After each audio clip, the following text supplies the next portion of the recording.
The story began in the province of Hanyang, in the city of Wuzhou, where one of the best schools was located. The protagonist was taking a midterm exam in the first half of his third year.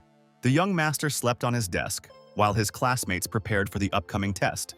Suddenly, the young cultivator woke up from his nightmare and jumped up from his seat, shouting his sister's name, with which they were heading to the Forbidden Lands. But for some reason, Mo ended up at school. At that moment, the guy remembered that his sister died trying to protect him. Looking around, the teenager realized that he was at school taking an exam. Suddenly, a classmate at the back of the class pointed at him with his pen and called him to sit down, because the test had not yet ended and he, unlike him, had slept well at home. The young man turned around and saw Ganga. With a look of complete bewilderment on his face, Chen looked at the rest of his surprised classmates. A moment later, everyone laughed, saying that he should read less martial arts novels, and also looked at Mo, not understanding why her parents were even trying to get them together.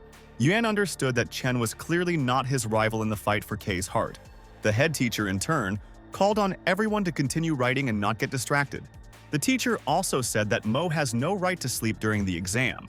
The stunned teenager recognized him as his old English teacher, realizing that he had actually returned to the past and his spiritual energy and divine soul were missing. This once again confirmed that he really did end up in the past, after which Chen plunged into his memories, where he was saved from death by Donghua, and he entered the path of cultivation. At the same time, he understood that his sister could also be reborn, and he should become stronger in order to find her. The teacher once again called on the boy to sit down and not disturb the others, or else leave the exam. Mo chose the second option, since it was most important for him to get his powers back, so he left the class. It is worth noting that there were 8 cultivation realms in total, and the young man was at the 4th stage in his previous life. Soon he began to meditate and reflect on how to choose a basis for his cultivation. When asked which technique to choose, Chen had a hard time deciding. After some time, Mo finally settled on the Northern Heavens Dragon style, as it was the best foundation for cultivation. The young man then moved on to the first stage of cultivation so that the qi could take root in his body. And after 15 minutes, he achieved an incredible result, which once again spoke of the uniqueness of the technique. At that moment, his classmates approached him, and Anya asked what he was doing there. Hao noted that he apparently decided to relax here, since he had already finished the test. Suddenly, Chen turned his attention to Jang, who was standing to the side and looking at the guy. Mo remembered Mo, because in his past life she always helped him, but he didn't appreciate it. Kei in turn demanded that the teenager immediately answer her question. However, he ignored her and asked Yao how the exam went, and whether she had managed to write everything. The stunned girl did not believe that Chen decided to talk to her, and at the same time pushed Anne into the background. The girl was taken aback by the unexpectedness of the moment, and only then replied that everything was fine. Suddenly, Mo said that if she became one of the top 10 students, he would give her a gift. The shy Jang began to ask him what gift he would give her, adding that she, in turn, will try very hard to become one of the best, after which the guy wished her good luck and said that they would meet in 3 days. Then, still ignoring the others, he left in an unknown direction. Kei was furious at the teenager's behavior, believing that he was deliberately trying to show off in front of them. The main character walked down the street and thought about how to help Yao get through the crisis for her family. Suddenly, the young master remembered that he was now living in Anne's house, thanks to his parents' help. Naturally, the young cultivator did not want to return there, especially after the deterioration of relations with Kei. So he was faced with the question of where to find money to rent an apartment. Seeing a certain shopping mall, it was as if an idea had struck him, and Chen sprang into action. After all, this was exactly what he needed, which meant there was no time to waste. Due to his obsession, the teenager collected several talismans and went to the park, which he laid out in front of him and began to trade. By that time, it was already dark. Passers-by began to say that even school children had begun to deceive people.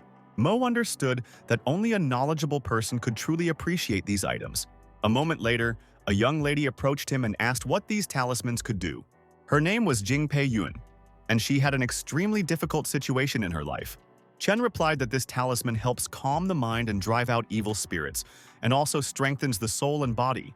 Jing became interested in this and began asking leading questions, trying to figure out what exactly she wanted to buy.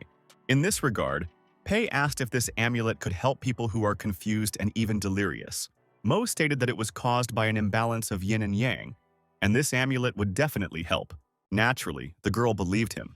and asked how much this talisman cost. The guy noted that if you don't believe in the power of magic amulets, they won't work.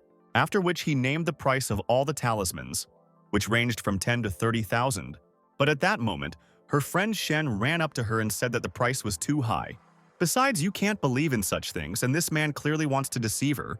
But stubborn Yun said that even if that was the case, she still wanted to try to help her grandmother. Because the main thing is to try to do better for a loved one, and not to do nothing. Then Pei decided to buy the Divine Purification Talisman. Chen gave her a couple more amulets for her kindness, and told her to put it on the old woman's forehead and shout the word Kai. The joyful girl thanked him, sincerely hoping that it would really help. Nan said that if the guy had deceived her, he would personally come and deal with him. Soon, Mo rented a fairly good house, where he began to drag out his fascinating existence. Naturally, the teenager immediately began cultivating to become stronger. Meanwhile, Jing returned home, where her grandfather was sitting at the bedside of a sick old woman. Extremely concerned about her condition, Pei asked how her grandmother was feeling. The old man replied that she had had another seizure an hour ago, and Dr. Lin had given her some medicine. Then Yun showed him the talismans she had bought and said that they should try using them. Grandfather was rather skeptical about this idea and refused to fall for the tricks of the traders. But the girl literally began to beg him to just try, because it wouldn't make it any worse. The old man sighed heavily and finally agreed, realizing that they really had no other choice. Pei walked up to the sleeping old woman and looked at her pitifully. But she believed that the talisman would help, after which Jing placed one of the amulets on her forehead. The grandmother continued to sleep. Then the young lady said the necessary word and a certain aura appeared in the room. However, even after the procedure was completed, the old woman remained in a deep sleep. Grandfather looked at her, realizing that this would not help Grandma in any way. Yun, in turn, could not hold back her tears, also realizing that all attempts were useless. The old man said that the best doctors in the city tried to help her, so some talisman would not be able to cope with the illness. But a moment later, the amulet burned down, causing some magic to come out of it. Grandpa was shocked by what was happening, and Pei also couldn't understand what was happening. A few seconds later, the old woman suddenly got up from the bed, which was incredible. A stunned Jing asked her grandmother if she recognized her, and the woman smiled, after which she confidently said that she was her granddaughter and remembered it perfectly well. The extremely surprised grandfather immediately asked Yun to call Dr. Lin. Soon the doctor came to them and began to examine Jang. He was also in shock, because after some time he reported that Ran was absolutely healthy and the disease had receded. Naturally, the old man and Pei were happy to hear this, realizing that it was truly a miracle. In connection with this, the grandfather asked her to tell how and where she received this talisman. Having learned from her words that a high school student helped her with this, the grandfather wanted to meet him. Meanwhile, a tired Chen lay at home thinking that he still needed 3 days to break through to the first stage. Looking at his phone, Mo remembered that his mother was supposed to call him now. And so it happened. The woman urged her son to go to the airport, since they needed to go to their grandmother's funeral. A shocked teenager finally heard his mother's voice after 600 years.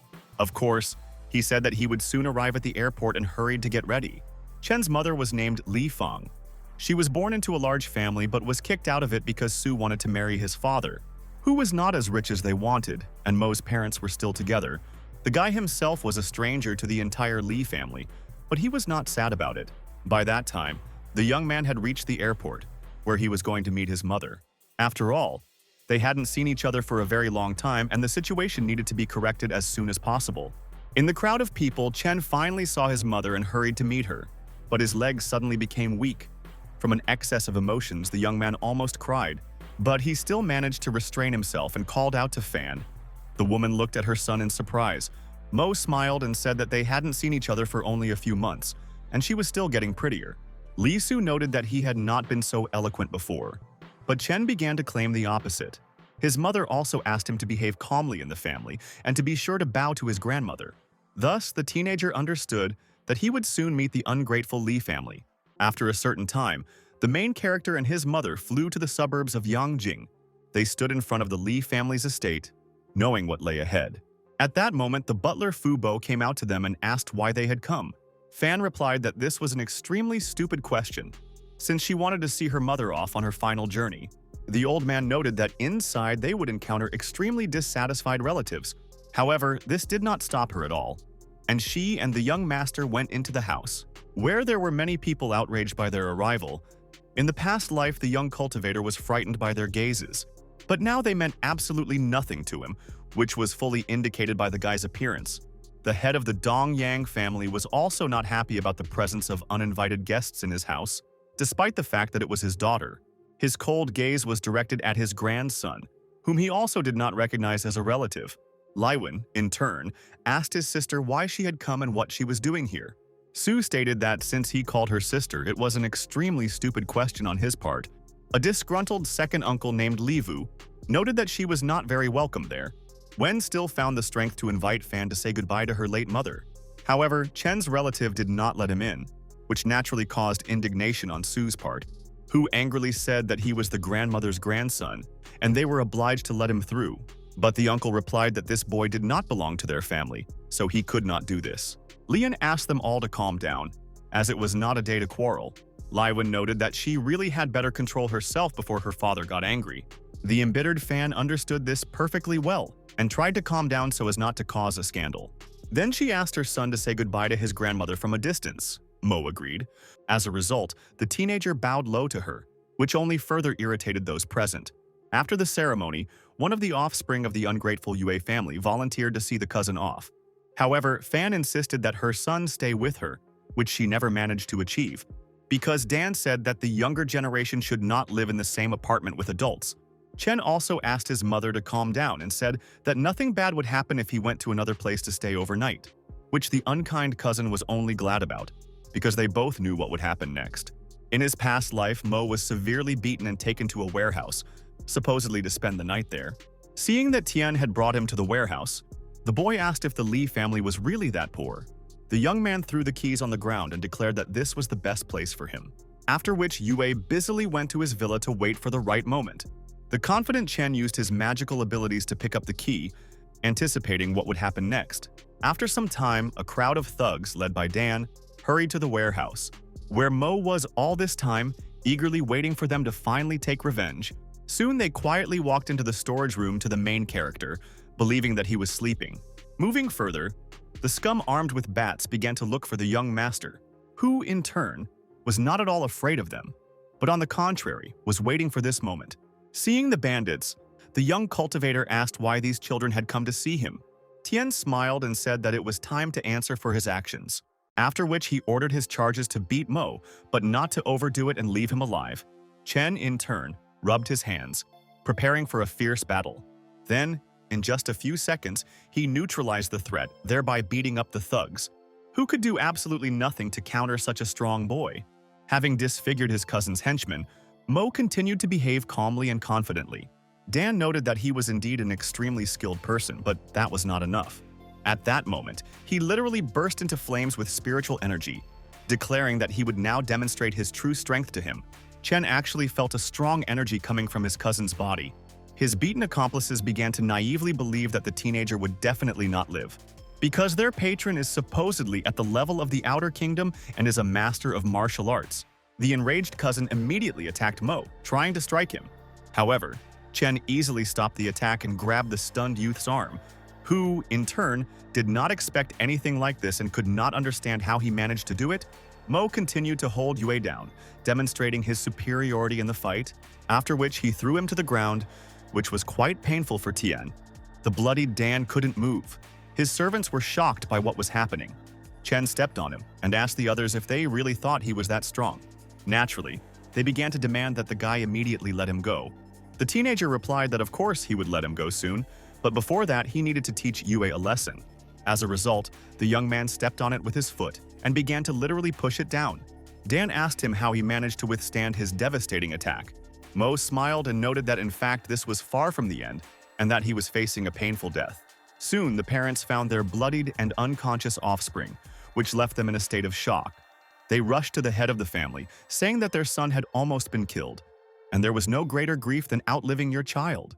The stunned old man asked how this could have happened and what had happened.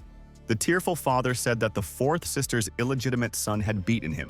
The grandfather was shocked by what happened and asked how dare he do this. He then ordered Liv to send men to bring Fan and his offspring into the house. However, this was not necessary, as a moment later the teenager himself came out to them. Naturally, the majority were outraged by the behavior of the main character and could not hide it. Moreover, the young master came on his own, without any support in the form of his mother. Tian's mother began to pounce on the young cultivator, asking how he could be so cruel. The head of the family even ordered the boy to kneel before him. But Chen ignored him, and the enraged old man repeated his demand once again. Mo noted that she had never done anything bad in her life and heaven was her witness. However, the family members, of course, did not believe him, and again began to express their dissatisfaction. One of them said that the boy had no right to behave like that and not admit his guilt. The teenager replied that they now consider him part of their family, but he is not interested. Wien immediately threw himself at the old man's feet, urging him to immediately punish the arrogant youth. At that moment, grandfather said that everything would be according to the family code. Lian began to understand that now Chen would not be able to leave this territory peacefully. Everyone was extremely happy about this, especially Dan's parents, who were thirsty for revenge. Mo's mother suddenly appeared and called on everyone to calm down and explain what had happened, adding that her son could not be so cruel and that this was clearly some kind of mistake. Liwen said nervously that her nephew was lying covered in blood and there was no mistake. Then Fan asked her son to explain what happened. Chen noted that they still wouldn't believe him. However, Su still insisted that the guy tell the truth. Mo thought about it. After all, he understood perfectly well that he had no right to ignore his own mother. After which, he suddenly turned towards one of Tian's servants and headed towards him. The stunned teenager urged him to calm down and not interfere in his problems. But Chen slammed him to the ground and ordered him to immediately tell the whole truth.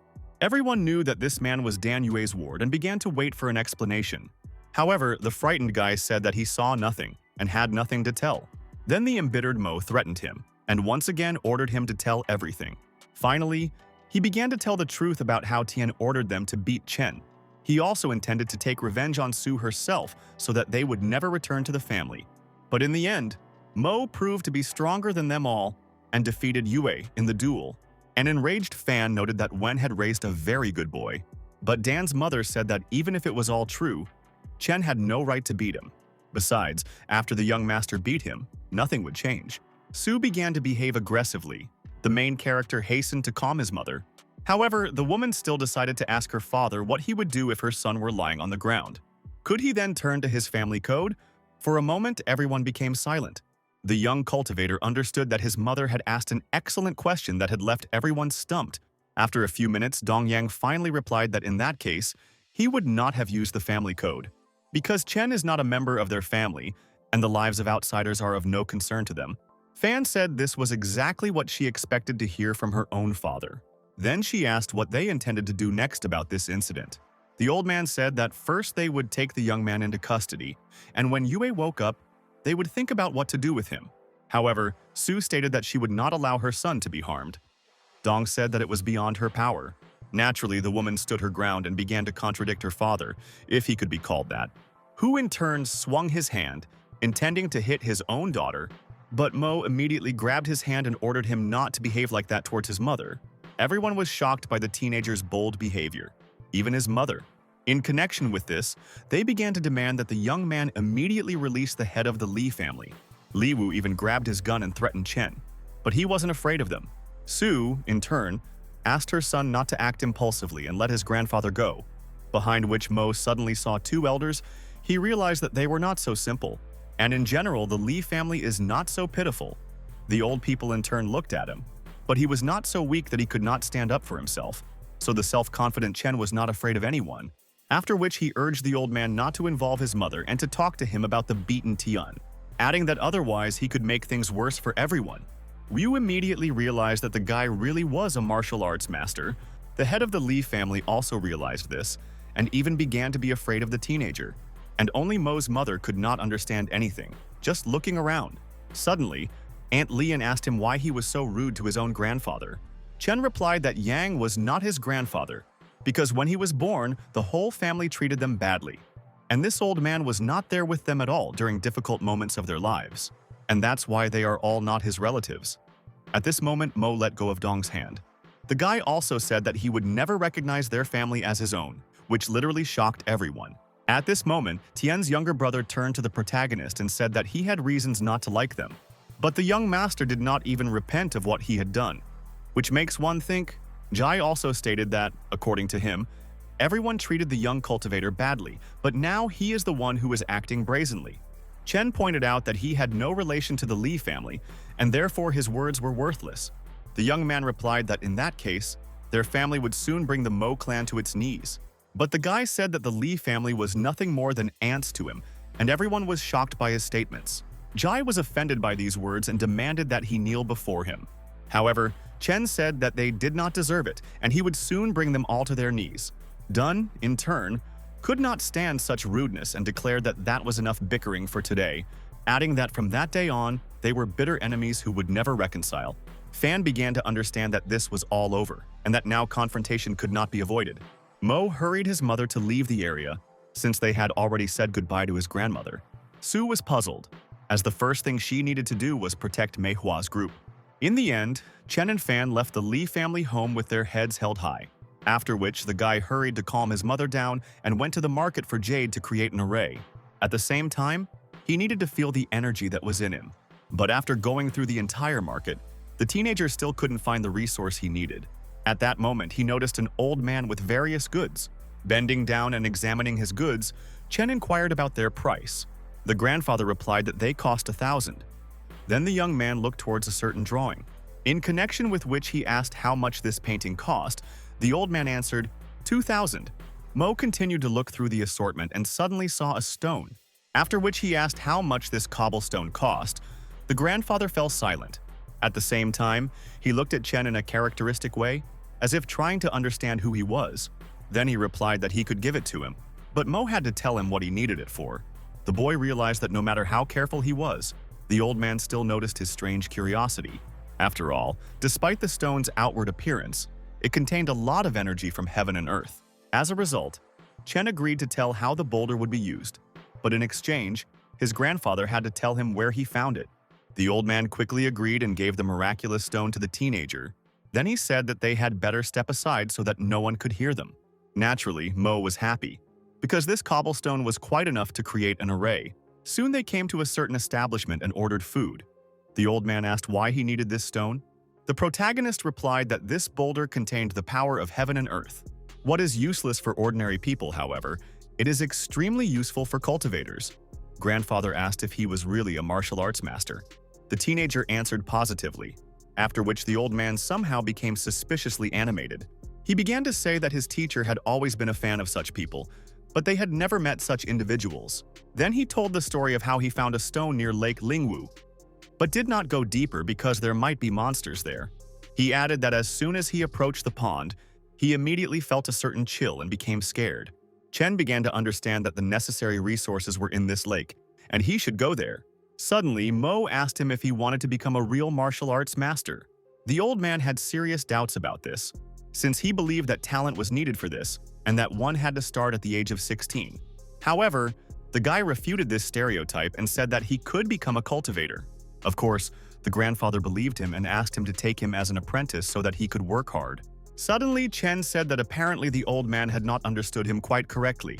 At this moment, Mo decided to demonstrate his crushing power.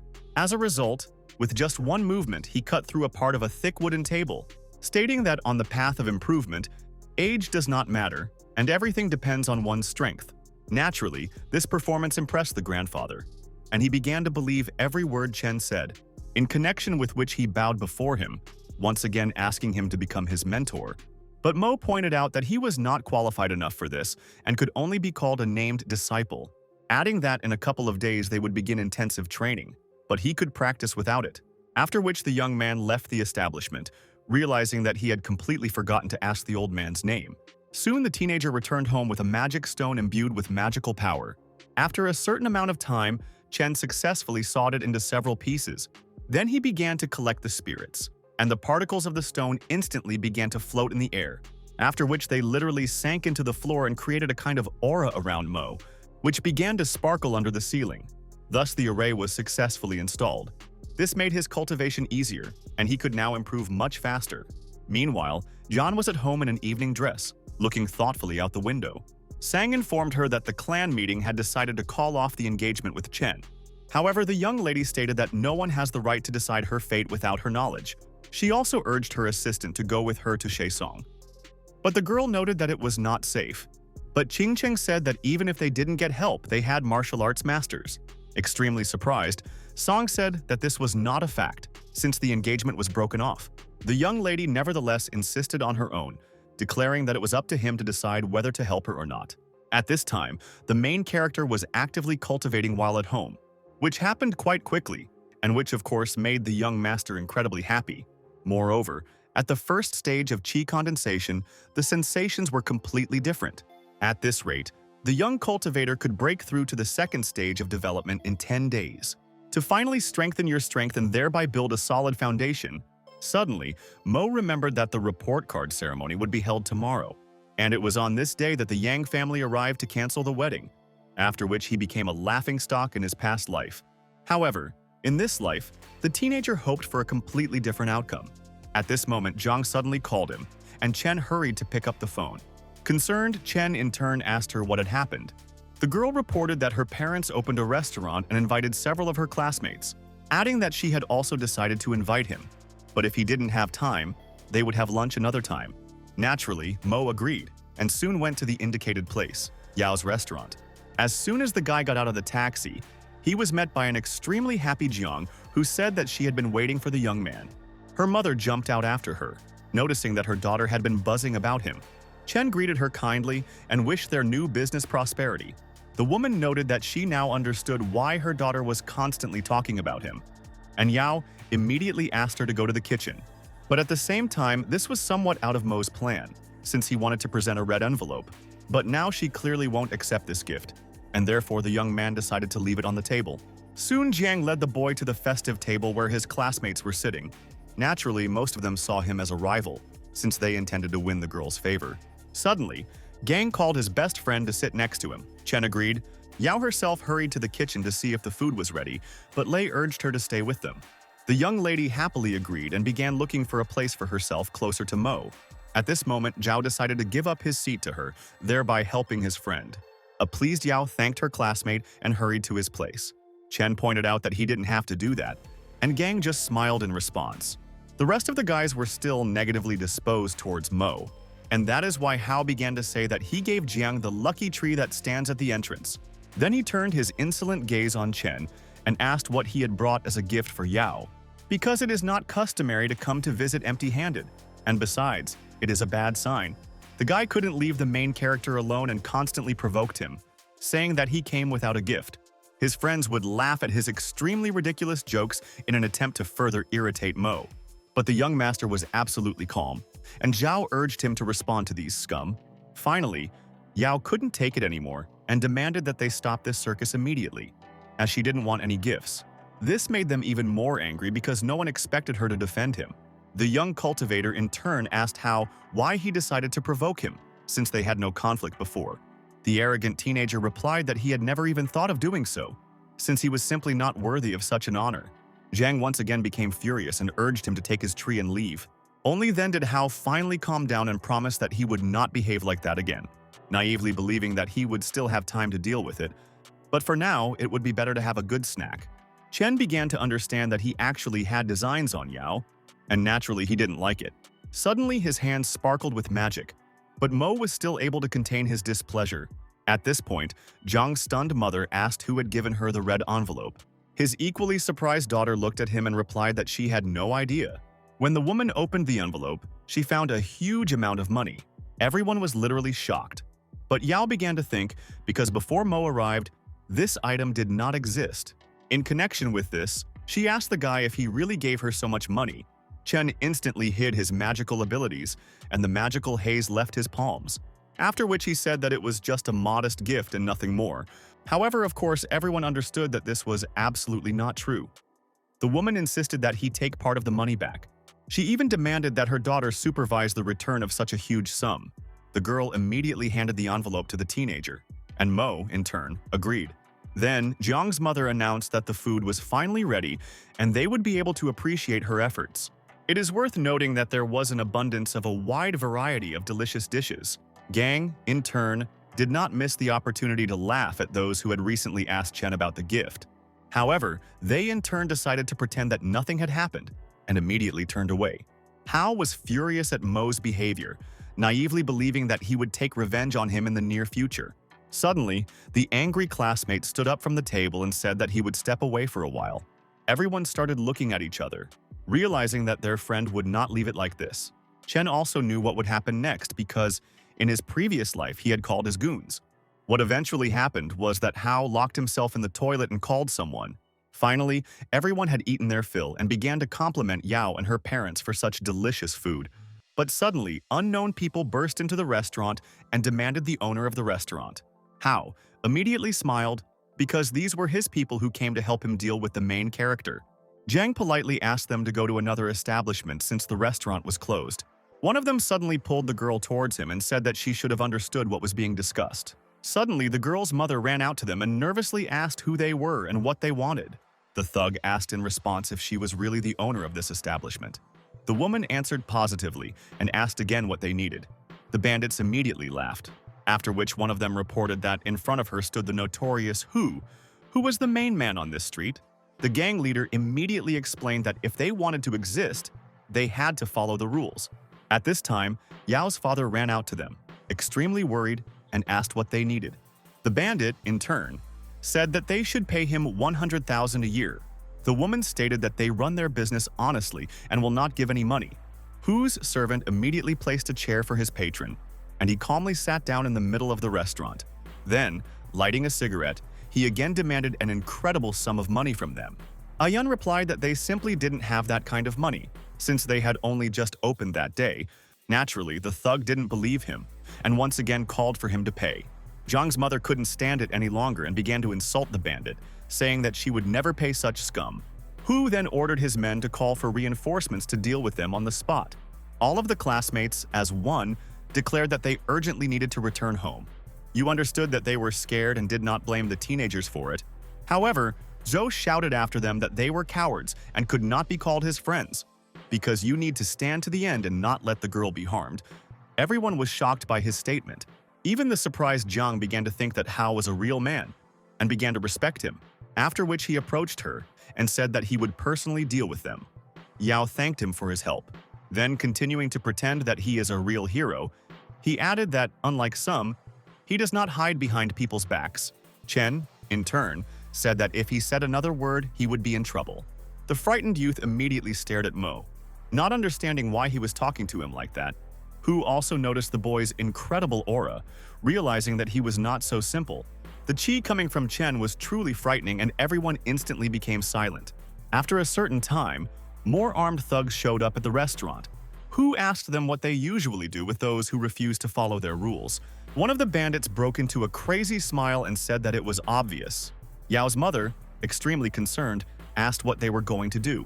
Hao, in turn, demanded that they stop this chaos, which was extremely feigned, after which he approached him and asked him to resolve this problem peacefully, since it was her friend's restaurant. Hu noted that the Zhou family had long owned a pig farm. The guy replied that this was indeed the case, and again asked him to help resolve this misunderstanding. Suddenly, the leader of the criminal group hit the youth and said that even his father would not ask for help. Jang's mother immediately came to her senses and urged her to fight her instead of beating the child. Zhou himself stated that they had not agreed on this and that Hu should have left as soon as he appeared. Everyone was shocked by the fact that it was actually he who called these thugs. Yao was also furious at the words of her narrow-minded classmate, who was now getting her into trouble. Hao realized that he had made a mistake by saying it out loud and now he couldn't get out of the situation. The bandit leader replied that they had indeed agreed on this, but now he had changed his mind. Then the cowardly Zhou hurried to run away, catching hateful glances on himself. He himself understood perfectly well that he had screwed up, but the resentment towards Chen did not go away. Hu, in turn, ordered the thugs to smash the establishment to smithereens, which is what they started doing. Blow after blow, they broke all the chairs and tables. Everyone simply watched what was happening, realizing that no one could stop them. The Jang family also felt bitterly aware that their dream was shattered and there was nothing they could do. Yao was shocked by what was happening and was not going to put up with this lawlessness. Keiyu, on the other hand, took genuine pleasure in what happened, because she saw Zhang as a competitor.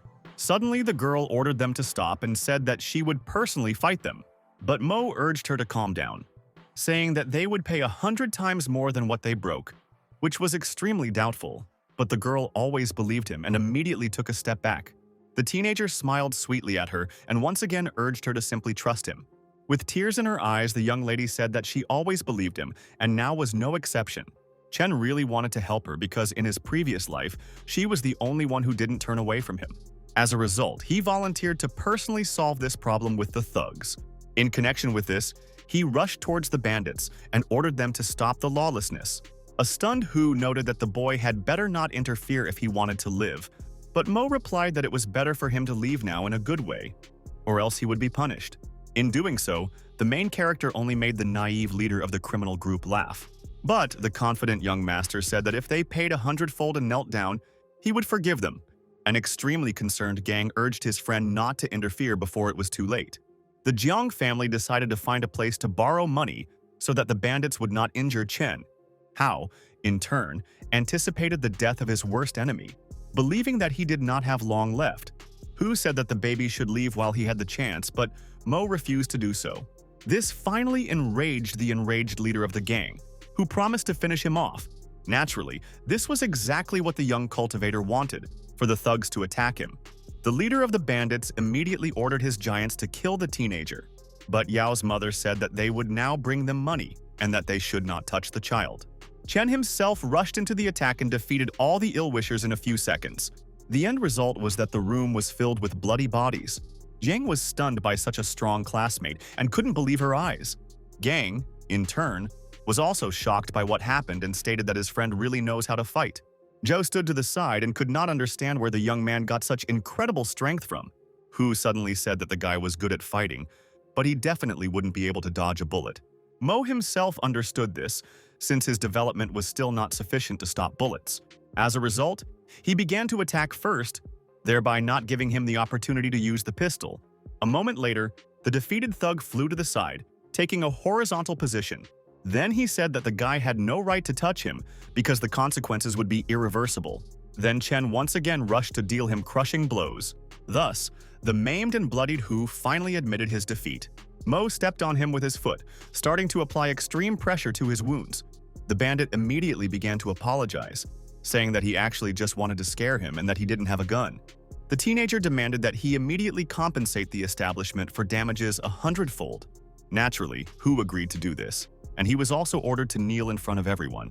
The thug, of course, began to carry out the guy's instructions and crawled to the side. The beaten bandit leader apologized for the harm caused and said he would make it up to him. But Yao demanded that he apologize to her parents and swear never to cause them trouble again. Hu immediately began to bow to them, saying that they would forget the way to their restaurant. However, Zhang's good-natured mother said that he could simply pay for the broken furniture. Without any additional expenses, the thug did everything and hurried to take his leave, which is what Yao asked him about once again, and Hu's henchmen immediately rushed to help him get back on his feet, after which they headed towards the exit of the establishment, thanking for their understanding. The rest of the beaten bandits hurried after them, limping along the way. The protagonist also stated that he needed to go and urge them not to hesitate to ask him for help. The girl thanked him and replied that she would always remember his kindness. Soon the young master went to the house of old man Zhang and his granddaughter, Pei Jing. The grandfather greeted the teenager, saying that he was very glad to see them. Mo, in turn, urged him not to be so polite and to get to the point, which of course didn't please Yun, who couldn't understand why he was behaving like that. After which, Zhang offered the young man a cup of tea, but Chen again refused. Jing was shocked by the guy's unbearable and extremely arrogant behavior. Then the old man began to thank him for his help, because if it weren't for the miraculous talisman, Ran would not have been cured. However, Mo stated that he only sold them a medicinal amulet and there was nothing special about it. Finally, Zhang got down to business and asked the young talent if he could cure him too. Chen asked if that was the only reason he invited him over. The grandfather answered positively, and suddenly the teenager asked him to demonstrate his strength. The old man was surprised by such an unexpected turn of events and agreed to show his skills. He then stood up from his chair and began to emit incredible qi energy, thereby astonishing the young man. A moment later, Zhang thrust his furious fist forward, literally cutting the air. Mo realized that he was actually a martial artist. It was amazing. After which he said that grandfather's illness could be cured with just one Pei Yuan pill. Grandfather said that if he cured him, he would give him half of his wealth, since the doctors could not help him. The granddaughter urged the old man to calm down and not to jump to conclusions. Besides, it was unknown whether he would be able to help, because at the moment the guy is acting too arrogantly but hasn't done anything yet. Chen said that this was not an illness, but the result of improper cultivation of complex techniques, and the wound still had not healed. That's why Jang felt this pain. The old man was amazed, because everything the young man said turned out to be true. However, Mo noted that if he wanted to be cured, he should forget about martial arts forever. Grandfather was in shock, because giving up his life's work was like death for him. But because of his illness, he suffered for many years, and the choice was truly not an easy one. The main character himself understood that not everyone would give up martial arts. Jang said sadly that he was already many years old and did not have much time left. But thanks to this technique, his family has risen to the top, and ultimately he should be happy with what he has. In connection with this, the old man nevertheless agreed to treatment and gave up martial arts. The young master replied that in a couple of days they would be able to pick up the necessary pill, and he did not need their family's wealth. Surprised, Pei asked why he didn't prepare the pill now. Jang said it would take time. The young cultivator also stated that this pill was not rare, but he needed to prepare a healing potion. Grandfather urged him to make a list of ingredients for his people to find. Soon the guy handed over a list of the necessary materials. In fact, Chen wrote more than necessary, as he had his own plans. The old man, in turn, assured that in a couple of days he would collect the entire list and provide it to him. Suddenly, Mo asked how much he knew about the world of martial arts. Joan replied that he was not particularly knowledgeable in this field and was lucky to find an imperfect technique. Then the young man asked what sects he knew of that studied this art. Grandfather replied that he knew of one clan that had existed for a long time, but its location was unknown.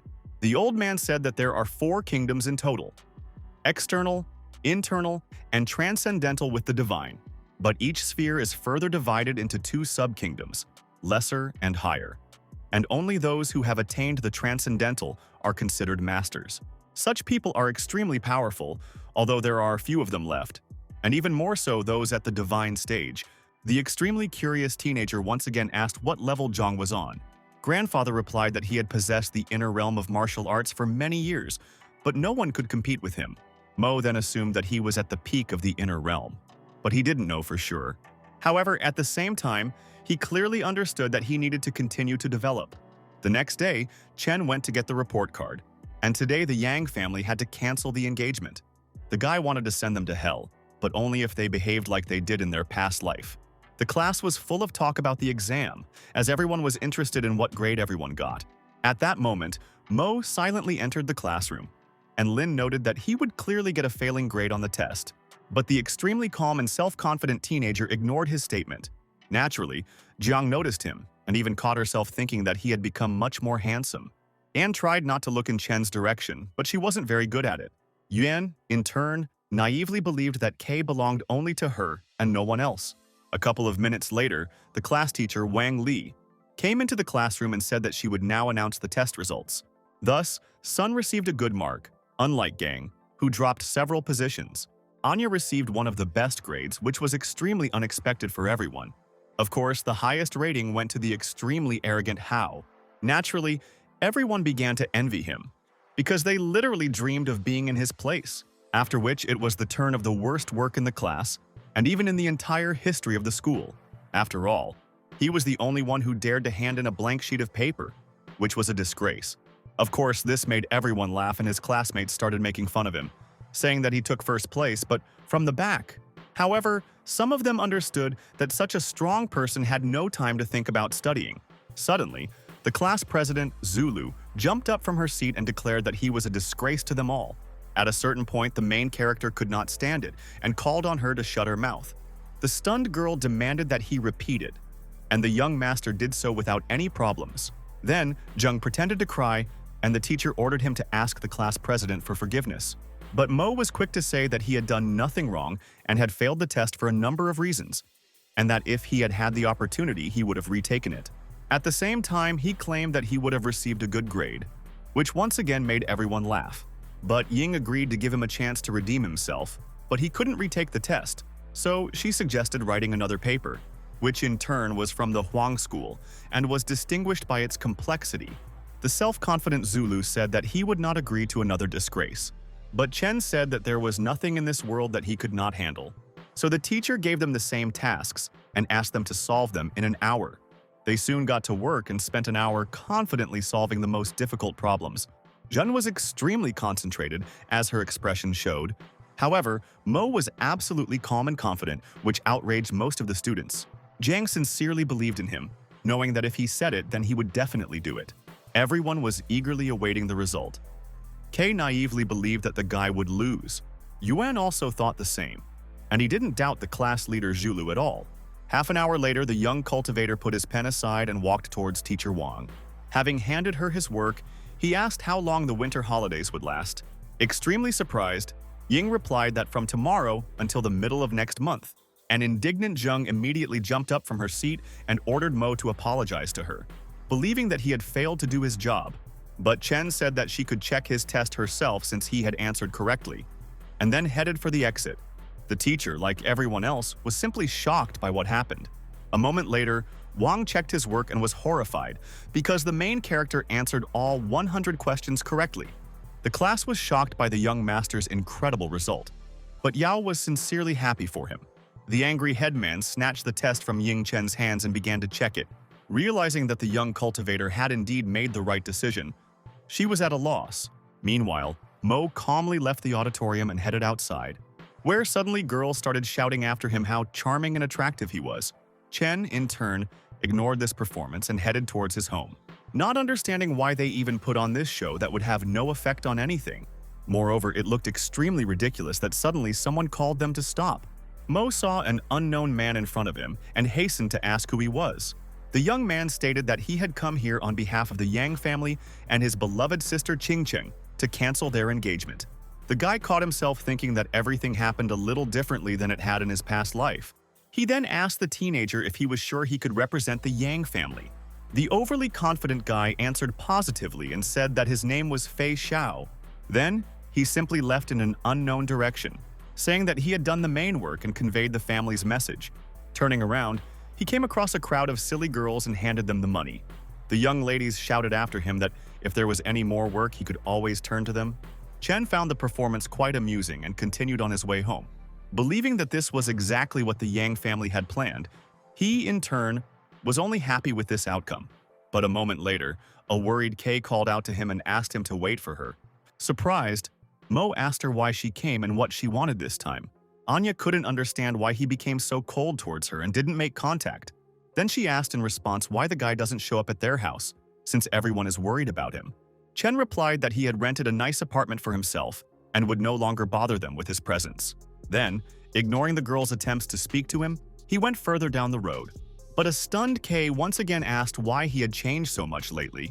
An embittered Yuan watched what was happening from the corner and wanted only one thing: to take revenge on Mo.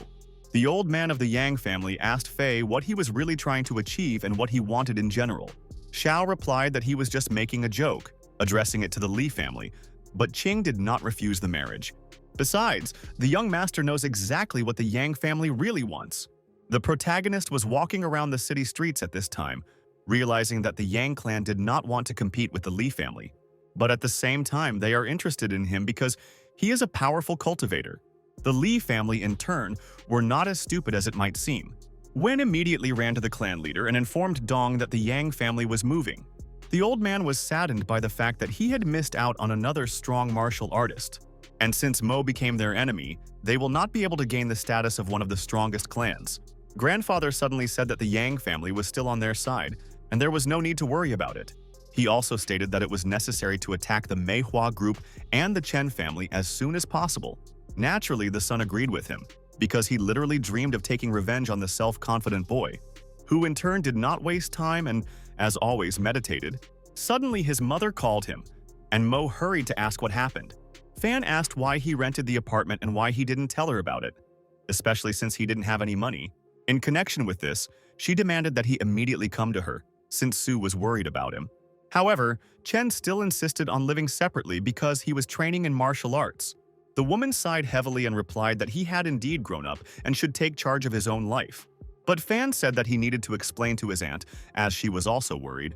In fact, Mo had long disliked her, but his uncle had always been for him, and so he still decided to resolve this issue. So the guy promised his mother to resolve everything and the next day went home to Anya. Kei was extremely surprised by his arrival.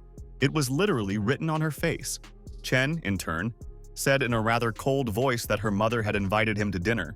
The woman immediately showed up and urged the teenager to get comfortable while dinner was being prepared. Mo walked into the living room and sat down on the sofa silently, not paying any attention to Anne. Kay still couldn't understand why he was so indifferent to her and what happened to him. A moment later, their uncle came out to them, and the young man was very glad to see him and greeted him, which seemed quite suspicious to the girl because his behavior became radically different. She also noticed that the guy treated her father better than he treated her and her mother. The uncle immediately began to ask the main character about his father. Mo replied that he was busy for now, but also wanted to meet him. The head of the family stated that his father was too busy and for some reason did not accept help from others. After all, if he had been more friendly, he would already be at the top of the government. Chen himself understood this perfectly well. They soon began to eat, the young master kindly joining them. Suddenly, Anne's mother asked him why Mo had suddenly decided to rent an apartment. The surprised uncle asked if he had really moved, and the woman noted that he was constantly busy and not up to date with events. The young cultivator, in turn, replied that he had firmly decided to live separately and that this was not subject to discussion. Kay could only wish him luck, but in reality she was extremely upset to hear this from him. The mother began to understand that they had become distant from each other, and most likely this would be for a long time. At that moment, someone rang their doorbell. Anya said that her friends had come to see her, as they were going to a birthday party. A moment later, the joyful young lady ran out into the street where the girls were waiting for her. They were Qianqing and Murong, who Keiyu had been in contact with recently. The girl asked why they came to her house, since they had agreed to meet in a cafe. Yaner stated that the plans had changed a bit and that Kuchimata was waiting for them at the karaoke club. Anya said that she would put on her jacket and come out to them soon. Her friends urged her to hurry. In connection with this, Anya ran into the house and took her jacket, warning her parents that she would be late. However, her mother asked her to take Chen with her, as she was very worried about her. The father took up this idea and asked the young man to go to Mo together with Kay. The guy, of course, didn't want to go anywhere with her, but he couldn't refuse his uncle and agreed. Soon they went outside, naturally the teenager staying behind them as a guard. While the girls were gossiping, Qian suddenly asked An who this man was, and the girl replied that he was the son of her father's friend. Chen remembered them from his previous life, where Yang Qing was the girlfriend of a basketball team captain named Zhang Xian. Murong was a kind girl and helped him in his past life, but after graduation he never heard anything about her. All the time Mo thought about only one thing: to quickly get home, where he had a lot of things to do. Coming into a company of girls where naturally there were guys of rich parents, everyone turned their attention to him. And suddenly Jian recognized him and said that Chen had become famous throughout the school because he had failed the test. The young man could not understand how he knew about this, realizing that someone was deliberately spreading rumors about him. Jang, in turn, continued to provoke him, saying that he was not worthy of Anne. Qian played along with him in every possible way and began to declare that he was no match for Yuan. Finally, Mo couldn't take it anymore and demanded that she stop talking about him in that tone, because she has no right to make statements about something she doesn't know for sure. A frightened Qing immediately ran up to Xian and said that he was bothering her, and the angry basketball player called on him to apologize to her. The main character said that he would not do this even if he kneeled before him. An enraged Jang replied that he would teach him some manners now, since his parents had missed the opportunity. Suddenly, An urged the young master not to cause trouble since today was Chen's birthday. Therefore, it is better for him to apologize to the girl to avoid a fight with Xian. Murong, this whole situation was unpleasant, and it was obvious that the young cultivator had been provoked. She suddenly caught his piercing gaze, not understanding why Chen was looking at her like that. Yaner even felt as if they had known each other for several years and were very close. At this time, Zhang said that he would not cause any fighting today and forgave Mo, adding that his car was too small for a great man like him. Of course, it was sarcasm. So no one wanted to let Chen into their car, which was predictable.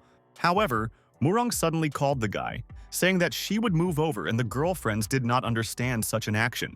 In this regard, Chen asked if she really liked Mo and if she had a crush on him. Yaner immediately blushed and said that she simply didn't want to wait for him, since they were wasting time. Eventually, Chen went to Xian's car and they raced on the track. The boys always loved to compete with each other and simply adored speed. But suddenly someone blocked their way, which naturally caused a storm of indignation among the self-confident teenagers. They started shouting at him to let them pass immediately. But the driver of the sedan seemed not to hear.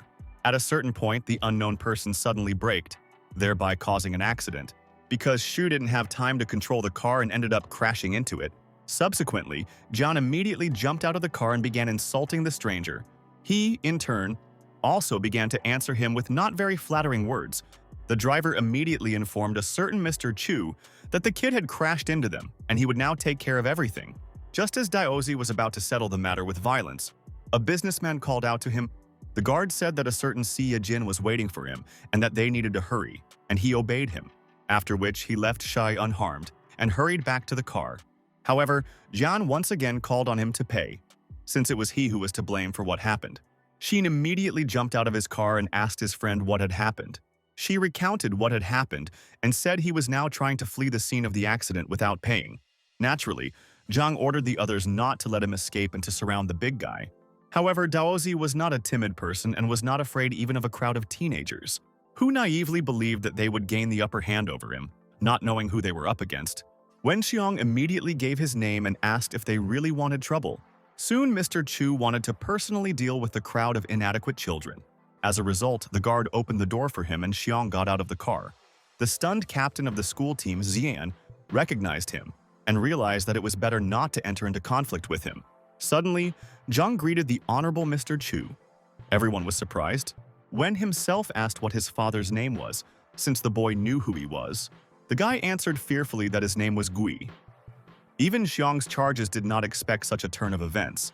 Chu said that in that case he would let him go, and the young man in turn thanked him for his kindness. The dumbfounded Shi didn't understand what was happening, and the joyful Jian immediately jumped up to him. However, Wen Xiong said that he was only letting him go, not that bastard. At the same time, he ordered his bodyguard to call for reinforcements. Zhang continued to ask him for leniency. Jung noted that even the teenager's father would not dare to ask him for anything, and he could personally verify this. Xian realized that he couldn't save his friends, and all he could do was run to save his life. But suddenly Chu became impudent and called for two girls to accompany him, who turned out to be An and Murong. The girls were shocked by such a proposal and naturally did not want to go anywhere with him. By that time, another group of thugs arrived to help the businessman. Ian immediately fell to his knees, saying that he was wrong and would compensate for the damage to his car. The arrogant Wen Xiong declared that his time was measured in millions and asked how much the little one was willing to pay him. She once again began to beg Jang to influence the situation. Realizing what awaited him, Chu immediately ordered his thugs to push the two girls and the culprit of the accident into the car. Xian urged them not to do this, but this did not stop the giants, and they rushed towards them. But at that moment, the main character got out of the car and stood in front of the bandits.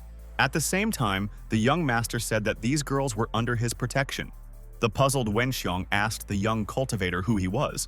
Chen replied with a smile on his face that it was better for him not to know about it, and even more so not to get involved with him. Naturally, the reaction of the arrogant thug was accompanied by laughter. Kei couldn't understand why Mo was pretending to be a Superman when he might pay for it. Yaner was also curious about how a teenager could solve the problem with the bandits. Chu noticed that the boy was clearly overestimating his capabilities and once again asked who he was. Chen repeated again that he had better not anger him and clean his ears since he was hard of hearing. Anne's friends were shocked by Mo's boldness, not understanding why he was acting so self-confident. Xiong, in turn, could not restrain himself and ordered the bodyguards to beat up this boy. At that very moment, an enraged crowd of thugs rushed towards the main character. However, they were unable to hit him, throwing senseless blows into the void. Then Wen realized that in front of him was not just a person but a martial arts master. In connection with this, he ordered everyone to attack him at the same time.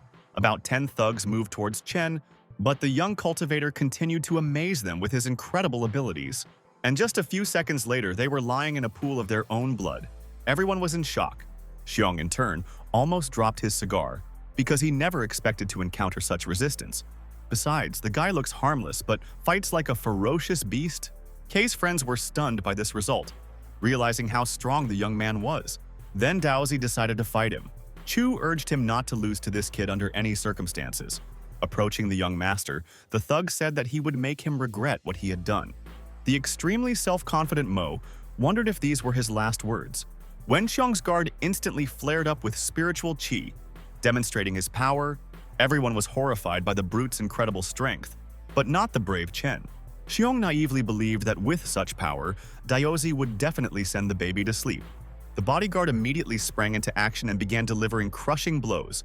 Mo easily walked away from them while standing in one place, which was simply unimaginable, after which the guy himself began to beat up the clumsy giant, who immediately fell to the ground. Smeared with his own blood, Chen continued to stand calmly.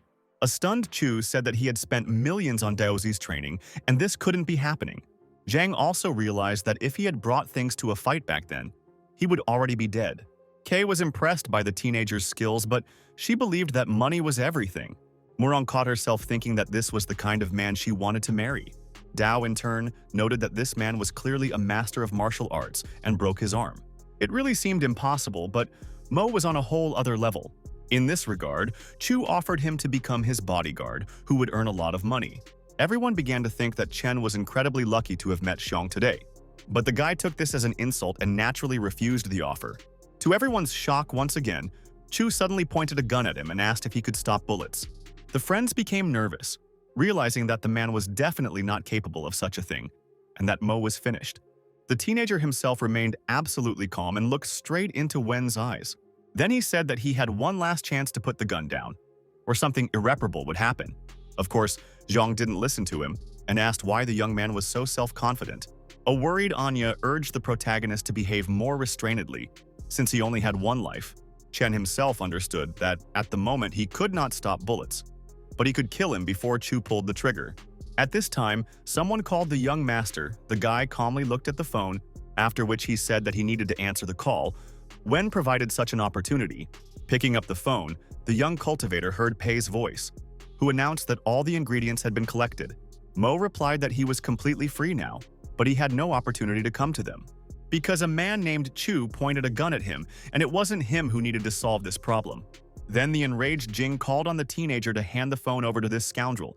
Chen immediately handed him the phone, saying that someone wanted to talk to him.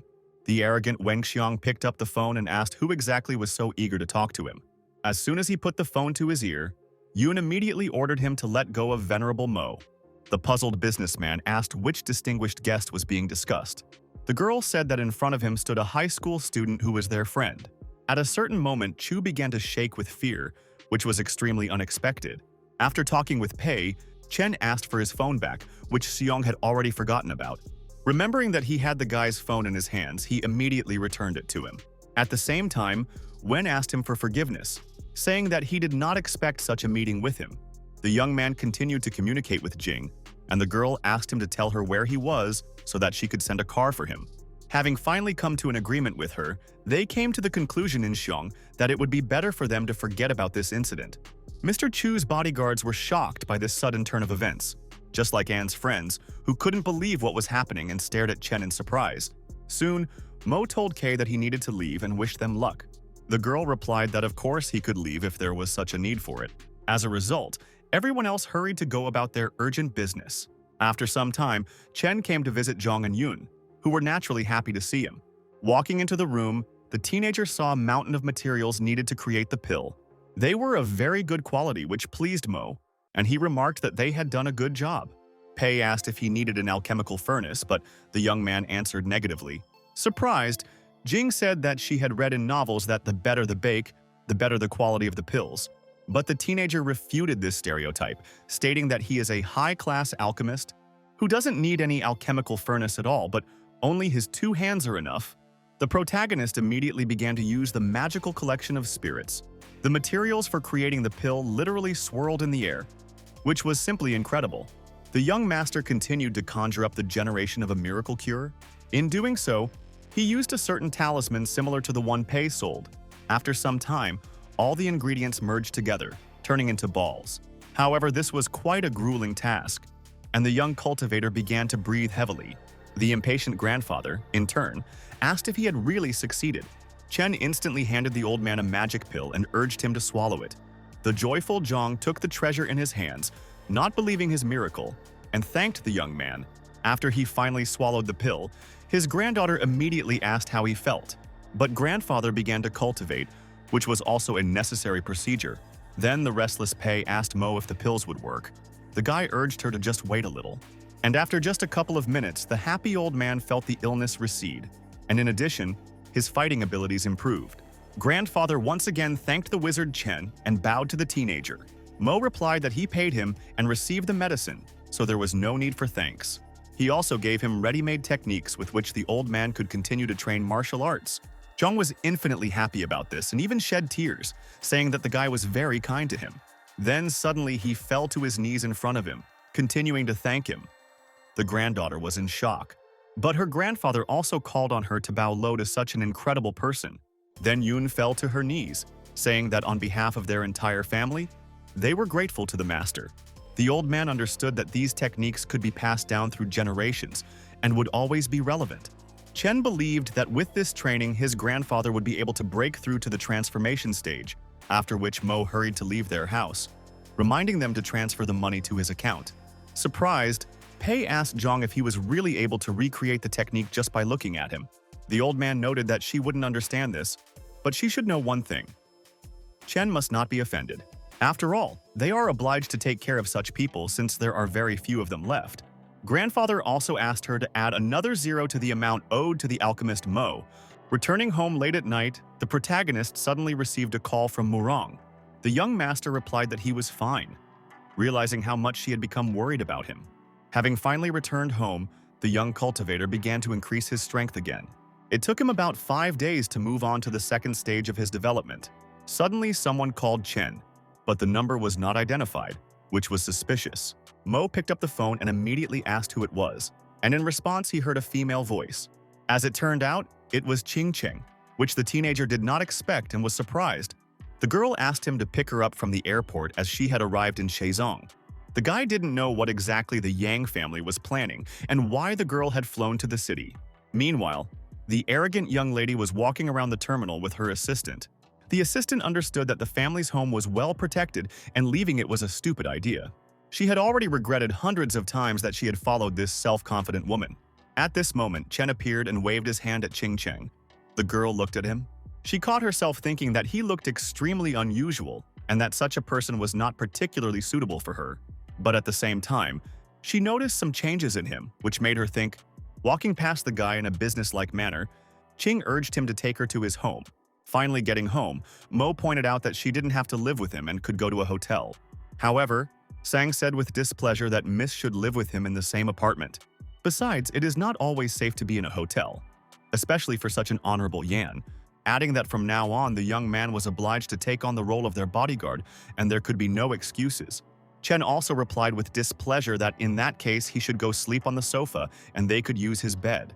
The impudent girls did not stop their onslaught on the teenager, especially the assistant. Mo himself began to pack his things in order to move to the sofa, because if it weren't for him, he would have had to sleep in the yard. But the irrepressible Sang once again demanded that he not touch Ching until she arrived. Since she was about to go shopping, the young man replied that he was not that kind of person at all. This time, Yan couldn't stand it any longer and urged her assistant to go shopping, saying that she trusted him. Chen realized with bitterness that his quiet and peaceful life had come to an end. Left alone, Mo offered Ching Cheng a drink, but she kindly declined, after which there was an awkward pause between them that lasted several minutes. The main character also thought that the erase power was running out, and he needed to find new jade. The young master decided to address this question to his old student, and he was going to teach him some things. Naturally, the young cultivator was tense about the fact that Yang was in his apartment, and after his rebirth, his fate changed somewhat, which also worried Mo. Suddenly, Ching Cheng asked him if he wasn't curious about why she came to him. Chen asked why she had come, and the girl replied that she was tired of her family's constant control. The teenager replied that he understood her perfectly well, and then they had another awkward pause. Jan expected him to take initiative, but this was not typical of him. Catching herself thinking that the young man was a rather boring person, she went to bed. Soon, Sang, who was as dissatisfied as ever, joined them and quietly looked into the room, where she saw Chen meditating, which once again enraged her, and she slammed the door. Mo understood that this couldn't go on for long and that he needed to somehow get them out. So he went outside to think carefully about his next step. But suddenly the guy felt a strange presence and called for the uninvited guest to appear. A moment later, 5 people jumped out of the bushes. They looked like ninjas. One of them asked how the teenager was able to detect their presence. At that moment, Sang ran out into their yard and said that she would protect him from the bandits, which greatly surprised everyone. Then she asked who sent them and why they came. Naturally, they ignored her question and rushed to deal with them. Naive assistant Yan got into a fighting stance and said that they were in trouble. One of them noted that at such a young age she had a fairly high level of cultivation. However, this does not save her, after which they all together pounced on the extremely brave Sang, who in turn tried to fight back, but she failed. Having received quite painful blows, the girl immediately stepped back. Then, Assistant Ching Ching asked them once again who sent them here. The fighters still did not answer her question and again rushed into the attack. Sang urged Chen to take Yang and leave while she tried to apprehend the bandits. But Mo immediately began to fight with the unknown people, which the girl did not expect at all. At the same time, she saw incredible strength in the boy, which shocked her even more. The main character continued to fearlessly fight the thugs, not giving them a chance to breathe. In the end, the young master was able to defeat one of them with a few blows. Realizing that they were no match for the young cultivator in strength, they tried to escape. Although they could not comprehend the fact that a child could be so powerful, the two tried to help their leader get up so they could finally escape the brutal carnage.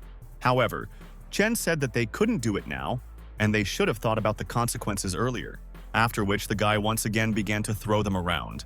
The remaining frightened masters did not follow the lightning-fast movements of the young man. As a result, they found themselves in an extremely dire situation, as Mo once again unleashed a hail of ferocious attacks on them. One of the thugs suddenly asked who he was and why he was interfering in their affairs at all. A surprised Chen replied that they had come to his house, and he, in turn, was protecting him. Having finally killed all the ninjas, the teenager asked who had actually sent them, but the last surviving killer hurried to eat the poison in order to die and not tell anything. This is what Mo told the shocked Sang, who was trying to understand where such strength came from. Chen asked who could have hired these mercenaries, and the girl replied that many people wanted Lady Yang dead. After looking around the blood-soaked courtyard, she wondered who would clean up their corpses. Mo urged her not to worry about it, adding that whoever sent them clearly wasn't going to show up anytime soon. The next day, Sang went out into the yard and saw absolute cleanliness, which surprised her greatly. At this moment, Ching Cheng woke up and asked why she was so pale. The assistant said that she was a little sick. Also at this time, Chen appeared and said that he had bought groceries for breakfast. At the same time, he gave the necessary pill to the bodyguard, which would help her. He then said that he had to go to work and that they could go about their business. But Sang suddenly asked him to take Ching Cheng with him, and the lady was surprised, after which she asked why she should go to work with him. The girl did not know what to answer. Soon she said that she felt unwell and was unable to protect her, but Mo could do it. Jan asked her again if she was sure about this, and the assistant answered positively. Then the perplexed Ching Cheng agreed to go with the protagonist to work. The young master was not happy about this, because she would clearly interfere with him and could even create problems. Soon, the young cultivator headed towards his old disciple along with Yang, who, as soon as he saw the beauty, immediately asked if this girl was really his wife. Chen choked on his water in surprise. Ching also didn't expect such a question from the old man. Finally clearing his throat, Mo replied that she was simply his and nothing more. Then the grandfather moved on to the next question: why the boy started looking for him. The teenager said that last time he was in too much of a hurry and completely forgot about some things. The old man immediately began to bow to him and say that he would listen to him with impatience. Ching Cheng felt extremely awkward at this moment and said that she would leave them alone, after which the young man asked his student what his real name was. Grandfather replied that his real Taoist name was Songzi, then bowed before him again. Chen stated that he would call him that in the future, then took out a certain notebook. He said that he had developed a cultivation technique for him, and if he could break through to a new level in a couple of days, he would become his disciple. The old man, of course, accepted the master's gift and thanked him for the help he had provided. However, Mo warned that if Song told anyone about his methods, he would beat him. The grandfather replied that from now on his life belonged to him, and he would do whatever he asked without a doubt. Chen let out a sigh of relief and urged him to rise from his knees, after which they moved on to another matter. The guy said that he had used up that divine stone and needed the same one, but Songzi said that he had no more and he could go to Lake Lingwu, but it was very dangerous there, so he better check out the local auction house to find the necessary cobblestone. The young man understood that at the moment it would be extremely difficult for him to deal with the demons. In connection with this, the teenager agreed to go to the auction and asked the old man to accompany him. Unexpectedly, Song said that he actually had a small request. Since he wants to always follow his mentor, Chen in turn thought about it. Mo understood his zeal for martial arts, but there were already two troublemakers in the apartment. So the guy put off this conversation until they returned from the auction. After a certain time, heavy rain started and a thunderstorm rumbled. Another uninvited guest with blazing eyes appeared in Chen's courtyard. The unknown person continued to wander around the protagonist's yard, searching for his target. The young master sensed the presence of a strong fighter and went to meet him. A worried Sang stated that she would rather try to deal with him, but if that didn't work, then Mo would step in. Walking outside, the young cultivator saw a muscular old man who was emitting incredible chi. The girl noticed that he didn't get wet in the rain, and that was rather suspicious. The bodyguard greeted such a powerful man and asked why he had come. The stranger said that he didn't have much time left, and the only way to prolong his life was to break through to the transformation stage. Adding that in connection with this, he wanted to borrow something valuable from the girl from the Yang family. Sang replied that if she had it in stock, she would definitely give it to him. The old man said that she definitely had an important element, since this was her life. The girl in turn became tense, asking who exactly had sent it. The stranger replied that it did not matter, because what was more important was what had lured him into this offer.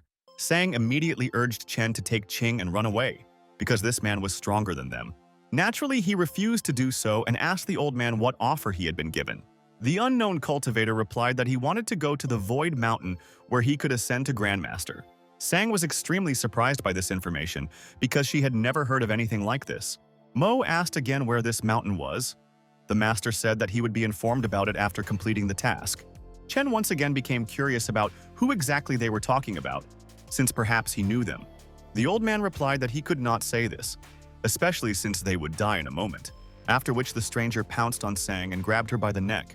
Everything happened too quickly. The brave girl intended to delay him so that Yang could escape with Mo. However, she had no chance to resist, and the old man rushed to strike her. Accepting her fate, Sang closed her eyes, knowing there was nothing she could do to help. But at the very last moment, the guy knocked away the hand of such a powerful mercenary, who noticed that the young man was indeed very strong, because no one had been able to stop him before. Chen was filled with incredible chi and said that if the killer revealed who sent him, he would spare his life, which only made the overly self-confident cultivator laugh, who of course refused to talk about it. He stated that no one had ever allowed themselves to speak to him in such a tone. At this moment, the old man also burst into powerful spiritual energy. A moment later, the killer attacked the protagonist, naively believing that he would defeat him. The young master was not afraid of him and responded in kind, and thus a fierce battle ensued between them. They eventually ended up in a clinch, where the stranger felt the teenager's strength. The young cultivator, in turn, was prepared for a deadly confrontation. Naturally, the old man saw this and realized that the guy was not as simple as he seemed to him at first glance, stating that his strength was impossible, as even if he had trained since childhood, reaching the peak of the inner realm was simply unthinkable, adding that if he succeeds in defeating him, he will gain unimaginable power. Chen said with great confidence that he would not give him such an opportunity. Then the killer began to use absolutely all of his magical abilities. In this way, he was able to generate a kind of cloud with multiple impacts. Sang recognized him as Shiuan, who had shaken the Northwest several years ago, and she quickly informed Mo about this. However, the young man was not at all afraid of such a powerful cultivator. Then he rushed to attack the mercenaries' numerous blows, which managed to surprise him once again. Because Yuan simply couldn't keep up with the speed of the gifted teenager, Pan, dumbfounded, asked how he managed to block all his attacks. Chen, in turn, felt superior and did not waste time.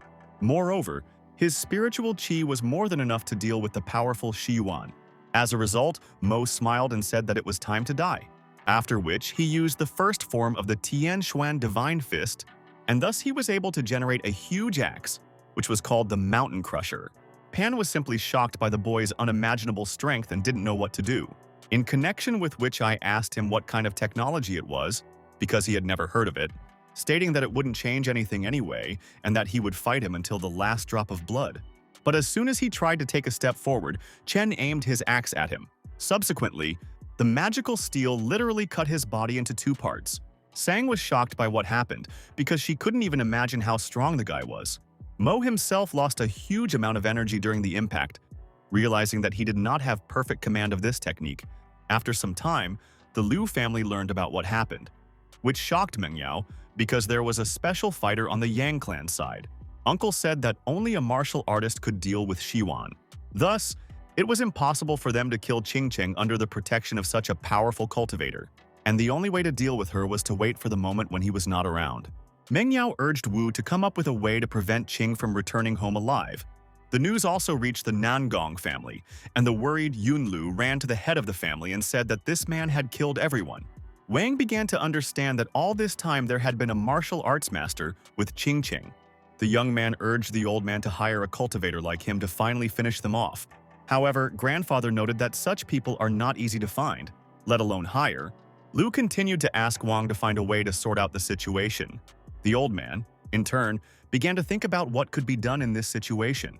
Meanwhile, Manchuan informed Anzhong about the attempts to attack Qing and offered to bring her home. But the old man was in no hurry to do this, because young Master Mo turned out to be much stronger than the previous ones. So she was safe. Chuan asked if he really thought Chen was such a powerful cultivator. Zhang replied that he was clearly trained by a great man, since he could easily fight back against everyone at such a young age. The main character, in turn, went to the auction together with Sun and sang, with Qing.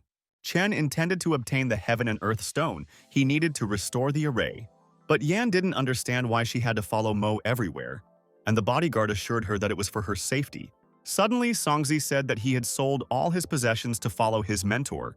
The guy praised him, because the old man was able to absorb qi into his body in just a couple of days. After which he reported that this auction house is the largest in the city. As Chen passed by the magic stones, he noticed that there were indeed some good specimens among them. But by chance, Anya and her friends also came to the auction, eagerly awaiting the start. Keiyu noted that only rich people could come here to buy good items. Their escort, Lin, said that they could just watch the process, adding that if they were lucky, they might meet someone from the Lin family inside. At this moment, they suddenly saw Chen, who was just passing by them. Tao noted that the guy was probably hoping to try his luck, but there was no place for people like him here. Anne couldn't understand what he was doing here, but Yaner was delighted at the sudden meeting, in connection with which she ran up to him and greeted him with a sweet smile on her face. Murong said that Lin took them to the auction to watch the event, then asked why he came. Chen replied very politely that he had decided to buy a couple of stones for his father. But Tao couldn't ignore Mo's presence and began to provoke him in every possible way, saying that there is no place for someone like him here because he simply doesn't have enough money. Murong immediately urged the arrogant Lin to speak politely to the protagonist. At this moment, Qingcheng approached them and pointed out that his classmates were clearly underestimating Chen. Tao was literally speechless when he saw such a gorgeous young lady. The girls were also stunned by the sudden appearance of such a pretty rival. The young master, in turn, knew that Yang had always been good at putting on a show and getting into trouble. The puzzled Yunner asked such an important person who she was. Qing immediately took the young cultivator's arm and introduced herself as his fiancée. The male half was stunned by such an unexpected turn of events and began to envy him. The girls were also shocked by such a statement from a lady unknown to them. Murong decided to check with Chen. If this was true, Mo replied that their engagement was broken off. This only pleased most of the girls and Yunner herself, who immediately smiled. But Qing once again made the situation worse by saying that it was not yet certain, and no one could decide for her. Extremely surprised, Lin asked how he got such a beauty, adding that someone like him was clearly not worthy of even touching such a pretty girl. Yang couldn't stop herself and again stated that she and Chen were already living together, which again plunged everyone present into a state of shock. Sang was also perplexed. After all, she couldn't understand why the lady had chosen such a tactic at all. Naturally, Mo understood that she was saying this on purpose, and not because of personal sympathy for him. Murong asked the guy again if everything she said was true. Without giving him a chance to respond, Qingcheng said that she wouldn't lie to them. But the teenager himself said that he simply let her stay with him for a while. He then yelled at Yan, telling her not to behave like that again or he would send her home.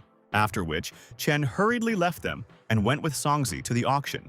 The old man asked if there was any need to teach a lesson to these ignorants. Mo answered negatively, and the student noted that he was truly a merciful man.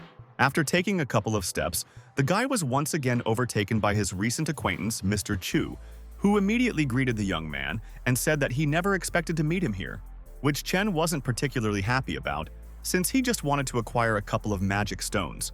Of course, Wen Xiong intended to establish a relationship with such a powerful teenager.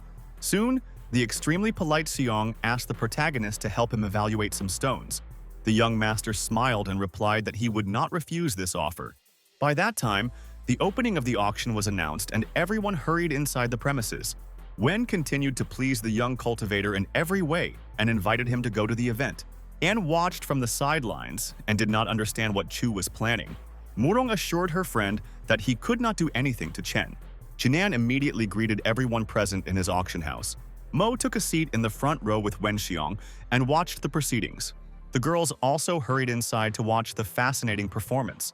Chu suddenly said that Jia was much more influential than him in terms of strength and was one of the best in the city. Meanwhile, auction workers brought out a huge uncut stone, worth $500,000. One of the richest men in Qingyang named Butong immediately entered the bidding and offered $550,000. But a direct descendant of the first family in Linzhou named Tianya claimed $600,000. Mo asked how rich the Ling clan was. Chu replied that they were all about equal financially, but they had mysterious origins. At this moment, Chen turned his attention to the old man sitting next to Tian. He had an early stage of the Inner Kingdom, which was the mysterious origin of their family. Suddenly, Su Donghan shouted out that this stone was completely empty inside and was not worth that much money. Wen noted that this man was extremely dangerous and was a bandit who was at odds with him and Jia. The guy looked at his friend and thought that he was a follower of the Ying death sect. Naturally, Jinan became indignant, saying that he could not see through the stone. But Zhu continued to insist that when this boulder was split, everyone would know the truth. Tianya objected to him, saying that for him 600 was still not money, and he just decided to play around. Tao immediately told An and Qian that their clan was truly majestic compared to others. However, the clan members themselves did not consider him their relative, but quite the opposite. Chu in turn asked Chen's opinion about the stone. The teenager confidently stated that it was terrible. Thus, the cobblestone ended up in the hands of Tian, who asked Jinan to split it. As a result, there was nothing inside it, which naturally infuriated Lin. The young man could not contain his emotions and began to get indignant. Although before that he had claimed that 600,000 was not money for him. Donan was truly enjoying what was happening and said that he should have listened to him. The next lot was 1 million wen, which was announced by Jia, who presented everyone with another stone. Zhu immediately said that there was an emerald in it, and he was ready to pay 2 million for it, thus raising the bar so much that most rich people did not dare to compete with him. An angry Tiania shouted that he was ready to pay 2,100,000. Khan immediately dropped out of the race for the boulder and said that it now belonged to Lin. Jinan, in turn, ordered the auction house staff to immediately saw the stone. A moment later, the boulder underwent a dichotomy, and inside was indeed a precious stone. Tiania pointed out that this time Don had brought a real expert with him, but Shu assured him that it was just luck. Wenxiong also began to understand that Han had prepared well for the auction this time, after which Jia hurried to present the next rough stone, but Zhu suddenly interrupted his speech. Having stated that it contained a piece of jaded and that it was worth a maximum of 800,000, that was his bet. Jinan literally went into a rage but still managed to control himself. Unexpectedly, the main character raised the bet to 1 million, which shocked everyone present. His classmates like Tao had only one question: where did he get so much money? Murong said that this was not surprising since he had talked about buying 2 stones. Lin began to believe that he simply wanted to put on a show and did not understand stones. Surprised, Chu asked if he was really that good, and the young master assured him that he was more than good. Shu, of course, could not miss the opportunity and began to say that inside this boulder there was ordinary jaded. However, the young cultivator demonstratively ignored such an arrogant Han. Most people began to wonder who this man was and where he came from. Wen Ziyong urged Dong not to interfere if he was not going to raise the stakes. Zhu replied that this time he would gladly give the youth the opportunity to embarrass themselves. However, at that moment the assistant said something in his ear, and Khan changed his mind. Meanwhile, Jinan began counting down to 3 to make sure there were no more bidders, but at the very last moment Donhan raised the bar to 1.5 million. Chen, extremely confident, offered 2 million with complete calm. An enraged Shu instantly jumped up from his seat and asked if the child was really ready to go against him. Wenxiong nervously stated that in that case he would personally bet 3 million. The enraged Khan instantly raised the bet to 4 million, saying that he was not afraid of him. People were perplexed, believing that there really was unusual jaded there. Otherwise, they wouldn't have fought so hard for it. By that time, Mo had offered a whopping 5 million for the boulder, which was simply unbelievable. Jia, in turn, was simply delighted with such a sum, realizing that he would earn a lot of money. Don was literally seething with anger, realizing that the boy was really rich. His assistant decided to remain silent this time, which was also extremely suspicious. Jinan immediately began to happily count to 3, realizing that he was now rich. But at the very last moment, as often happens, Tianya decided to enter the game. However, this time Lin was in no hurry to raise the stakes, but stated that a child could not have that kind of money. Jia immediately asked the protagonist to present the required amount to confirm his intentions, but Mr. Chu said that this young master was his guest, and he had the required amount of money. The young cultivator instantly handed over his bank card and said that there were 10 million on it, which once again literally shocked those around him, who also wondered where the teenager got such a sum of money from. Songzi thought that earthly riches meant nothing to Chen and that he was a completely different person. Nan hurried to check Mo's balance so that he could continue trading with him. At this point, a worried Tianya called Tao over and asked if he was sure he didn't have that kind of money. The naive guy answered positively, but a moment later Jia reported that there really were 10 million on the card, which literally made Lin furious, and he immediately hit his henchman. Qiang was taken aback by this turn of events and immediately became interested in the young man, and began to understand that Chen had quite a lot of secrets lately. Qing had already thought of a way to get the teenager to move to a more suitable mansion. Soon, Jia suggested that Mo split the stone, and of course the young man agreed. And after a couple of minutes, inside the boulder there was a bloody stone, which was worth about 200 million. Everyone was horrified, and a joyful Chu immediately began asking Chen to help him choose the next stone. But at this moment, Jinan let it slip that Shu was deliberately revealing the less valuable stones to gain their trust. In this way, he pursues only one goal: to lull their vigilance in order to ultimately deceive them. Tianya was furious at this news and angrily said that the Lin family would not let this go. The auction owner, in turn, thanked Chen for helping him uncover Donghan's true identity, adding that he would give him a gift at the end of the event. Chu urged him not to be stingy this time. Mo himself handed over the blood diamond to Songzi with absolute ease and nonchalance. People were shocked because this stone was worth a fortune, and he treated it so casually. Murnog found herself thinking that Chen was a real man. Qingcheng was thinking about processing this stone and making a beautiful ring out of it. An extremely happy Jinan hastened to announce the next lot, which was also a precious stone. For the next few hours, Mo helped Chu acquire expensive stones, while Shu was humiliated. After a short break, Jia brought out another cobblestone and the auction continued. As soon as he finished speaking, the extremely self-confident teenager offered 5 million for the stone. People never stopped admiring the main character, realizing that he clearly knows a lot about stones. In connection with this, they also began to raise the stakes when the young master did so. But unexpectedly, Donhan wanted to offer a whole 30 million. As it turned out later, when the cobblestone was cut, the value of the stone inside was no more than 10 million, which naturally made Shu furious.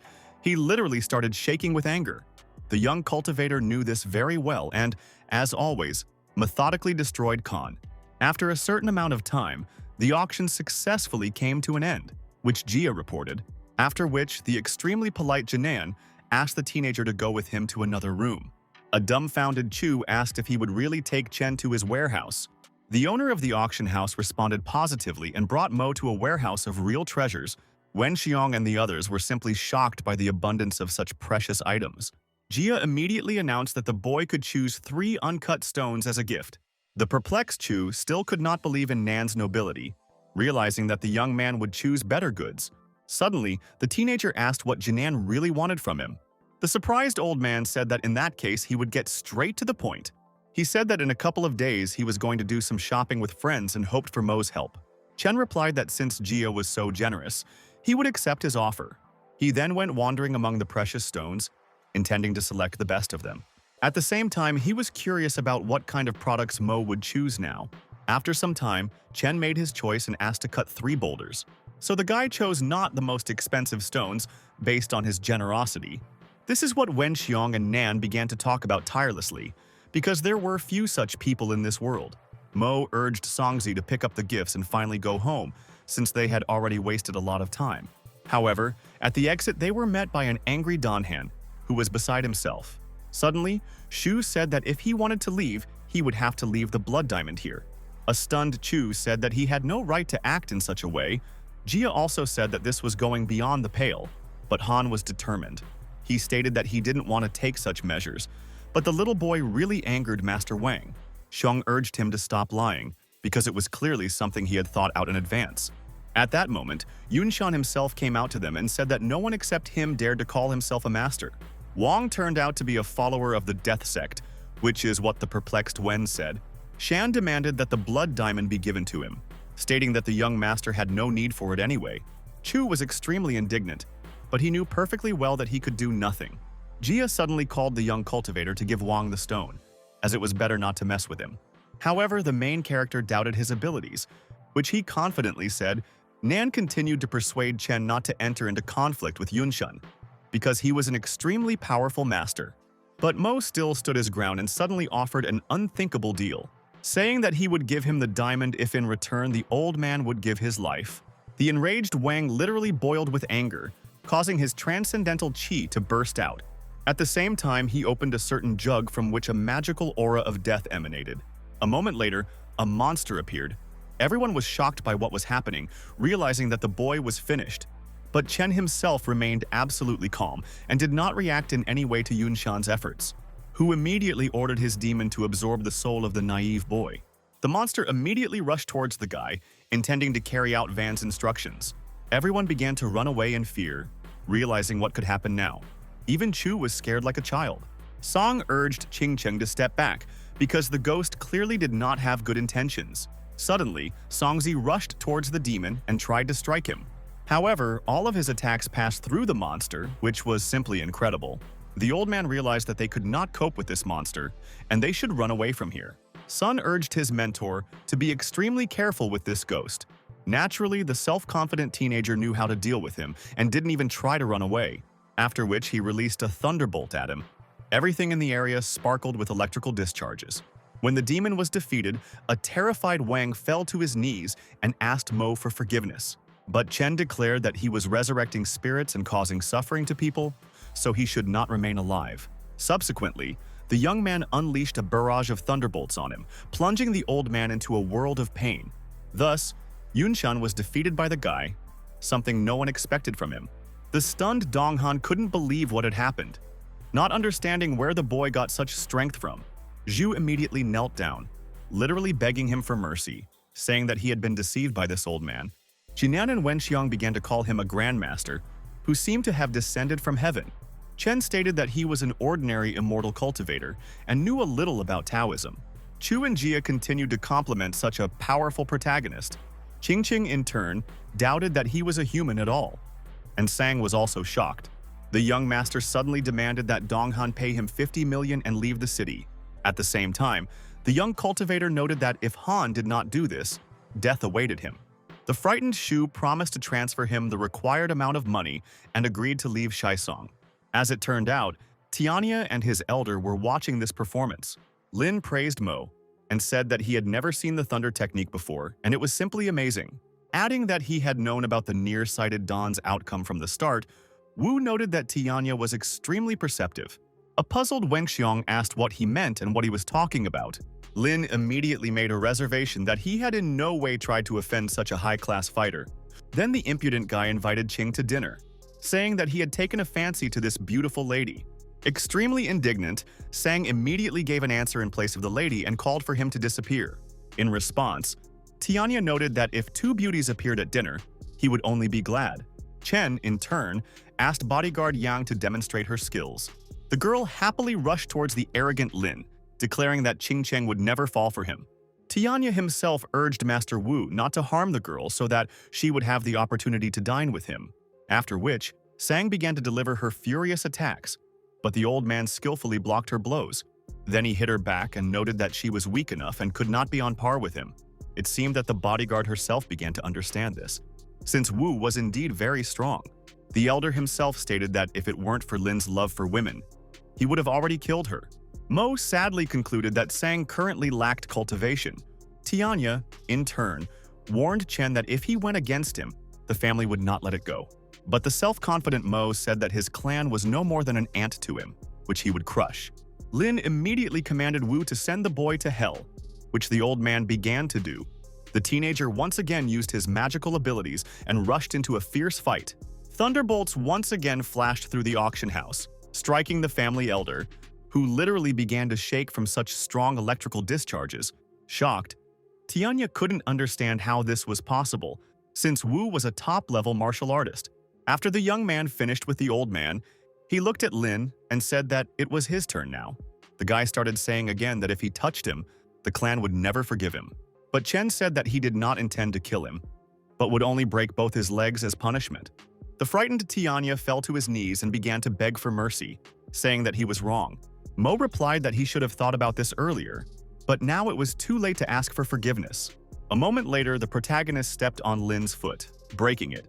Tianya, in turn, could not hold back a scream from such unbearable pain. The young master looked at the distraught guy with absolute calm and ease, who constantly insisted that his family would make sure that he spent the rest of his days in a wheelchair. Those around him understood only one thing. It was better not to mess with the young cultivator. Soon, they went to the rooms that had been arranged for them so that they could spend the night in peace. Besides, Chen felt much calmer this way, and he could finally get on with his business. Having laid out his gems on the table, Mo began to perfect them, to finally be able to break through to the next stage of development. Qing was thinking about how she could persuade the guy to let her make a ring out of blood diamond, which she so wanted to see on her finger, so that she could show it off to everyone once again. Chen, in turn, was extremely focused on cultivation, and after several hours, Mo finally entered the second stage of Qi concentration. He also intended to cultivate the immortal body of chaos in order to purify himself. The next morning, they all went out to have breakfast together, and to Qing's surprise, she cooked a delicious meal. At the same time, she constantly looked after the guy, showing her concern. But he understood that the girl was doing this for a reason. Sang, however, found it extremely unpleasant to watch what was happening, realizing what her mistress had planned. Unexpectedly, Jan asked the teenager to let her look at the blood diamond. Chen immediately changed the topic of conversation and urged her to start eating before everything got cold. Meanwhile, in the house of the Lin family, which was still in first place in Lingzhou, Tianya, with broken legs, demanded that her father immediately deal with this upstart. Sun's henchmen also felt that they needed to take revenge on this man in order to avoid losing face. At the same time, all the henchmen demanded that Chen's family be wiped off the face of the earth. In connection with this, the patriarch of the family ordered Rufin to take a couple of people with him and kill Chu. Naturally, the master could not disobey him, and went to look for Wen Xiong. 3 days later, Mo gathered everyone around the table to discuss the situation. Chu reported that the Lin family had attacked him a couple of days ago, and now they had sent an extremely dangerous person after his head. Shenhua said that Xiong shouldn't ask some child for help. Wen said that this young man was quite strong and had already defeated many fierce mercenaries. However, the self-confident Zhang believed that this was nothing more than luck. Songzi was seething with anger. Qingcheng and Sang knew very well that he was so arrogant until they saw Mo's strength. At this moment, Rufeng suddenly came to them and said that it would be better if Chu listened to him and accepted the offer. A puzzled Wen Xiong stated that he had already given up a third of his territory. But Wen noticed that this young master had broken the legs of the Patriarch's son, and there was no forgiveness for him. Chu looked at the protagonist, realizing that it was because of his antics that he was now in trouble. Suddenly, Shenhua stood up from the table and challenged Ru to a fight to see who was stronger. Lin asked if he had thought carefully before challenging him. Zhang replied that his family was not worthy of being taken seriously. As a result, the enraged Rufin rushed at him with his fists, declaring that he would be happy to deal with him. As a result, they began to sort things out between themselves using martial arts. The young cultivator asked Songzi who would win this battle. The old man guessed that Shenhua would win this fight, but Chen said that was the wrong answer, adding that he would lose in less than 10 moves, as he was too arrogant and underestimated the enemy. After a couple of minutes, Feng's strength was actually enough to cause trouble for Zhang, who was on his last legs and choking on his own blood. Suddenly, Lin stopped fighting and urged him to surrender while he still had the chance. Shenhua turned to Wen Xiong and said that he was indeed not his opponent. Chu was shocked by this turn of events, as he thought Zhang would defeat him. At this moment, Chen stood up from the table and said that it was he who broke both of Tian's legs. A stunned Ru noted that this couldn't be, because he was just a child. Mo was quick to reassure him otherwise, saying that one should never underestimate the enemy. This only made Lin laugh, and he began to say that he was not a martial arts master. Jang, in turn, said that the stupid, arrogant little boy would not be able to oppose him in any way. Suddenly, Chen took out a certain pill and offered it to his old disciple. Songzi was extremely surprised by the master's decision and looked at the pill with surprise. Naturally, everyone realized that the teenager had actually given him the Pei Yuan pill. The old man immediately agreed and accepted the gift from his gifted mentor. After swallowing the pill, his spiritual qi increased tenfold, as evidenced by the blazing fire that engulfed his body. Shenhua believed that this was nothing more than a pretense, and that they had deliberately staged this show. Rufin began to understand that this was an extremely effective pill, but he didn't think it was that effective. Songzi immediately bowed to Mo and declared that he would never be able to repay him in his entire life. The guy himself called on the old man to demonstrate his abilities so that no one would have any doubts. The student instantly jumped up from his seat, heading towards the shocked Lin, who realized with horror that he had become a master of the Inner Kingdom. It was amazing. The dumbfounded Zhang was also perplexed, because he had never seen anything like this before. Songzi in turn rushed to attack, dealing fierce blows to the arrogant Rufin. The frightened Lin tried to block the attacks of the maddened old man, but he was extremely unsuccessful. At one point, Sun struck him in the arm and broke it, which was quite painful. As a result, Feng flew to the other end of the room, not understanding how this was possible. Zhang froze in place, realizing that he had truly reached the peak stage of the inner realm.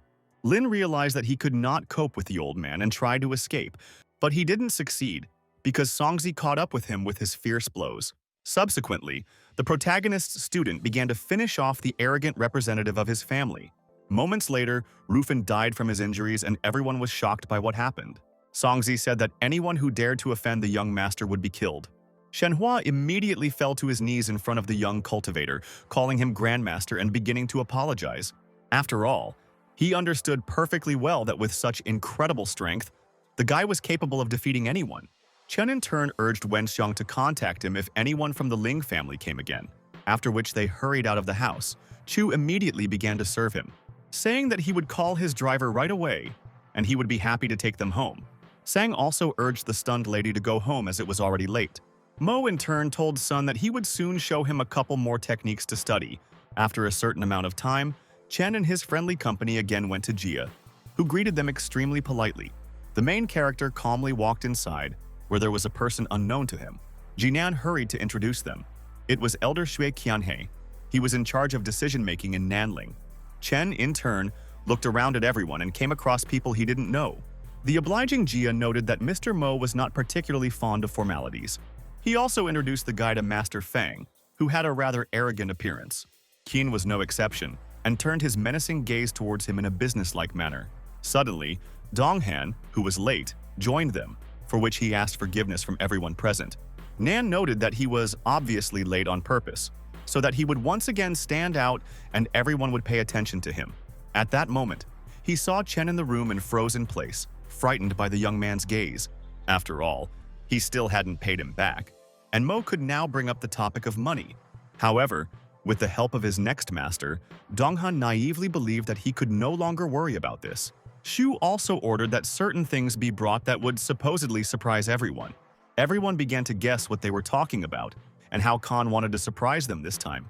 Having demonstrated some artifacts in the form of a yin-yang figurine and amulet, Don called on everyone to familiarize themselves with the assortment. Qianhe, in turn, asked Long's assistant to check these items.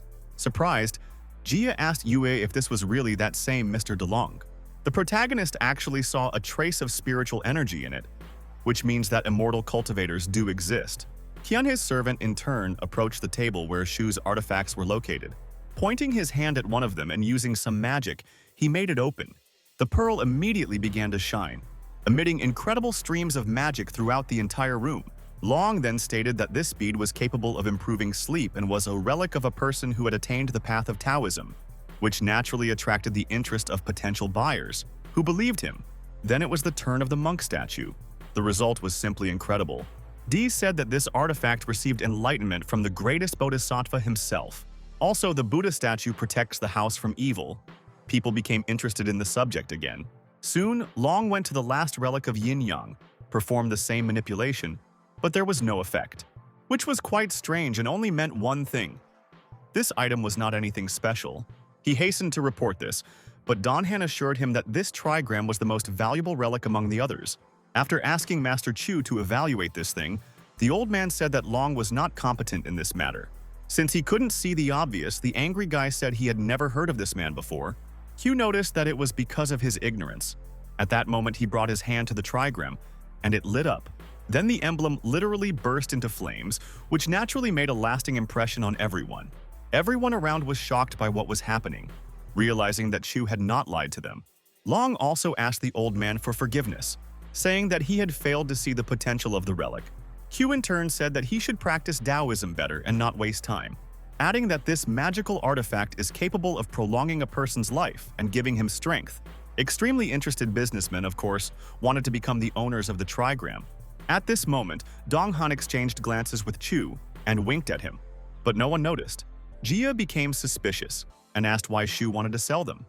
Han replied that he had more valuable things.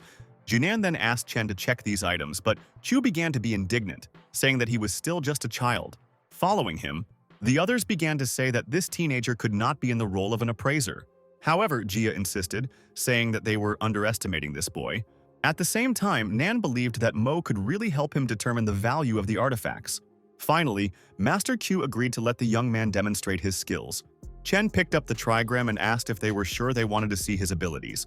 Donghan and the old man urged the protagonist not to waste time and speak out about the items. Then the young master said that in fact these were not artifacts at all, but fakes. People began to wonder if the young cultivator was telling the truth because they were already ready to buy these products. After which Mo began to argue, saying that the glass ball was simply filled with yin energy. The Buddha statue is also a fake and will only attract evil spirits. And in the trigram there is a catalytic formation of the water attribute, which is contained in the jade itself, and although the water element can nourish the human body, this requires the master to use his energy.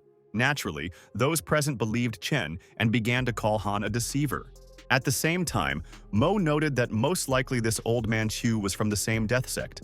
At this point, he couldn't take it anymore and declared that he would skin this bastard alive. As a result, he took a deep breath, and no one could understand what he was going to do. Soon, Wuman exhaled a poisonous cloud, and everyone began to disperse. Suddenly, ghostly spheres emerged from the cloud and rushed towards Chen. The frightened people began to flee, realizing that the old man had gone mad. Q himself noted that today, the boy would experience the unbearable pain of soul absorption. The poisonous cloud continued to move towards the teenager. But as always, he was not afraid of such a trick, stating that he could release many ghosts, but they would all fall from the violent thunder. A moment later, the main character sparkled with numerous lightning bolts. The dumbfounded Chu asked if he was really a descendant of the Heavenly Master Sect. Naturally, Chen ignored his question and sent thunder arrows at the old man, which were approaching the shocked elder with great speed. Wuman, in turn, once again summoned the furious demon and directed it towards the teenager.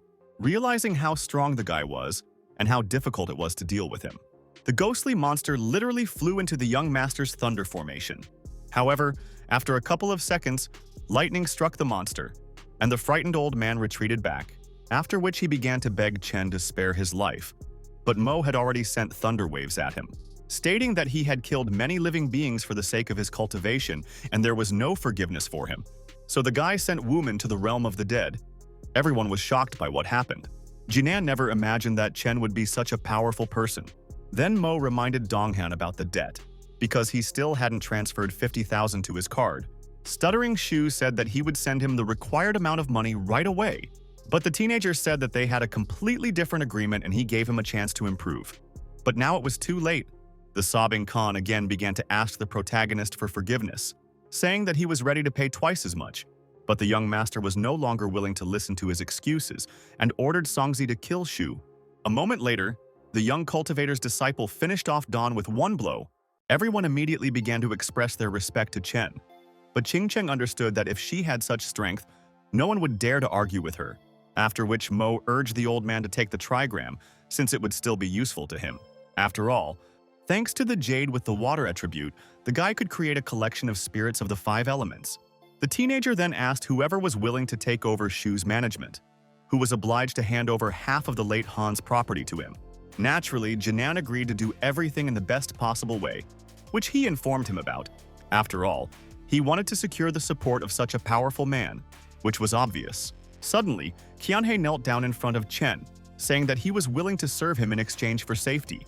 Following him, the rest of the once influential businessmen fell to their knees, asking for the same thing. Mo said that if anyone dared to do dirty things behind his back, he would die. Even Fang and Qin knew that they were no match for this man, so it was better to bow down to him. DeLong, in turn, realized that this guy was from a completely different world.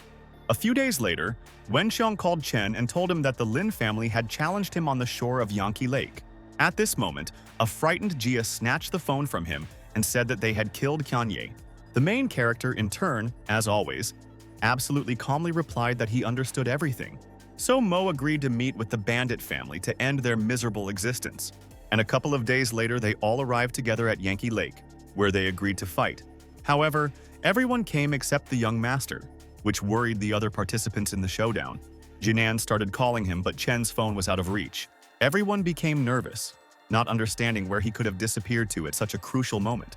By this time, the Lin clan had arrived in full force, and tension was still visible on Chu and the others' faces. Suddenly, a very bizarre representative of their criminal family appeared. The bodyguards called him the third eldest master, which was also strange. He literally ran on the water, intending to demonstrate his abilities.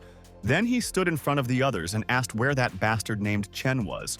It was at this moment that Mo appeared, and everyone breathed a sigh of relief, realizing that they were saved. The protagonist came as always with Songzi and Qingqing, who also brought Sang. Wenxiong noted that now the advantage was clearly on their side, and soon the Ling family would fall to its knees. The clan representative immediately called on the boy to kneel down, but naturally the young man did not do so. In response, Chen said that his family was clearly some of the stupidest people he had ever met. The guy with long hair and a small beard got into a fighting stance and made it known that only the winner could speak, and he wanted to start the fight immediately. The old man chuckled and replied that if he wanted to challenge the young master, he would have to deal with him first. But the young man did not calm down and asked if the old man wanted to die prematurely, and promised to help him with this. The gray-haired old man became very angry and called him an arrogant jerk. The boys got into a fierce fight, and when the guy attacked the old man, he blocked the blow with a sharp movement of his hand. Then the enemy did not calm down and again attacked the old man using his superpowers. The people around opened their mouths in shock, with cold sweat running down their faces. The men couldn't understand what was happening and were simply horrified as the fight gained momentum. The young man thought the old man was quite strong and said that if he joined their family, he could guarantee him a bright future. But if he did not agree, he would have to kill him.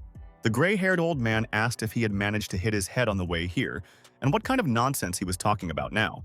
The enemy smirked again and exclaimed that he didn't know what would be the best option for him. He explained, pointing to the boy standing next to him, that their family was best known not for their fighting skills, but for their swordsmanship. They will regret their decision for the rest of their lives. After his words, the boy raised a sharp, long sword above his head. He began to fly towards the old man to strike, and decided to use the Dragon Sect's triple wave. The gray-haired old man decided not to give up and used the Tianshan three-fisted mountain crusher. The battle continued and the two forces met together. The old man tried to parry the blow of a sharp, long sword.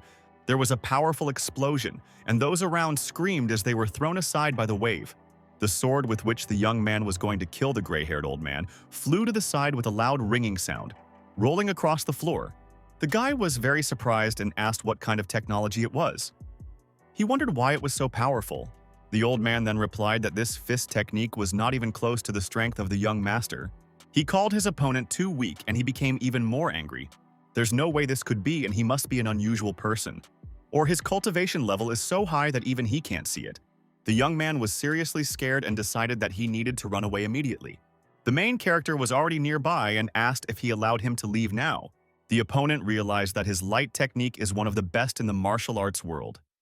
Even if he is a master of the transformation realm, he will not be able to catch up with him. The guy started running faster and faster, but the young master had already raised his finger up. He released a very long, sharp sword in the form of a golden beam that had already reached the enemy's forehead. A hole appeared in his forehead and scarlet blood began to flow out. He cried out, feeling his death, that this was simply impossible. The arrogant guy, after such a powerful blow, turned over and fell straight into the water. The girl who was standing nearby was very surprised and thought that Chen Mo was so strong. The guys who were nearby were also very surprised by this. They bowed before him and said that Master Chen was the most powerful person in the world, and they bowed before him. The main character looked seriously at the boys and asked them to return to their family. Meanwhile, the Ling family, Ling Zhou, a man came to the Lord Patriarch and said that Jianfeng had been killed. Lin Song, the patriarch of the Lin family, was simply shocked and exclaimed that perhaps it was time to invite him to meet with them. The guy said, addressing the patriarch, that there was a man outside who was threatening them. The man asked him to continue speaking. Then the boy answered the patriarch that the man was asking him to come out to him and accept his death. Lin Song asked if the guy had told him his name and how old he was. He also wondered how many people were with him. The boy explained that he looked like a student and said that his name was Chen Mo, and he came all alone, which surprised the patriarch very much. The man on whom the main character had his foot asked to let him go. He called him a corpse and begged to let him go right now. Lin Run, Lin Song's third brother, came out to him. He told Master Chen that he was quite strong and asked if the boy wanted to negotiate with his family. Then the main character looked at him in surprise and replied that he didn't want to. He explained to the third brother that he came here to destroy their Lin family.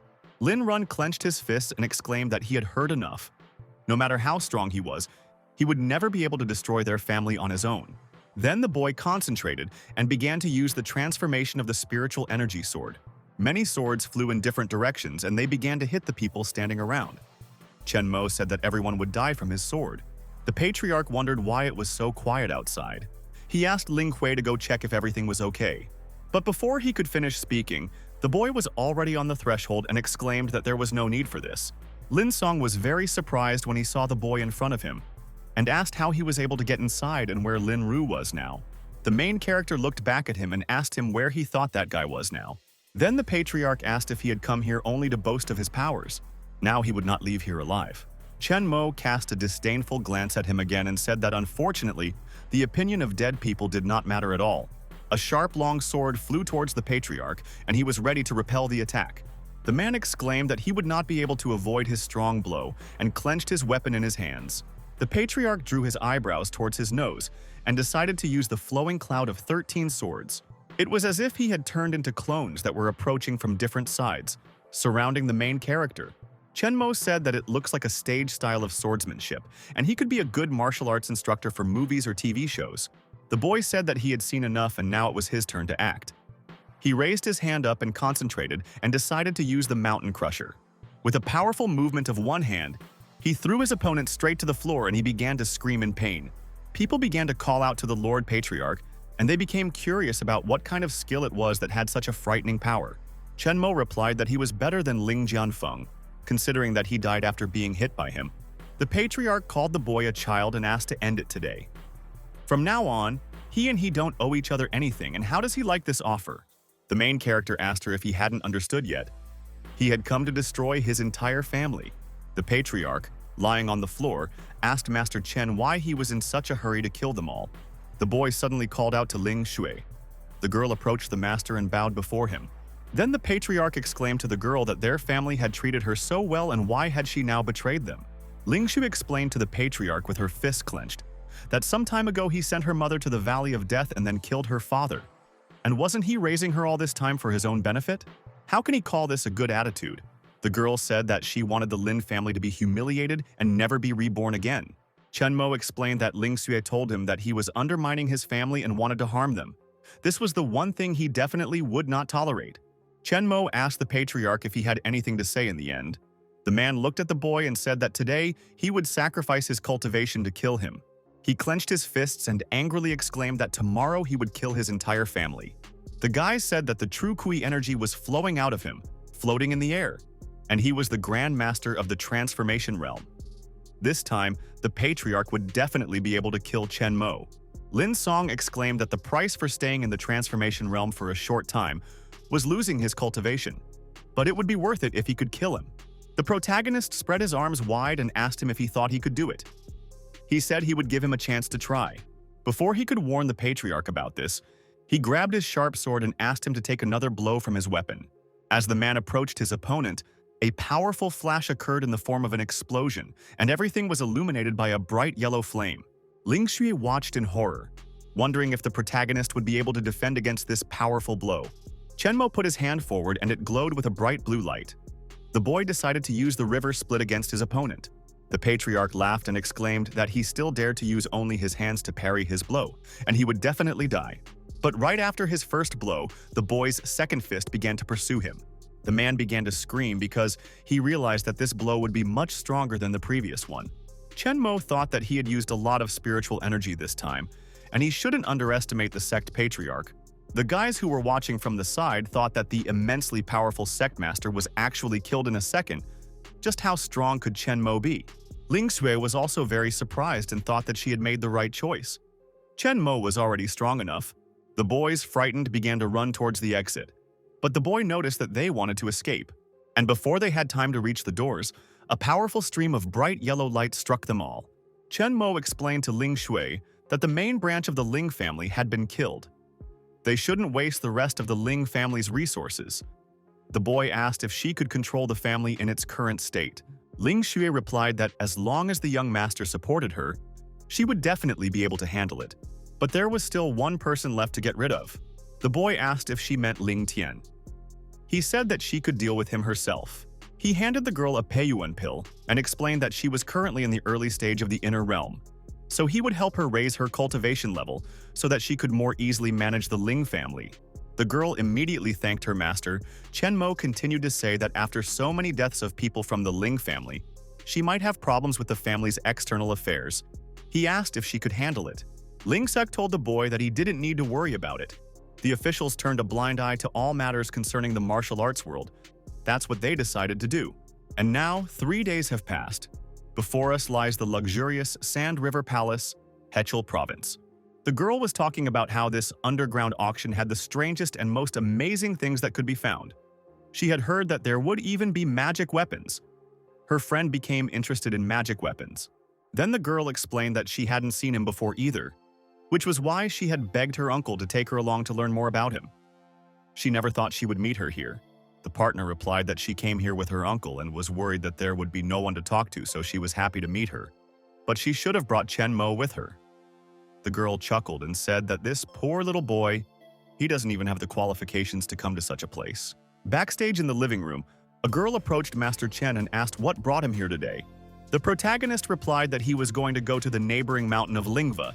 But when he came here, the auction had just started, so he decided to stay. He heard that magical weapons would be put up for auction. The boys entered the treasury. The girl told Master Chen that she knew nothing about the magic tools, but everything was stored here. She asked him to make himself at home and he can look around and take whatever he likes. Chen Mo immediately agreed and started walking towards the shelves. On the shelves were various decorative and antique items.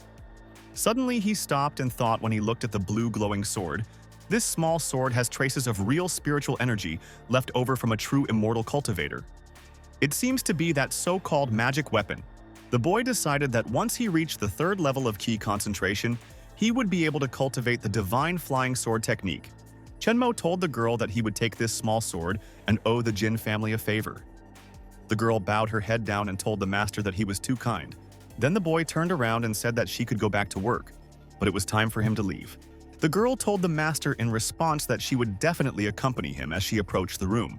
The girls who came there also saw Master Chen. One asked the other why he was leaving the staff room. The second girl also looked in his direction and asked why he was walking with a member of the Jin family. Wei Xun, the direct descendant of the Wei family, seethed and exclaimed to Master Wu that he wanted the master to help him get rid of this guy. Anyone who dared to approach his Jin Peiyun deserved to die? Master Wu told him not to worry. Killing him would be as easy as swatting any flying fly. Meanwhile, the next evening, the girl was saying that unfortunately she didn't have a chance to see the magic weapon at the auction. But the view from this mountain is really beautiful. Sun Jingchai's uncle Murong Yan asked where exactly on this mountain the spiritual plant was. They hadn't seen a single one during the entire journey. Ai Sun Jingchai's bodyguard, replied that if the spiritual plant was so easy to find, it wouldn't be called a spiritual plant in the first place. The man said that those people up there must definitely know the location of the spiritual elixir, so they would simply follow them. The boy told Master Wu that many people were heading to the mountains this time. He was afraid that they were all here to find the spiritual plant. Master Wu replied that the more people that came, the better. Let them fight the monsters, and they would reap the fruits of their labor. Suddenly their gaze fell somewhere right in front of them, and they asked to look. Could this really be the very place they were looking for? In front of them was a beautiful waterfall that beckoned with its blueness and beauty. There was a scarlet fruit hanging on the tree. One seed would grow from the flower after 50 years, and after another 50 years, it would bear fruit that could raise the skills of a martial artist or cultivator by an entire level. Master Wu smiled and said that only he, as a member of the Heavenly Spirit Sect, would be able to maximize the healing effects of the scarlet fruit, laying the foundation for his future ascension to the Heavenly Spirit Realm. The boy exclaimed to the master that he could see the spiritual medicine. Master Wu asked him not to be impulsive, but to just wait and see what would happen. The boys noticed that the water in this lake was muddy, and the bottom was not visible, like ink. And this was very strange. They should not just go forward at random. The blonde boy told his Master Wu that something had gone wrong, and they were all just standing there watching. Then the man came up to the boy's ear and whispered something. The boy smiled and exclaimed that he really was a great master. The guy came out to these people and introduced himself as Wei Ziyun, and told them to listen to him for a little bit. He will speak plainly. They are all here for the spiritual medicine. He proposes that whoever can get to the spiritual medicine first, it will belong to him. He asked the boys if they agree. Then one of the guys replied that it was a pretty reasonable offer for whoever could get it. The guy continued to talk about how it didn't matter what was in that lake, but he would still try to get to it. And then one of the guys took his t-shirt off his chest and jumped into the lake. Another exclaimed as he approached the water that this was the easiest, shortest, and most effective way. Another man jumped into the water and decided to try to swim across the lake too. The first guy who jumped into the water laughed and said that this spiritual plant would be his and he would soon become a patriarch. Meanwhile, the blonde boy asked his master what if they get to the spiritual plant. The master smiled and asked him not to worry because they would not succeed. The guy who jumped into the water laughed and exclaimed that the spiritual plant would now be his. Suddenly, there was a terrible scream and he began to drown, raising his hands up. The rest of those who also jumped into the water looked at the red spot that was spreading across the water surface. The boy began to be covered in red streams of blood, emerging and calling for help as loudly as possible. A huge crocodile with sharp white fangs appeared above his head and attacked him. The guy kept screaming and his face was covered in beads of sweat and blood was pouring down his body. This crocodile was very unusual and huge.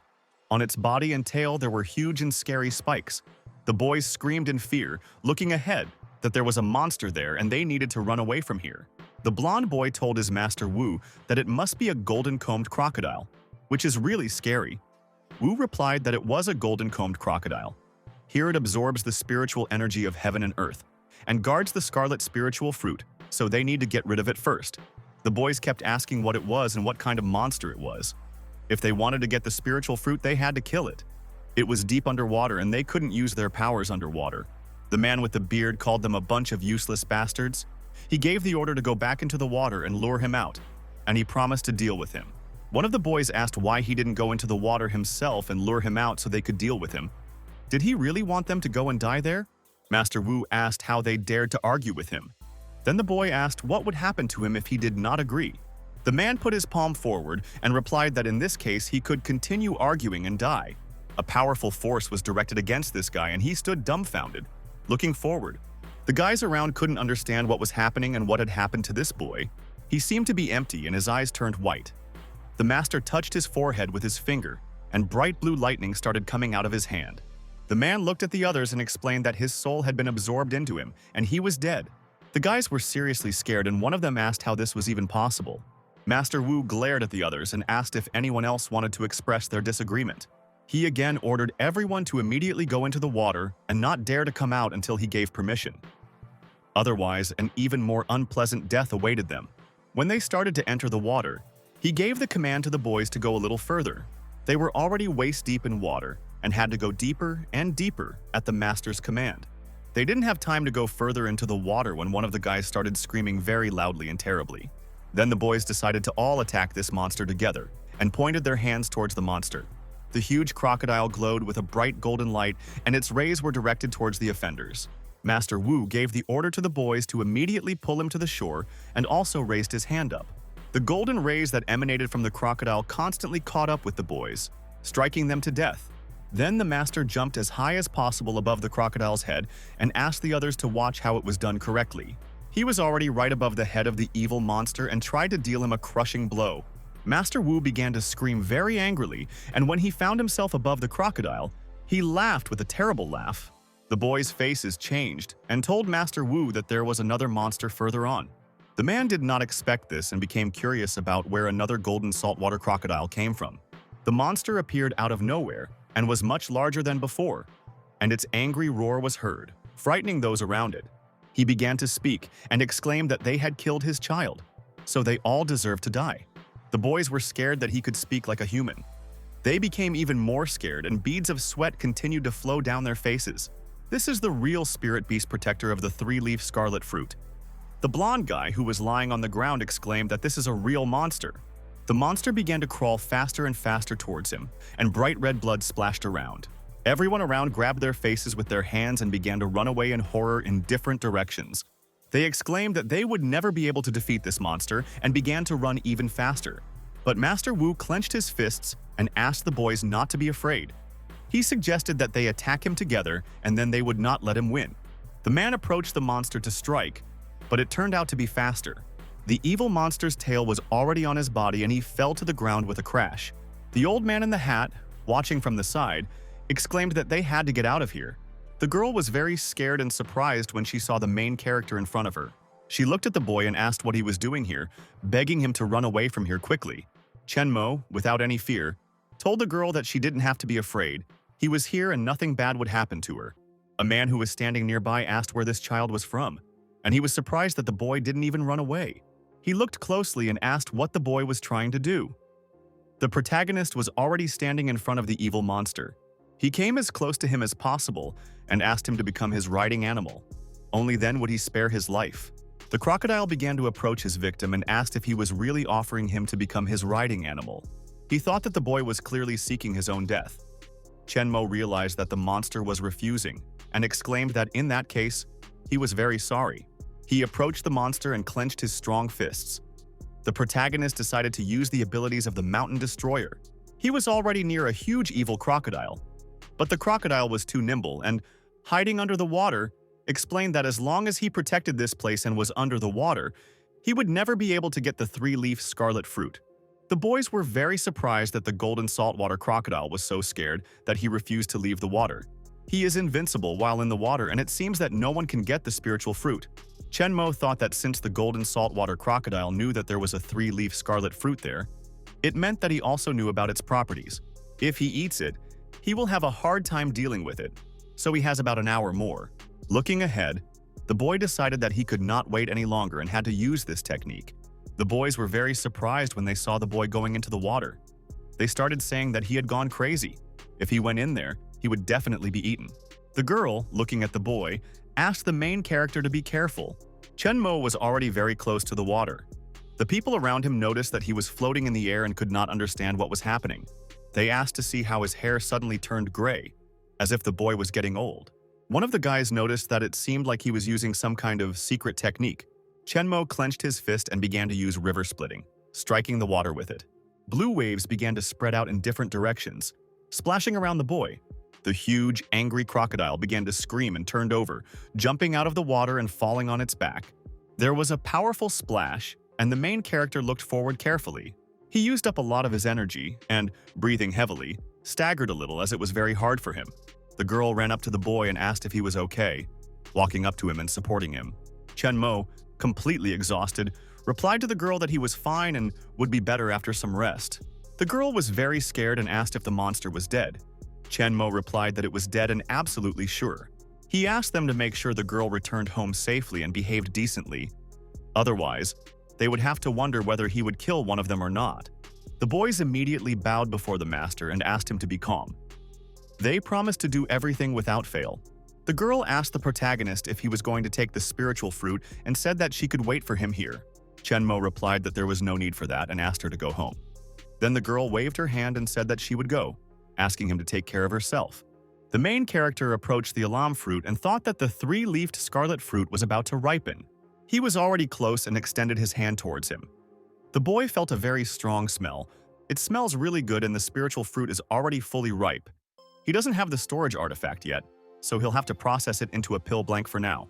This was necessary to ensure that its medicinal properties would not be lost, and finally, everything was ready. Chen Mo was afraid that no one knew that these 3 leaves were also an incredibly rare spiritual medicine, so he plucked them from the tree. The boy walked towards the water and noticed that the water in this lake was as dark as ink and contained a very dense metallic yuan force. Before he could finish his thoughts, he put his palm forward and it began to glow a bright blue color. Of course, it is because of the gold crystals of jade. The gold affects the water, making it so dark. Moreover, in the depths of this lake, there is a core of golden crystal jade that will help him cultivate his golden elemental body to a higher level. Meanwhile, in front of us is a spacious valley of despair, in the room of which the girls were dancing. They continued to dance. The man sitting on Gui Yuguang's chair held one of them on his lap and asked her not to worry. He promised to absorb every drop of her yin energy, but not to kill her. Lingshu was truly frightened and said with tears in her eyes that her master would never spare him. The man then smiled wryly back and exclaimed that that would be great and would save him the trouble of looking for him. After all, the Lin family worshipped him, so he would like to hear his explanation for her destruction. Meanwhile, Yangu Lake, the Heavenly Spirit Sect, came to seek revenge from Chen Mo for killing Wu Yu Wusheng. Chen Songzi fought 3 battles in a row and was finally defeated by Huang Shirong, the second disciple of the Heavenly Spirit Sect master. Huang Shirong smiled slyly, drew his eyebrows towards his nose and asked the master what they should do next. Should they kill this Chen Songzi as revenge for Master Chu Wuming? But the man asked not to do this, but simply to hide the 2 women who live with Chen Songzi. The white-haired old man looked sadly at his offender. The leader of the Heavenly Spirit Sect, Gu Qianxia, stood above him with his fists clenched. He explained that in 3 days, at this very place, Chen Mo must come and accept his death. He would personally make their life worse than death. Meanwhile, the protagonist sat in the lotus position in the high, beautiful mountains with blue waterfalls flowing down them. His golden elemental body had reached the highest level of mastery, and his cultivation level was at the 3rd stage of the Qi condensation realm. This is all that remains of the crystal core from the original small jade, so it simply refines the magic weapon. This small sword he found at an underground auction is now also upgraded. Now that he has learned the first level of the 10,000 swords technique of the eponymous sect, he can hide it inside his body. The boy stood at the edge of the cave looking at the rising sun. He had finished his cultivation and could now return home. Huang Shirong asked his men where Chen Mo was. Was he even going to come?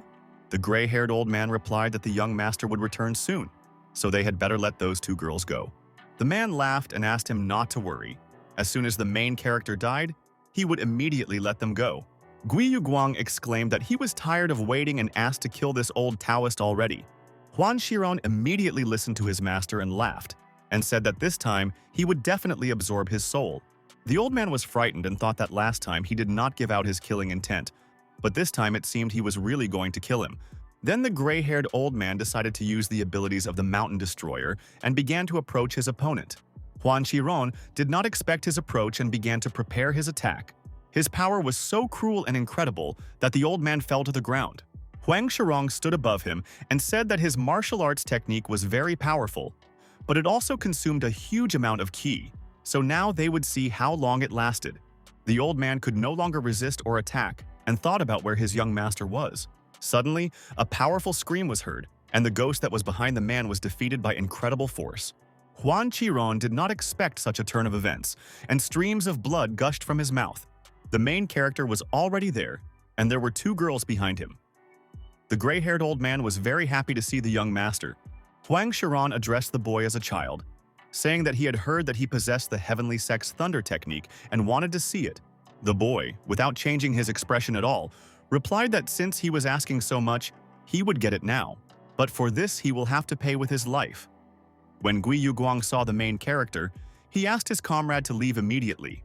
He stood up from his chair and began releasing a creepy purple monster from his mouth. This monster was already approaching the boy with incredible speed and was evil and scary. Chen Mo put his palm forward and it glowed with a bright, snow-white light. All his strength and power was directed against these 2 men who stood opposite him, waiting to attack. Yi Yuguang told the boy that he had killed his disciple Chu Wuming, and he asked him to explain himself immediately. Considering his incredible talent, if he acknowledged him as his master, he could forget everything that had happened before and teach him everything he knew. Chen Mo asked if he wanted him to become his disciple, and if he was even worth it. The man rose as high as he could above his head and replied that his life would end here then. Today, he would show him the true power of the demonic immortal ghost. He held out a creepy red palm with huge long claws in front of him. The man began using the demonic ghost claw and asked the boy to try one of his claw attacks. Chenmo noticed the immortal ghost and replied that he was far from immortal. The red evil hand was already approaching the main character, and he glowed with white light, illuminating everything around with his rays. Yu Guang took a stance to repel the attack, and the guys asked the masters if he was okay. The man replied that he was fine and that such attacks could not harm him. But he was afraid that Chen Mo had already reached the level of a grandmaster. Huan Shiran opened his mouth in surprise. He was able to reach the level of a grandmaster at such a young age, and this was simply impossible. Gui Yuguang exclaimed that this child must know some secret. The boy told the master that if they captured him and learned all his secrets, their heavenly ghost sect would become invincible. Gui Yuguang listened to him and agreed with him and said that they would all attack together and then they would be able to defeat him. Chen Mo was surprised and wondered if they dared to bully someone younger than them. As a whole crowd, they picked the wrong person to bully. Gui Yuguang was already approaching the boy with an attack and said that even if he tried to beg for mercy now, he would not give him a second chance. He was angry with the boy and asked his guys to remove him immediately. He wanted to kill the main character as soon as possible, but he put his palm in front of him using thunder. His hand was completely engulfed in bright white flame, and rays began to emanate from it, illuminating everything around. These rays began to hit his offenders and the guys were torn to pieces as if by a huge, powerful bomb. The boy continued to strike one blow after another at his opponents. He held his hand and thought that this one blow had used up half of his spiritual power, and this man was still alive. The Transformation Realm.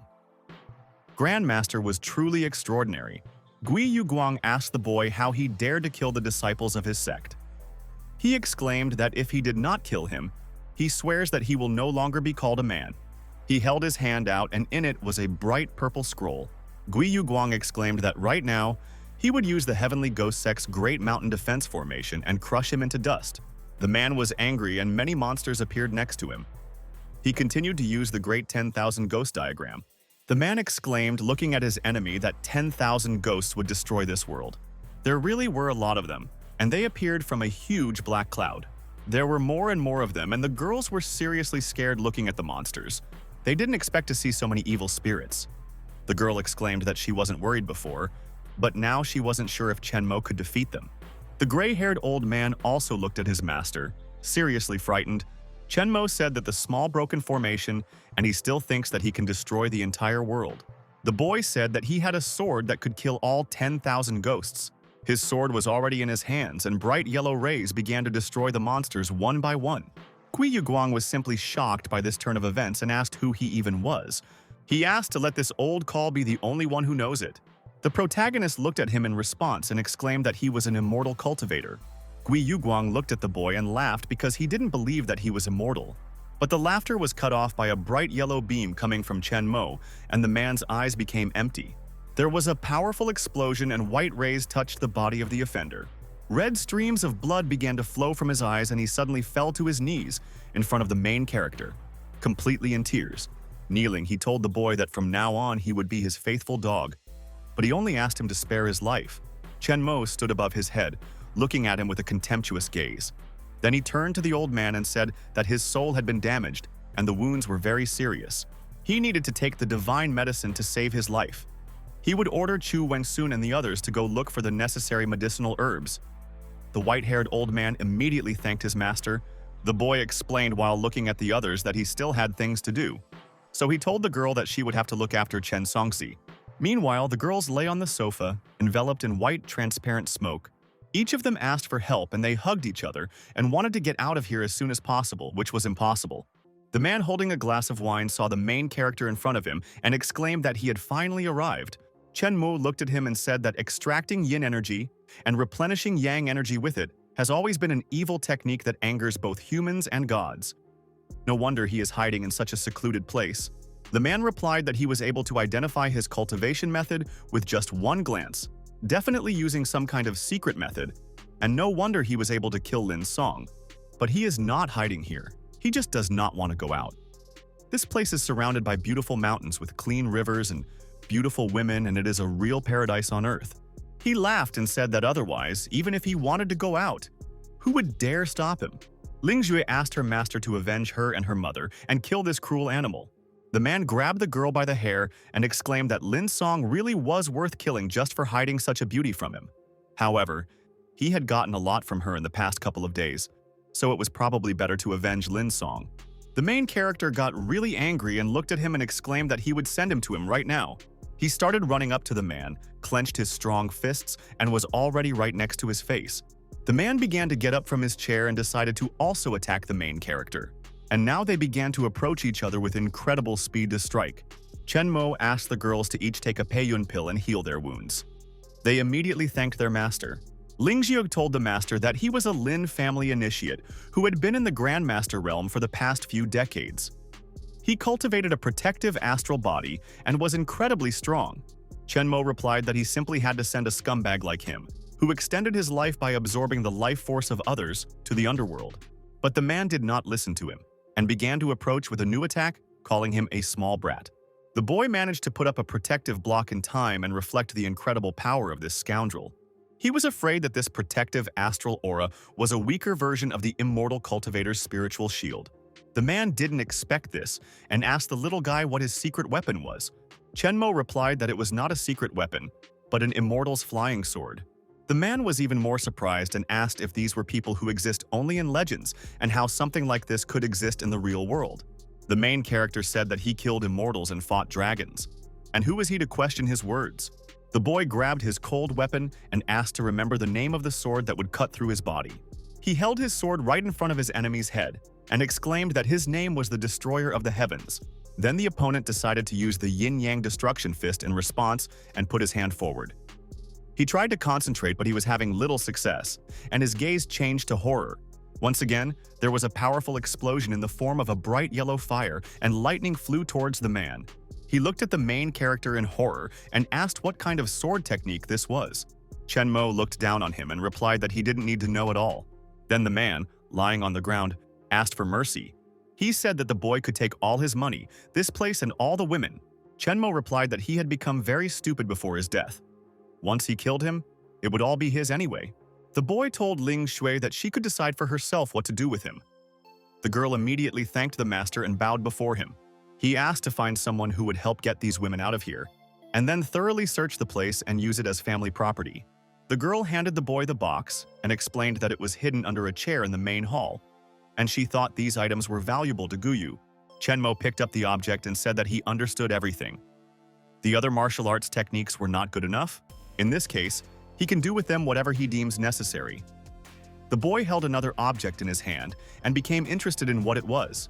He put on his finger a huge ring, which was a storage ring and a great thing. Although the storage space in it is only 4 or 5 square meters, it should be more than enough to use it. There is an inscription on the yellow cloth, and it says that this is a ring from the Mountain of Emptiness. Peng Xian once said that if one entered the Void Mountain, one could become a Grandmaster.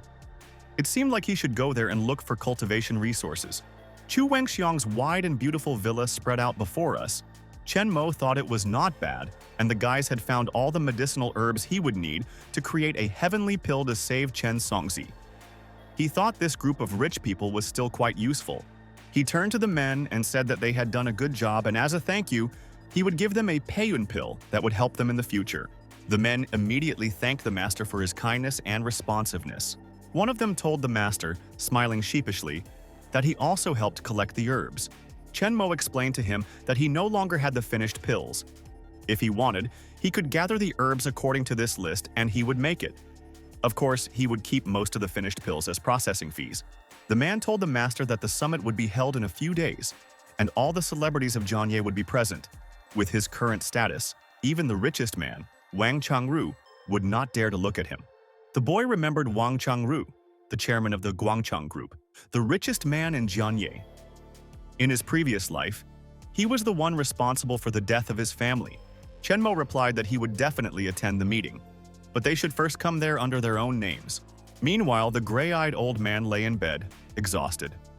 He saw a young gentleman in front of him. Chen Mo explained that this magical nutritional pill would help heal his damaged soul.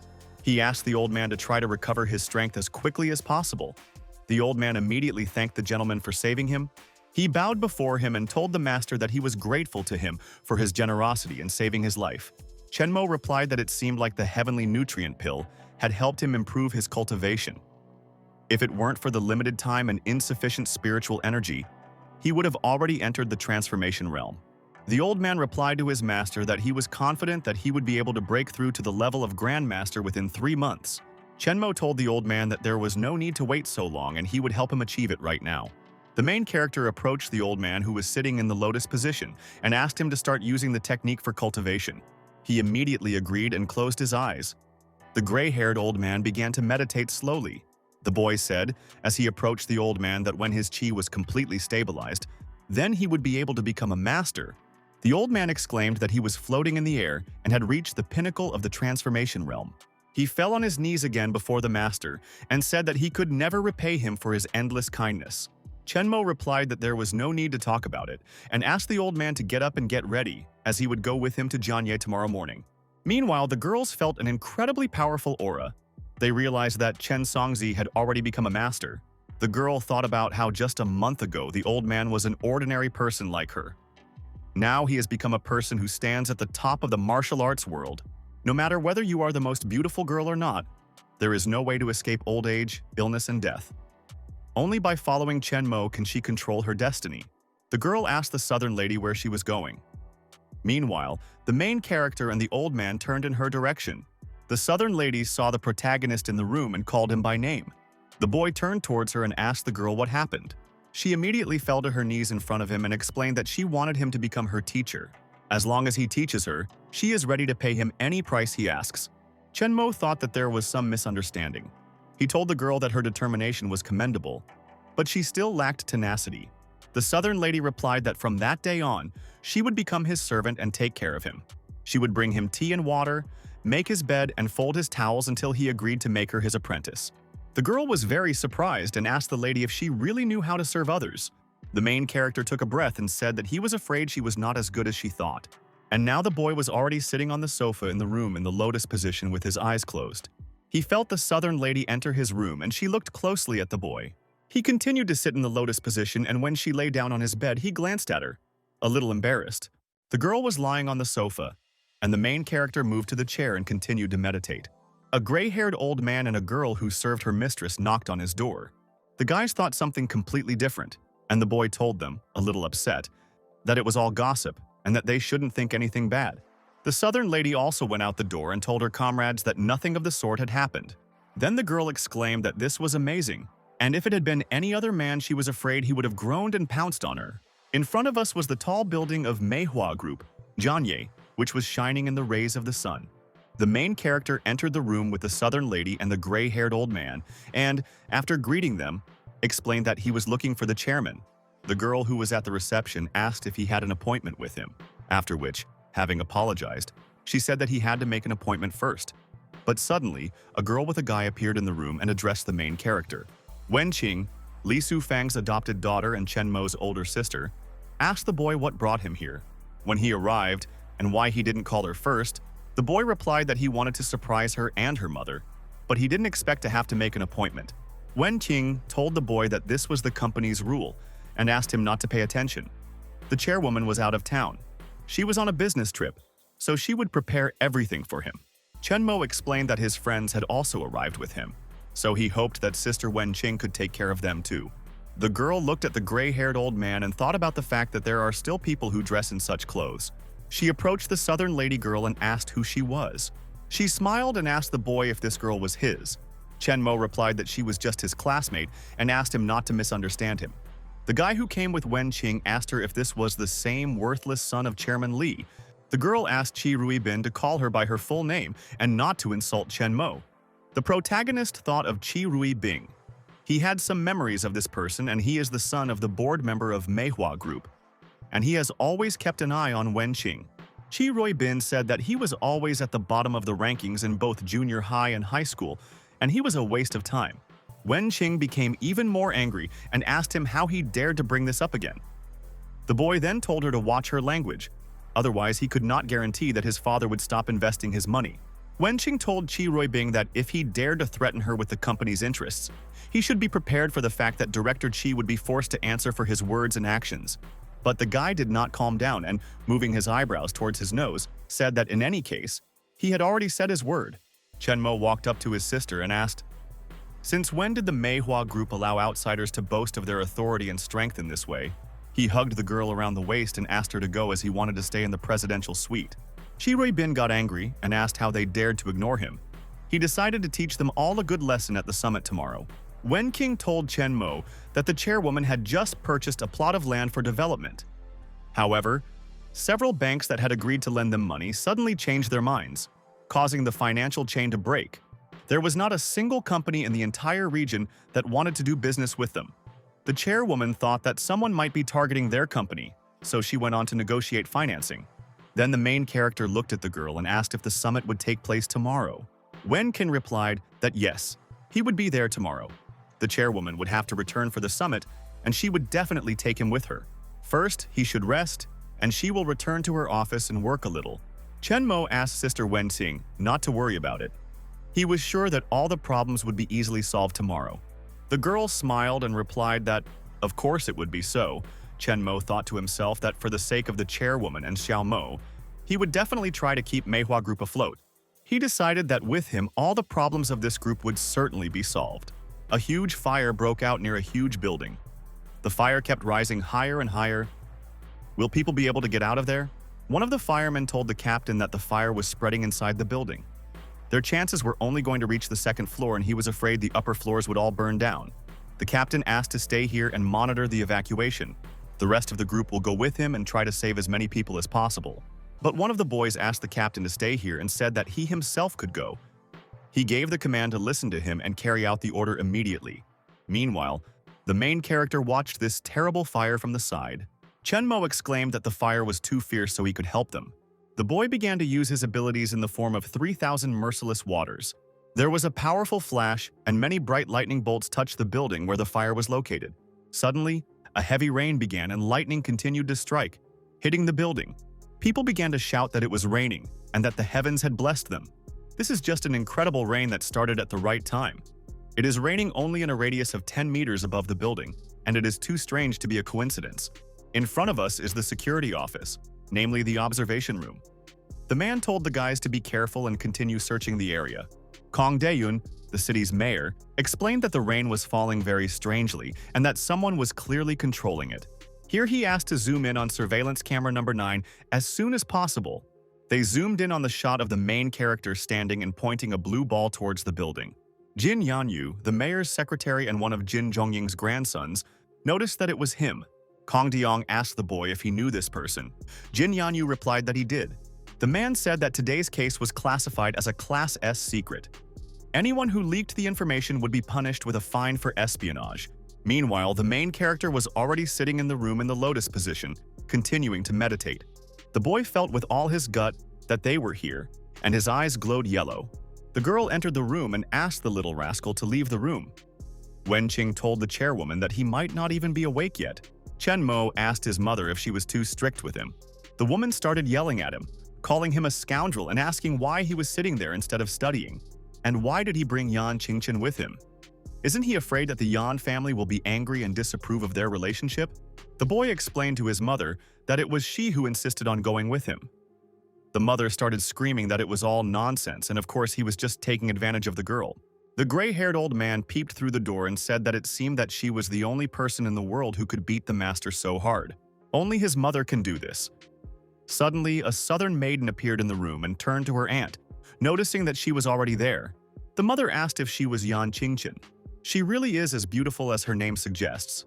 The mother asked why she didn't stay at the Yan family's house but chose to be here with Chen Mo. The girl did not know how to explain to her mother who she was, a servant, a nanny, or a candidate for apprenticeship. How could she best describe all this? The woman got angry again and thought that everything had already reached the point where it could not be said out loud. She started yelling at her son again, calling him a brat, and asking if he had learned all these nasty ways to play with people.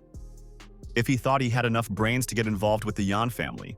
Chen Mo told his mother that he had done nothing and that she was voluntarily following him. Yan Qingchen told Auntie that she was really doing everything completely voluntarily. The woman couldn't understand what voluntarily meant.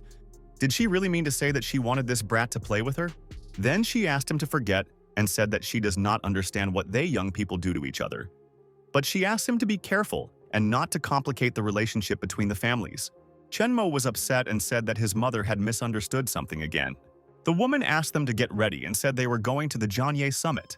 Chenmo walked up to his mother and sister and told them about the gift he had prepared for them. The sister exclaimed that this was the first time he had given them a gift and asked him to open it quickly so they could see what was inside. The boy opened the box containing jade jewelry. The sister asked if they were expensive.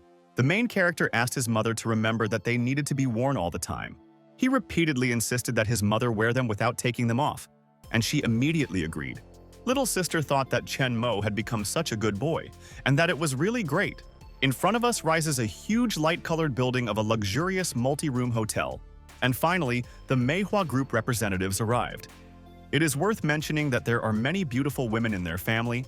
Mother told Chen Mo that Wen Qing and she would discuss business matters and he would take care of Qing Qing.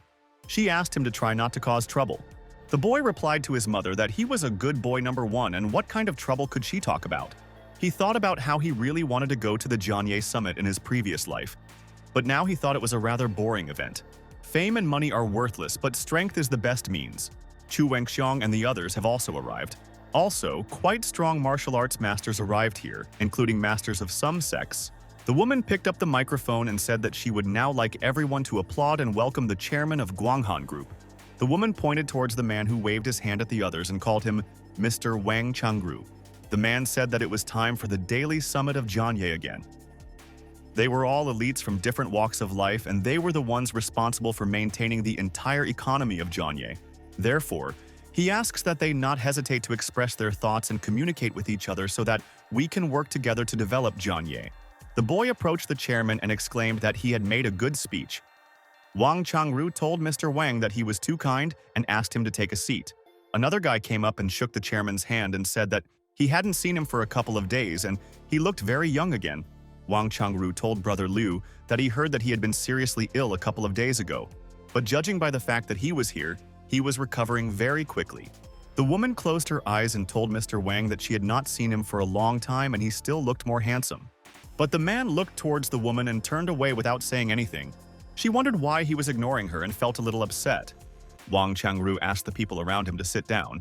Then she told the chairman again that they had dinner together last year and were business partners. Was he so forgetful that he didn't remember her? Then the man replied that in that case he would immediately terminate all their contracts, and therefore asked them to leave immediately. The boys told the people around to look there. Wang Changru insulted Li Sufan. It seems the rumors were true and the chairman will soon make his next move. The main character was watching the situation, and his sister was also listening to what the mother was talking about with the chairman. Li Sufan approached the chairman and asked him to explain himself immediately, but he gave her another contemptuous glance and decided that he was not obliged to explain anything to her. The woman, seriously upset, picked up the phone and began to answer the call. She exclaimed that something terrible had happened. All 8 major shareholders in their company were pulling out of their investments, and all the people she had previously negotiated funding with had suddenly backed out. Van Group and many other companies they worked with are ceasing cooperation with them. The girl continued to ask the chairwoman what they should do, but her phone had already flown to the floor. Most of the board of directors of Manhwa Group entered the room. What are they doing here, and did they really come to support Manhwa Group? Qi Chonghua was Qi Ribing's father. The man leaned over Mr. Wang and said that they had withdrawn their capital from Manhwa Group and hoped to cooperate with him in the future. Wang Changru spread his arms out to the sides and greeted them, saying that they would be very happy to see them. The boy, watching what was happening, decided that it was too late to ask him for forgiveness. The chairman said that anyone who decided to support Manhwa Group today would become an enemy of his Wang family. He emphasized this phrase again. The guys decided that Li Sufan was definitely his target today. All the shareholders withdrew their capital and the group was definitely finished. Manhwa Group is already running out, and now that everyone is publicly withdrawing their capital, there is no chance that anyone will want to invest their money with them. Li Sufang was very upset and looked sadly at this impudent man who had just dealt her a heavy blow to the heart. Everyone wondered who he was and how he dared to sit next to a woman in the midst of such a crisis. And the old Taoist behind him looked like a master. The 2 girls behind the boy are really beautiful. Li Sufang is just a waste of time, and he really is an idiot for always hanging around at the bottom of the exam rankings. With a kid like that, It's only a matter of time before the Manhwa group is destroyed. The woman asked the boy what he was doing here at this time. Li Sufang asked Chen Mo to go home and not to embarrass himself. He shouldn't stand next to her now. But the boy answered his mother that he could save Manhwa group. Then his mother asked him not to talk nonsense because there was no time for that now. His sister also asked her brother to leave quickly. The chairwoman was trying to protect him. But the main character turned to them and replied that he had already grown up, and now it was his turn to protect them. Chen Mo told those around him that no one would dare to touch the Manhwa group in his presence. The guys around him asked him how he couldn't be ashamed and called him an ordinary student. One of them said that fortunately he didn't work with Manhwa group, otherwise he would be extremely ashamed of this stupid boy. Chen Mo raised his finger and said that he wanted to know who wanted to help Manhwa group get out of this crisis. One of the guys introduced himself as Qin Yueshan from Anlin, and he would like to express his full support to Manhwa group. The chairman was surprised because this guy is the top representative of the Anlin region. He has always been on good terms with him, but why did he suddenly decide to support Manhwa group and go against him? Suddenly, the other men also started raising their hands and saying that they wanted to give their full support to the Manhwa group. One of them approached Mr. Chen Mo and bowed before him and greeted him. The boy thanked him for his support. Mr. Jia replied that he was too kind, and it was only thanks to him that they had such opportunities. Wang Changru was simply shocked that just one request from Chen Mo and half of the summit leaders agreed. The boy's sister was very surprised and could not understand how this was possible. His mother was immensely grateful to her son. One of the men told the chairwoman that they were only doing what they had to do and she didn't need to thank them. Anytime she needed investment, business partnerships, or connections, they would be happy to help her. Wang Changru said that he did have some abilities. However, he had gotten involved with the wrong people, and no one could save the Manhwa group today. The man was very excited and angry. He pulled his eyebrows down to his nose and glanced at Brother Li. It's amazing that Li Sufan's son had so many contacts that he couldn't even imagine. Everyone immediately glanced at the man who walked in. Is there anyone influential in Johnhai with the surname Li? The chairwoman was very surprised and thought that this was exactly the person she was thinking about now. Li Chongshan, from the Li family, walked into the room with clenched fists and a very serious face. His gaze was unyielding and very serious. Chen Mo thought that it seemed that history had suddenly changed. In the previous life, there was no intervention by the Li family in the financial crisis of Manhwa group. But this time, the situation is planned by the Li family. The surrounding people were very surprised. Mr. Jia thought that this was the most influential family at the moment. Would Master Chen Mo be able to compete with the Li family? Li Chongshan reported that he was ordered by the family Patriarch to destroy the Manhwa group and how they still dared to resist. Li Sufang thought that he was really ruthless. She was too familiar with the Li family's horrific methods, and there was simply no point in resisting. The woman bowed before the men who defended her and said that she was sincerely grateful to them all for standing by her side, but that the Manhwa group simply could not drag them into all this. The men immediately turned their heads towards their master and asked if he could see what was happening now. Chen Mo told the man that he was just an ordinary member of the Li family and was not qualified to come and threaten him like that. Li Chongshan asked him not to worry.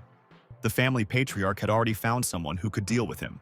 He called Master Li Longji, a tall, gray-haired old man who was a martial artist, into the room. The guys around were very surprised because they saw a legendary martial artist in front of them. Is he still human and is this some kind of magic? Li Chongshan bowed to Master Li and immediately thanked him for coming. The master replied that at first he had shown promise and talent, but it was a pity that he had taken the wrong road. Chen Mo thought to himself that of course the Li family was large and influential, which meant they probably had more than one such master. The boy said that Li Dongyang would not have sent him alone and asked if there was anyone else. If there was, let them come out and he would deal with everyone. The master exclaimed that he was so arrogant that he did not respect even martial artists. Then he would pay for it with his life. Chen Mo realized that they had indeed only sent him and said that in that case, there was no point in him doing this and they would fight him. The gray-haired old man was very surprised that there was another martial artist here. Martial artists are now found at every turn. Li Sufan asked her son if this was the mysterious master. Did she understand correctly?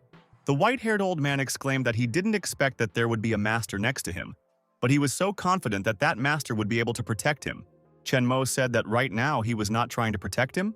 He was only trying to kill Master Li. The gray-haired old man became very angry and exclaimed that if he dared to talk to him like that, then he should die. He clenched his fist and began to approach the protagonist. The man exclaimed that he was just in time and that he had just the right punch that he needed to try. He approached his opponent, the hairy master, faster and faster, and began to use the mountain crusher. He rose as high as he could above the old man's head and tried to deliver a powerful blow to him. But the gray-haired old man was far from a failure and had already used his abilities, knocking the enemy right to the floor. The boys were very surprised that one blow was enough to injure the martial arts master. It would take hundreds upon hundreds of blows to defeat the master. How just one blow could knock him down? Master Li asked what kind of fist-fighting technique he used and how it could be so powerful. The old man replied that the dead did not need to know so much. The old man asked him not to kill. None of them could withstand the wrath of the Li family. Chen Mo said that if their family played the business war openly and fairly, then Manhwa Group would support them in this until the end. However, if they want to play dirty, he asked to see how many more martial artists they can send to their deaths. He can assure them that he will kill any of their family until there is nothing left of them. The master clenched his fists and cried out, approaching his opponent again, that the time had come for his death. Master Li said in response that if he wanted to kill him, he would have to pay a high price for it. But before he could finish speaking, the powerful fist of the gray-haired old man had already touched the opponent's chest. He hit him very hard and he flew far back, flying over his head. The old man fell straight to the floor, smashing his head so hard that streams of blood flowed from his mouth, frightening everyone around him. Li Chongshan was simply shocked when he saw this. It only took him 2 strikes to kill the martial artist. Aren't they both martial artists, and why is there such a big difference between them? Chen Mo thought that even though Li Longzi had reached the transformation realm a couple of years earlier, his cultivation techniques and martial arts techniques were many times weaker than those he taught Chen Songzi. If Chen Songzi couldn't handle even him, he would have to look for a new disciple. The chairman who started this whole mess was very scared, and sweat was running down his face. Chen Mo asked them to go back and tell Li Dongyang that in less than 3 years, he would make their Li family kneel and repent. Li Chongshan replied, looking at the protagonist, that he would pass on his message to the head of the family and asked if he could leave. The boy immediately sent them away. His mother and sister thought that the Li family was not so indestructible after all. The man said that he felt a little unwell, so he had better leave too. Chen Mo thought that although he really wanted to destroy the Wang family, now was clearly not the time. The guys started saying that Chairman Li gave birth to such a beautiful son. Does Manhwa Group need help with anything? They all wanted to help. The woman immediately thanked the guys who really wanted to work with the group. Meanwhile, in front of us is the Li family, Xiadu. The bright sun illuminated the small, spacious house. Li Chongshan was already inside the room and told everything to the head of the family. The man said that he didn't expect the martial arts master to be so strong. The son approached his father and asked if they should ask that same man for help in this case. The leader replied that no, it was not such a serious problem. He suggested that they simply use the power of the secular world to completely suppress the Manhwa Group as quickly as possible. People from the martial arts world cannot interfere with the affairs of the secular world so easily, and he will not dare to disobey this rule. In front of us lies Baiyun District, Johnhai Prefecture, Shaishang Province, Fenhan Regency. The woman was talking about how tomorrow was New Year's Eve, and the protagonist's father was still busy at work, as if Fenhan County couldn't function without him. Li Suvong called Master Chen, Chin, to come inside and sit down. The white-haired master thought about how the lady insisted on calling him Master Chen, and how his weak little heart could handle it. Chen Mo, in turn, thought about how he had insistently asked them to go home for the new year. But this girl was determined to go with him, and how annoying it was. A man appeared at the door and noticed that the guys had already returned. He asked why they hadn't called him. Father always wanted to prove himself to the Li family and the Chen family of Yuan, and strive to achieve everything on his own. But in his past life, he never succeeded. He can still remember the look of regret on his face before he died. In this life, he wanted to fulfill his father's wish. He would give him the opportunity to prove his strength to the Li family and Mik Mi Cheng. The man said that it was Master Chen, and thanked him for looking after Chen Mo. He offered him something to drink and eat more. Qingchen also asked San San to sit down, and there was no need to be so polite. The girls immediately thanked Uncle. He told Chen Mo that after the new year, he would have to participate in the Yu Yang Chen family's business battle. The Chen family is a family of businessmen, and they have a rule called the business battle. Every 5 years, a certain amount of money is given to young talents between the ages of 18 and 23. so that they can learn how to run their own business. After a year, their progress and achievements are publicly assessed at the annual meeting, and the top 3 are given the opportunity to receive special training in the family. Chen Mo asked his father not to worry.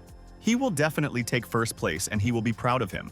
The father replied that he could not help him in any way and that he would rely on himself in everything. Li Sufan said that if he did not help him, then she would do it. She is sure that Master Chen will not stand aside either. The gray-haired man agreed with the boy's words. Father said that after the new year, the Chen family would give him money to start his business, so he should make sure that he did not waste it and learn how to invest it properly in developing the business. If he loses all the money, they will become a laughingstock for everyone else. The protagonist asked his father not to worry. He turned around and told his parents that he wanted to go out for a while to meet some of his classmates. His father told him to go, but not to cause any trouble or bully anyone. When the boy went outside, he decided that he should first call Tang Qiushan. But what's going on? And why didn't he answer for so long? The man replied that his phone was on vibration, so he didn't hear it right away. Chen Mo's expression changed and he stared at one spot. Realizing that something was clearly wrong with him, he explained that he had returned, called Zihao, Xiaoqian, and wanted to go out for a little get-together. The boy replied that it was good and asked where he was now, saying that he would pick him up on the way. Chen Mo said that he would wait for him at the entrance to the complex and they said goodbye. Chen Mo thought that he didn't remember Tang Qiushan encountering any problems in his previous life, but they could also have arisen from his resurrection. The car had already stopped near the protagonist. Xu Zihao waved at Chen Mo's car window. Tang Qiushan asked the boy to get in the car. The protagonist asked his friend how they were doing at school. Tang Qiushan replied that it was not as good as his, and that was for sure. He was able to get into the best school in Johnhai. Xu Zihao asked Chen Mo who this was, pointing at the old man. The boy replied that this was his friend and that they were all friends here, so there was no need to speak formally. He asked the boy where Xiaoqian was. Xu Zihao replied that she would come to see them later. The man told the protagonist at the round table that he could order whatever he wanted and he would pay today. Chen Mo opened the menu and asked why they didn't just order everything on the menu. The man started shouting at him, calling him a smartass. Tang Qiushan turned his head towards the door and said that it must be Xiaoqian. And she finally came. Xiaoqian was already inside the room and the guy immediately became healthy with her. The protagonist looked at the girl carefully and thought that Xiaoqian's body was emitting vibrations of spiritual energy. Sometimes they are very weak, sometimes strong and then weak again, like a beating heart.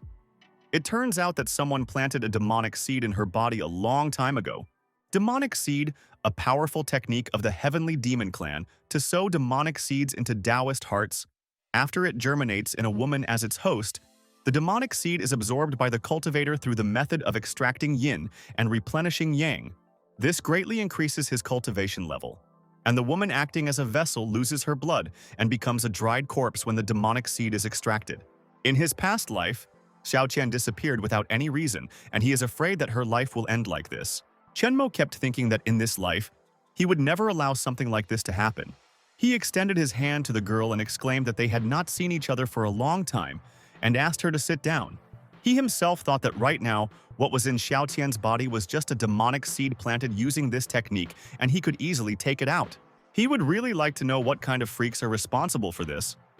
The girl looked at the gray-haired man and the main one. She told Chen Mo that he came back and she thought that he forgot about them after he went to the Shezong. Tang Qiushan became angry and realized that he was only here because he came for the new year. Xu Zihao said that everything was fine, and he suggested that the guests simply sit down and begin their meal. Chen Mo told his friends that if they ever had any problems, they could always tell him. Maybe he could help sort them out. The guys looked at him strangely for some reason. Xiaoqian asked the boy what might happen to them and said that he was thinking too much. Tang Qiushan suddenly stood up from his chair and asked the protagonist if he thought he was worse than him. The problems he couldn't solve, he could handle them. Xu Zihao asked his comrade if he thought he was overreacting to the situation. Chen Mo just cares about them, and why does it make him so angry? Chen Mo looked at one point sadly. Tang Qiushan continued to get angry and said that he only thought he was better than others because he went to high school in Chaisong thanks to his connections. He is worse than him in everything, but he tries to outplay him every time. Since this happened today, he asked to clarify this and end their friendship. They will never see each other again. Xu Zihao told his friend that he seemed to have drunk too much today. Xiaoqian also asked the boy to stop this madness so that it would not ruin their relationship. Tang Qiusheng couldn't stop being extremely angry and nervous. He drew his eyebrows toward his nose and clenched his jaws very tightly. The main character poured juice from a bottle into a glass and began to bring it to his lips.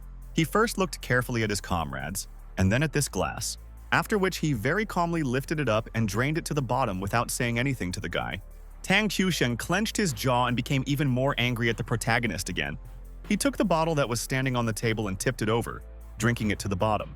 The boy asked for some refreshments and told his friends that he would pay the bill. Xu Zihao told the boys that he was in a bad mood and promised to talk to him. Xiaoqian told Chen Mo that she didn't think things would turn out this way. The boy told the girl that everything was fine and he didn't take his words personally. Now that there were only the two of them left, he asked them to tell him about their problems. The girl's face suddenly changed and her gaze became dull and sad. She told the boy that she couldn't have any problems and sadly got up from the table. She said, heading towards the exit, that since they were now unable to eat, it would be better for them to go home. Chen Mo asked Master Chung to keep an eye on her and make sure he didn't scare her, and the old man immediately agreed to do his bidding. Meanwhile, Yin Yiping of the Yin clan stood outside near the car. He told Xiaotian that she had been there too long. The master doesn't like that she gets involved with those guys and she can hurt him with it. The girl replied that she promised not to do anything bad to the master. If he dared to touch them, then he should not blame her for committing suicide. Then, the man looked menacingly at the girl and said that he was just reminding her and that it would be better for her to know who she was. Xiaoqian clenched her fists and exclaimed sadly that he didn't need to talk all this nonsense. Meanwhile, the gray-haired old man watched them from behind a tree and eavesdropped on the conversation. After that, he approached the main character and told him everything. He explained that this was why they left. Xu Zihao told the protagonist not to be upset about what Tang Qiusheng said. He was going through a difficult time and a difficult hour. The boy asked him in response not to worry. He had already managed to understand that he had some problems. Xu Zihao explained that the boy's family and the family of their classmate Hu Jianhua were both in the hotel business, and as far as he knew, they had always been sworn enemies. After hearing the news that Jin was going to build a chain of elite clubs in their Fengshan district, the two of them went to the tea shop to look for young Master Jin. However, the young master chose Hu Jianhua, kicked out Tang Qiusheng, and said some unpleasant things to him. Chen Mo said that he heard that after the new year, the Hu family was planning to take over the hotel of Tang Qiusheng's family with the support of the Jin family. Xu Zihao replied that Qiusheng was under too much stress. So he said those words. Chen Mo told the guy that he understood and would handle the matter. Xu Zihao was very surprised and asked if he could really figure it out. The boy replied that of course he could and congratulated him on the new year. It's the first day of the new year at the Four Seas Hotel, which belongs to the Tang family. Tang Guanwo, Tang Qiusheng's father, wished everyone a happy new year and asked them to come into the private room that had been prepared just for them. Hu Wenwei congratulated Brother Tang and wished him a happy new year. The man smiled back and also wished a happy new year to Hu Wenwei's brother. The man said that the Four Seas Hotel is getting better and better.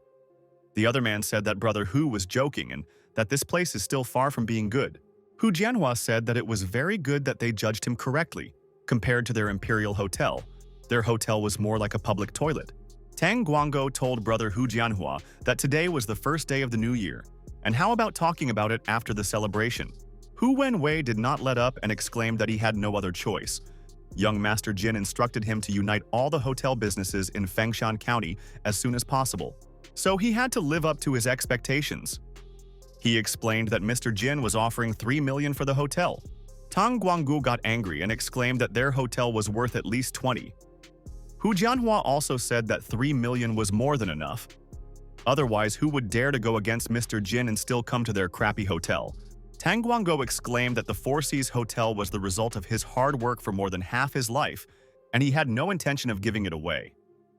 The boy asked his brother not to be so narrow-minded. Another man appeared at the door and asked Tang Ling to send the guests away, asked Mr. Hu if he minded. Then the guy standing next to him clenched his fists. He jumped up with a high leap and wanted to hit this scoundrel as hard as possible. He appeared next to him in a flash and a heavy fist flew straight at his face. The boys asked if he was okay. The boy told his uncle that he was a martial arts master and he alone could easily wipe out their Tang family. Hu Wenwei told Brother Tang that since they had known each other for so many years, he would not advise him to resist. Suddenly, the main character appeared on the threshold and told Uncle Tan that he had come to show him his respect in the new year. The boy asked the protagonist what he was doing here and asked him to leave quickly. Tang Guanwo thanked him for coming today and he really appreciated it. A little later, he would send Qiushan to him to repay him for this visit, so he asked him to go home. Chenmo told his uncle that he came today not only to show his respect, but also to talk to him about business. He wants to buy the 4 Cs. Hu Jianhua asked what a useless piece of trash like him was doing here. Even if he had some money from his mother's business, he still couldn't afford to buy a hotel. And would he dare to make an enemy of the Jin family? Qiushan asked the boy not to do anything stupid because this was the Jin family and he shouldn't get involved with them. Chenmo asked Uncle Tang Guango to name his price and he promised to buy it without bargaining. The man again asked the boy to go home as quickly as possible. But the protagonist told Qiushan that he had made him quite a generous offer, and how could he just send him away now? Hu Wenwei asked the master to send this child out of here as soon as possible. His comrade replied that in the end, this would also be an act of helping young Master Jin. Qiushan approached Chenmo and explained to him that he would be killed if he did not stop causing trouble. Then the boy asked how a simple martial artist from the outer realm could kill him. He directed all his abilities against this guy, and bright blue rays touched him, after which the boy began to scream in pain. He exclaimed, looking at Chenmo, "He has true Qi release. He is a transformation realm martial artist." The boy replied that if all this had not been done for the sake of his uncle's hotel, he would have been dead long ago. The boy fell to his knees before him and exclaimed that he was blind and had offended the Supreme Master. He tearfully begged for mercy. Hu Jianhua and Hu Wenwei were simply shocked and asked how this was even possible. He was very surprised and asked Chenmo when he became so powerful. The boy replied that they could talk about it later and asked him to take care of business first. The opponent chuckled and said that no matter how powerful he was, it would still be difficult for him to fight against the entire Jin family. He would advise him not to get involved. Chenmo said that perhaps in his eyes, the Jin family was high and unattainable. However, to him, it was no bigger than an ant. Suddenly, another person appeared in the room and asked who was talking about his family behind his back. Jin Ke-ning appeared in front of them, eldest son of Jin Zhenhei, and also the grandson of Jin Zhongren. Hu Wenwei was immediately delighted when the young master appeared and greeted him with a smile. Ke-ning asked how he dared to disrespect his Jin family so much. He ordered his comrades to bring him, but the main character immediately lit up with bright blue rays of light, which he directed against his enemies. Ke-ning saw his grandfather and his father behind him, which made him very happy. He approached his father and said, pointing his finger at this guy, that this child dared to interfere in their family. Suddenly, the man bowed down to the protagonist, introduced himself as Jin Zhongren, and said that he came here with his son to apologize to Mr. Chen for the actions of his ungrateful grandson. No one could have expected this, and Ke-ning decided that perhaps he was that very Master Chen. The protagonist replied to Elder Jinyu that the person who had previously thrown his friend out of his house and verbally insulted him was this young man. Jin Zhongren turned to his son and asked him to kneel down immediately. Then the boy fell to his knees in front of him and told Mr. Chen that he had been blind and hoped the master would forgive him. The boy asked Qiushan to do to him now what he had done to him before. He asked him not to worry. If he dared to take revenge on him in the future, he would make sure that he spent his entire life regretting. Ke-ning told Mr. Chen that he didn't know that he was his friend. Otherwise, he would never have dared to treat him like that. Qiushan asked his friend to forget about it, as it was already in the past. Chenmo told the master that his friend did not want to cause him trouble, and he hoped he would not disappoint him. Jin Zhongren asked him not to worry. He would give him a satisfactory result. He turned to Zheng He and said that this guy was his son, so he would be the one to enforce the family law. He called this all a forbidden step. Ke-ning asked his grandfather not to do it and asked his father not to do it. The father asked to blame himself for his arrogance and short-sightedness, which was so profound. They hit the guy with a baton on the legs and he immediately fell to the floor. The guy started screaming in pain and grabbed his knee with his hands. The guys around were talking about how a forbidden step meant breaking a leg. The reason why large families stand out from the rest is because of their strict and almost cruel family rules. Jin Zhongren asked the master if this would be enough. Chenmo asked him to make sure that this would not happen again. The man replied that he would then simply take his incompetent son and grandson, and they would return home. Hu Wenwei thought that such a big and powerful house like the Jin family would pay respect to this child as if he were a god. Hu Jianhua also wondered what kind of background this guy had. Tang Guangguo walked up to Chenmo and immediately thanked him for coming to their aid. The boy replied that there was no need to be polite because of his relationship with Qiushan. The The Tang family's affairs were also his affairs. After everyone thanked him, the boy said that it was time for him to go and said goodbye to his comrades. Tang Guanggo told his son that he was very lucky to have a friend like Chen Mo.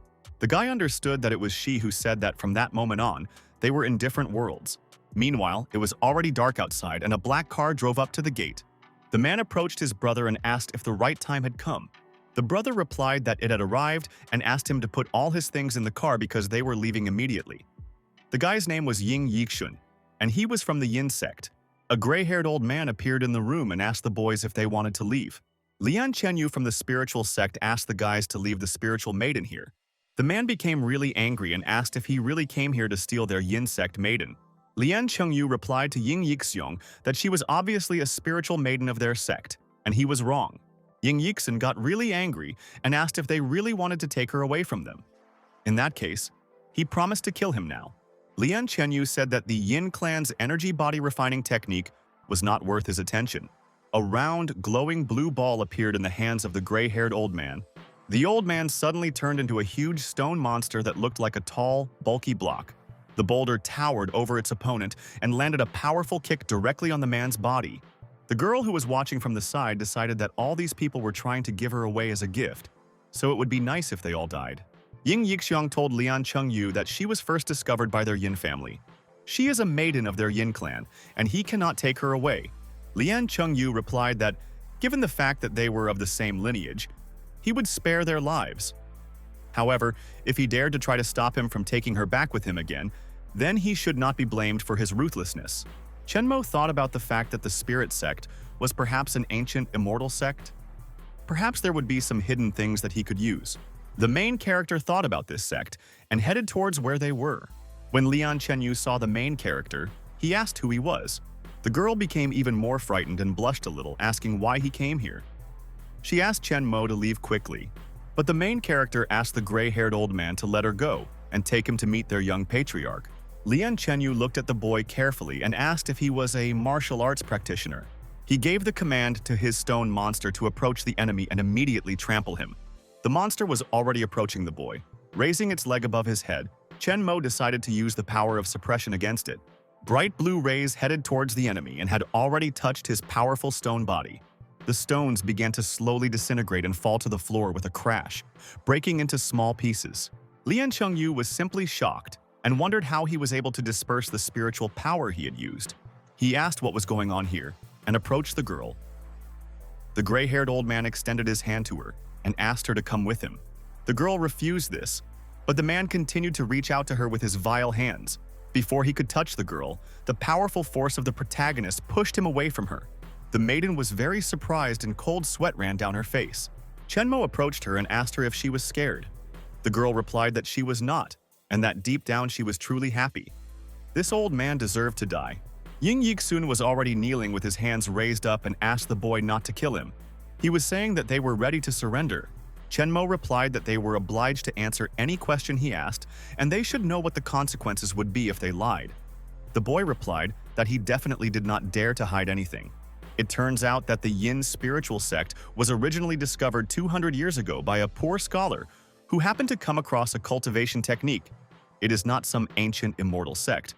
Recently, a split occurred within the sect, which led to it splitting into two sects, each led by a young patriarch. Ni Shaoqian was born in the year of Yin, month of Yin, and hour of Yin.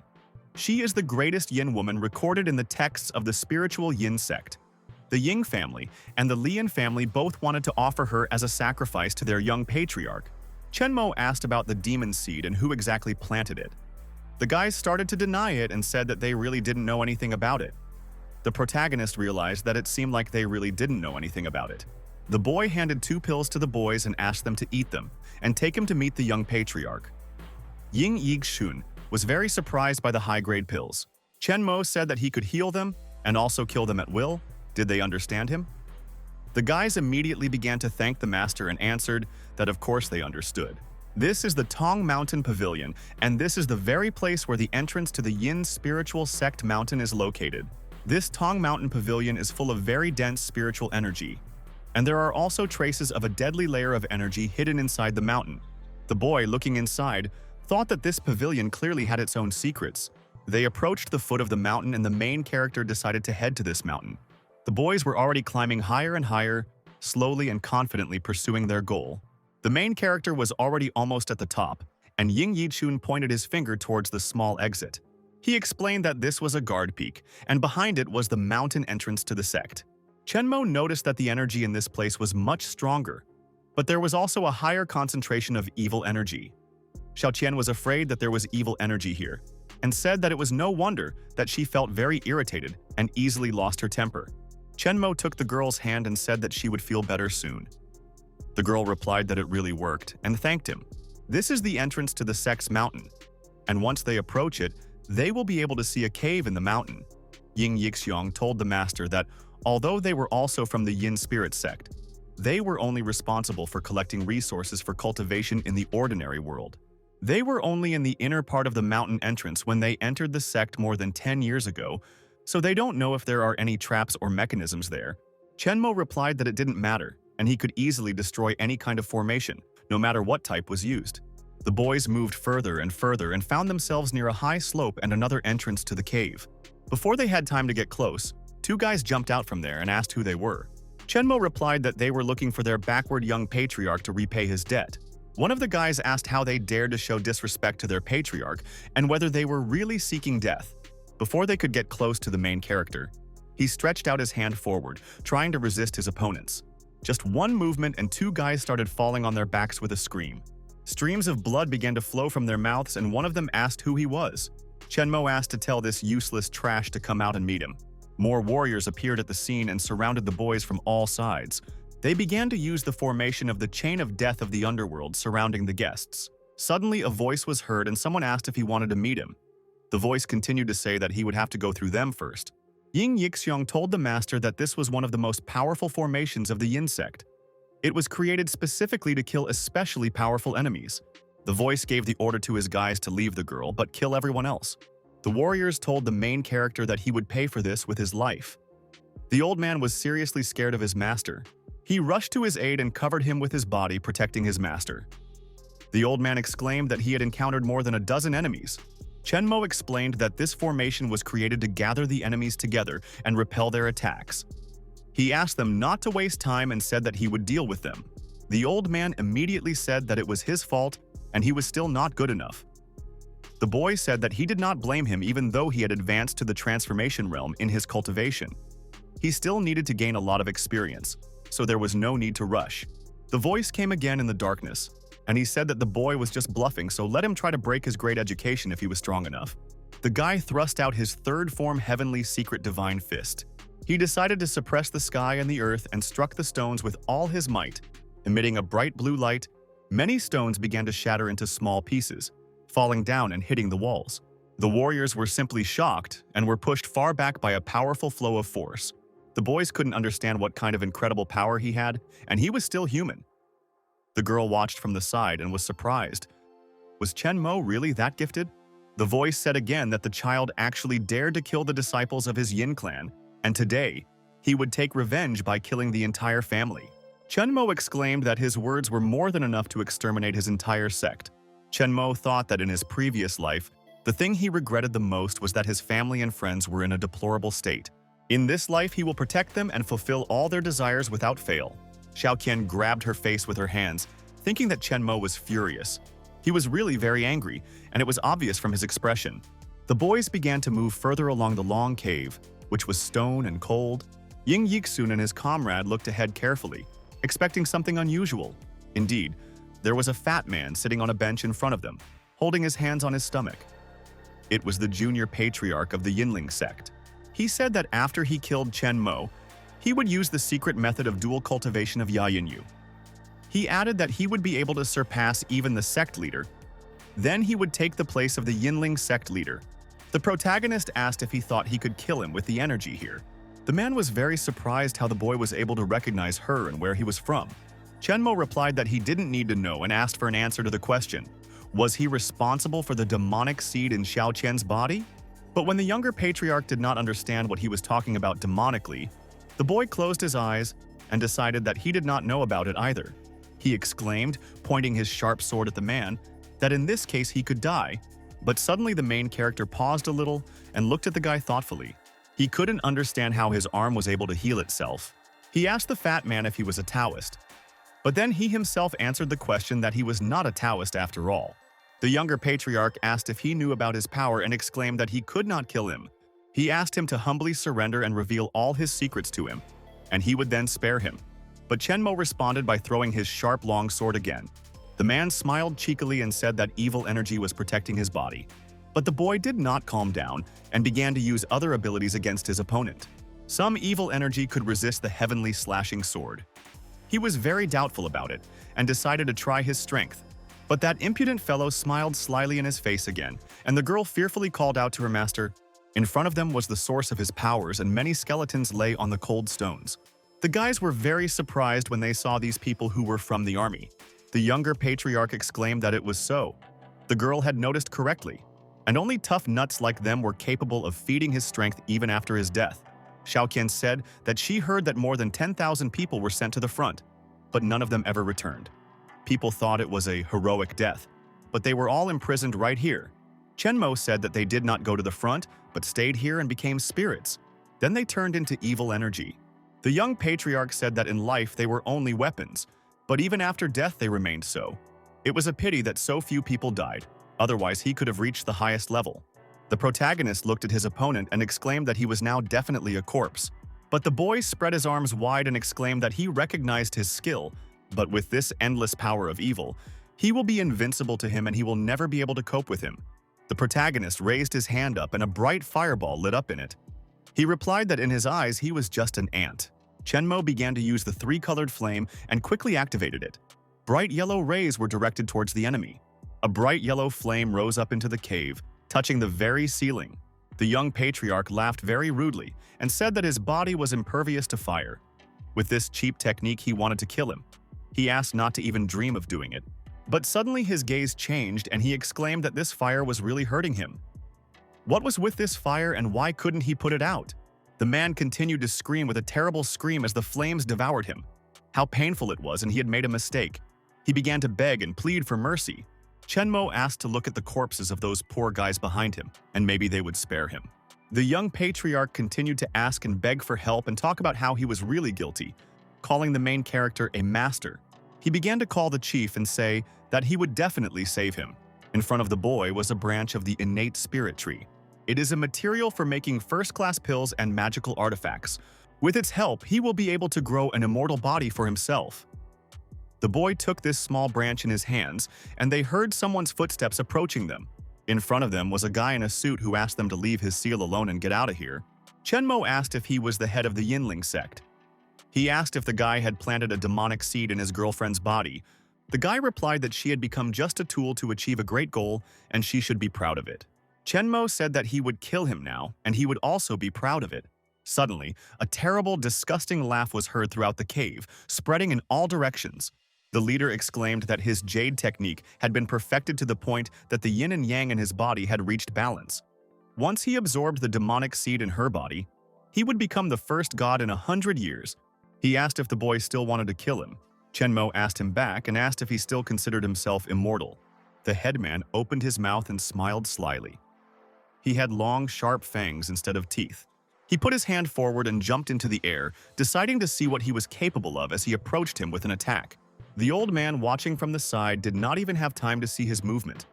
His level of strength is terrifying. The protagonist called his opponent trash and clenched his strong fist to repel the attack. And so their forces met, and a bright yellow fire began to fly out of the boy's fist. The guy barely managed to stay on his feet and asked where he got such strength from. Chenmo replied that a dead man doesn't need to know. The Divine Fist. Technique of the first form, Mountain Breaker, was already approaching the enemy. His opponent used the sky-cutting palm and thrust it forward. Chenmo exclaimed that the guy was still alive and that it made him train harder. The chief replied that if he did not kill him, he would cease to be a man and swears by this. He put his hand forward and a bright crimson beam poured from his fingers. This beam shone with multicolored rays and he began to use the icy sky. A powerful blow of a blue wave began to rise higher and higher in the form of sharp ice peaks approaching the boy. Ying Yixing was really scared and asked what this was. Xiaoqian was even more scared and thought that they would freeze and die here. but the gray-haired old man thrust his fist forward, breaking the huge shards of ice. The ice blocks began to split, and the fragments flew off to the sides with a roar, falling to the bottom of the cave. The old man exclaimed that they were not succeeding, and the ice continued to spread rapidly. The young leader exclaimed that he was strong, but not strong enough to fight his techniques. Then the boy asked if he really thought he could get away with this technique. A fireball lit up in his hands, and he decided to look at the icy sky. The young leader was very surprised and asked how this was even possible. He exclaimed, looking at the incredible strength of the boy, that this can't be. Is his technique really that strong? But he didn't want to give up either, and a bright blue ball with different lights inside appeared in his hands. The main character looked at his hand and thought that the situation was really dangerous now. He asked the rest of the guys to leave immediately, turning to them. But the young leader shouted with a malicious laugh that it was too late. Bright, multicolored rays of rainbow light lit up the air as his balloon rose into the air. The man exclaimed that he would use a very powerful spell from the Yinling sect and die here with them. The young leader continued to laugh terribly, and a powerful explosion occurred in the cave. Bright lightning flashed across the huge cave, and the rock began to glow with eerie blue rays. The junior patriarch of the Lin sect observed that this leader had essentially destroyed the core strength of the sect. It seems that this guy's strength is really great. Fortunately, he was secretly observing from here and was in no hurry to act. Otherwise, he would have been buried there too. Now the Yinling sect is only his, and first he will unite all forces together, and then destroy this boy with a bang. This can be considered revenge for the leader. Through the piles of stones that buried the boys, the hand of a gray-haired old man stuck out. He began to get out of the rubble very quickly and, finding himself alive, began to run up to the master. He ran very fast and asked how he was. The boy protected Xiaoqian with his body. The other boys were lying on their backs on the cave floor, unconscious. The boy explained that the girl had just passed out. He asked for help in finding a safe cave and protecting him while he healed his wounds. The gray-haired old man listened to him and said that the student was very grateful to the master for his sacrifice. And now, half a month has passed, Chen Mo was sitting in the cave in the lotus position. Xiaoqian asked Master Dao. When Chen Mo would wake up, the white-haired old man replied that he had never seen Master receive such a serious injury before, so he himself did not know. Meanwhile, the outskirts of Fenyang County, a guy with long hair was telling two young girls not to be afraid. In fact, coercion is also entertainment, and he will please them later. He stood over two girls who were tied up and laughed evilly looking at them. Many days have already passed, and the sun was shining brightly outside, illuminating everything with its rays. Xiaoqian suddenly looked at the protagonist and exclaimed joyfully that he had woken up. The old man noticed that the master had been unconscious for a month and a half. Chen Mo replied that thanks to the three-leaf fruit and the innate spiritual tree, not only did he recover in such a short time, but he was also able to break through. While the boy was saying this, a blue stone fell on his head and broke into small pieces. His gaze changed and he realized that Sister Wen was in great danger. He gave the command to the gray-haired old man and the girl to leave and not wait for him any longer. The stone that was on his head fell to the floor and its fragments began to glow. The guy who took the girls hostage exclaimed that he didn't expect that a simple person like her would have such a powerful vessel. The girl thought that it was no wonder why Chen Mo told her to carry a jade pendant with her, and she was able to resist this scoundrel for about 30 minutes. The guy smiled slyly at her in response and said that now he wanted to see who would save her. Wen King suddenly smirked and looked at her opponent with an evil gaze. He took her by the leg and asked her not to worry about some line. He pushed Wen Qing to the floor and said he would start with her. He asked her not to be afraid because she would like it. The girl started crying and her face turned red from fear and disgust towards this guy. But he didn't have time to do anything with them, as a yellow beam of inexplicable energy flew towards the enemy. He didn't expect the boy to appear here and asked who had the nerve to do this. His gaze changed again when he saw the main character in front of him, holding a sword in his hands. He became curious about how the boy managed to survive. The girls looked at their savior with hope. Chen Mo looked at his opponent angrily and exclaimed that he wanted to send him to his ancestors. The impudent guy smiled and asked if the boy had come to save the girls and called him an asshole. He said that he would send him to hell right now and directed his power against the boy. Chen Mo became really angry and asked him to lie down immediately because dead people shouldn't talk. He directed a stream of his energy in the form of a bright yellow beam towards the guy. He didn't have time to put up the block before he screamed in horror and pain, despair and fear. He began to beg for mercy and ask forgiveness from the protagonist when he learned of his incredible strength. Chen Mo ran to his sister Wen and exclaimed that he was very glad that she was alive. The boy came closer to her, and the girl, sobbing, hugged him by the shoulders. While she was hugging him, he looked over the girl's head at the girl who was also looking at him. Her gaze was frightened and beads of cold sweat were running down her face, and she herself was red with excitement. The boy told Sister Wen and Qingchen that they no longer had to be afraid. He promised to protect them at all costs, being very confident of it. The boys began to leave the room into a long, bright corridor and came across warriors. They asked the boy who he was and asked him to stop immediately, but they were shocked when the boy began to use his abilities against them. The boys started talking about anxiety, and Chen Mo and the two girls were already on the street surrounded by a whole crowd of warriors. They began to ask who he was and warn him that this was the territory of the Yinling sect. He asked not to show off because they were too tough for him. The main character noticed that they were too noisy. He thrust his fist forward and began to use the Divine Fist technique, Form 3. To this he added the imperturbable sky and earth. Everything around was illuminated by bright blue rays. The girls were very surprised by such incredible strength of the main character. The boy continued to hold his fist in front of him, finishing off his opponents.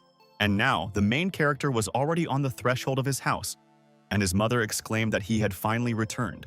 The girl ran up to Wen Qing and hugged her little sister. She said that she was so useless, she couldn't protect her. The sister asked the girl not to cry because everything was fine. The father asked his son what had happened to the thieves. He explained that they had threatened them, saying that it was useless to go to the police. He wondered how the boy had gotten them out. The main character smiled at his father and asked them not to worry anymore. They had all died long ago. The mother was seriously scared and asked who everyone was and who killed them in general. Chen Mo looked into his mother's eyes and honestly said that he was the one who killed them. He clenched his fists and exclaimed that he hated killing anyone. He killed many and will kill those who cause danger to his loved ones. He was ready to do this for his family. The boy explained to his parents that he wanted everyone to know what would happen to them. When the father heard his son's speech, he began to sweat, and the mother looked at him with surprised eyes. Sweat began to trickle down the boy's face. But suddenly he pointed at Chen Sun Tzu and said that it was him. He had taught him how to fight and follow this style of behavior. He was to blame for all this. The old man smiled, closed his eyes, and also blushed a little from his words, but did not say anything in response to his master. Chen Mo stretched out his palm and told his father, sister, and Qing Chen to put on the amulets together. The father picked up one of them and asked them why they needed these things. He wondered if they would protect them. The mother immediately yelled at her husband and said that if they were giving it, it was meant to be. The father immediately obeyed and said that he would definitely take his amulet. In front of us is Chasing, a small courtyard inside the city where the main character and his friends were. A gray-haired old man was standing next to him behind his back, representing his bodyguards. The boy asked the girl to rise from her knees and promised to accept her as a student. He announced to everyone that from today on, Chen Sun Tzu would be her mentor. The girl was very happy and immediately rose from her knees and thanked her master. She exclaimed, approaching the old man, that it was an honor for her. The master asked the disciple not to thank him. Chen Mo thought that maybe his sister would become a master someday, so he should keep an eye on her now. The boy thought about what technique to teach Qing Chen. Several days had passed. Qing Chen sat in the lotus position, meditating continuously. Chen Mo thought about it as he looked at the girl. He advised her to recreate the foundation of the 7th stage of the Divine Celestials. In 3 days, she reached the level of the Inner Kingdom, and it is simply wonderful. If her training is going so well, then what could be the catch? When the boy touched her forehead with his fingers, a beautiful bright bird rose above the girl. The main character's sister was surprised and asked her brother what was going on. Chen Mo also opened his mouth in surprise and exclaimed that he understood everything now. She actually has a heavenly phoenix. The little sister asked what kind of celestial phoenix, and asked if things were really that bad with her sister. The boy replied that it wasn't quite that bad and that it was a feature of her vessel. He silently asked the girl not to worry. As soon as she left her worldly worries, then he would personally lead her along the divine path. Meanwhile, the main character's friend was sitting among the people in the hall and raising his hand. He called him to him. When the boy came up, he asked why he was taking so long and said that the evening was already in full swing. Chen Mo called this evening simply rotten. The host appeared on stage and asked to welcome Murong Yan Er from Class 3 and Hua Yufan from Class 5. The boys immediately began to squeal and rejoice. Could they really see with their own eyes the goddess Murong Yan, who was about to perform? And now the girl was already on stage in a long white robe. and rose petals were flying around her. She continued to twirl in the dance, and many pink rose petals swirled around supporting her in this dance. The boy thought that seeing her dance again was definitely worth it. The audience began to greet the girl and clap their hands in admiration. Calling her name, Chen Mo thought that after the battle on Lingwu Mountain, he had not seen her. And now it was not worth it, and he would only create trouble. The boy just wanted to go to the restroom when the girl suddenly called him. She ran to the main character with lightning speed and hugged him, throwing herself on his neck. The girl exclaimed that she thought she would never see him again. One of the guys who was in the hall was very surprised. Could it be that Murong is no longer a deity? One of the guys said that he thought she was shy, and since when did she start hugging a mere mortal? The girls around were very surprised that she was so happy to see him. Was she out of her mind? Or did she really like him? When Murong stopped hugging him, Chen Mo asked if she really missed him that much. The girl replied that she really missed him, and that his phone was not working. Chen Mo said that was true. But he remembered her number and could always write to her on WeChat. Murong was happy about this and told the protagonist that in this case, she would wait for his call. Chen Mo walked out of the room and felt that there was someone behind him. He asked why she was following him. There was a girl next to him who asked how he was able to hit on Murong. She explained that they were asking him not to approach her because he was not worthy of her. The boy turned his head towards this girl and asked why he was not worthy of her, expecting an explanation. The girl replied that she knew he was a good fighter, had good connections, and would take over his mother's company in the future. But he was still not worthy of her. Chen Mo laughed in response and asked her to speak more quietly because she was too loud. He had no idea who she thought she was, but she didn't care. The boy explained that her wealth and status in his eyes were just ordinary trash. He grimaced and exclaimed that her short-term prospects had no effect on him. Does she really think that the values of man and God are the same? And he asked not to make him laugh. The girl got angry and decided that he thought he was God, a dressed-up clown who would regret it one day. And so the next day arrived, namely 3 o'clock in the afternoon. The events take place in the Wentian Hotel. The girl told Mr. Chen Mo that they said there would be a magical artifact at this charity auction. She thought he would be interested in it. The main character promised to watch. At that time, one of the girls approached the boy and spoke sweetly with him. The people around said that because of their relationship with Brother Wu, they were able to come in and see for themselves. This place is really high class. One of the girls tilted her head towards the main character and exclaimed that it was Chen Mo. She wondered how he got there. Brother Wu was really angry and wondered how he got here in the first place and whether he was using his connections again. The girl came out into the hall and asked the guys what they were doing there. When she saw the main character, she smiled and immediately called him by name. She exclaimed as she approached the boy that it was a great surprise to meet him here. Chen Mo explained that his friend had invited him to look at the artifacts, and he asked if she wanted to join. Well, isn't that Tianning in front of them? Isn't he studying at the military academy, and what is he doing here?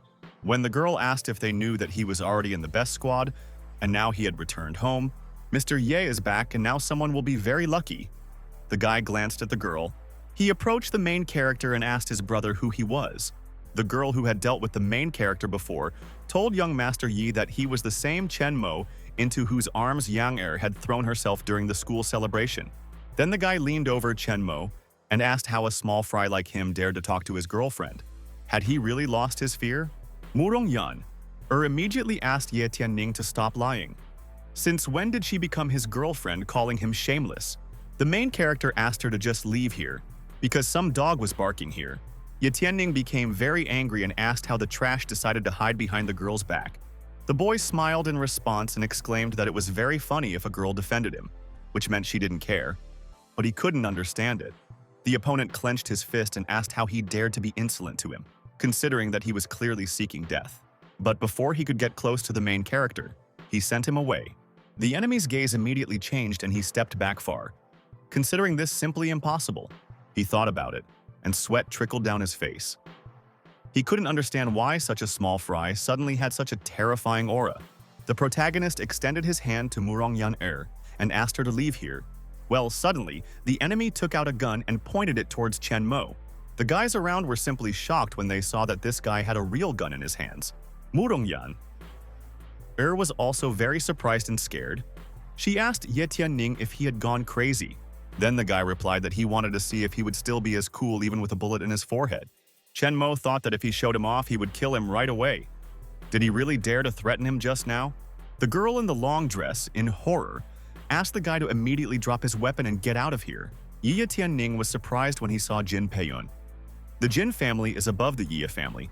He wouldn't dare to threaten her. Jin Peiyun explained to the boy that Mr. Chen was invited by her, and he was her dear guest. How dare he point a gun at him? Does he really want their company to start a war with his family? The guys around were very surprised that Jin Peiyun wanted to start a war between the two families, and what kind of business this was. Who was this guy that she was protecting so much? Yi Tianning told the girl that today he would give in to her and leave the bastard alive for a while. Well, if he sees him next to this girl again, then next time he will regret that he was ever born into this world. Yi Tianning, being very angry, turned around and walked towards the door, pushing everyone around him away. The girl who dealt with the main character thought that he would not hide under the wing of the Jin family for long. Once they left the game, he would be alone. Jin Peiyun walked up to the boy and pointed to his VIP seat, inviting him to sit down. Chen Mo asked that from now on they not dare to bother him. Otherwise, they should not blame him for what might happen next time. Jin Peiyun knelt before Mr. Chen Mo in apology. How did he know that she was actually protecting Yi Tianning? Chen Mo led Murongyan along, and she agreed with him without hesitation. But suddenly, a man appeared who called the girl and asked her to go to her daddy. The people around were very surprised when they saw Murongyan's white horse. Could it be that he was here too, and that this girl was Murong Kei's daughter? He was quite a big shot.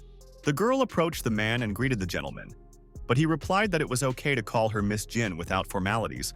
The girl approached the protagonist and introduced him to her father. Chen Mo immediately greeted him. Murong Kei told the guy that he was quite good, with character, but he asked him not to be too arrogant. Murongyan asked the boy not to worry and called her father a good man. Chen Mo replied that everything was fine and asked him to leave with him. The girl walked away with her father and told the boy goodbye, that they would talk later. Chen Mo thought about the man calling him arrogant. He had no right to even talk to him if he wasn't Yang. A girl appeared on stage and told the dear guest that right now she was declaring the charity auction open. To begin with, they want to show them a very rare item of the goddess herself. And a girl came out on stage with a tray in her hands. The main character sat on a chair and thought that he had not felt such an aura for a long time. The object lying on the tray looked quite good and unusual. The boy's expression changed when he saw Loli's handkerchief in front of him. It was the same as the high-class technique of the Shiuan doll sect, the secret heavenly gift. The girl said that the minimum price for this item was 100,000 yuan, and the minimum bid was 10,000. The auction was declared open, and guests began to raise their hands and announce prices. Suddenly, the protagonist raised his hand and announced a price of 10 million yuan. Everyone around was simply shocked and thought that this child had gone crazy. It was just an ordinary handkerchief. One of the guys asked if he had heard everything correctly, since he offered such a huge sum. If he even had that kind of money, Chen Mo thought that the relics that his younger sister left behind were priceless to him, and he would pay any amount of money for them. The woman with the microphone exclaimed that this gentleman offered 10 million yuan. This amount was already the third time, and she congratulated Mr. Chen Mo and said that now this handkerchief is his. The main character has already approached his house and went inside. He held this handkerchief in his hands thinking about his sister. This scarf is at least 1,000 years old. Could it really have been reborn in ancient times? The ban on the land of immortals is the eye of the universe. He thought of the huge chest that was in the depths of the ocean. This chest was so big, it was like a ship of incredible size. It was wrapped in very strong and thick chains. The protagonist wondered if someone had been sealed here. Suddenly, a hand of the same size emerged from this huge chest. The girl pushed her brother away and exclaimed that this was simply terrible and they needed to get out of here. But before she could finish speaking, a terrible fate befell her, and the girl began to fall backwards. She called for her brother, and having lost consciousness, began to disappear as if into an abyss. Chen Mo was seriously scared and started calling out to his younger sister. 9 giant cauldrons, a bronze coffin, and someone's hand. What kind of nonsense was this? Why is this place called the Forbidden Land of the Immortals? Maybe the Eye of the Universe has something to do with the law of space and time. He needs to increase his power as soon as possible and study any possible clues she might have left behind. The girl called the protagonist and said that several martial artists from the Wang family were causing trouble at his mother's hotel. They were unable to drive them away, and could he ask the master to come and help them? The boy asked to calm down and wait, as he would be there soon. He thought to himself that since it was the stupid head of the Wang family who wanted to go to hell, He would not mind seeing them off on their final journey. And now before us was the wide and spacious Johnhai area, namely the Blue Whale Hotel. Sitting on the chair was Nangong Lingtian, a martial arts master. He asked what was going on and said that he found a fly in the food they served him, but they still didn't give him any explanation and even ignored him. Wang Wenyu, Wang Changru's son, replied that they didn't dare to say that they were in a 5-star hotel with such an attitude. The cook exclaimed to the chairman that this was all a lie and a provocation. The woman said that she knew that he was sent by the Wang family to create trouble. Suddenly, the main character appeared at the threshold and said as he approached that it seemed he had been too kind to them at the summit last time. The boys didn't expect to see Chen Mo in front of them. The woman turned towards her son. Approaching her, he asked his mother if everything was okay. The woman replied that she was fine and he was finally here. The mother asked where Master Chen was now. The boy replied that this time he alone would be enough. The man sitting in the chair, when he saw the boy, asked if he came alone. Chen Mo asked him not to worry and said that he alone would be enough to deal with them. Ling Tian stood up from his chair and told the boy that he had heard that he was an arrogant scoundrel even before he came here. He clenched his fist and, approaching with a blow, exclaimed that he would punish him today instead of his parents. But before he could reach him, Chen Mo had already knocked him down with one blow. He wondered how the boy dared to show himself in front of him, being only at the peak of the inner kingdom. Ling Tian, with a black eye on his face, asked if he was already in the transformation realm. The young master's men immediately ran up to him.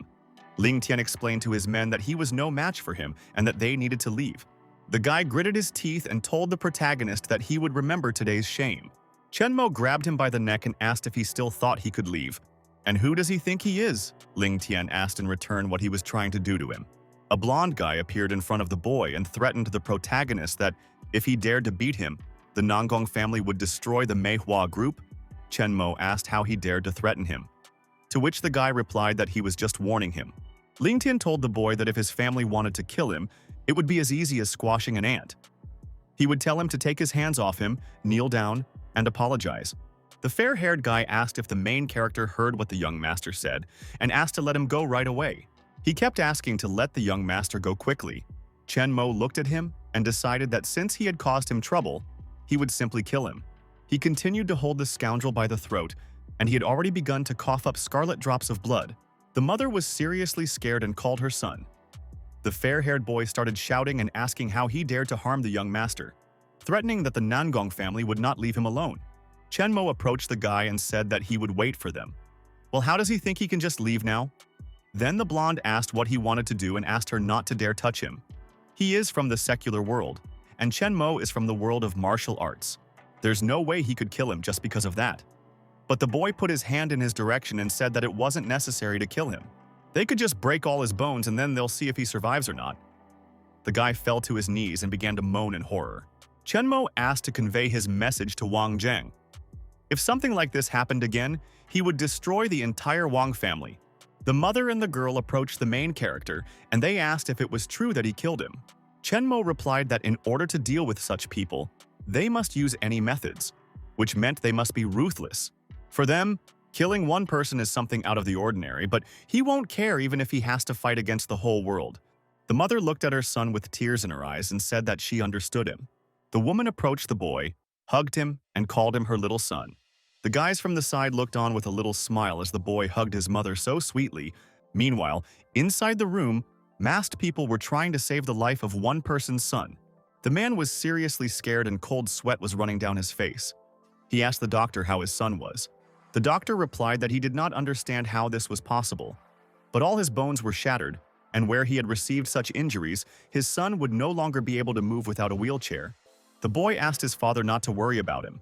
Chen Mo killed Nangong Lingtian, and this is the best result they could expect.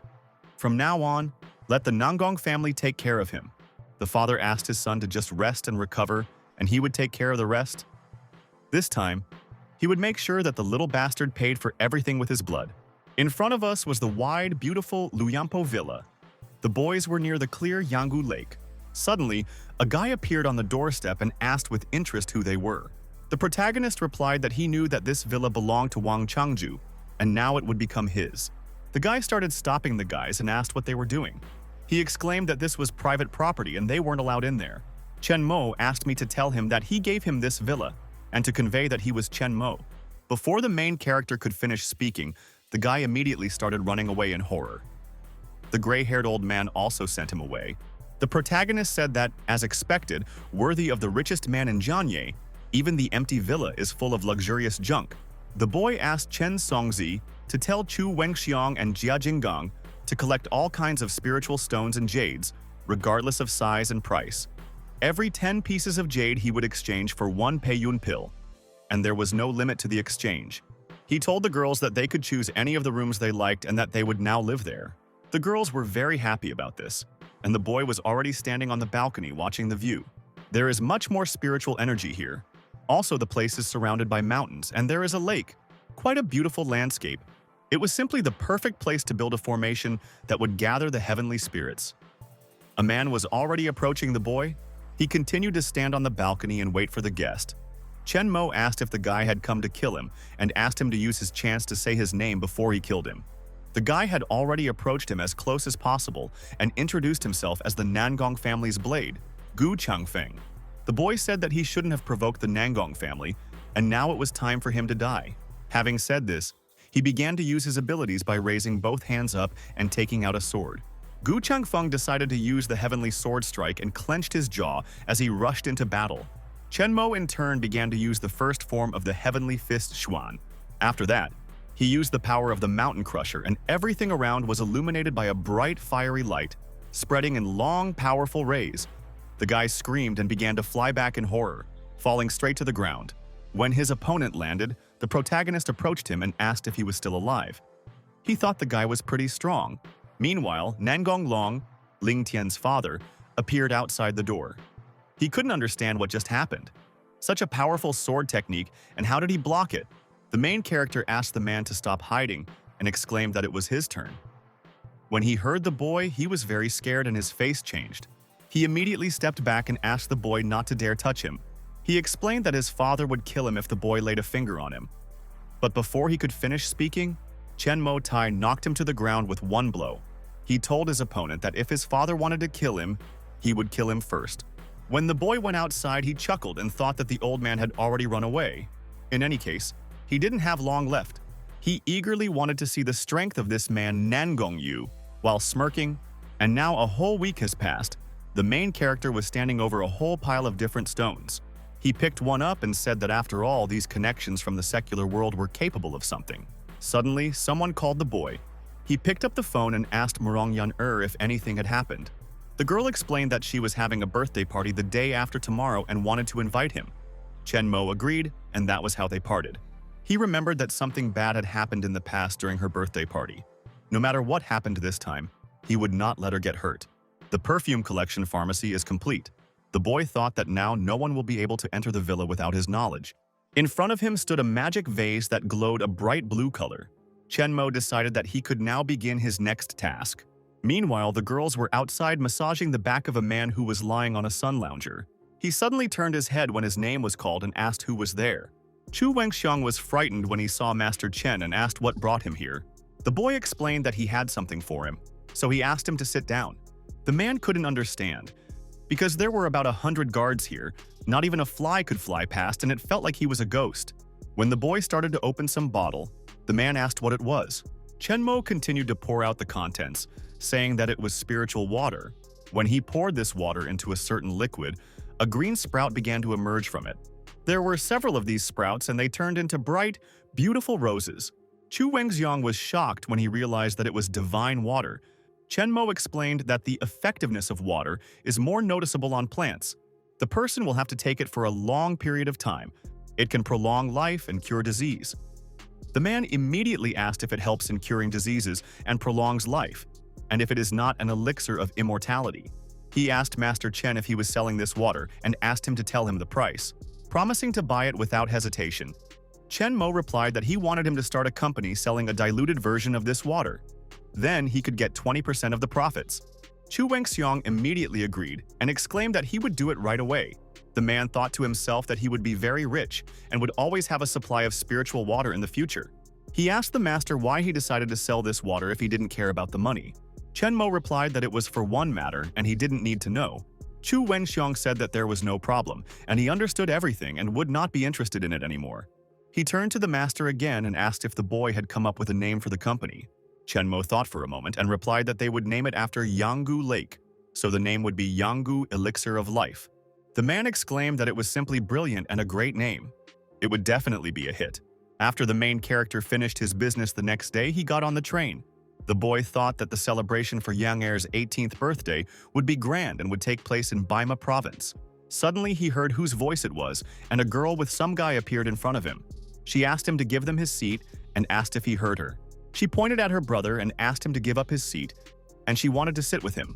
Chen Mo replied that his ticket stated this seat, and why should he perform for her? The girl said that he was alone here, and she was with her brother, and they were going to sit together, so obviously he would have to give up his seat to them. Chen Mo replied that he did not want to give up his seat to them.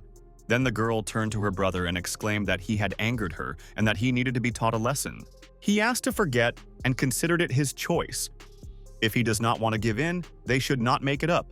The conductor announced that they had arrived at Baima Station and asked them to be careful when exiting the train. The protagonist had already exited the train and remembered that it was the Qinlong mansion. He didn't have time to go any further when that guy appeared in front of him again with the girl who was his sister.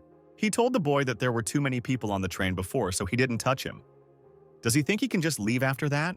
The guy asked Chen Mo to apologize to his sister for insulting her. Otherwise, he should blame himself. Then the protagonist asked if he thought he could do whatever he wanted just because he was at the stage of the Inner Kingdom. The guy was very surprised and asked how he knew this and whether he was also a cultivator.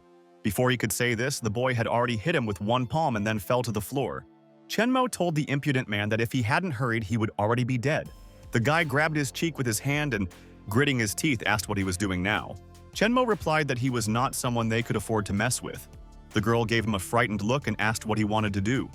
She begged him not to approach her. The boy took her out by the collar and asked her if she was ashamed or scared. Well, it was too late. She was trying to find out what he was trying to do. She explained that she was from the Yuan family, and if he dared to harm her, her father would definitely kill her. Chen Mo threw the girl straight into the trash can and replied as he left that he would wait. Meanwhile, the day outside was very sunny and clear. Many cars had already arrived at the mansion.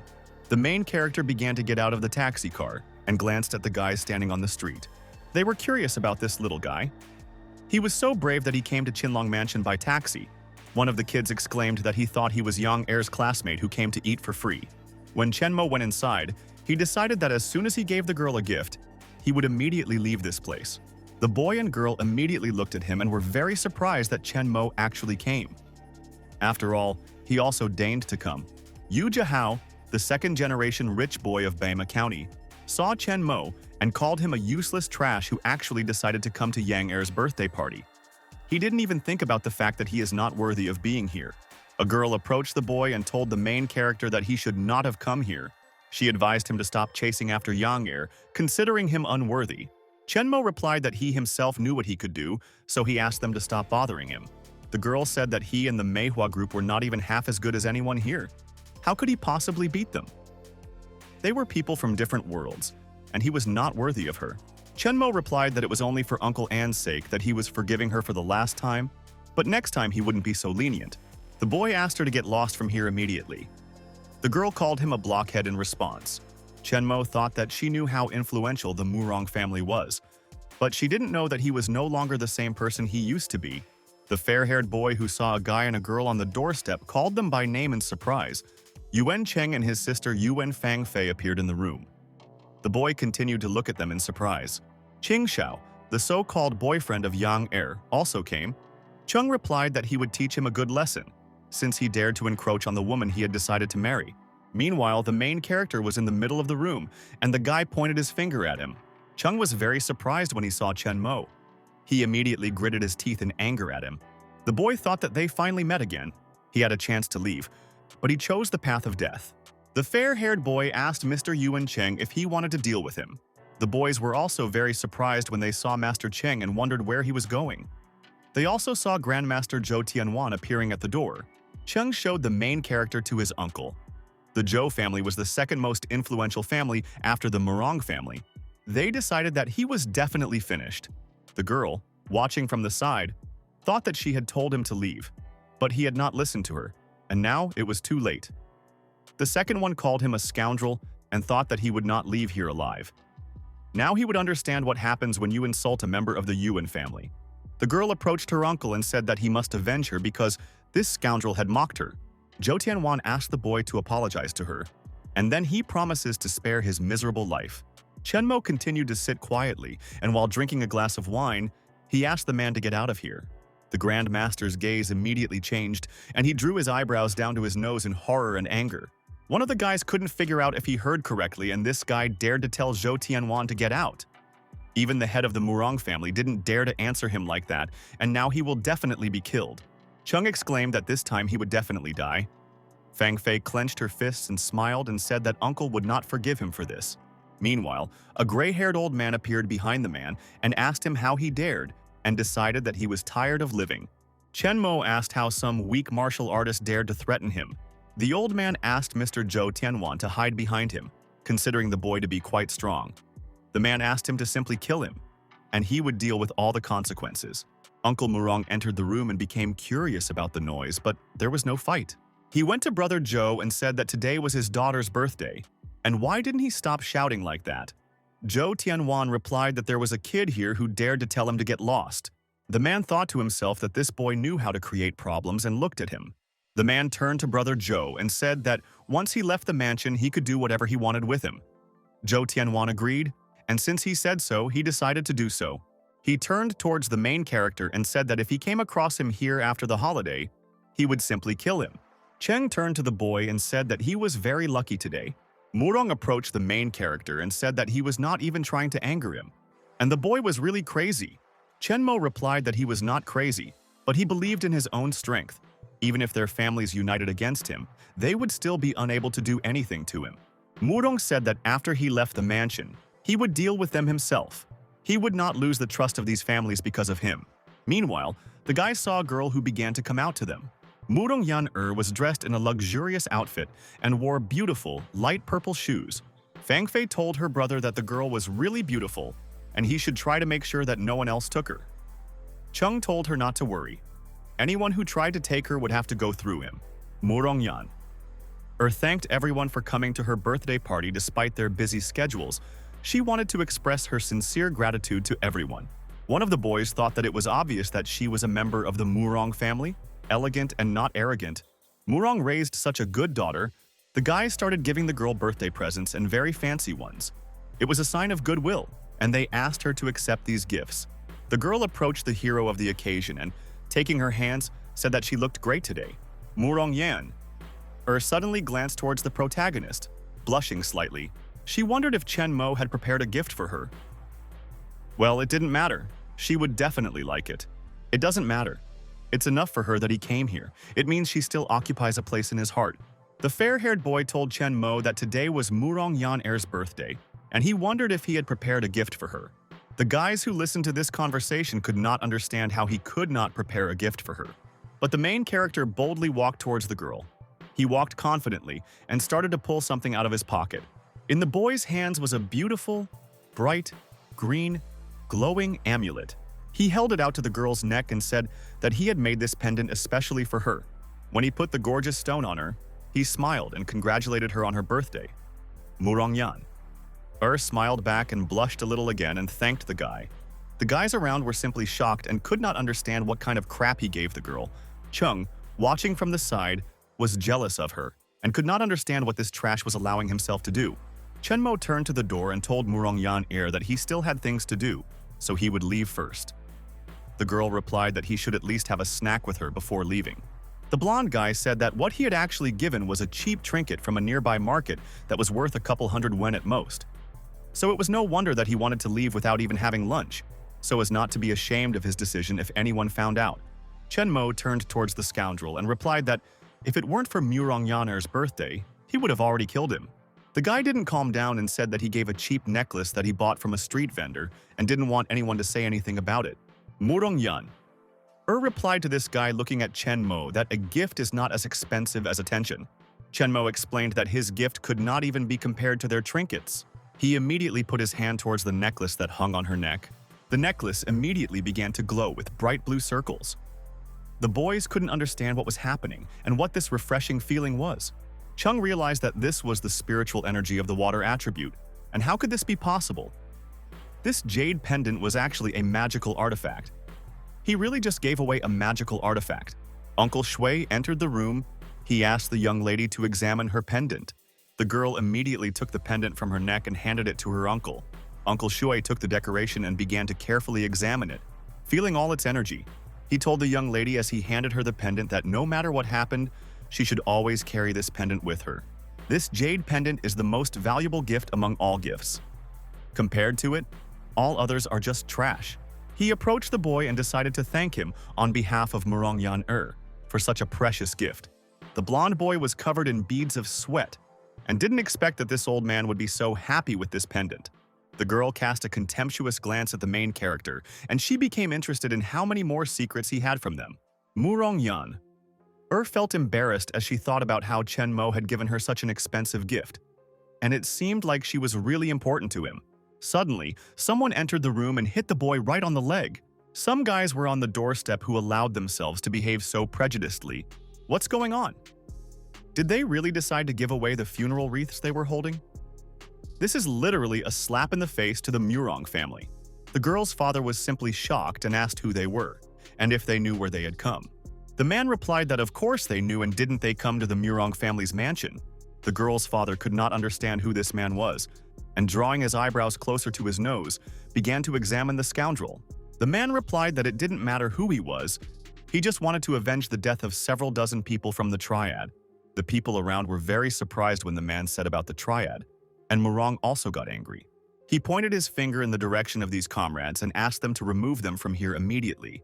The man gave Mr. Murong a sly smile and asked why he was in such a hurry to throw them out of here. Is he afraid that he will reveal his sins to those present here? The guys have already started flying up to the guy. A fight broke out, and they began to swing their fists harder and harder, dealing with their opponents. Murong's security tried to resist the people who broke into the premises. The man told Murong that his subordinates were getting worse and worse. Could it be that after the Murong family left the criminal world, bodyguards were recruited through advertisements?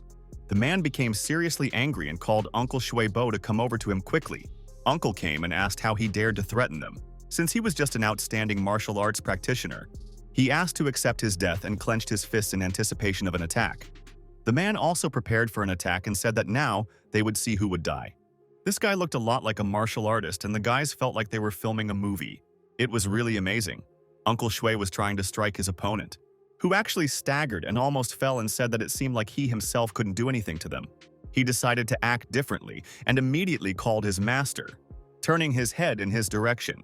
Murong, looking closely, could not understand that there was someone else standing behind him, dripping with sweat. A man with a scar on his face appeared at the threshold and asked Murong Kai if he remembered him. The man looked closely and asked if he was Bai Tian's child, Ren Tianyu. The man replied that it seemed he had not forgotten the scar that was left on him at the end. And did he really not think that he had survived? The enemy said that back then he killed his family and destroyed the Triad, but today he will pay for it. Murong asked Uncle Shuibo to throw him out of here immediately and pointed his finger at him. Shuibo clenched his fist, which glowed with thin white rays, and headed towards the enemy. Ren Tianyu said that he remembered him, and that he was the one who killed his parents.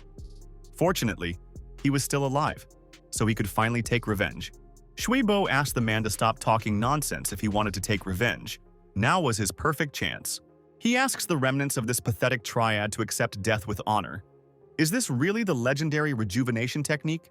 Ren Tianyu smiled wryly and said that there was actually nothing surprising about this. Shuibo clenched his fist again and began to approach his opponent faster and faster. But before she could strike, Ren Tianyu did so first, calling him a weakling. Ren Tianyu, after dealing with Shuibo, approached Murong Kai and exclaimed that it was time for him to die.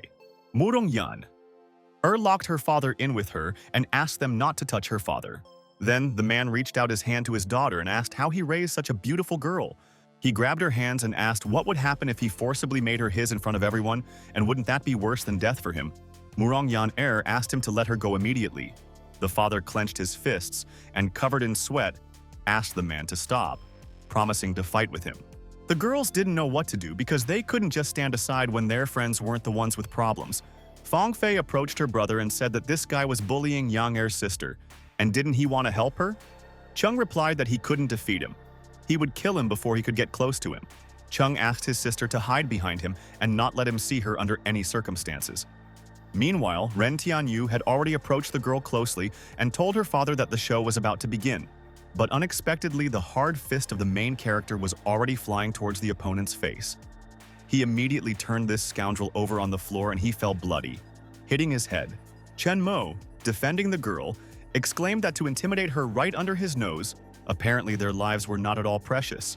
Ren Tianyu, sitting on the floor, asked the boy who he was and how dare he do this. Then the main character looked at him and asked why he shouldn't do it. Zhou Tianwan immediately jumped towards Chen Mo and asked how he dared to touch his master. But before he could reach him, the bedridden one thrust out his fist. With one blow, I asked him to get lost in the fog. The guy flew far away and there was a huge explosion. A cloud of thick smoke rose up and stones flew in different directions. Zhou Tianwan instantly fell backwards onto the floor, and it cracked into small pieces. Chen Mo, defending the girl, asked her to leave immediately and find a safe place. A woman appeared in the room and, looking at the boy, was very surprised. The girlfriends talked about how Murong Yan was now safe and how strong he could be. Shuibo exclaimed to Murong that this time he had saved them. The man replied that it turned out he was very strong. Chung began to shout and ask how this was possible and how strong he was. Ren Tianyu stood up and wiped the blood from his mouth. Finding it surprising that among Murong's subordinates there was such a cur that could bite so well. The protagonist replied that he didn't care whether he came to take revenge or not, but he wouldn't touch Yang Er. The man grabbed his hand and asked if he thought he was strong just because he had carried out a sneak attack. He exclaimed, "This is very funny," and jumped high into the air, clenching his fists. Chen Mo rudely looked at him and asked him to immediately clear his mind by raising his finger. The guy couldn't understand how he was able to stop this blow, and his look changed from horror and misunderstanding. Ren Tianyu simply froze, sitting on one knee, making a new plan. He exclaimed as he approached the boy that it looked like he was worthy of being taken seriously. But will he be able to cope with him and compare with the martial arts master? Suddenly, the man took off, rising straight to the ceiling. Chen Mo responded by asking the martial artist if he was worthy of calling himself that. Ren Tianyu responded by folding his two hands together.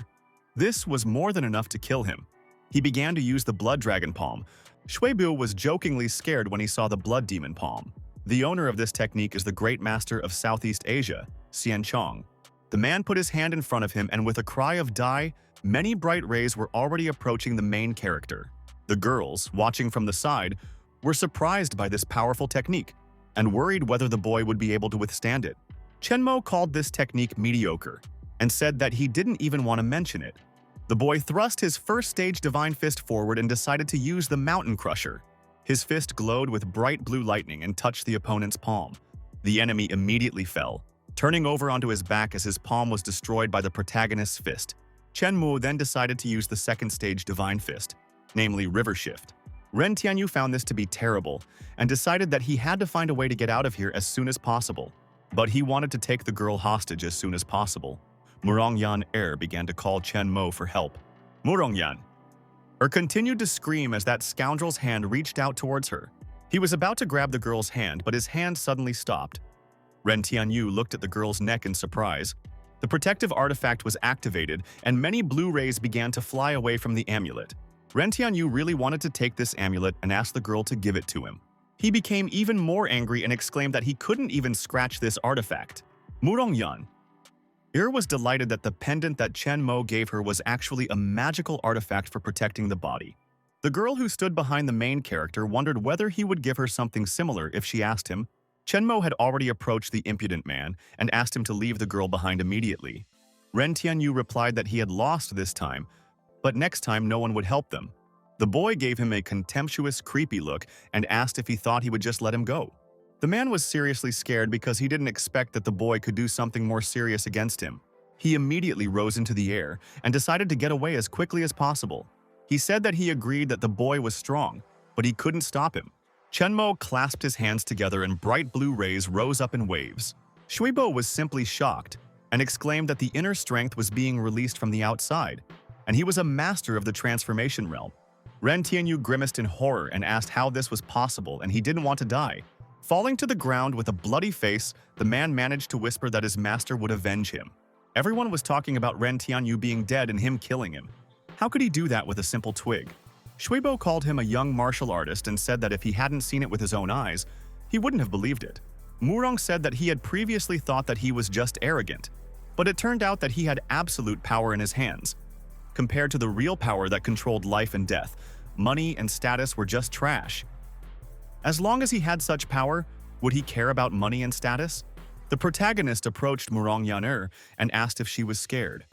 The girl replied with a smile that she had nothing to be afraid of with him. Her friend thought to herself that she was telling him to forget about Yang Er. But he replied that they were from different worlds and she would not understand the whole point of what was happening. Chen Mo turned towards the door and said that the party could now continue. But first the trash had to be cleaned up. He looked towards the guys who were standing with their heads down. The man realized that they were talking about him. Chen Mo approached him and said that he seemed to want to kill him. But the man told the Grand Master that it was all just a misunderstanding. The main character said that he is a man who responds with good to good and with evil to evil. And since he wanted to kill him, then naturally he will not be kind to him. The man fell on his knees before the master and exclaimed that he had been wrong in begging him to forgive him. Zhou Tianwan is dead and what just happened? The man was lying face down in his own pool of blood. Chen Mo actually killed him, which shocked everyone to the core. The girl who was always picking on Chen Mo and was very rude to him screamed and asked him not to kill her. Cheng, like Fang Fei, fell to his knees and calling the boy a Grand Master, said that he and his sister did not want to offend him, and he asked for forgiveness. Chen Mo looked at the guy carefully and thought about something. The protagonist asked them to forget and said that after all, it was Murong Yan Er's birthday, and he would simply destroy his cultivation. Cheng couldn't come to his senses as he fell to the floor and was in great pain from just one movement of the boy. Murong thanked Master Chen for saving their lives. The boy asked him not to thank him because he did it for Murong Yan Er. The girl approached the main character and said that he should stay and accompany her today. She asked if he agreed and the boy smiled and immediately agreed. The girl who envied her friend thought why all this should have belonged to her. And it turned out like this. A wide villa on Yangu Lake spread out before us. The man looked at his watch and wondered why Master Chen had not returned yet. Suddenly, the protagonist appeared at the door and exclaimed that the master had finally returned. As soon as the sale of the Elixir of Life was launched, the demand immediately increased the supply. But the Gongsun family of Zixing hindered their efforts to sell the elixir. It seems they are trying to create their own fake elixir just to make money. But the Gongsun family of Zixing is actually better than the Jinni family. So they have no choice but to ask him for help. The boy listened to the man and replied that in this case he would personally take care of the Gongsun family. In front of us lies Zixing County, Wuhan Province, the Tianshun mansion of the Gongsong family. And here in front of them is the head of the Gongsun family. The guys thought that he would probably announce something related to the Elixir of Life. The man spread his arms out to the sides and thanked everyone for coming today. As for those who did not come, he said that they would visit them later one by one. He knew that they had already appreciated the enormous benefits offered by the Elixir of Life. However, he would like to ask all of them to join him in preventing the Elixir of Life from entering the Zixing market and completely destroying it. The boy raised his hand and told Master Gongsun that the Elixir of Life was too good and would soon become popular throughout the country. What were they going to counter it with? Gongsun told the boys not to worry. He had already developed a product more effective than the Elixir of Life. And as long as they were willing to trust him, they would definitely achieve great success. He thought to himself that as long as they bought his fake Elixir of Life, the Gongsun family would dominate the market alone. The boys raised their fists and exclaimed that in that case they were ready to trust the Gongsun family. The man responded by saying that it was simply wonderful and thanked everyone, promising not to disappoint them. The man who was sitting with a cigarette in his hand told him that this was a very mean move that would suit the Gongsun family. Then the man approached his elder brother Anu and said that he too should express his opinion. And Shikan replied that he had also conducted research on the Elixir of Life. But nothing came of it. So how could he analyze it? Gongsun explained that it was his family's secret, but he could only provide him with a research report if he agreed to help him. And Shichen replied that this was not enough and that he was deceiving them by selling water from the Nongfu mountain spring. Gongsun asked his brother if he had decided to publicly humiliate him. But his brother said that even a fool would understand the effectiveness and benefit of the Elixir of Life. He is depriving him of his income, and he is now in a very difficult situation. Then the man raised his hands up and thought. He called Qing Shan, who came over and asked him to agree to the proposal or else he would die. And Shichen asked if he was a martial artist. He was never afraid of death. The only thing he was afraid of was that after his death, there would be a war in the family for the place of the head. Gongsun immediately gave the order to his martial arts master bodyguard to kill him. But before the master could get close to him, the main character came up and immediately grabbed his hand. Gongsun was very surprised by the appearance of this boy, and beads of sweat began to flow down his face. And Shichen told the boy that he didn't know who he was, but he really appreciated his kindness. Chen Mo replied that since he wanted to trade the elixir of life, he, Chen Mo, would offer them a deal. The master exclaimed that he was Qing Shan from the Yulan sect, and he advised him not to interfere in this matter. The protagonist said that he would only have one chance to hit him, so he asked him to use his most powerful technique. Qing Shan exclaimed again as he approached the boy to strike, saying that he had simply gone crazy. Chen Mo smiled and replied that he told him that he only had one chance, and why shouldn't he make the most of it? Before the enemy could even approach him to strike, Chen Mo immediately blocked it. The man was simply shocked and could not understand what had happened. Streams of scarlet blood began to flow from his mouth. The boy continued to hold his hand in front of him, illuminated by white light. He wondered if this was all the man was capable of. Qing Shan was already lying on the floor in his own pool of blood and continued to cough from the pain and powerful blow. Gongsun grimaced in horror and asked how this was possible. Qing Shan actually lost, and was he really Grandmaster Chen? The guys who were standing nearby were very surprised. Could it really be him? And this aura is much more powerful than Qing Shan's? But the man got to his feet and asked the protagonist if he thought this was the end. Qing Shan took out some kind of amulet from his pocket and, looking at it through his teeth, asked to come to him. Before he could finish speaking, he found himself an ammunition. The armor was golden in color with horns on his head. Chen Mo realized that he was wearing top-tier armor, and it looked like this guy was extremely lucky. Qing Shan laughed and asked if he thought he could break through his defense. The protagonist soared into the air and began to use the second stage Divine Fist, River Shift. Qing Shan opened his eyes in horror and exclaimed that this was simply impossible. His armor shattered into small pieces and began to fly in different directions. Several amulets with some unusual pattern fell at the protagonist's feet. The boy began to peer into this pattern, bringing the amulet as close to his eyes as possible. A bright golden light spread across his hand, and he looked closely at his hand. He glanced at Gongsun and asked him in a stern tone to fight against him now. The man immediately fell to his knees and told the master that he was wrong to beg for mercy. He promised that his Gongsun family would never go against him again. He continued to beg the boy not to kill him and said that he would be useful to him. But Chen Mo replied that it was too late, directing the golden beam at his forehead. The boys realized that Gongsun was really dead, and it was just awful. They started begging Master Chen for mercy.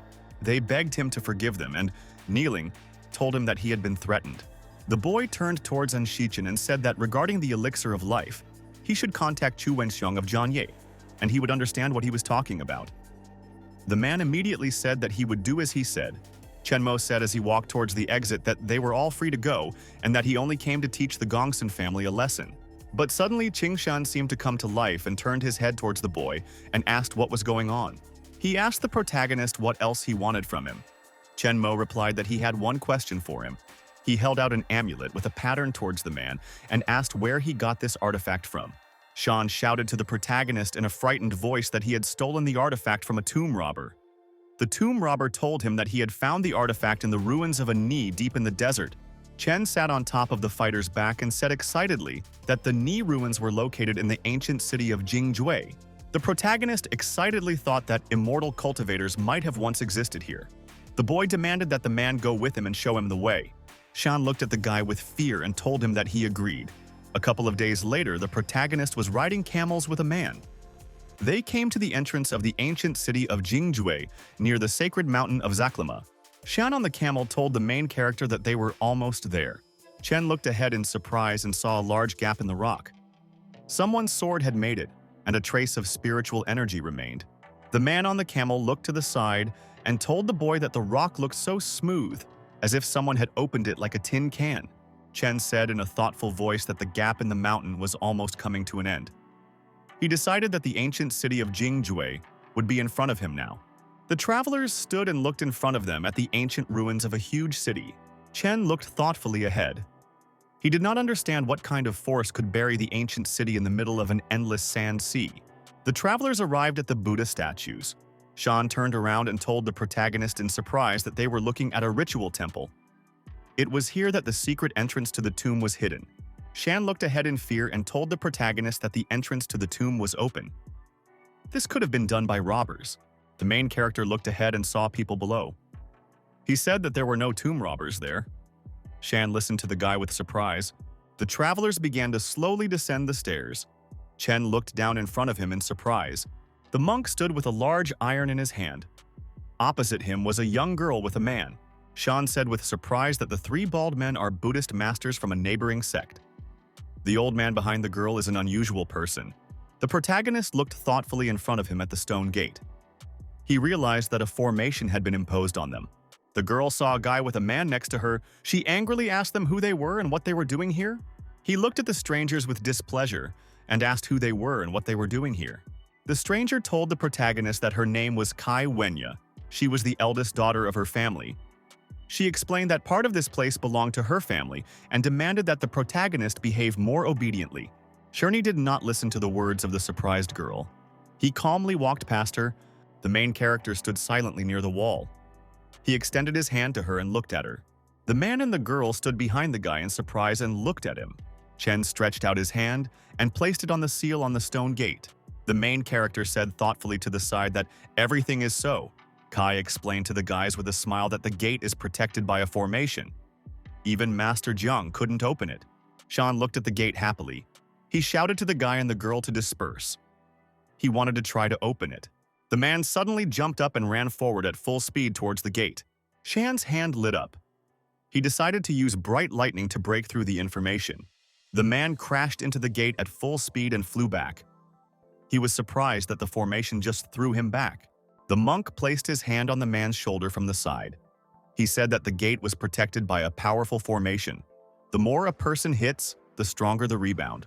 Kai looked at Master Jean with worry and suggested that he dig a tunnel under the gate. The man explained to the girl that the formation definitely covered the entire tomb, and it would all be useless. Chen extended his hand forward and a bright glow appeared near it. The guy demanded that the gate be opened.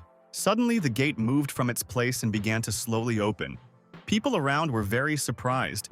The satisfied protagonist held his hand in front of him and thought that the formation on the gate was a simplified version of the Zhuan sect's basic defensive form. It must be somehow related to the younger sister. Shiuan ran up to the main character from behind and asked, "How did he open the gate?" Jang shouted at the girl to stay close to him. Cao replied to the man that she would do just that. The girl stood there very scared. The man told her not to leave him for a step. They didn't know for sure if there were traps near them. The main character looked ahead with great excitement and interest. He saw something unusual. The guy looked in surprise and saw in front of him a long staircase that went up somewhere. People around were surprised that such a huge space was hidden underground. Kai pointed her finger excitedly in front of her. She said that inside the jade coffin rests Queen Jingjue. Jang looked ahead in surprise and said that this was the place. The girl thoughtfully said that the white jade flower should also be there. Cao suddenly rushed forward. She shouted that no one could take the white jade flower from her. Zhang screamed in a frightened voice and demanded that someone stop the girl. The subordinates fearfully told the girl not to be impulsive. They warned her that there could be a trap in front of her. A bright fire appeared near one guy. He shouted in a frightened voice to the girl to stop. Gradually, the fire around the guy became brighter and brighter. After that, he screamed loudly. The burning fighter, frightened, extended his hand to the frightened girl and asked her for help. Kai shouted in a frightened voice at the guy to run away. It was dangerous around him. Zhang came up from the side and asked what was going on. He was holding a magic amulet in his hands. The man saw a bright blue glow in front of him. He said to himself in fear that the man in front of him burned to the ground in a short period of time. Suddenly, a bright flash hit the frightened man in the chest. He was very surprised. Jang saw a bright red snake in front of him. He shouted, "This is all her doing!" After this, the man hit the snake with his hand with all his might to kill it. The main character stood and watched as the predatory snake approached him. A frightened Cao stood nearby. Hao stretched out his hand in front of him. He still couldn't believe that there were still red-scaled spiritual snakes on Earth. The evil predator looked at the people with hatred. Black poison appeared in her mouth. Jang thoughtfully repeated the words about the red-scaled spiritual snakes to himself. Chen explained to the man that the scales of these snakes burn everything they come into contact with. The girl asked in fear, "Is this snake already dead?" The main character explained to his partners in an excited voice that such snakes live in groups. The people were scared. They saw predatory snakes rushing at them from all sides. Jang shouted to the guy and the girl to leave. The red predators rushed at the people. The man shouted that they all needed to get out of here. A bright fire aura appeared near the main character. He knew that the snakes were commanded by a female. If he killed her, the predators would retreat. Gradually, all the small red snakes began to crawl into one pile and unite into a large cobra. The red cobra stood up and angrily shouted at the people that they all deserved to die. They had disturbed her mistress's sleep. Chen shouted to the predator that the little snakes were part of her. That was why he had not been able to find her. A huge and predatory red snake rose up and looked angrily at the people. Kai told the man in a frightened voice that the cobra in front of them had actually spoken. The monk raised his hand in front of him and activated the Amitabha spell. He said that the evil beast must die. The cobra opened its mouth and attacked the people in front of it with a stream of fire. The monks were very scared. They suddenly started jumping to the side to escape the cobra's attack. After this, suddenly the blade in the monk's hand burst into flames. The frightened Jang shouted at the monk to quickly throw away his weapon. The warriors were frightened. They realized that the demonic fire had destroyed their magical weapons. The monk looked ahead in fear and said that this fire burns everything that comes its way. Without turning around, he told the fighters that they had no chance. They had to move away from him and give him a chance to try. Jang launched a magical artifact in front of him. He activated the formation and sealing technique. The artifact flew up from above the snake and began to irradiate it with blue light. The man stretched out his hand and launched magic papers with a spell against the cobra. The magic papers lined up near the pentagram on top of the snake. Jiang activated the seal. The cobra glared at the man and shouted that this would not be enough to seal her. Suddenly, the huge cobra began to grow paws on the sides of its body. The predator looked angrily at the man and shouted that he had a low cultivation level. The snake shouted at the man that he would not be able to seal it in such a formation. Magical artifacts flew around. Zhang shouted to himself in fear, "The spiritual snake has the bloodline of a fire dragon. It has already grown limbs. Only someone from the god realm could defeat it." The man ordered the girl to run away. Chao explained to the man in a frightened voice that they still hadn't taken the jade flower. Zhang shouted at the young lady that her life was much more important. The girl suddenly saw something in front of her. She shouted to Master Jian to take a look. The main character suddenly jumped up from his seat. The people around him were very surprised.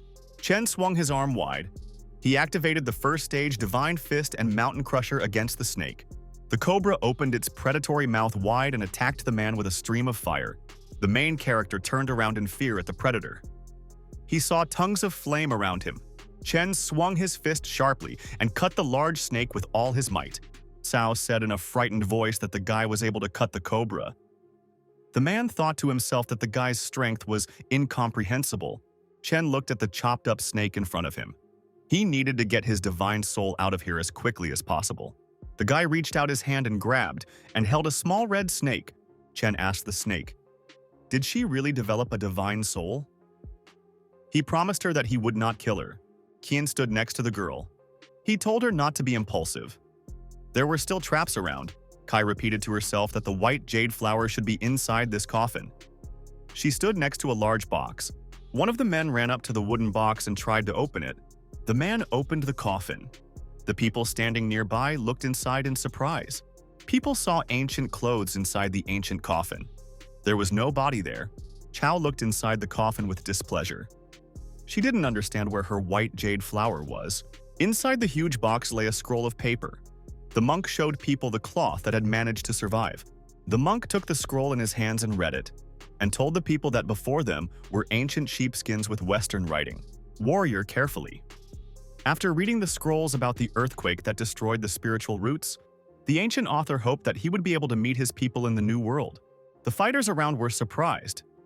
They did not understand what spiritual roots were and where the new world was. Jang stretched out his hand to the side. He said that the spiritual root was the underground water that was cut off after the earthquake. Without a water source, the kingdom of Jingjue would not be able to survive. The monk looked at the scroll and said that the rest of the text was very difficult to decipher. The document described an ancient kingdom that had a flaw related to the underworld. Chen happily thought to himself that in front of him was a modified version of the Zhuan martial arts technique. He decided to himself that Queen Jingjue was the younger sister's disciple. The protagonist looked thoughtfully to the side. He told himself that in that case the spiritual root could not be underground waters. It must be somewhere nearby. Chen excitedly thought to himself that the coffin of Queen Jingjue was somewhere nearby. After that, the guy hit the ground with his hand with all his might. The ground after the guy's blow began to crack. The stones began to disintegrate, and a piece of wood appeared under them. Kai looked down at her feet in fear and asked with displeasure, "What is the guy doing?" A frightened Jiang stood next to her. The main character stood and watched attentively as a huge piece of wood appeared in the ground beneath him. Chen looked joyfully in front of him and said that in front of him was a tree spiritual root. The guy thought to himself that the tree spiritual root was located at the bottom of the kingdom of Jingjue. It was destroyed during the earthquake and absorbed the energy of heaven and earth. After that, the kingdom turned into ruins. Zhang looked down in front of him in fear and saw a bright glow. He shouted that this thing had an incredibly powerful aura. Shan looked ahead happily and said that he would break through to the next kingdom if he cultivated in this place for more than a year. Zhang looked at the girl and said that they could take all this with them and place it next to the old master. His condition would improve. Kai asked the man with interest and surprise how they could take all this with them. Zhang squatted down with a knife in his hands. He explained to the girl that they would only need a small piece of wood. The master swung his blade and tried to hit the tree with all his might. The knife shattered into pieces. Jean looked ahead in fear. He couldn't understand how this could be possible. The boy told the man that the spiritual root is invulnerable to water and fire. It is very hard and cannot be cut. Chao told the protagonist in a frightened voice that he should take the root with him to treat his grandfather. The guy held a small round ball in his hand. He told the girl that the pill would be enough to cure the patient. The girl looked at the protagonist's hand in surprise. Jiang carefully studied the pill. The man shouted in a frightened and delighted voice that in front of him was a high-quality pill. Zhang turned around and shouted to the girl in a joyful voice that one pill would be enough to cure her grandfather. Chao asked the guy in fear, "Is he really willing to give her such a precious pill?" Chen told the girl that he wanted to get half of her family's fortune in exchange for the pill. Kai told the guy in a dissatisfied voice that he just decided to rob them. The protagonist clenched his fist with the pill. He told his partners in a dissatisfied voice that they didn't care about their grandfather's life. Now they couldn't even dream of stealing the spiritual root. Kai shouted to the main character that she completely agreed to his proposal. The girl thought that she would take the pill from the guy, but would not give him the family fortune. The main character handed the girl a small bottle. He said that this bottle should be enough for her. Kai happily grabbed the bottle in her hands. She shouted that her grandfather would be saved. The main character looked sternly at the man and the girl and said that they had already achieved their goal and could leave. The man turned around and told the girl that they needed to leave. Kai turned to him and said that she agreed. Shan asked the guy with excitement, "Is he really not going to leave?" The main character told the man with displeasure that the less he knew, the better he would sleep. The protagonist turned around and told his companion that he could go free. Chen looked carefully at his feet in front of him. He decided that the spiritual root would be enough for him to perfect his wooden object. Half a month later, a group of workers were digging the earth in a cave. The master shouted at them to work faster. Chen was sitting in a meditative pose. He looked away and opened one eye. The guy stretched his hand to the side, and lightning appeared next to his finger. He shouted that people do not know life and death. There was a very loud explosion. After that, the fighters scattered far to the side. Kai was scared and screamed when she saw a man flying past her after the explosion. He told his partners in a very dissatisfied voice that greed would destroy them. The girl reminded the main character that he himself decided to appropriate the spiritual root, and he still had the audacity to say something about her.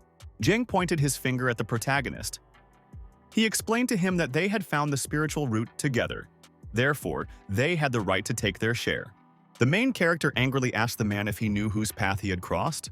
Zhang grabbed the book of spells in his hands. He shouted at the guy that he was going to die now. A man with a book in his hands began to call upon a magical spirit. He demanded that it listen to his commands. Jang flew high up from the ground, with large stones flying around him. The man pointed his hand to the side and activated a stone tornado. A huge magical dragon pounced from above and attacked the main character. Chen stood and calmly looked at the magical predator flying towards him. A bright glow appeared in front of him. There was a very loud explosion in front of the main character and stones flew around. Jang shouted to the protagonist in surprise that he had decided that the protective artifact could save him from death. Shiuan stood there unharmed after the explosion. He calmly looked at the man. Jang threatened the guy that he would try to use another technique against him. The man looked at the spell in the book. He shouted that everything and everyone belongs to the earth and burial. Below the guy, the earth suddenly split in all directions and he began to fall down. Jang commanded that the floor should close and the protagonist should disappear into the depths of the ground. The man looked angrily ahead and shouted that the guy was now definitely dead.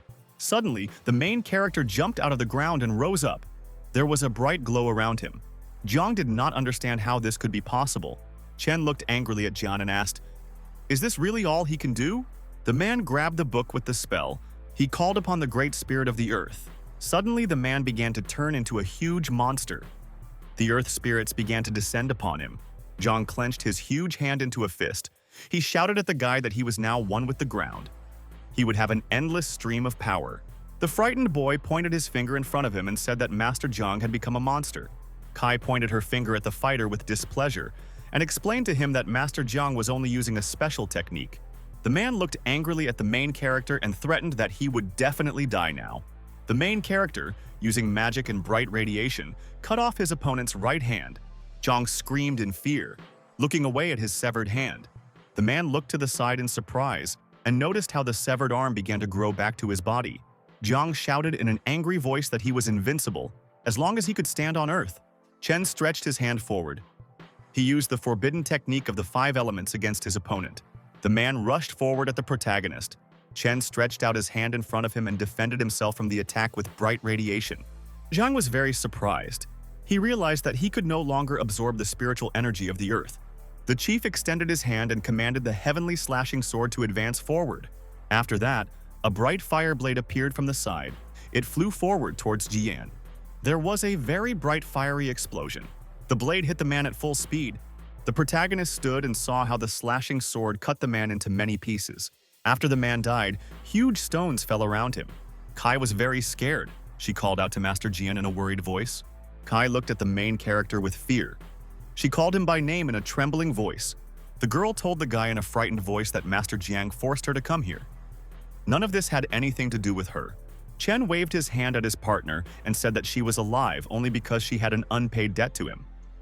The main character demanded that the girl and her friends get out.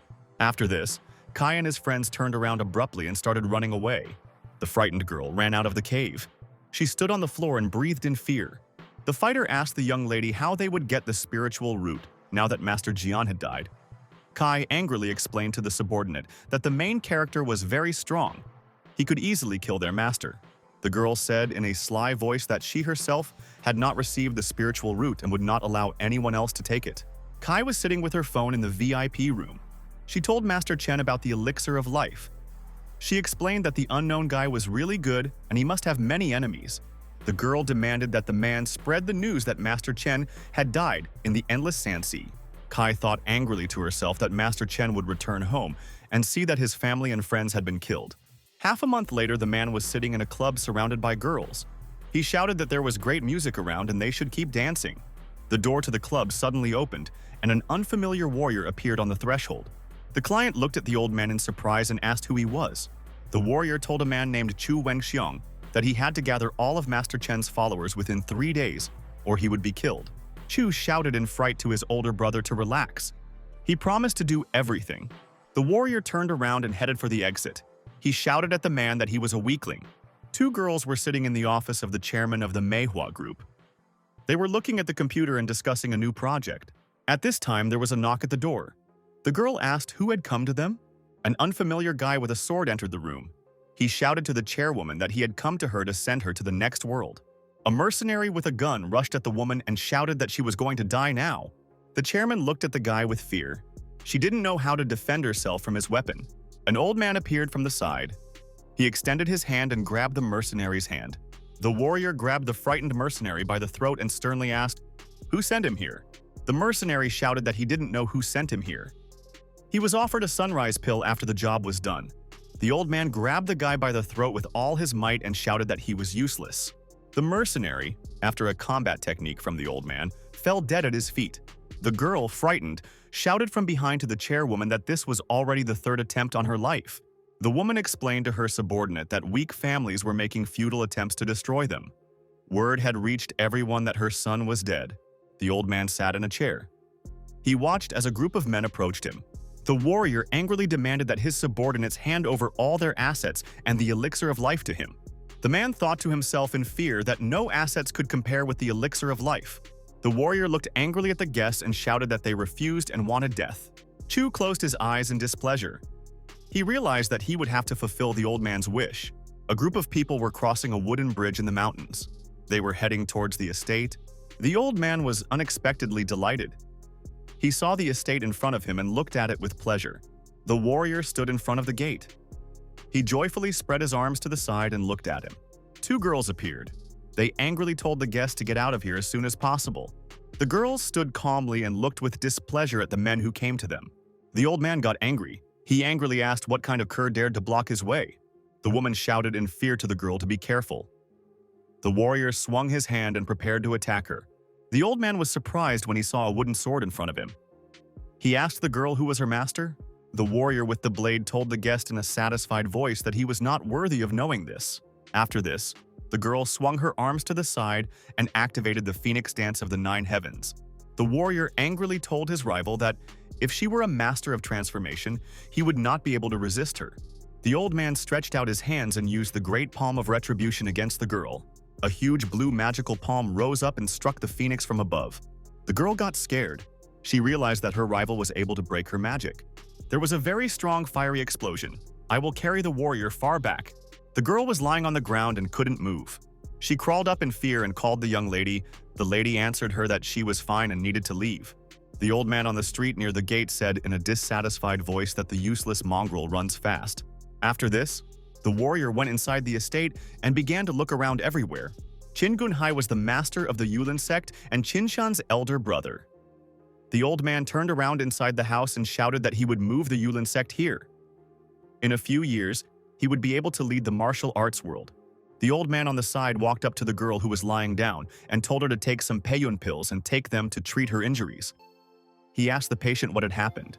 The girl fearfully told the master that Chu Wengxiang's gang had brought a martial artist here. They were able to break through the barrier and take over the villa. The old man said thoughtfully that Chu Wengxiang and his gang were ordinary people and they were only protecting themselves. The warrior said thoughtfully that now they had to ensure the chairman's safety. The rest had to wait for the master to return. In the endless desert sea beyond the ruins of the ancient city of Jingjue, a lonely man walked. The wanderer could barely stand on his feet and said to himself in a confident voice that his pursuers would not be able to catch up with him. The man knelt down and saw that his blood had turned dark. He realized that he had been poisoned. Two strangers approached the wanderer. A guy in a theatrical costume told the man that Lord Hart had branded him with the mark of death. This meant that the man had no more than 5 minutes to live. The wanderer looked angrily at his partners and said that if he died, he would take them with him. A boy from the blood tribe named Zorn angrily told the man that he was not at all afraid if he fought him. Zorn looked at the man angrily and said that the blood of his comrades had given him great strength. He was sure that the man would give even more. After this, the man cursed the vampire in a very angry and hateful voice. The man shouted that he would not give up without a fight. He tried to hit the vampire with his hand. Zorn ran very quickly behind the man. He shouted that he was very slow.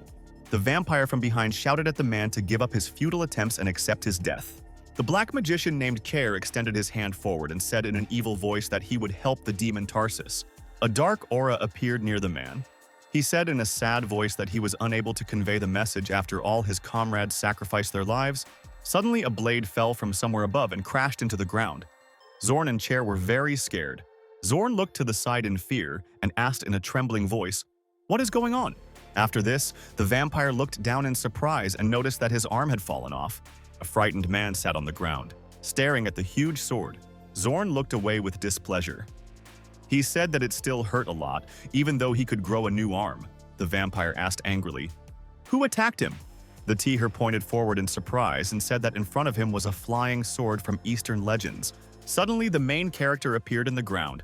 Zorn asked in surprise, "What is happening?" The protagonist turned around and looked at the demon behind him with displeasure. He said that there is a descendant of the blood race here. It is very dirty, and it seems to be a hybrid. The teacher pointed his hand at the vampire and shouted in a cheerful voice that the guy had insulted him. The protagonist angrily told the surprised tea maker that if he offered his soul to a demon-like god, then he was not worthy of calling himself a man. Zorn angrily shouted at Chair that the guy told him that he was not worthy of calling himself a man. The man reached out his hand to the protagonist in fear.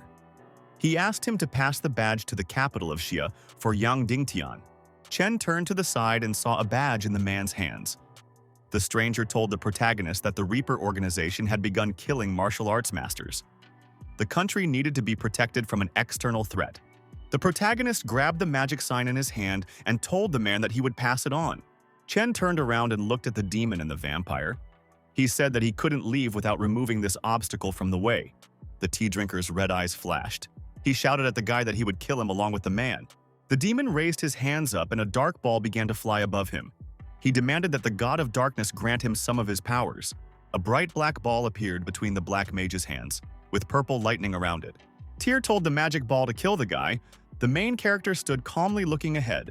The man rushed to the main character and covered him with his hand.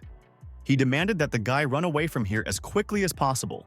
The main character stood behind the man and held his magic amulet in his hand. There was a dark aura and radiation around. The Tyr realized that he saw protective magic in front of him. He asked the main character, "Is that really a magician?" The vampire rushed forward at the main character. He angrily threatened him that he would break his turtle shell. Zorn swung his hand sharply and hit the magic dome with all his might.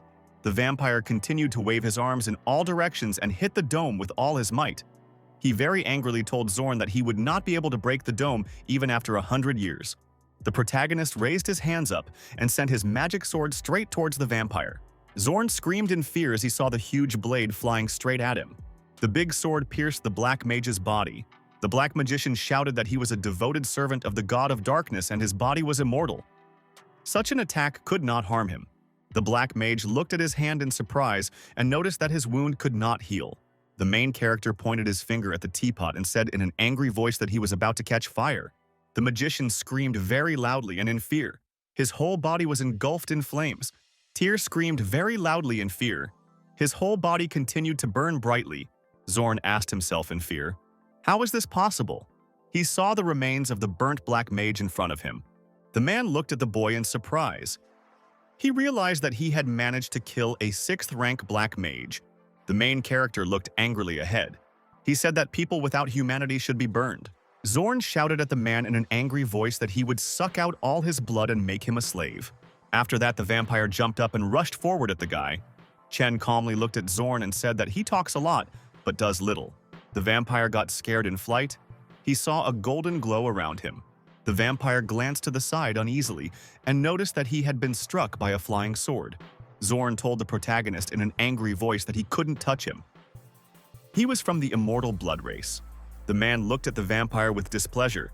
He shouted that the blood race had enormous power. Such a monster could only be killed by piercing the heart. Zorn angrily shouted to the people that they would not be able to find a heart in him to kill him. The main character shouted at the monster that he was wrong. He threw a huge blade at him. A huge magic sword flew past the vampire and struck him. Zorn's head flew off from his body. He screamed in a frightened voice that he couldn't die like that. Chen held a magical artifact in his hands. He said in a thoughtful voice that a blood race member could be killed if they were dealt devastating damage to their body. The protagonist handed the man a magical amulet and said that he should give it to Yang Dingtian himself. The partner told the guy in an exhausted voice that he had already received many wounds and would not be able to reach the required place. The man fell to the ground. He screamed with a dying voice that he was going to his brothers. Chen looked at the artifact in his hand and realized that the man trusted him only because he was a martial arts master. The protagonist looked away thoughtfully. He realized that he had to return to Cheongsang. Suddenly a thought came into the guy's head. He looked piercingly ahead. Chen felt with great excitement and fear that someone dared to break the formation. The guy was frightened and decided that the protective jade pendant of his mother and sister Wang was broken. On the evening road, a minibus crashed into a passenger car with all its might and threw it aside. The woman sat on the road. She asked the girl, Xiao Qin, in a tired voice, "Are they alive?" The subordinate called the chairwoman in a weak voice. The woman looked at her chest and said that the jade pendant had disappeared. The girl said in a joyful voice that it was very good that the main character gave them this pendant. The main character arrived at the hotel late in the evening. He wanted to visit the woman as soon as possible. Chen opened the door and ran into the hospital room. He called his mother in a frightened voice. The woman told the protagonist in a joyful voice that he was back. She had already heard rumors that Chen had died in the desert. The protagonist told the woman in a happy voice that it was very good that they were okay. He felt her jade pendants shatter. The girl excitedly told the guy that she was going to Yuzhong with the chairman to attend the opening ceremony of a new project. But they had an accident on the highway.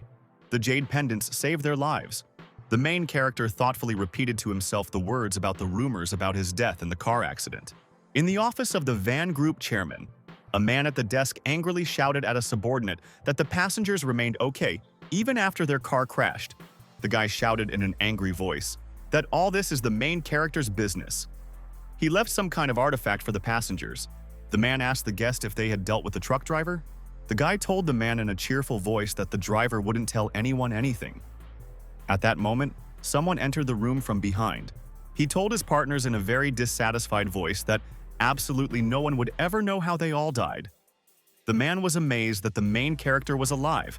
He asked the chairman very displeasedly, "Is he really disappointed with all this?" The man looked angrily at the protagonist and said that many people were eagerly awaiting his death. The guest asked the chairman, "Is it really he who organized this?" Van answered the guy that he didn't understand what he was talking about. The main character viciously threatened the man that he had his own methods to find out the truth. The chairman pointed his finger at the guy with displeasure. He angrily told the guest that he could not interfere in the affairs of high society. The main character clenched his fist. He threatened the man that he would be punished for reaching out to his family. Van was very scared when he saw a bright flash in front of him. The main character angrily told the man that all 3 generations of his family would die before his eyes. The main character raised both hands up. A bright pentagram appeared above him. Chen activated the formation and the extermination of souls. The magic pentagram for the extermination of 3 generations was activated. The man was surprised to see his various relatives in front of him. Van pointed his finger in front of him in fear. He noticed all the members of his family in front of him. A bright fire appeared around the young guy. He screamed in a frightened and exhausted voice.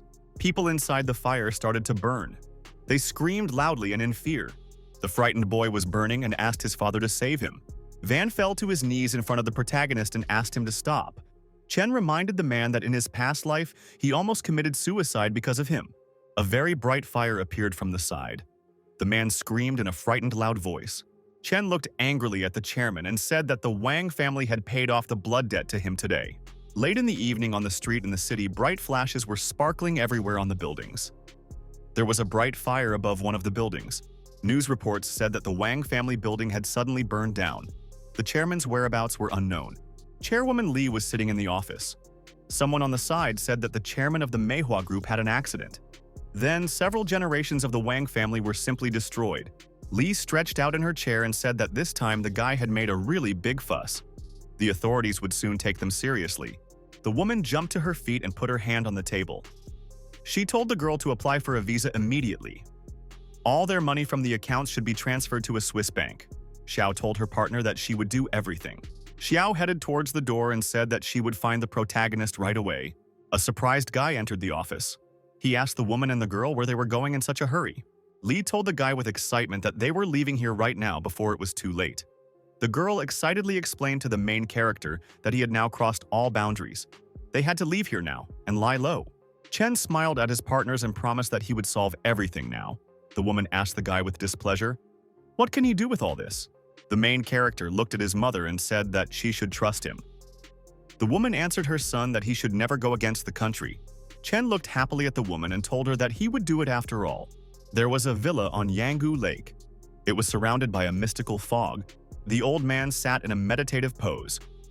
He thought that he had already moved the entire Yulin sect to this place. There is a lot of spiritual energy in this place. It is truly a treasure of feng shui. At that moment, something suddenly flew up above the gates of the building. The fighter looked to the side and said to himself that it was dangerous. The old man ran out into the street. He saw something brightly explode above him and a fire flare up. He very angrily told the fighter that he had invaded his territory in his absence. It was too late for him to apologize. The old man looked to the side in surprise. He saw the main character standing near the gate with two girls.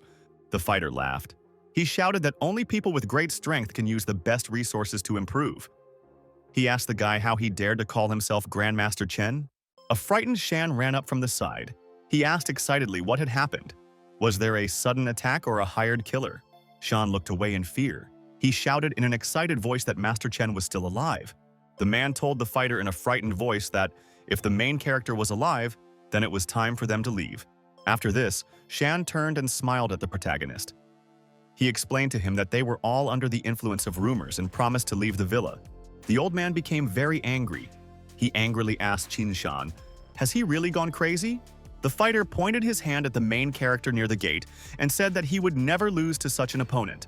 Shan explained to his partner in a stern voice that he was trying to save their sect from destruction. The old man would not be able to understand Master Chen's strength. The angry fighter jumped up sharply. He shouted at the surprised man to shut up. The old man stretched out his hand and a glow appeared near it. He said in an angry voice that only the one who survives will be worthy of living here any longer. The fighter used a large palm of vengeance against the main character. The girl told her friend to be careful. The old man defeated the young lady with this technique. Chen answered the girl that there was nothing special about it. He extended his palm forward. A very strong explosion was heard above the ground. A bright fire illuminated the surrounding area near the house. Shan and the girl covered themselves with their hands from the bright explosion. They felt a strong spiritual energy and did not understand who had won. After a very powerful explosion, a light haze remained around the larger building. The body of the beaten boss lay on the ground.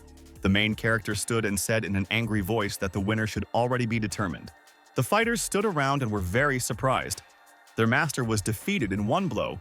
Shan looked at the main character and thought that the guy had become much stronger since last time. The girl glanced sideways at the main character and thought that the difference between them would become bigger and bigger. All the fighters fell to their knees in front of the main character. They had come here against their will and asked him to spare them. Shan fell to his knees in front of the guy and asked him to spare the disciples. He promised that their sect would honor Chen forever.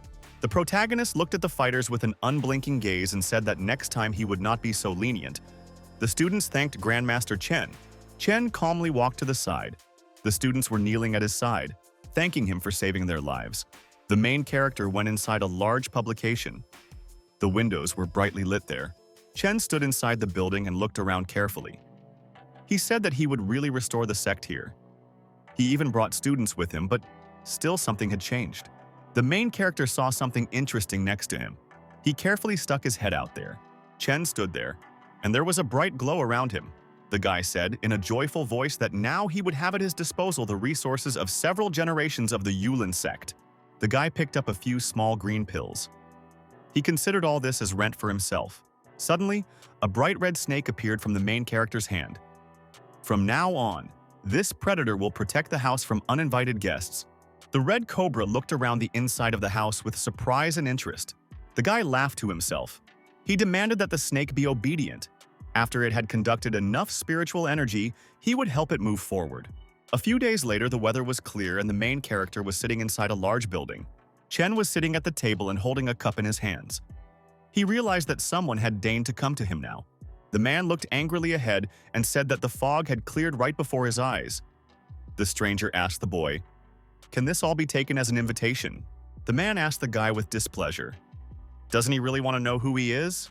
Chen looked at his partner with displeasure and said that officials had sent him here.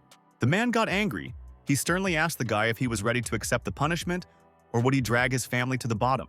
A bright lightning appeared near the guy's hand. He told the man that he could try to come up and punish him. The guest told the main character in an angry voice that the whole country could turn against him. The main character jumped to his feet and shouted that he always does what he wants. There was a glow around his body. The stranger laughed.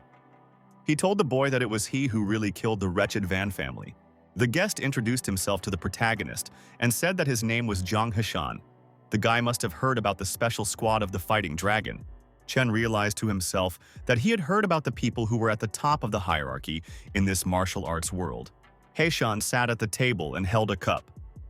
He explained that he was the commander of the special squad of the Battle Dragon. The man told the boy that now the 6 main families from the capital are led by his father. They want to execute the main character as a lesson to those who go against the established rules. The man said in a serious voice that the great leader of the imperial court was wise enough to see through Li Dongyang's intentions and suppress this matter. The main character looked at the guest and said that he came here not only to warn him about this. Haishan demanded that the protagonist join the army and serve impeccably. If Chen resists, he will become an enemy of the people. The guy told his partner that the 6 great families will be against it. The man told the boy that their squad was in no way connected with the 6 great families. If he joined them, they would solve all his problems with these families. The protagonist told the man that he would not mind joining him. He was not attracted by the close connection with the government. Haishan angrily asked the guy, "Is he really refusing him now?"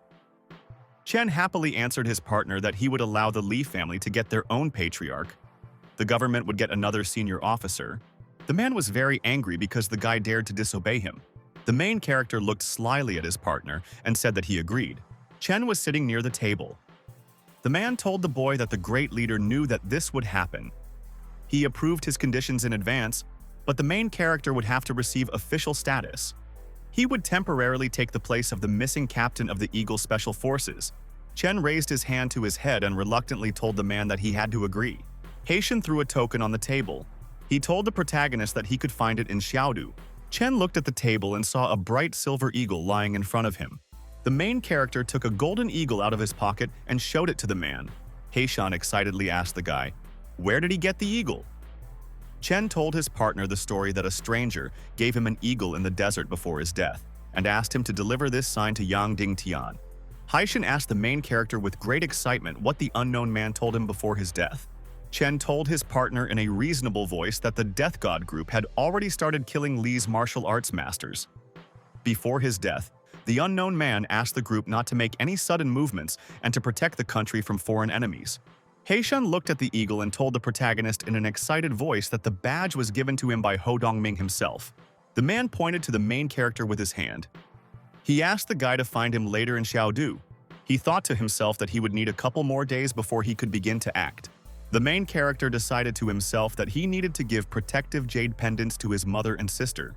Chen decided to himself that he should give the girl Yan Qingchen a special sword that could recognize her as the owner. The main character realized that he needed to bring the cultivation of the wood element to perfection. Then he would definitely not worry about anything.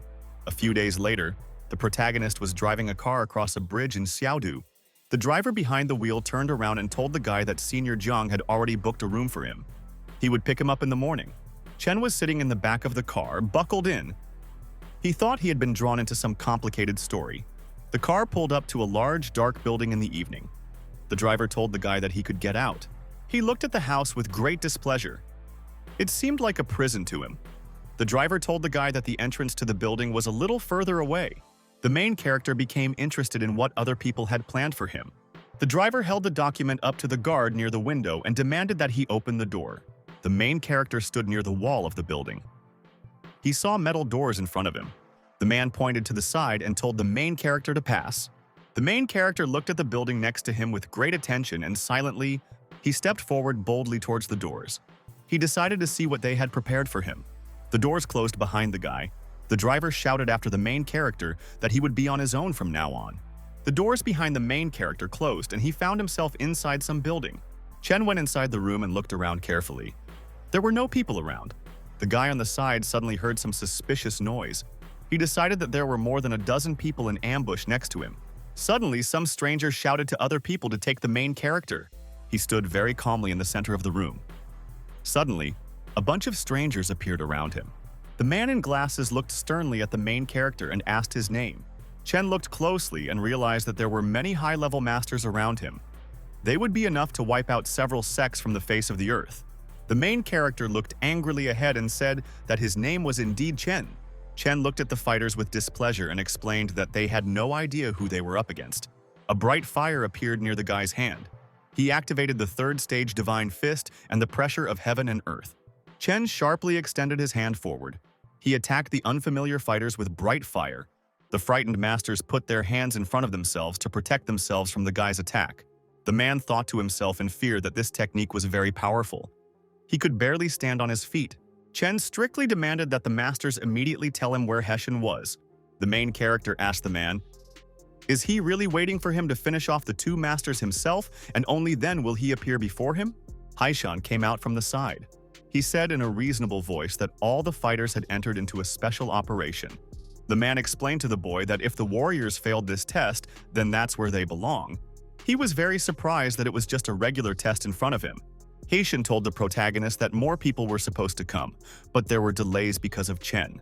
A beaten fighter was lying on the floor. The main character demanded that the man take him to the Orlov Special Forces unit. Shiuan answered his partner that he was already there. The protagonist was surprised when he realized that he was already there. Shiuan demanded that the fighter Xia Hailun greet the new captain along with the rest of the team. The fighter rose above the ground and shouted to his commander that he would do everything. Shiuan pointed to the side. He said that the Orlov Special Squad is elite. It contains the best fighters from military units. It will not be easy to become their leader. An officer in military uniform reported that all 36 fighters of the Orlov Special Unit were in place. They were awaiting further instructions. Chen put his hand to his chest and said his name. He told the fighters that he would be the commander of their squad. The officer wanted to say something to the main character. He gave me permission to address him. The officer excitedly told how their commander led them into battle under a hail of bullets to destroy the enemy. The soldier asked the protagonist if he was capable of something like that. Chen thoughtfully explained to his partner that their commander was a real hero. He personally was not ready to sacrifice his life to deliver some message. The main character looked at the fighters and said that he would not lead them anywhere under the bullets. They would all die in the process. The officer sternly demanded that the guy prove that he could do anything. He asked the soldiers if they had firearms. The officer pulled out his weapon. The protagonist spread his arms out to the side and told the soldiers that they could shoot him. The soldier, with surprise and irritation, told the protagonist that he wanted to die. The fighter took out his gun. He told the guy with displeasure that he would gladly do it now. He asked the fighter in a very calm voice what his name was. The soldier pointed a gun at the main character and said that his name was Li Hu. Li accused the guy of insulting their captain, and now the offender deserves death. The soldier pointed his gun towards the main character and shot him. Chen stretched his hand forward. He was able to calmly catch the bullet flying towards him with his fingers. The fighters were surprised. They couldn't understand how the guy could just catch a bullet. Chen showed the bullet to the surprised soldier and asked if he was now worthy of being their commander. The main character sat at the table and told the fighters that he was only responsible for training them. He stood next to him with documents. The man looked at the guy carefully and said that the squad already had a teacher. Chen asked his partner who their teacher was. She replied to the guy that their teacher was a man from the White Horse family. The main character explained that from tomorrow the squad will no longer have a teacher. Saya explained to the guy that the masters are hired by the heads of the departments. He has no right to dismiss them. In a very dissatisfied voice, he said to himself that he would have a chat with the commander tomorrow, face to face. She handed the guy a stack of documents. He said that this was the Roaring Tiger technique. It was used by eagles. And there was another technique that he had cultivated himself. The guy asked the man if he had the highest level of cultivation of all those present. Xia answered his partner that he was at the peak of the inner kingdom. Chen waved his hand to the officer and said goodbye that he could leave. Xia bowed goodbye to the main character at the table and said that he was leaving. The guy told himself that the best technique for beginners would be the basic technique of the ascending dragon Zhuantian. A group of soldiers stood silently in a row. The main character approached them from the side. The main character approached the soldiers and demanded that the deputy step forward. The officer replied that he obeyed. Chen extended his hand forward and handed the officer a blue folder. The guy told the soldier that they had to replace their Roaring Tiger technique. He offered him his personal Rising Dragon technique. Now it was time to check the soldier's progress. Saya opened the folder and began to read it with surprise. He was surprised that the guy had mastered the new technology in just one night. The officer continued to read the document. He became more and more surprised. Xia looked at the folder and was surprised to say to himself that the guy had improved his technique overnight. Another officer said, with concern, that they needed to train harder. They could have been killed. The officer turned to the side and shouted to the soldiers that the technique is very rare and powerful. It is much better than the Roaring Tiger technique. They need to try and use this opportunity. The soldiers were very surprised by the commander's words. One soldier said that they would all become much stronger. She asked the main character, "Will the chi of the dragon technique be in harmony with the chi of the tiger technique?" The protagonist thoughtfully said that the Rising Dragon technique had been improved. It was based on the Roaring Tiger technique, so their QI interacted perfectly. A fighter came up from the side. He looked at the guy with displeasure and called his words nonsense. The fighter took off his glasses and said that if the direction of the meridian were changed even a little, then the QE of the new technique would not match the original. The stranger told the protagonist that he didn't understand anything and that he didn't belong here. The soldiers were delighted. They called the instructor, Mr., to them in an excited voice. The main character said in a dissatisfied voice that the instructor pan had been suspended. The gentleman looked at the guy with displeasure and explained to him that he did not obey local laws. The main character turned around and told the man in a dissatisfied voice that all his knowledge was an excuse behind which incompetence and ignorance were hidden. The gentleman got angry. He told the guy with displeasure that he was making fun of the entire world of martial arts. The instructor threatened the guy that he would teach him a lesson on behalf of all the masters. Fire appeared around his hand. The man activated the crushing blow of the Vajra. A huge magical warrior appeared above him. Chen stood calmly and watched as his opponent ran towards him. The soldier shouted in surprise that the officer had used his most powerful technique. He thought that the protagonist was now in danger and that he needed to inform the senior officers. The main character calmly swung his arm and hit the running instructor with all his might. He flew off to the side. After the guy hit the pan, he very quickly and sharply flew to the side and fell to the ground. The fighter looked at the main character in surprise. He said that if the boy had trained since birth, this time would not have been enough for him to become a master. Chen looked at his opponent with displeasure and called him an insignificant ant. The gentleman strictly demanded that the boy come to the meeting that the Whitehorse family was organizing in 10 days. They would definitely deal with him there. He looked very slyly ahead and answered the man that in 10 days he would be there. The gentleman turned to the side and shouted in a displeased voice at the guy so that he wouldn't regret it later. The soldiers looked at the main character with surprise. They were amazed by his strength. They decided that if they followed Chen, they would definitely become invincible.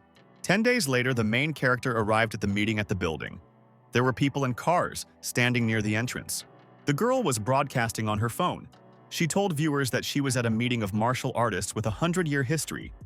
This event was taking place at the Pan family, which belongs to Whitehorse. One of the guests happily told his friends that this time a gift from the ladies would appear to them. Another guy said that a Master Chen of up to 20 years of age had appeared. The guest named Wei Yuchen said with a smile, "The young master can't be like that. He's most likely a swindler." A girl entered the room from the side. She shouted for everyone around her to shut up. The guest turned around and said in a sly voice to his partner that she looked familiar to him. The girl shouted in a dissatisfied voice that Master Chen was her idol, and she couldn't talk nonsense about him. The guy happily told his partner that he was also a master himself, and she should show respect. The guy told his partner to bow down to them in any position. They would adjust to her. The guest angrily told the girl that he was a Wei Yuchen and she could not order him to shut up. The guys looked angrily at the frightened girl and shouted that they should grab her and make a real woman out of her. Suddenly, a stranger appeared from the side. He quickly flew past and stopped between the girl and the Wei. The frightened guest with green hair covered her face with her hands. The girl looked around in fear and noticed that the main character was standing in front of her. Wei turned around and asked the main character with displeasure why he dared to interfere in their affairs. Chen looked calmly at the guest and reminded him that he had just called him a liar. Wei became very angry. He realized that Master Chen was standing in front of him. The girl introduced herself to the main character in a joyful voice and said that her name was Huizi. She was the granddaughter of Hui Qianhe. Wei angrily called the main character a liar. He shouted that he would kill him. Xu shouted in a frightened voice to the protagonist to be careful. Wei at this time ran forward to attack. Chen looked calmly at his opponent and said that he was very noisy. The main character calmly delivered a very powerful blow to his opponent. He flew far to the side. Wei received a very powerful blow from his opponent. He flew to the side and fell to the ground. The guests on the side looked at the clouds of dust with fear. One of them called out to Xiao Wei. The fighter jumped to his feet. He shouted at the protagonist that his family would never forgive him for this. He added that this was a Baima and not a Jianye. Chen stretched his hand forward and prepared to attack his opponent with lightning. He shouted at the guy to shut up. Wei was seriously injured after an attack from his opponent. Blood came out of his mouth. The fighter realized with excitement that the main character had used real qi against him. In front of him was indeed a martial arts master. The main character demanded that his opponent get away from him as quickly as possible. He threatened to rip his head off. The beaten Wei walked away. He threatened the main character that he would definitely take revenge on him. The main character told the girl that it was time for her to leave. She had already enjoyed the action and had fun. Sue smiled and answered the guy that it was enough for her to see him. Inside the lakeside estate, in a secret room, a man sat at the head of the table. There were other people around him. Pan asked the greatest masters of Whitehorse what they thought about Master Chen, who came to their meeting this time. The man slammed his fist on the table. He shouted that the main character always came for his benefit. He didn't want to tolerate this. Wei Chunyun sat at the head of the table. He was Wei Yuchen's father. The host said in a reasonable voice that the protagonist would not achieve his goal as long as the Wei family was here. The master looked ahead angrily. He told his partners that Chen should not leave just like that. The next day, a lot of people gathered at the Grand Stadium. Someone from the audience shouted that Master Chen was here. Pan sat at the commentary table. He greeted all the celebrity martial arts families and elders at the Bema martial arts meeting. The man thought to himself that many people want to see Master Chen. The gentleman looked away and thought angrily to himself that the main character didn't even come because he was scared. The main character arrived at the podium. People around shouted that Master Chen from Johnhai had arrived. The audience looked at the main character in surprise. They couldn't believe that the guy was only 18 years old. Chen looked to the side with interest and asked where the Wei family was. The man shouted to the boy that the Wei family was here and asked what problems there could be. The main character sternly demanded the man to give him the girl Sui Ji. He threatened that the Wei family lineage could end right now. The people in the stands looked at the main character in surprise. They realized that the guy had threatened to destroy the entire Wei family. The man from the podium angrily demanded that the boy show them what he was capable of. At that moment, someone from the side called out to the Patriarch. The young fighter told the man that he wanted to teach the protagonist a lesson. The owner told the fighter not to let their family lose prestige. The fighter Wei Yuhei jumped out into the arena in front of the protagonist and introduced himself to him. Chen waved his hand in front of the fighter with displeasure and shouted that he was not worthy of fighting him. Yuhei looked angrily at his opponent and called him impudent. He shouted that he would know his abilities when he tried to fight him. Chen looked at his opponent with displeasure and called him annoying. He swung his arm to strike. Yuhei was thrown far to the side after a very powerful blow. An explosion was heard behind him. The fighter fell to the ground after the flight. Another huge and bright explosion was heard. The spectators in the stands were very surprised. They did not understand why Yuhei just flew away. The main character looked angrily at the podium and demanded that they give him the girl Sui Ji. Wei jumped to his feet. He told the boy that he had only managed to defeat the youngest member of their family. He promised to deal with him personally. The man very quickly and dexterously jumped up from the stands and landed in front of the main character. Wei looked sternly ahead and said that he had been a martial artist for many decades. He was definitely stronger than some kid. The protagonist swung his hand. He used the first stage Divine Fist and hit the man. Wei lay beaten on the ground. He did not understand how all this could be possible. The main character pointed his hand at the man and sternly asked, "Where is Sui Ji?" After this, the guy pointed his hand at the stands and attacked the spectators with lightning. The gentleman turned around in fear and saw how the heads of two people behind him flew off. The man slammed his hands on the table in anger. He shouted that the guy was humiliating them and that he needed to be taught a lesson. They could lose all respect and status. The spectators in the stands got angry. They looked at the main character in the arena and shouted that he must be killed. The fighters ran towards the main character and shouted that he himself had brought trouble upon them. The gentleman looked angrily at the guy and thought that the 6 masters had joined forces against him. The main character stood calmly in the center of the battle arena. Fighters ran around him. One of the guys shouted in an angry voice to his friends to attack the main character together. Chen turned around and looked calmly at his opponents. He activated the 3rd stage of the Divine Fist. There was a very loud explosion. After that, all the attackers were thrown far away. The spectators in the stands were frightened. They realized that the main character was able to defeat his opponents with one blow. He stood there silently. People around him shouted in admiration that the guy had defeated all the masters with one blow. Someone in the stands shouted that there was no way that the guy could knock out 6 masters with one blow. Pan was surprised by the power of the main character. Even other powerful masters could not stop Chen. The man jumped up and was horrified to see one of the spectators' heads explode. He demanded that Sui Ji be brought here. At this moment, someone appeared from the side and shouted for everyone to stop.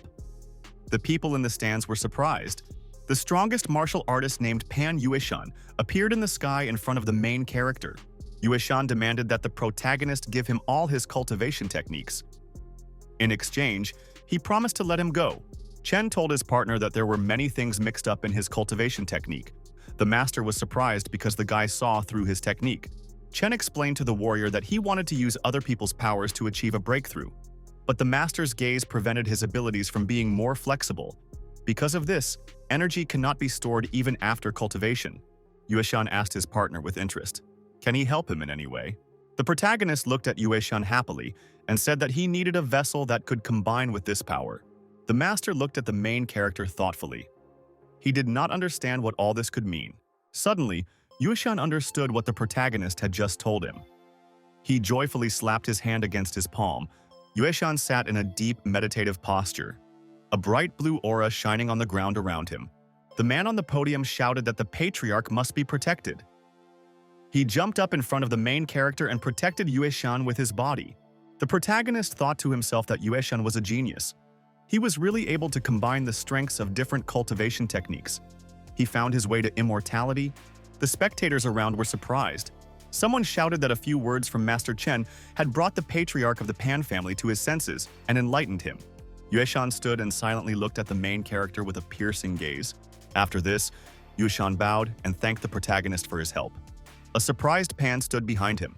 The guests around were surprised that Yueshan recognized the main character as a master. Pan explained to his master in a dissatisfied voice that Chen had finished off Baima's people. He demanded that justice be restored. The gentleman looked sternly at the man and asked how the Baima Martial Arts Society could be connected to him. Yueshan told the protagonist that he wanted to show him his hospitality. Chen told the fighter that he still had unfinished business. The protagonist glared at the fighters and demanded that they tell him where Shuizi was. The guy told him in a frightened voice that Mrs. Su was hidden in the Wei family's villa. Chen looked at his rivals angrily. They all remained loyal to the Wei family, and he promised to restore justice for them. The guy promised the main character in a frightened voice that he would accompany him where he needed to go. At that time, Chen knocked the fighters' heads off with a bright blow. The dying soldiers screamed before they died that they couldn't believe it. Pan was very scared. He looked with great excitement at the dying members of the Wei family. Yueshan and the man bowed to the main character and glorified him. Wei pointed his hand in the direction of the main character, where he should go. The spectators on the side looked at the main character in surprise. They realized that the guy was strong and powerful. Wei pointed to the house. He told the protagonist that Master Chen hid the girl in this place. The main character went inside the building. A beaten fighter appeared on the stairs above and greeted him. The fighter told the protagonist in surprise that he didn't expect him to find this place. The main character looked to the side and sternly demanded that the owner show himself. An old man came out with a stick in his hands. He told the boy that he had not expected him to be able to sense his presence. The grandson shouted to his grandfather to be careful. The old man said angrily that the girl should be grateful that his grandson chose her. The main character told the old man that he had already killed the entire Wei family and promised his grandfather that it was his turn. He demanded that the girl Shuizi be returned to him. The old man asked the boy again with displeasure. What did he say? He was angry because Chen had destroyed the entire Wei family. The main character looked angrily at his grandfather and said that he didn't have enough strength for all this. The old man got very angry. He rushed at the main character and shouted that he would send him to hell. Chen put his hands in front of him to defend himself. He blocked his grandfather's attack and a loud explosion was heard. The protagonist grabbed the old man by the arms. He said that the grandfather's blow was stronger than the blows of 6 masters combined. The guy swung his arm and shouted that this was still helpless flailing. The main character angrily hit the old man with a powerful blow of his fist. The grandfather, after a very strong and powerful blow from the guy, flew far into the wall. The grandson stood at the top of the stairs. He called his grandfather in a frightened voice. The old man rose up in a cloud of dust. He shouted to his grandson that he was okay. The grandfather got long claws. He shouted at the boy that he would absorb his life force until all that was left of him was a dried-up body. The protagonist angrily called his opponent a demon and threatened to finish him off. The old man activated 8 bodies of haunting souls in his body. His clones appeared around. The protagonist stretched out his hand in front of him and demanded that the heavenly sword cut through the illusion. A huge shiny blade appeared. It flew forward at full speed towards the old man. Grandfather got scared. He looked at the sword flying at him with fear. The blade cut off the old man's hand. The master looked away in fear and asked, "Is this really magic?" The main character sternly pointed his finger at his opponent and said that he was not worthy of knowing this. The main character angrily shouted at his rival to disappear. a powerful explosion appeared above the old man. The grandfather looked to the side in surprise and noticed how a bright lightning bolt cut off his hand. A frightened boy ran up from the side. He called out to his wounded grandfather in fear. A huge golden flying blade turned and headed straight for the old man. The old man looked away very angrily. He demanded that the fighters come to him and help him. A flying golden sword headed straight for one frightened fighter. The golden sword, after flying at full speed, cut down one fighter. The people around were scared. Someone shouted that the fighter used his grandson as a shield. They all had to run away. Suddenly, the grandfather ran up to the guy from behind and jumped onto his shoulder with his feet. The old man got angry. He sank his fangs into the back of the frightened fighter. The master looked happily at his grown hand. He said that it was much better for him. The grandfather glanced angrily to the side. He decided to first empty the girl and then avenge his grandson. After that, the old man suddenly jumped out of the window at full speed. The main character was running behind. The main character jumped out onto the balcony of the building. He shouted to his grandfather that he wouldn't run away from him and stretched out his hand forward. Chen, with the help of a bright beam of light from behind, struck an old man flying away from him in the sky. A bright fire ray cut the surprised grandfather in half in flight.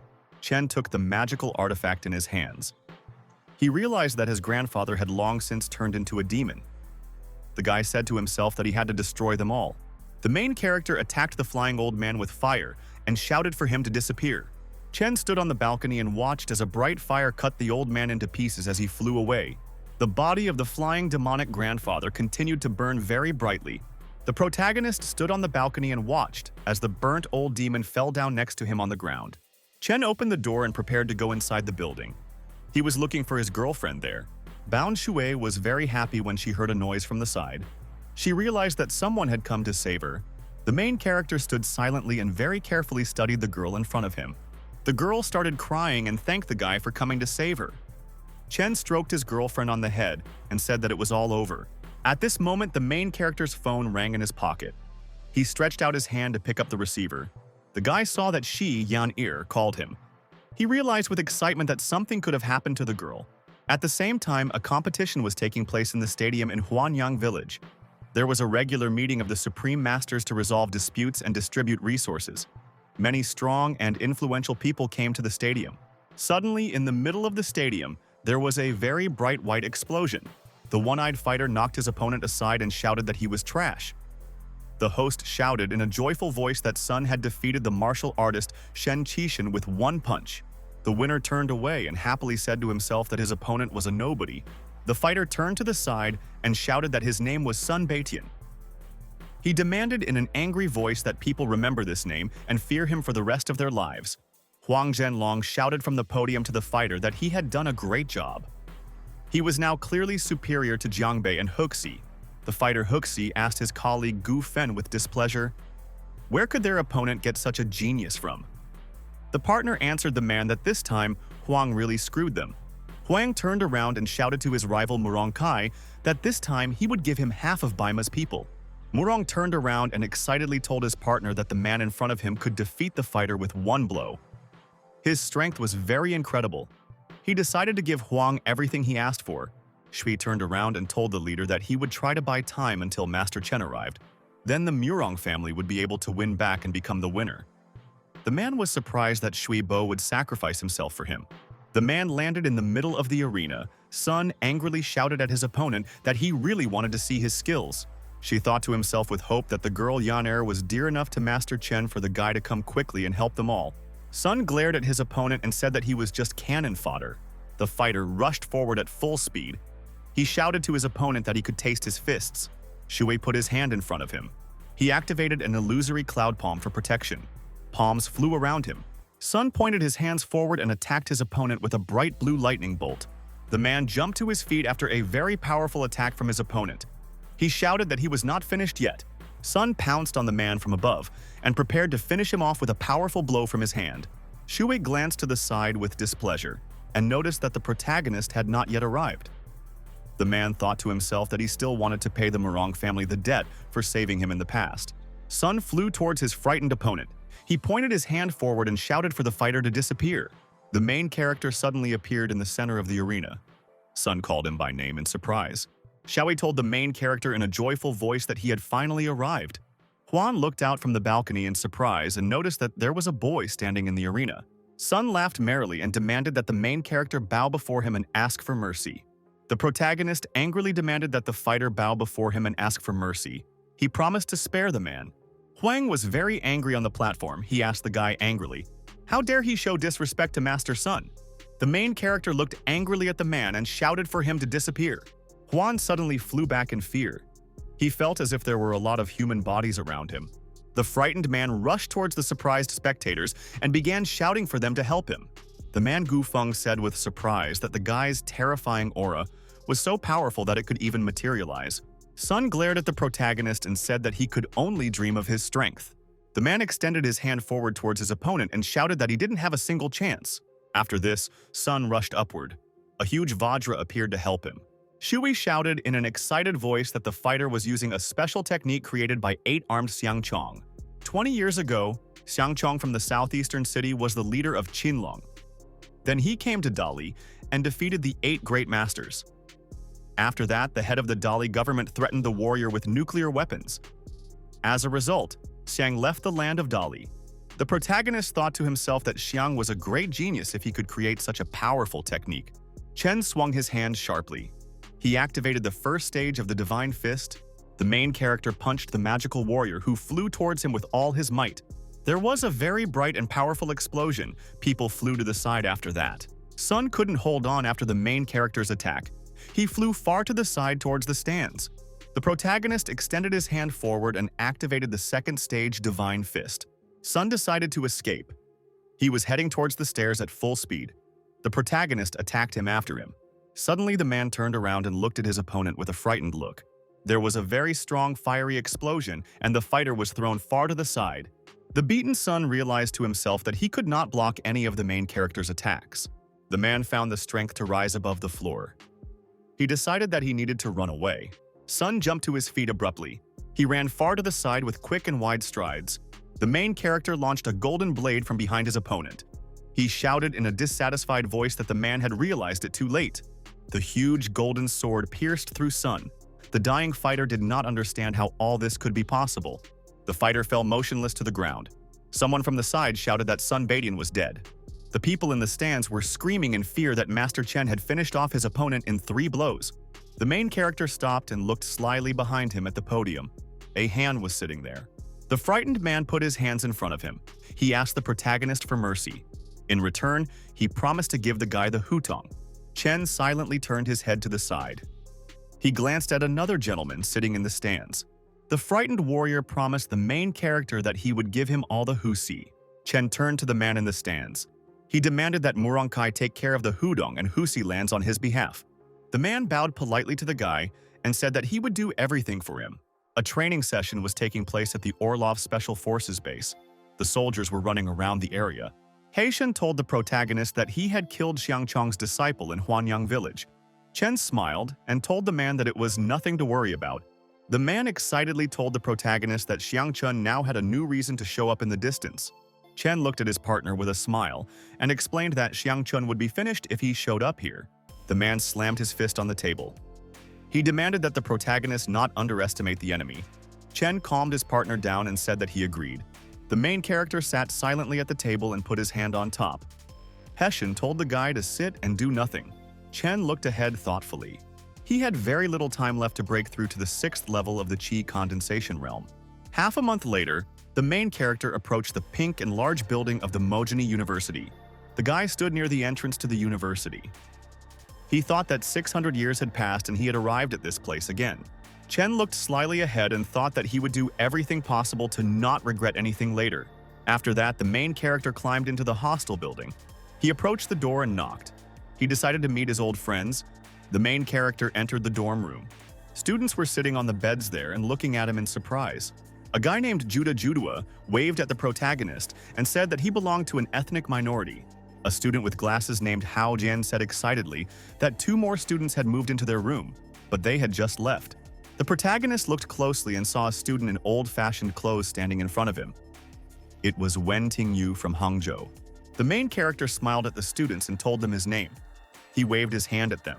Late in the evening, several people appeared near a villa in Zhangye County. The attackers were hiding in the bushes with weapons and were keeping a close eye on the building. The fighter in the underwater mask told the Red Wolf that he could have taken more powerful things with him. The Red Wolf carried a large weapon on his shoulders. He told his accomplice that he barely brought this thing here. The stranger looked at the building carefully. He asked his accomplice, "Will he be able to eliminate the target with this weapon?" The Red Wolf said in a confident voice that with the help of his weapon he could raise an entire mountain to the ground. After this, the fighter took aim and launched a large grenade from a grenade launcher at the building. The warhead flew over the fence very quickly, and a large explosion was heard in the building. A very bright fire appeared near the building. The explosion engulfed the entire area. The Red Wolf joyfully shouted to his accomplice that everything was done and they could leave. A stranger flew up to the attackers from the side. She angrily asked the fighters, "Did they really cause an explosion?" The girl with purple hair flew above the ground and looked at the strangers with displeasure. The Red Wolf asked the girl, "Is she really an angel and did she live in the house he blew up?" The fighter in green called the stranger a beauty. The girl angrily told the fighters that if they had caused the explosion, they would now die. The girl raised her hand above her head and fire appeared around her. The Red Wolf began to call for help in fear. The fighter in green looked angrily at the girl and decided to try to attack her with a powerful blow. The stranger swung her arm wide and hit the attacker's fist with all her might. The warrior felt very strong pain in his body after being hit in the girl's arm. The stranger stood to the side. The fighter jumped back after being hit by his opponent. The girl looked angrily at her opponent and asked, "Does he really know martial arts too?" The fighter glared at the girl and explained that he was a telepath who had mastered wind control. His level of strength was equal to that of a Dali martial artist. The stranger discontentedly told her rival that he was not worthy of the title of master. The fighter looked sternly at his opponent and threatened that she would now answer for her words.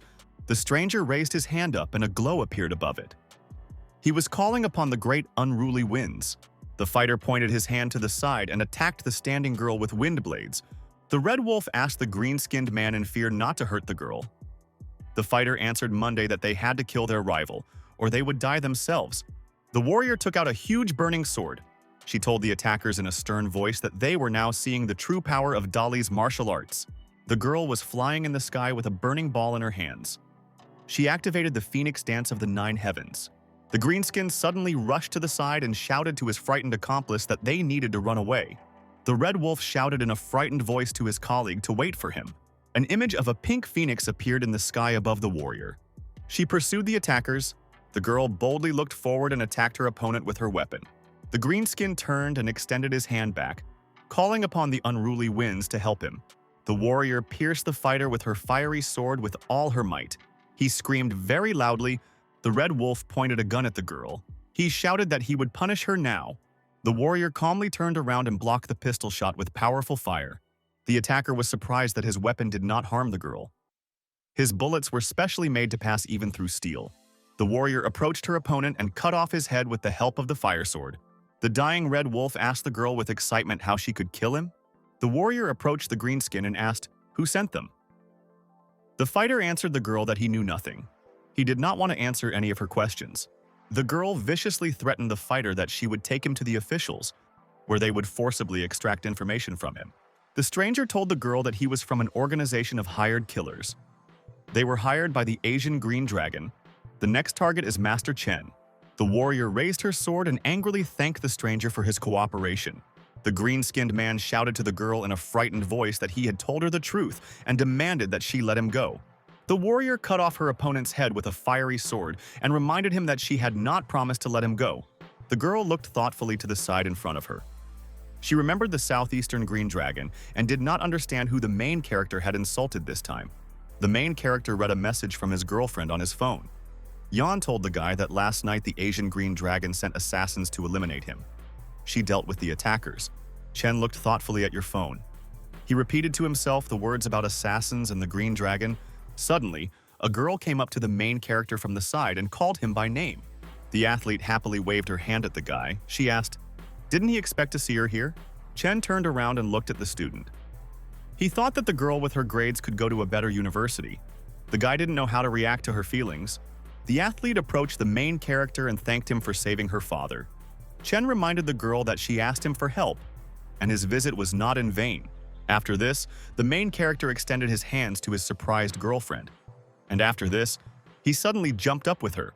Chen, together with his girlfriend in his arms, was flying above the ground. A huge crack appeared in the ground below them.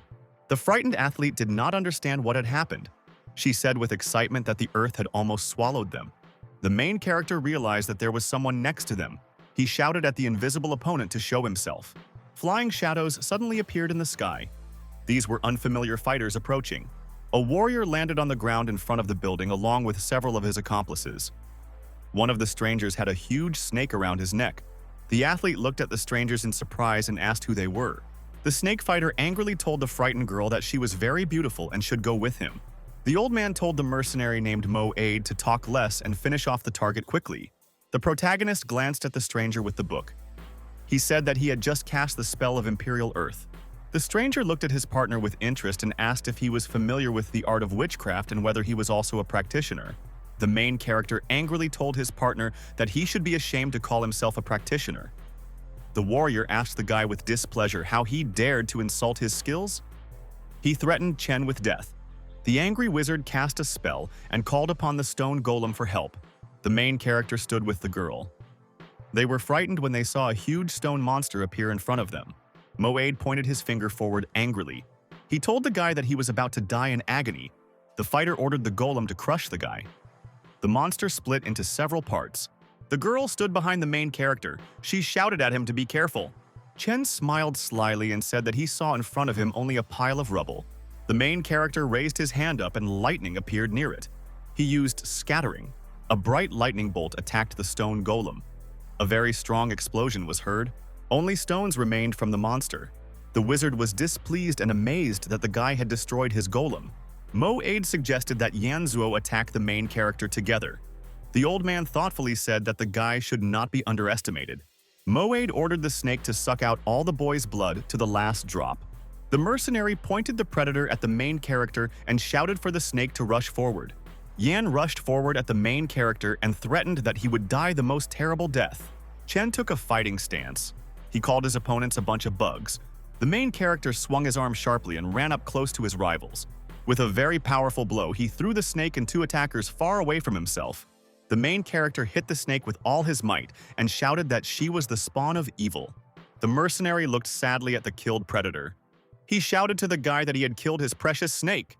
Mo-Aid looked angrily at the main character and shouted that he would rip his skin off. Suddenly, the mercenary's body became very big and he swelled up. After that, Mo-Aid flew up. The mercenary in flight viciously threatened the guy that he would smash his head. After this, the main character swung with all his might and struck the mercenary's body with a fiery blow.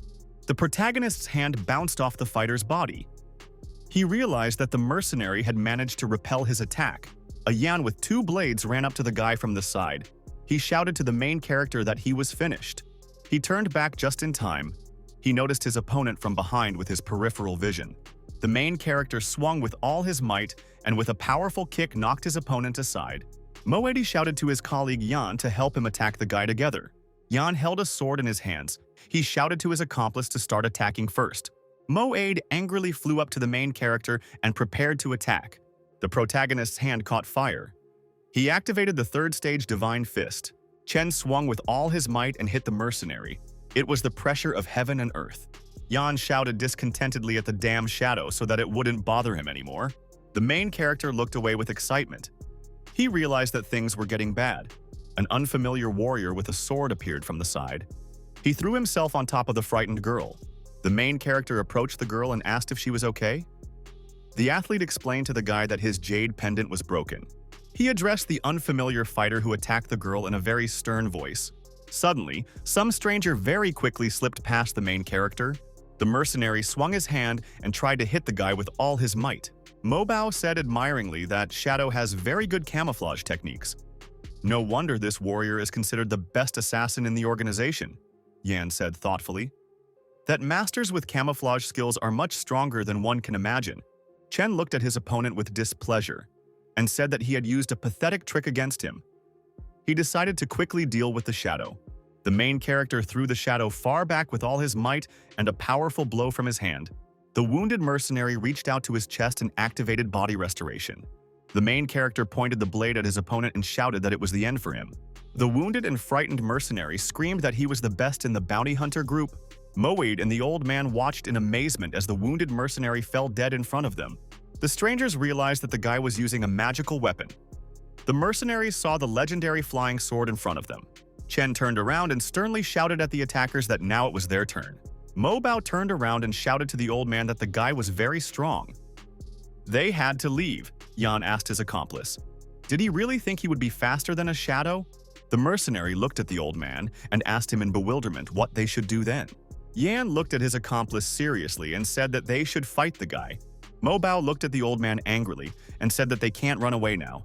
They need to keep fighting. The wizard raised his hand and shouted to his friends that they needed to beat the main character. The old man rushed forward sharply and quickly and shouted that he would be the first. Yan raised the magical crossed moon blades in front of him to defend himself. Moab shouted in an angry voice to his accomplice that they would attack together. The mercenary suddenly inflated and flew from above onto the main character. An old man with a blade was running towards Chenya from the front. The main character raised his hand up and a glow appeared around him. He said in a calm voice that noisy weaklings will go to hell. The old man and another mercenary were heading towards the main character. Chen stood and raised his hand up. The main character activated a magical golden hand, which nailed the mercenaries from above. Chen calmly turned to the side and breathed a sigh of relief. He dealt with the mercenaries. The main character told his girlfriend on the go that they needed to leave. The girl remembered the bodies of the mercenaries. The guy told his girlfriend that she shouldn't worry and that someone should remove the bodies. Late at night, there was an old man in a high-rise building in the city. He thought to himself that he had founded the Mo family's business in this place. He planned to build an empire here with the business elite of Lin and Yue. Their main goal was the elixir of life. The ancient warrior stood near the window and looked out onto the street. He thought to himself that the immortality of all generations is a really important thing. The old man decided to himself that not a single living soul understands such a simple truth. Everyone is trying to achieve a small benefit and suppress everyone with their power. The owner turned around and noticed that some guest had come to him. The man was standing in the office next to him. The guest told the old man that he must be a recluse or a sage, far from society. He asked the host, why does he seek fame and riches in this world? The ancient warrior asked the man why he didn't give up life at the peak of the inner kingdom. He could have tried to make a quicker breakthrough. The guest was surprised to realize that the host could see through his cultivation at first glance. He realized that there was a big difference in strength between them. The guest sternly demanded that the old man get out of here. He guaranteed that he would leave Johnhai safe and sound. The old man answered the man with displeasure that he was even ashamed to talk about his family out loud. The guest became very angry. He did not like the words of the ancient warrior. The old man demanded that the guest leave. He was ready to fight anyone, openly or secretly. The host promised that he would make the Mo family the rulers of Johnhai. The man angrily threatened the old man that the entire province would rise up against him. The old man told the guest in a calm voice that no one could go against his master Chen. At the same time, a man was sailing towards the shore in a small boat. A soldier in uniform on the shore saluted the man and called him sir. The guest noticed that the soldier called him sir. He realized that Yanzuo's status was very high. The main character looked ahead and thought that this organization was nothing special. He decided to go and have some fun. Yan went down into the dungeon to the headhunter's headquarters. He approached the altar site. The man saw around him that the drawings on the columns depicted the 4 sacred animals of Dali.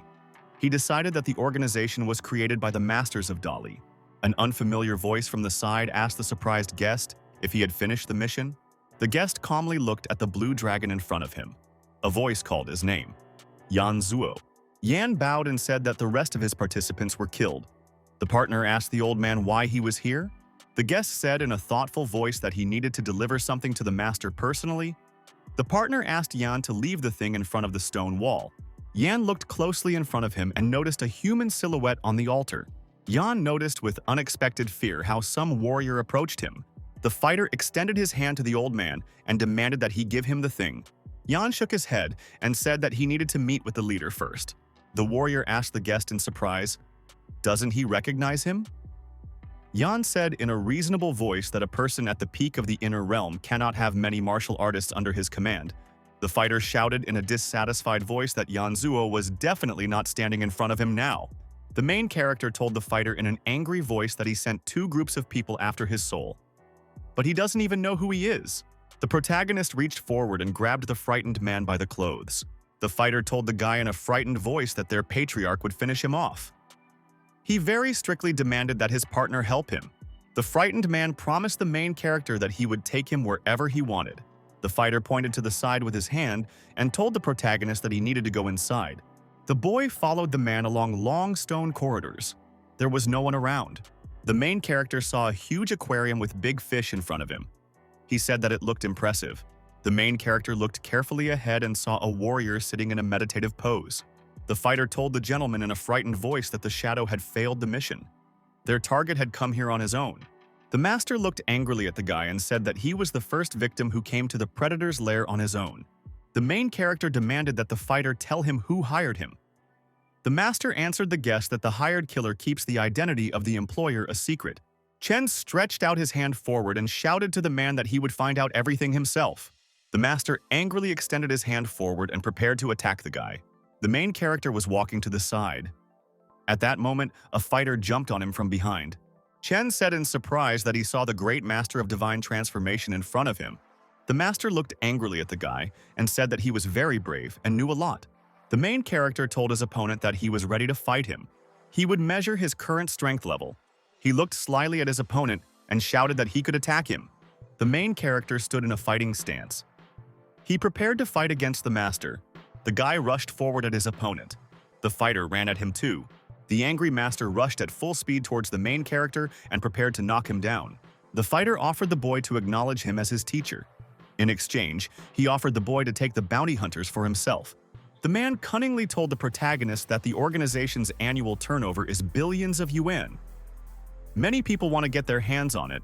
The main character looked angrily at the man and said that he was probably joking when he wanted to become his master. The fighter looked sternly at the guy and said that he rejected his offer in order to survive. The master raised his hand up. He activated Shura's bloody hand. A dark red aura appeared around. There was a dark aura around the main character.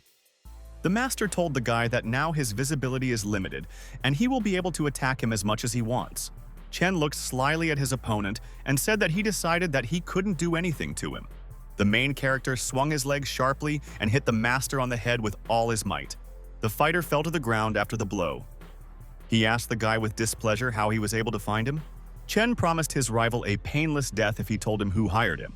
The master felt strength in himself and jumped to his feet. He shouted at the guy that he would not be able to defeat him. Chen extended his hand forward. He called the master an arrogant fool. The man looked at the guy's golden hand with fear and did not understand how this could be possible. Chen stood and looked at the master. A frightened fighter stood next to him. The man came up and asked the main character how he managed to break into the Blood Kingdom. Chen explained to his partner that the true kingdom forms itself. The master of this kingdom becomes its god. The fighter got angry. A huge red sword appeared on top of him. He shouted at the guy that he would pay for his words. Chen looked at the man in surprise and said that his technique uses a lot of life energy. The main character sternly told his rival that he would not recoup his expenses, even if he bathed in a bloody pool. The master was surprised that the main character knew a lot about him. The fighter ran up and swung his huge, bloody red blade Shura at the main character. Chen hit his opponent with a first-stage divine fist. The master fell to the ground without strength after the blow. He did not understand how this happened. The man suddenly ran to the side and shouted that he needed to recover first. The main character was following him. Chen looked angrily after the fleeing master and shouted that he would not be able to leave. The master looked at the main character and demanded that the guy not come near him. The man told the guy that he could give him all the money in the organization. The main character stretched out his hand forward and shouted to the master that he would get everything from him after he finished him off. Chen stopped and thought that the Divine Ascension realm was stronger than the body defense realm. He needed to improve his skills. A few days later, the Autumn Festival was held at the Mojini University. Couples were dancing in the hall. The girl in a festive outfit stood and thought that the main character had not been seen for several days. She was waiting for him to come to the festival and see her. Lejuho entered the room. She slyly asked the girl, Yan why she was standing near the entrance waiting. Yan got very angry. She sternly demanded that the girl not make fun of her anymore. Li looked slyly at her partner and said that she needed to take a photo of her so that she could look at herself later. After that, a guy in a suit approached the girl from the side. He wanted to tell her something. The guy shyly extended his hand to the girl and invited her to dance. Lee looked closely at the student and answered him that she agreed to go with him. At this time, some stranger came from the side and grabbed the girl's hand. The student looked through his monocle at the girl and said that she could dance only with him. She looked at the guy with displeasure and anxiety. She didn't want to go dancing with him. The students around looked at the guy and said that this was Yun Tianling, who was the eldest son of the family. The Yun family was one of the largest martial arts families in Johnhai. The guy shouted angrily at his rival that he was the first to ask out the girl. Yan turned around angrily and shouted at the student to get lost. Li turned around and in an irritated voice demanded that Yun Tianling let her go. Yan came up to the guy from the side and sternly demanded that he take his hands off Li. Yun turned around with displeasure and shouted at the student to keep her nose out of other people's business. Yan grabbed her friend with her hand. She shouted for her not to worry and that she would be there. Yun looked at the student with irritation and told her to think about the consequences. Yan asked the guy angrily, "Is he really ready to hit her?" A guy named Gulin Feng came up from the side. He sternly told the student that he was treating girls badly. Yun turned around and sternly told the student that his father had repeatedly come to his house and begged him to accept gifts, but he simply ignored the man. Now the guy Gu couldn't make comments to him. Gu looked at the student very irritatedly and angrily asked again what he had said.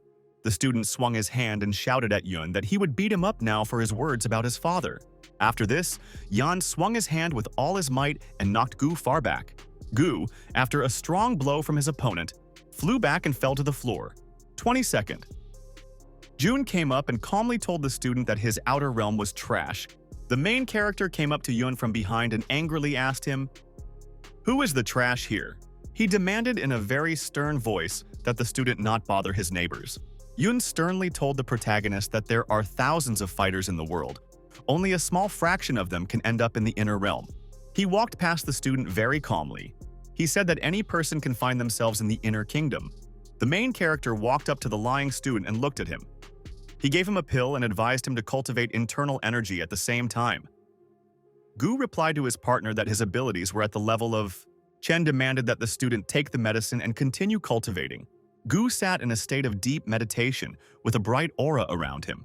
Yun looked ahead with impatience and asked, "What will happen next?" The main character put his hand on the student's shoulder and asked what was going on with him now. Suddenly, Gu's body began to shine very brightly, and there were lights sparkling around it. Yun shouted in a frightened voice that the guy had broken through to the inner kingdom. He didn't understand how this could be possible. The main character sternly demanded that the student look more closely in front of him. Gu raised his hands up and shouted. There was a fiery glow around him. The student shouted that the guy was one step away from the peak stage of the inner realm. Yun was surprised that the protagonist fed the legendary pill to an ordinary student. Chen answered the student with a smile that he would give any money for such a pleasure. Yun got very angry when he heard such words from the main character. He looked at him with hatred. Gu continued to sit in a meditative pose. He said with surprise that there was a strange feeling in his body. The guy fell to his knees in front of the main character. He said that he couldn't pay him for his help. Qian sternly told the student to stand up and make the offender pay for his words. Gu jumped to his feet and called out Yun Tianlin's name in an irritated voice. Yun called his opponent an evil bug that ate a pill in an angry voice. Gu jumped up and swung his hand. He sternly demanded that the guy apologize. Yun took a fighting stance. He sternly demanded that his opponent show what he was capable of. Gu hit the student in the face with great force, sending him flying to the side. Gu shouted in an angry voice that this was not all. He wanted to hit the offender again. Gu took off very abruptly. He was running at full speed to knock down the guy. Yun was surprised to realize that his opponent's spiritual energy was not depleted at all, meaning that the pill was still working. Yun began waving his arms. He decided that with this technique he could end the fight quickly. Chen realized that he was seeing the technique of the Great Tao in front of him. The guy decided to himself that the Yun family had many secrets. Yun raised his hands up and activated Divine Surge against the running student. Gu swung his arm and threw his opponent aside with all his might using the Mountain Crusher.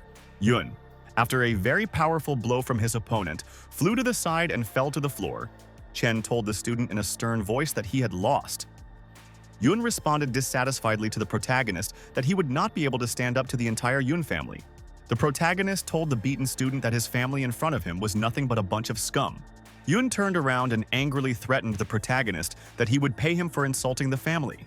After this, Yoon approached the girl and said in a calm voice that he would find Liz and Kang, and they would even the score. Lee looked at the guy with displeasure and anger and shouted that he was behaving like a fool. The main character stood next to a girl on the street. He addressed her by name. Chen turned around and asked his girlfriend, "Did she really want to ask him about something?" Yan smiled and told the guy that he would tell her himself whatever he thought necessary. The main character was unhappy because the girl was very timid. He did not remember what happened to her in her new life.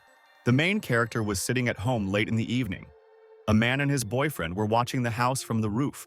The master named Yun Fei looked at the guy. The student shouted at the man with displeasure that Chen was here and not in the dormitory. The main character came up from the side and asked the guest with displeasure what kind of rats were hanging around here at such a late hour. Chen looked at the man with the guy on the roof and asked, "Isn't it too late for guests to arrive?" Fei told the boy with admiration that his cultivation was unmatched. But he came for retribution. He demanded that the boy bow to him and admit his mistakes. In return, he promised to spare his life. The protagonist angrily told the man that he could hear someone sleepy muttering. Fei sternly told the protagonist that he was the great master of the Yun family. Chen stretched out his hand and pointed his finger down. He said that in front of him was just a pathetic dog. The fairy pounced on the main character from the rooftop. He called the guy a smug puppy. Chen swung his hand in front of him. He shouted at the man that he would pay with his life for his curiosity. The main character swung his arm with all his might and hit the man, falling on him. The fairy was injured and fell to the ground after a very strong and powerful blow from the guy. After the man fell, a very bright explosion appeared on the ground. Everything around was covered in fire.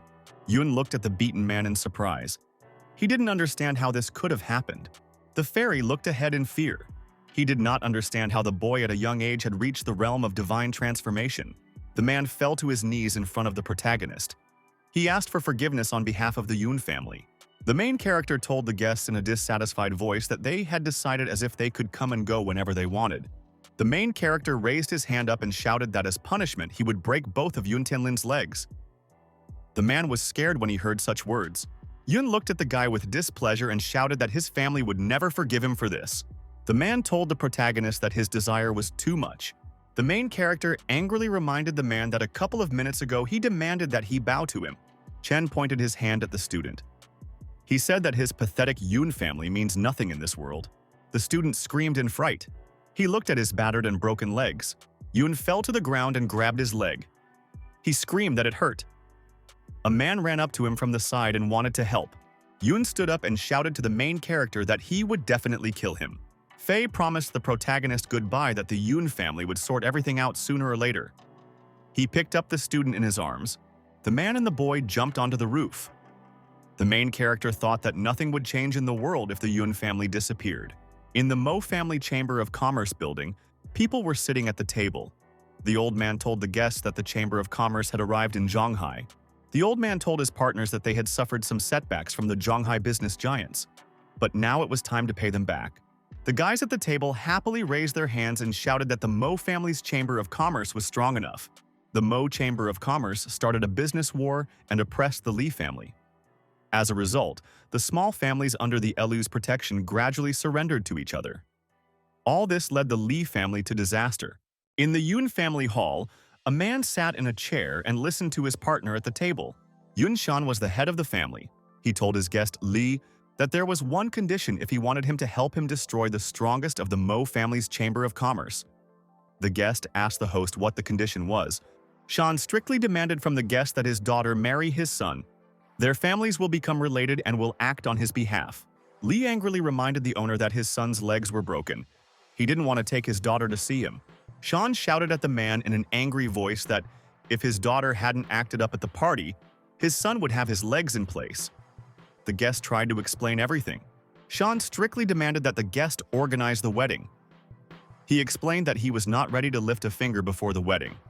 Le replied that he agreed. A few days later, a wedding was held in a large, luxurious hall. There were tables and guests everywhere. The father walked next to his daughter. To the side stood a wheelchair with a young girl. The father told the daughter that they had sacrificed her for the sake of the Li family, but even if she was married, she could always find her way home. The daughter told the man that it would be even better for Yun to have no legs. The host with the microphone asked the guy if he was ready to be with his wife until death do them part. The guy answered the man in a very happy voice that he agreed. The presenter asked the girl if she was ready to be with her husband until death do them part. An angry old man suddenly ran up from the side. He shouted that the girl did not agree. Shan looked angrily at the old man and said that the Taoist master Chen stood before him. The man angrily told the old man that he should not interfere with the Yun family's wedding ceremony.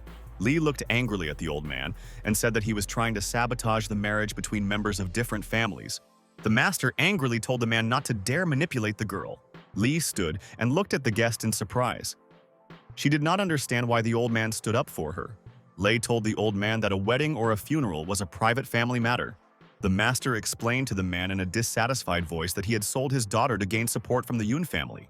At this time, a small old man entered the room. It was a man from the Mo family chamber of commerce. The old man stood in the center of the hall. A guy was supporting him from the side. The guest asked with displeasure, "What was all the fuss around?" Shan stood and looked at the guest in surprise. He asked the senior master who had told him about all this. One of the guests shouted that the senior master's name was Yun Kong. It was thanks to him that the Yun family became the very first in Johnhai 50 years ago. The master realized that the Yun family had an ace up their sleeve. He realized that the family was hiding the elder. Yun asked the old man what he was doing here. The master raised his hand in front of him and said that he was fighting for justice. The old man suggested that the master fight him. He wanted to see how strong he was. The old man jumped up sharply and swung his hand. He shouted to his opponent to let him see his power. Yun angrily shouted at his opponent that the gust of wind from his fist was like a sword strike. The old man gripped his staff with all his might. He told his opponent that he would teach him a lesson. The master was very scared when he saw a very bright flame around the old man. A bright blazing fire appeared in the center of the hall. The guests around were very scared. The people in the hall got scared and tried to cover themselves with their hands. They decided that they would be blown away. Old man Chen took a few steps back after the powerful explosion. Yun retreated only one step. He said to his opponent with surprise that he was able to stand his ground. The elder said to the master with surprise that he had reached the early stage of the kingdom of divine transformation. Yun explained to his opponent that his abilities could not be compared to anyone who was on the same level as him. The old man looked angrily at the master and said that he would arrange a meeting for him with someone who was higher in level than him. Yun raised his staff up. He shouted and summoned the transformation of the illusory dragon. A bright explosion was heard in the center of the hall. People around began to shout in surprise that the old man had become invisible. The master saw a transparent dragon in front of him. He realized that his opponent had dressed himself in a haze with the help of powerful ki. The master continued to stand in the center of the hall. A large dragon descended upon the people from above. The people in the hall saw a transparent dragon and quickly ran to the exit. The master remained standing in place. The dragon told the Taoist in an angry voice that he would test his power on him. The master sternly told the dragon that today he would step beyond the border of heaven and destroy the dragon. A huge demonic dragon descended from above and headed towards the old man. The master swung his hand and activated the first stage divine triple fist. The old man hit the dragon with all his might and used a rock crusher to do this. The dragon was wounded after being hit by an opponent and flew far to the side. The dragon angrily told his rival that he could do something, but he would still see how long the old man could hold out. The master shouted loudly and activated the divine triple fist stage 2. The dragon descended on the old man from above and growled at him very angrily. The master jumped up with his hands outstretched. He activated the river shift. The dragon fell to the floor after the attack. A sitting old man appeared in his place. Yun looked angrily at his opponent and said that he had a powerful technique. The master abruptly waved his arms to the sides and stones flew around him. Yun looked sternly at his opponent and said that it was time for the final attack. He offered him to determine the winners. The old man looked angrily at his opponent and said that he was reading his thoughts. Yun angrily stretched out his hands and activated the absolute dragon palm. The old man with burning eyes angrily shouted at his opponent that he would now see his technique. The master swung his hand and activated the divine triple fist stage 3. The man was surprised when he realized that the senior master used such a technique. He realized that the Daisyist would not be his equal. Shen looked at the battle with admiration. He said that Master Chen's strength was also amazing. A very strong explosion was heard in the center of the hall. A bright fire shone above the people. The student looked ahead happily and said that the power of the Yun family could not be compared to any cultivator. The two old men stretched out their hands close to each other and prepared to strike. After the attack, both opponents were scattered to the side by a powerful explosion. The old man fell to the ground. He raised his head and said, "This is incredible." Yun stood on his feet. The old man told his rival that he had more potential than he did. In a few years, he would no longer be his rival. The man told the old man that he did not have enough strength to defeat the Yun family now, so the master lost. The old man looked at Shen with displeasure and asked what he wanted to tell him by this. Shen demanded that the master get out of Johnhai along with his Chamber of Commerce. The master laughed and told the man that he had overestimated his strength. He added that he had a trump card too. Shen sternly pointed at the old man and demanded that he stop bragging. The old man bowed and said that he wanted to ask his master for help. The main character appeared from the side. He said in a calm voice that only he could solve this problem. The girl stood surrounded by relatives. She was surprised when she saw the main character. The guests around looked at the guy in surprise. They did not believe that the main character could be the master of the old Taoist. Li demanded in a displeased voice that the guy stop fooling around. The man said in a thoughtful voice that the boy could indeed be the old man's master. The guest was surprised to tell Lei that the guy looked more like the old man's grandson than the master. Yun told his partner that he himself couldn't block a single blow from the main character. The man got angry. He realized that in front of them stood the guy who had defeated Yun with one blow and broken his son's legs. The old man bowed to the boy and said that he had lost and disgraced his teaching. He was ready for punishment. The protagonist told the old man that he didn't blame him. The master would have been able to defeat Yun if he had cultivated as much as that old man. Shan looked angrily at the protagonist and said that he was insulting their elder. The man prepared to attack the protagonist with a fiery palm. Yun in the wheelchair shouted that his father was using the most powerful technique. He must definitely finish the guy off. Li watched the main character with excitement. She mentally asked the guy to be careful. Chen hit the man with his fist as hard as he could. He shouted that he wasn't good enough. Shen flew far to the side after being hit by the main character. Chen shouted at the man to disappear quickly. The man was seriously injured after a very powerful blow. Blood came out of his mouth.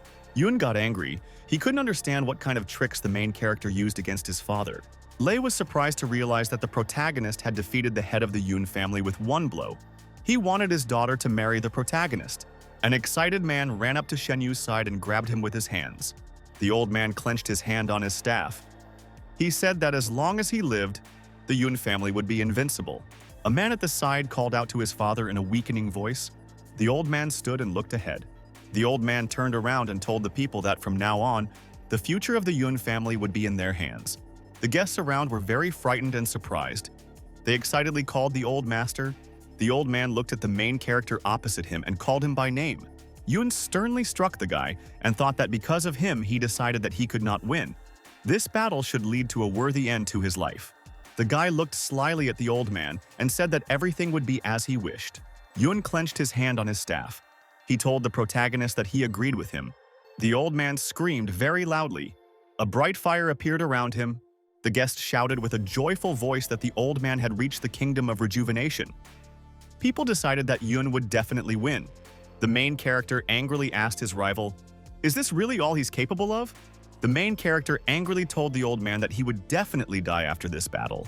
Yun told the guy in a confident voice that if he thought so, he could attack him. The old man told the main character that he would see before him the transformation of the illusory dragon into full power. After this, the old man turned into a huge dragon. The man shouted that this dragon looked more real than the previous one. Shan said with a joyful voice that the elder's transformation had reached a high level. He should definitely win. The huge demonic dragon opened its mouth wide and prepared to pounce on the guy. Chen took a confident step forward. He activated the first stage Divine Fist. The protagonist swung his fist and used the Mountain Crusher against the dragon. The flying monster bounced far to the side after a very strong blow from the guy. The dragon disappeared. An old man fell to the floor in his place. He was wounded and coughing up blood. The old man looked angrily at the guy and said that they could try again. A huge demonic dragon appeared above the main character. The monster roared loudly. Chen stretched out his hand and activated the second stage Divine Fist. He decided to fight with all his might. The main character used River Shift. He attacked the old man with bright lightning. The old man flew to the side after a powerful blow from the main character. He was wounded. The master looked at the guy. He looked at his fighting techniques with admiration. The guests were frightened. They did not understand what had happened to their elder. The old man grabbed his chest with his hand in fear. He shouted that he was very happy. The protagonist told his rival with admiration that it was no accident that he was the ruling pillar of the Yun family. Chen folded his hands in front of him. He activated the third stage Divine Fist. The main character stood in the center of the hall. There was a bright blue aura around him. The old man said to himself with excitement that the guy was young and talented. Yun decided that his life had not been lived in vain if he died from the divine technique. The old man stretched his hands forward and lightning came out of them. He shouted that this was his greatest technique. A bright radiation came from the elder's hands. He used the Absolute Dragon Palm. The main character stretched his palms forward. He activated the suppression of heaven and earth. The main character used a bright beam of light from his hands to hit his flying opponent. There were large clouds of smoke around the guy. People around looked around and could not find the elder. Only the main character remained alive. His rival died and burned to the ground. The guests around looked at the main character with admiration. Chen was able to defeat Yunshan with 1 blow. Then he defeated the old man with only 3 blows. Li stood to the side and looked at the main character with displeasure. He wanted his daughter to marry him. Li looked happily at the main character and realized that she shouldn't have worried about him. The main character suddenly pointed his hand at the student in the chair and said that it was his turn. Yun didn't have time to figure anything out and a hole appeared in his forehead. The father called his son in fear. Shan very angrily asked the main character, "Why did he kill his son?" The man got angry. He ran forward and wanted to grab the frightened girl. Li stood to the side and called his daughter's name in a frightened voice. Shan swung his hand wide as he walked. He wanted to finish off the frightened girl. Li was very frightened and covered herself with her hand. She screamed loudly. The girl opened her eyes and realized with horror that she was still alive. Shen looked down in front of him and saw that his body had been pierced. He didn't understand how this was possible. The main character pierced the man through and through with a huge golden sword. The guests around were very scared. They realized that their leader had just died. He was standing there, and there was a very bright yellow glow on top of him. He threatened that he would destroy the entire family now. The guests were scared. They shouted at the guy not to kill them, and they were ready to obey him. The fighters all fell to their knees before the mountain hero and said that they surrendered to him. Chen said in a stern voice that from now on, the Yun family will belong to the Mo Chamber of Commerce. Anyone who refuses to obey will die. The main character looked angrily at the girl and said that no one has the right to pass her from hand to hand. She asked the guy why he was so kind to her. The main character explained to his partner in a serious voice that he owed her. Li looked at the guy in surprise and explained that they were seeing each other for the first time in their lives. The main character said thoughtfully that there are things that no one but him knows. The guy thought to himself that a bad fate should remain in his past life. Chen told the old man that he should return to Johnhai. He himself decided to hand over the management of the chamber to reliable people. The guests in the hall were frightened. The Yun family's wedding turned into a funeral. Outside the city, people were relaxing on the beach. Suddenly, they saw something in the sky. The boys looked up in surprise in front of them and wanted to take a photo of something. An old man in combat clothes was flying across the sky and looking ahead. People from below were looking at him in surprise. The warrior began to descend and prepared to land near a large house. The stranger stood and looked at the villa on Yangu Lake. He told himself that this place was filled with spiritual energy. The man stood and silently closed his eyes. He felt that spiritual energy was refreshing him. Suddenly, a girl jumped from the balcony of the mansion to the ground. She asked the man who he was. The stranger looked at the girl and said that she was at the peak of the inner realm. Master Chen still had aces up his sleeve. The man rushed forward. He shouted that the main character had killed 2 of his students and he wanted to kill his student. The warrior, with all his might, pierced the frightened girl with a bright lightning bolt. The warrior fell to the ground dead after being attacked by a stranger. The girl found the strength to rise above the ground. The man wanted to hit her again. The stranger looked angrily at the girl and said that she must die. Someone from the side shouted at the warrior to stop. A woman with a burning blade appeared. She angrily asked the stranger who he was. The old man realized that he was seeing the great master in front of him. The fighter said in a dissatisfied voice that the main character liked it when women served him. Yan swung her blade and shouted at the stranger that he was about to go to hell. Yan extended a burning blade towards the man and shouted that he would die now. The warrior raised his finger. He told his rival that she could not use her sword to its full potential. Yan jumped back sharply from the stranger. She thought that the fighter was very strong. The warrior looked sternly ahead and activated the Phoenix Dance of the 9 Heavens. The stranger looked up and saw a magical bird in front of him. He said that this technique was good, but still useless. The man clenched his hand and wanted to use the golden Vajra fist. The warrior swung with all his might and launched a bright flame at the girl. His rival fought him off with her sword. The warrior was wounded after an attack from her opponent. She began to fall from a height. Yan fell dead from a height to the ground. A stranger landed next to her. The man glanced at the girl and she showed no signs of life. The stranger took the phone in his hands and said to himself about the ideal combination of sword and technique. The warrior extended the phone forward and took a photo of the lying girls. He threatened the main character that if he did not show up in 3 days, he would appropriate the villa and his subordinates. At the headquarters of the Supreme Authority, a man was sitting in one of the rooms. He was very excited. Haishan shouted to his subordinates in a frightened voice that the 8-armed Xiang Chun had returned. He demanded that the main character be called. 3 days later, people were standing near a large building. They were waiting for the arrival of the main character. The main character quietly approached the people from behind. The girl said that Master Chen would not leave anyone of his own in trouble. The beaten girls sat on the ground.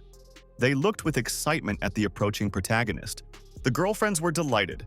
The warrior told the guy that she had no doubt that he would not let such a provocation go unpunished. He stood very calmly. He joyfully and silently looked at his female acquaintances. The main character looked at his girlfriend with interest and asked if everything was okay with her. The protagonist realized that Xiang Chong was standing in front of him. The warrior asked the guy with displeasure how he could reach such a high level of cultivation. He looked very angrily at the man and shouted that this information would be of no use to a dead man. Xiang clenched his fist and looked at the guy. He asked angrily, "Is this really all true?" The man jumped from the balcony to the ground and began to attack the main character with powerful blows. The guy fought him off. Xiang looked at the guy with admiration and said that he was really capable of something. People stood on the ground and watched the battle near the building with great interest. The main character fought against his opponent. Fire was sparkling all around. People on Earth were shouting that the fighters were literally floating in the sky. Xiang swung his hand. He shouted at his opponent that he would use all his power against him. The man activated a combat skill. An 8-armed golden Buddha appeared around him. There was a bright aura around the main character. He looked to the side in fear. Chen jumped up and used the first stage of the Divine Fist. Xiang used the Golden Fist of Fury against the opponent. The protagonist used a powerful blow from the Mountain Crusher to throw his opponent back. The people around were amazed when they realized that Chen was able to throw Xian into the lake with one blow.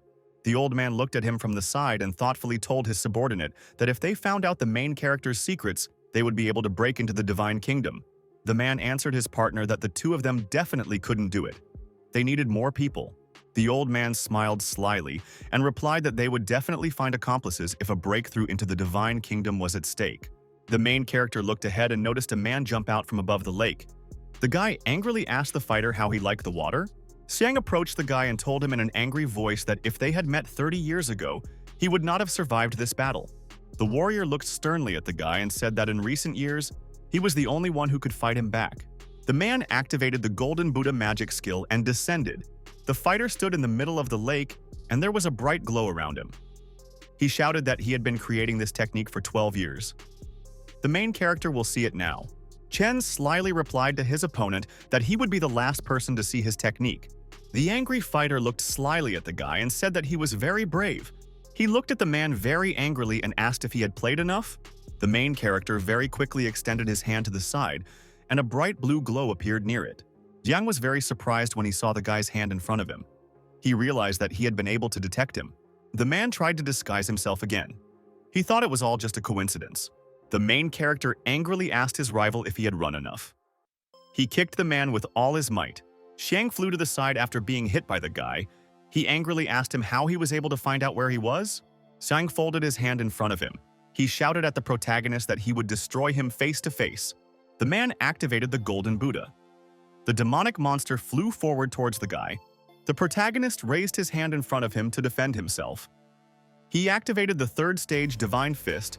There was a very loud explosion. The man was blown back. The guy used heaven and earth suppression. A very bright explosion appeared above the roof of the building. Everything around was covered in fire. The dissatisfied warrior flew back. He looked angrily ahead. He asked his opponent with displeasure, "Is this really all he's capable of?" The protagonist stood on the roof and looked down at the warrior. Xiang thought to himself that this was a powerful attack. After a short pause, The exhausted man suggested to the main character that they leave it at that. The main character was unhappy when he heard the man's proposal to stop the fight. Xiang explained to his opponent that he could not simply kill him. He suggested stopping the fight. A bright fire came out of the guy's hand. He answered the man that he didn't know how to stop the fight. The fighter jumped high up and flew into the sky. The protagonist launched the burning sword after him. Xiang turned around and saw the burning sword in front of him. He shouted that it was very fast. The fighter flew to the side. He realized that he would not be able to avoid the threat and he would have to fight back. Xiang turned around and in a menacing voice commanded the flying blade to disappear. The man looked around happily. He said that he was able to save himself with the help of water. Xiang turned around in fear. He saw with surprise that the sword continued to pursue him in flight. The golden blade pierced Jian's body at full speed. The old man looked away and said in a thoughtful voice that the main character had the flying sword of the Immortal. The man replied in a thoughtful voice that a couple of assistants would not be enough for them. The night after the great battle, two girls were sitting in a room opposite each other. They were in meditative poses. Chen was sitting and meditating. A stranger came up to him from the side and asked for forgiveness for disturbing him. The guy asked the stranger who he was. The old man in yellow clothes said that his name was Fei Long. He came down from Mount Juhua to the boy to discuss some important matters. The main character said in an angry voice that all the guests should appear in front of him. And then they should talk.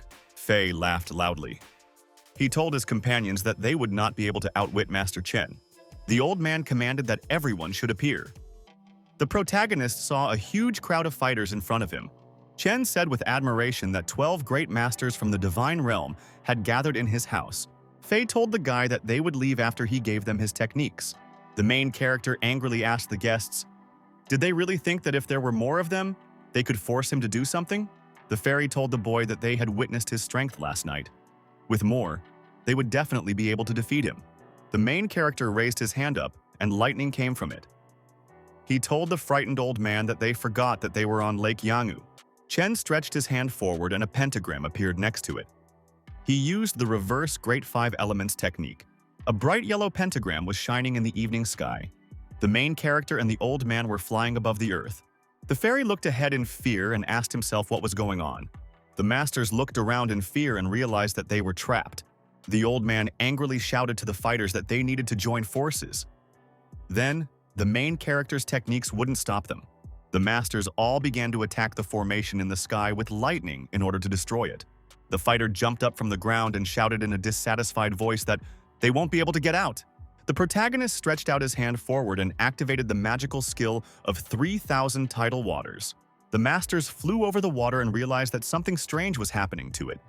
The water was penetrating through the protection of their astral body. The masters saw a bright fire in front of them. Someone shouted that they needed to find the heart of the formation and destroy it. Fei told his companions that this attack was very powerful. They needed a lot of spiritual energy. He suggested to exhaust the main character. Chen suddenly appeared in front of the masters and asked how they were doing. The fairy looked slyly at the guy and asked, is he really running out of strength? The joyful Chen raised his finger up and called the masters idiots. There were clouds of smoke above the large building. The main character said in a sly voice that there was one little one who was very hungry and did not want to wait any longer. People on Earth were scared. They had no idea who the main character was calling hungry. Suddenly, a bright red dragon appeared above the building. It flew out of the fog. The main character stood on the balcony.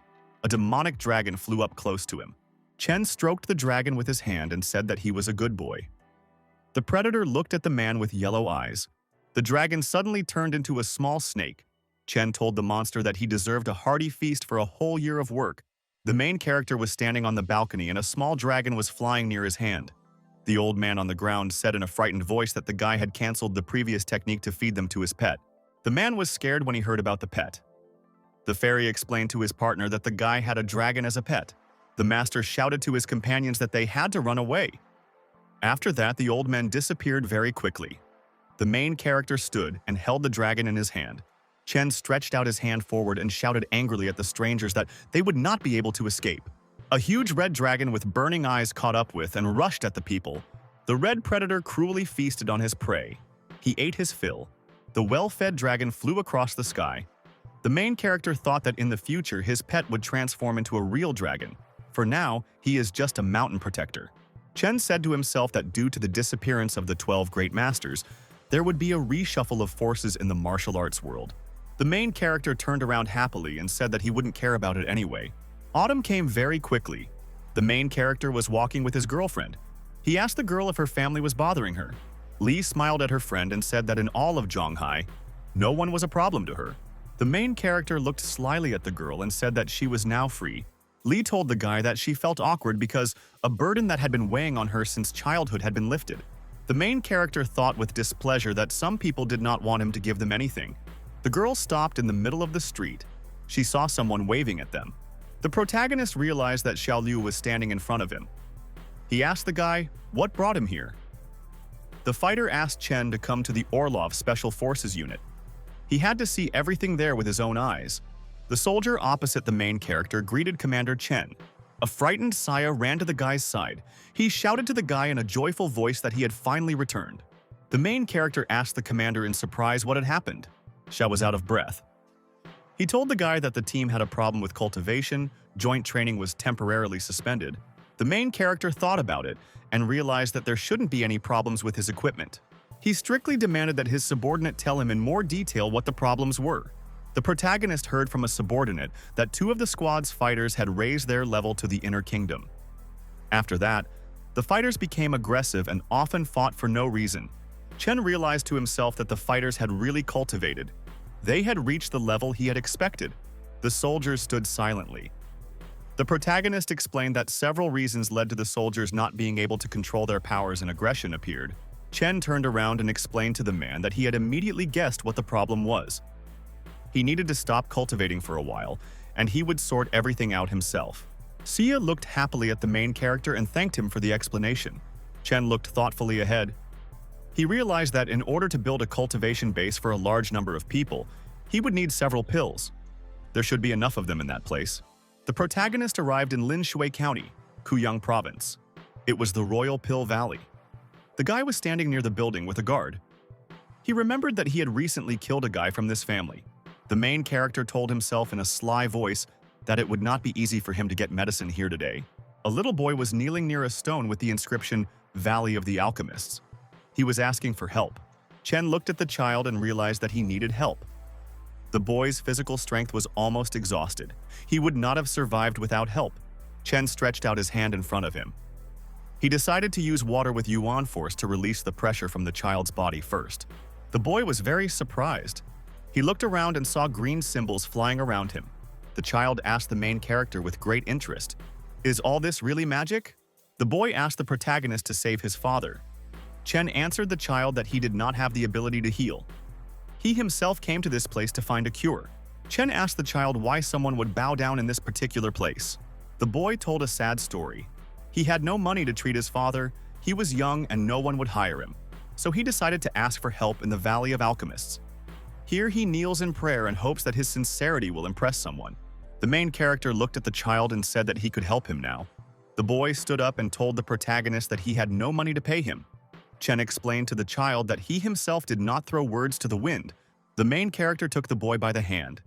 He said that they would book a place where his father could stay. They would come back here later. The child was carrying his father in a wheelchair.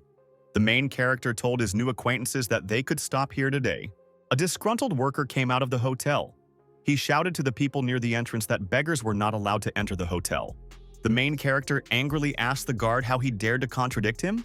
The man realized that the guy in front of him had a powerful aura. He told the guests in a frightened voice that he agreed to let them in. The guard at the entrance opened the door wide and told the guests that he was asking them to come in. Chen turned around and looked at the boy. He realized that such a teenager was unshakable and would bear good fruit in the future. The main character and his new little friend came to the Valley of Alchemists. The boy's name was Zhou Lide. The guard at the entrance told the guests in an angry voice that they could not just enter the Valley of Alchemists. Chen asked the guard, "What is required of them?" Zhou explained to his companion that he must pay for entry. I was very surprised when I realized that I just had to pay money at the entrance. The guy realized that money solves everything now. The protagonist took out a small wad of banknotes and handed it to the guard. He asked, "Is this enough?" The worker looked happily at the money and told the guests they could come in. The main character and his young companion were walking through the Valley of Alchemists.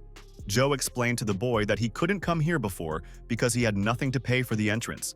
Chen asked the child, "Doesn't the valley care that there is such chaos around?" Zhou explained that it is not in the valley's interest for anyone to be able to enter it. As a result, the poor are filtered out at the entrance. At the top of the Valley of the Alchemists stood a group of people. They knocked with all their might on the large doors of the house. The guests knocked on the door and demanded to be let in. They had already paid for admission. The vendors at the door reassured the guests. There had been a shortage of medicinal plants in the valley lately. They did not sell them, but only exchanged them. The main character looked at the dissatisfied customers and told his friend that he was facing more problems. The boy told the main character that even money wouldn't help them now. He didn't know what to do with them. Chen explained to the child that he had an idea. The main character opened his hand and there was a pill on it. He shouted to the guy at the entrance that these were the best of any money. The two warriors looked at the pill in the protagonist's hand in surprise. One stranger shouted that the pill was incredible. The guard grabbed the medicine from the protagonist's hand. He said that he would inform the management now. 10 minutes later, the warriors opened the door to the building with a smile and invited the guests in. The head of the family was waiting for the people who arrived. The main character told the surprised boy that they had succeeded and could move on. Inside the estate, the guard pointed to the main character and the boy with his hand and explained that they needed to go further. Chen went inside the house with Zhou. He looked around and said that everything around looked very prestigious. The main character said to himself in a thoughtful voice that there were a lot of people around him. Chen and the boy approached a large table. The owner of the estate was sitting behind it. The patriarch named Mu Jingsue sat at the table and looked attentively at the arriving guests. The old man looked sternly at the main character and asked, "Could it really be that his master created the pill?" The main character looked happily at the patriarch and said that he himself had made the pill.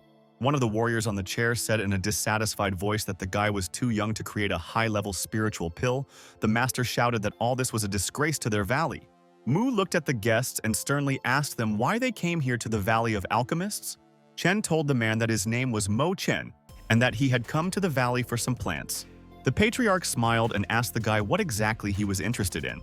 Chen asked the patriarch to take him to the warehouse. The guy thought to himself that the ingredients needed in this place might be different from those he was used to.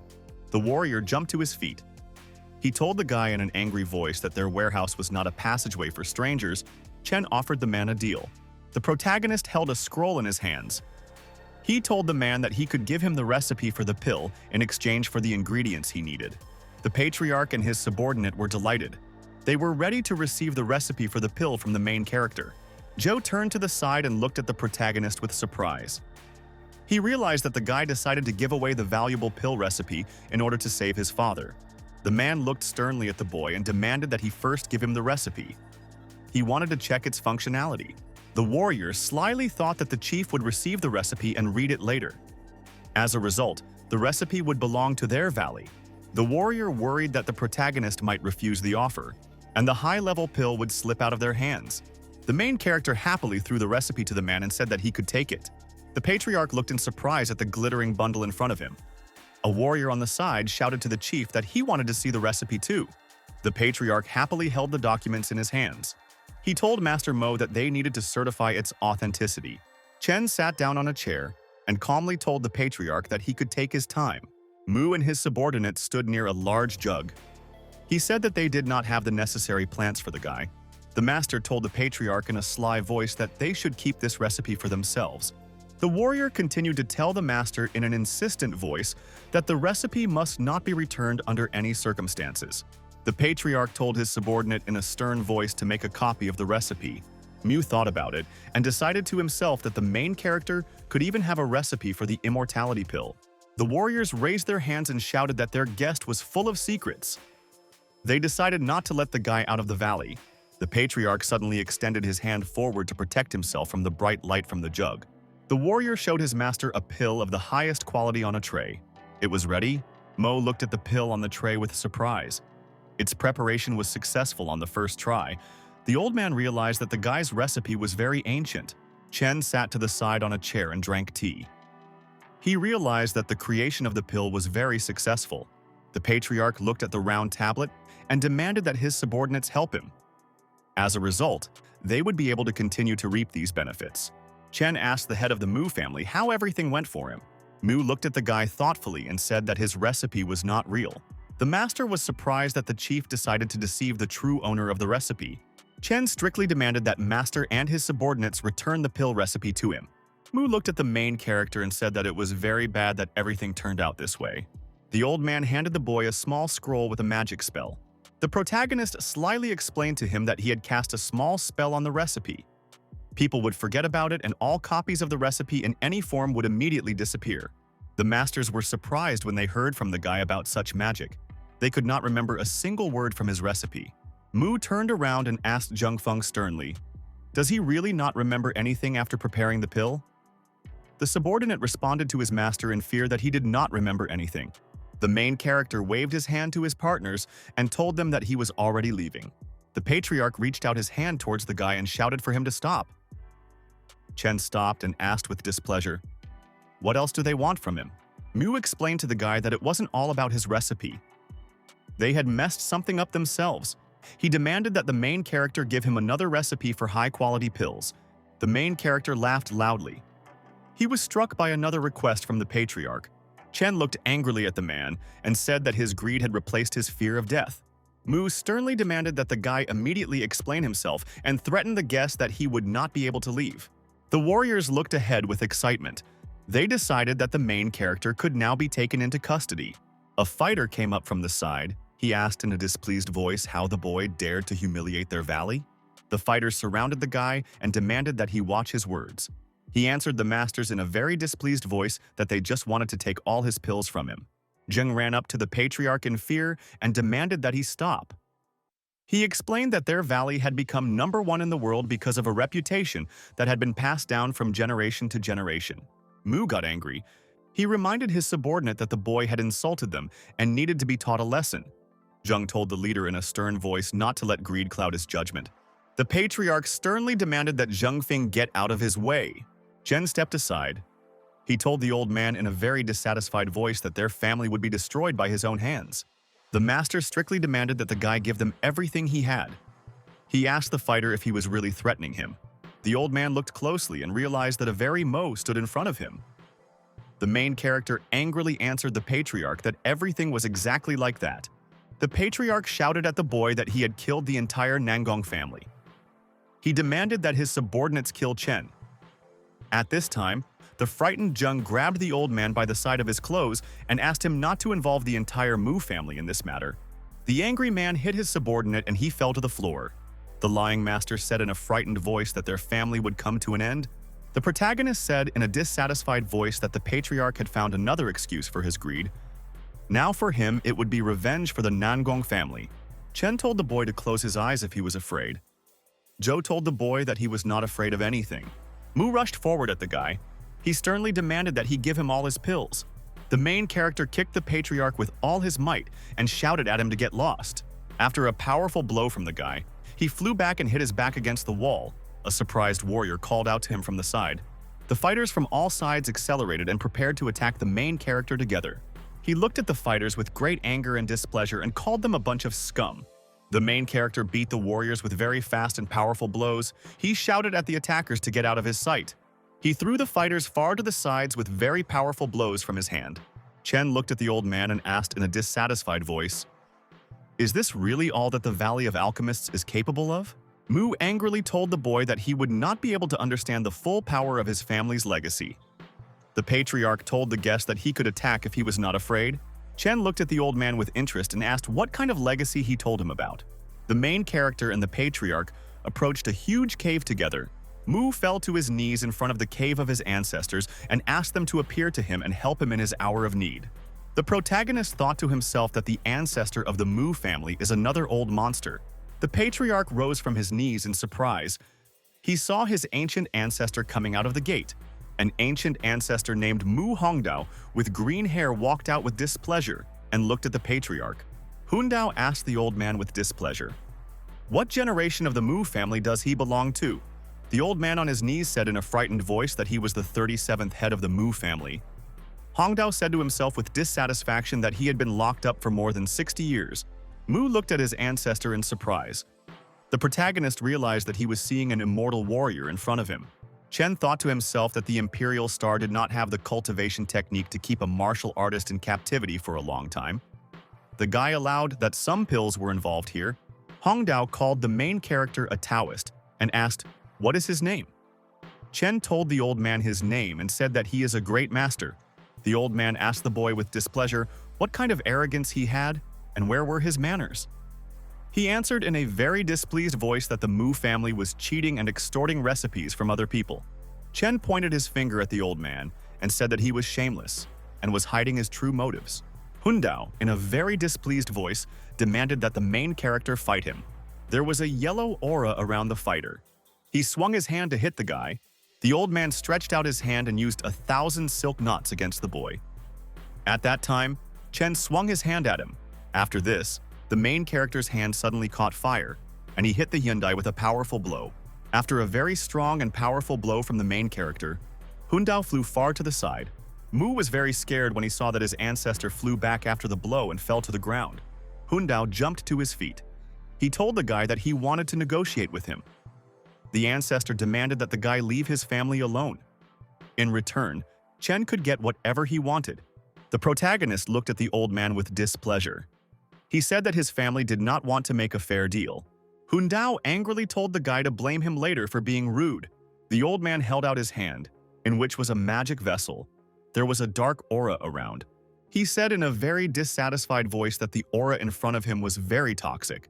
There was a very bright glow near the mountain. Hongdao threw the scroll up and shouted that he was asking for protection from the technology of the Great Mountains. An unrolled scroll was flying above the ground. It contained the technique of immortal absorption of 100 poisons. The main character was standing surrounded by a very dark aura. The fighter shouted to the guy that this technique will only stop when her vine fills a living creature with poison. So Chen must stand and wait for just death. Zhou looked around in fear and noticed that the entire Mu family had disappeared. The main character repeated to himself the words about the poisonous vine with great excitement. Chen looked down at his feet. He noticed green roots reaching towards him. The green vine approached the guy and circled his hand. The guy said to himself in an excited voice that he needed to start. The guy looked closely at the vine and realized that it was indeed poisonous. The plant squirted poisonous green juice. The main character raised his hand up and summoned a sword that would cut through the sky. Chen looked ahead and realized that he couldn't just cut the poisonous roots. He decided to use fire and took out a magical artifact. A very bright flame appeared around the guy. He called for the fire to burn the poisonous vine. Mu asked his ancestor in surprise, what was coming with the boy now? Hundao looked at the scroll in his hands and said that the boy would very soon dissolve into a small puddle. In a sly voice, he told his ancestor that he needed to take the guy's pill recipes. The warrior sternly answered the old man that no recipes could be taken from the boy. There would be nothing left of him when the vine consumed him.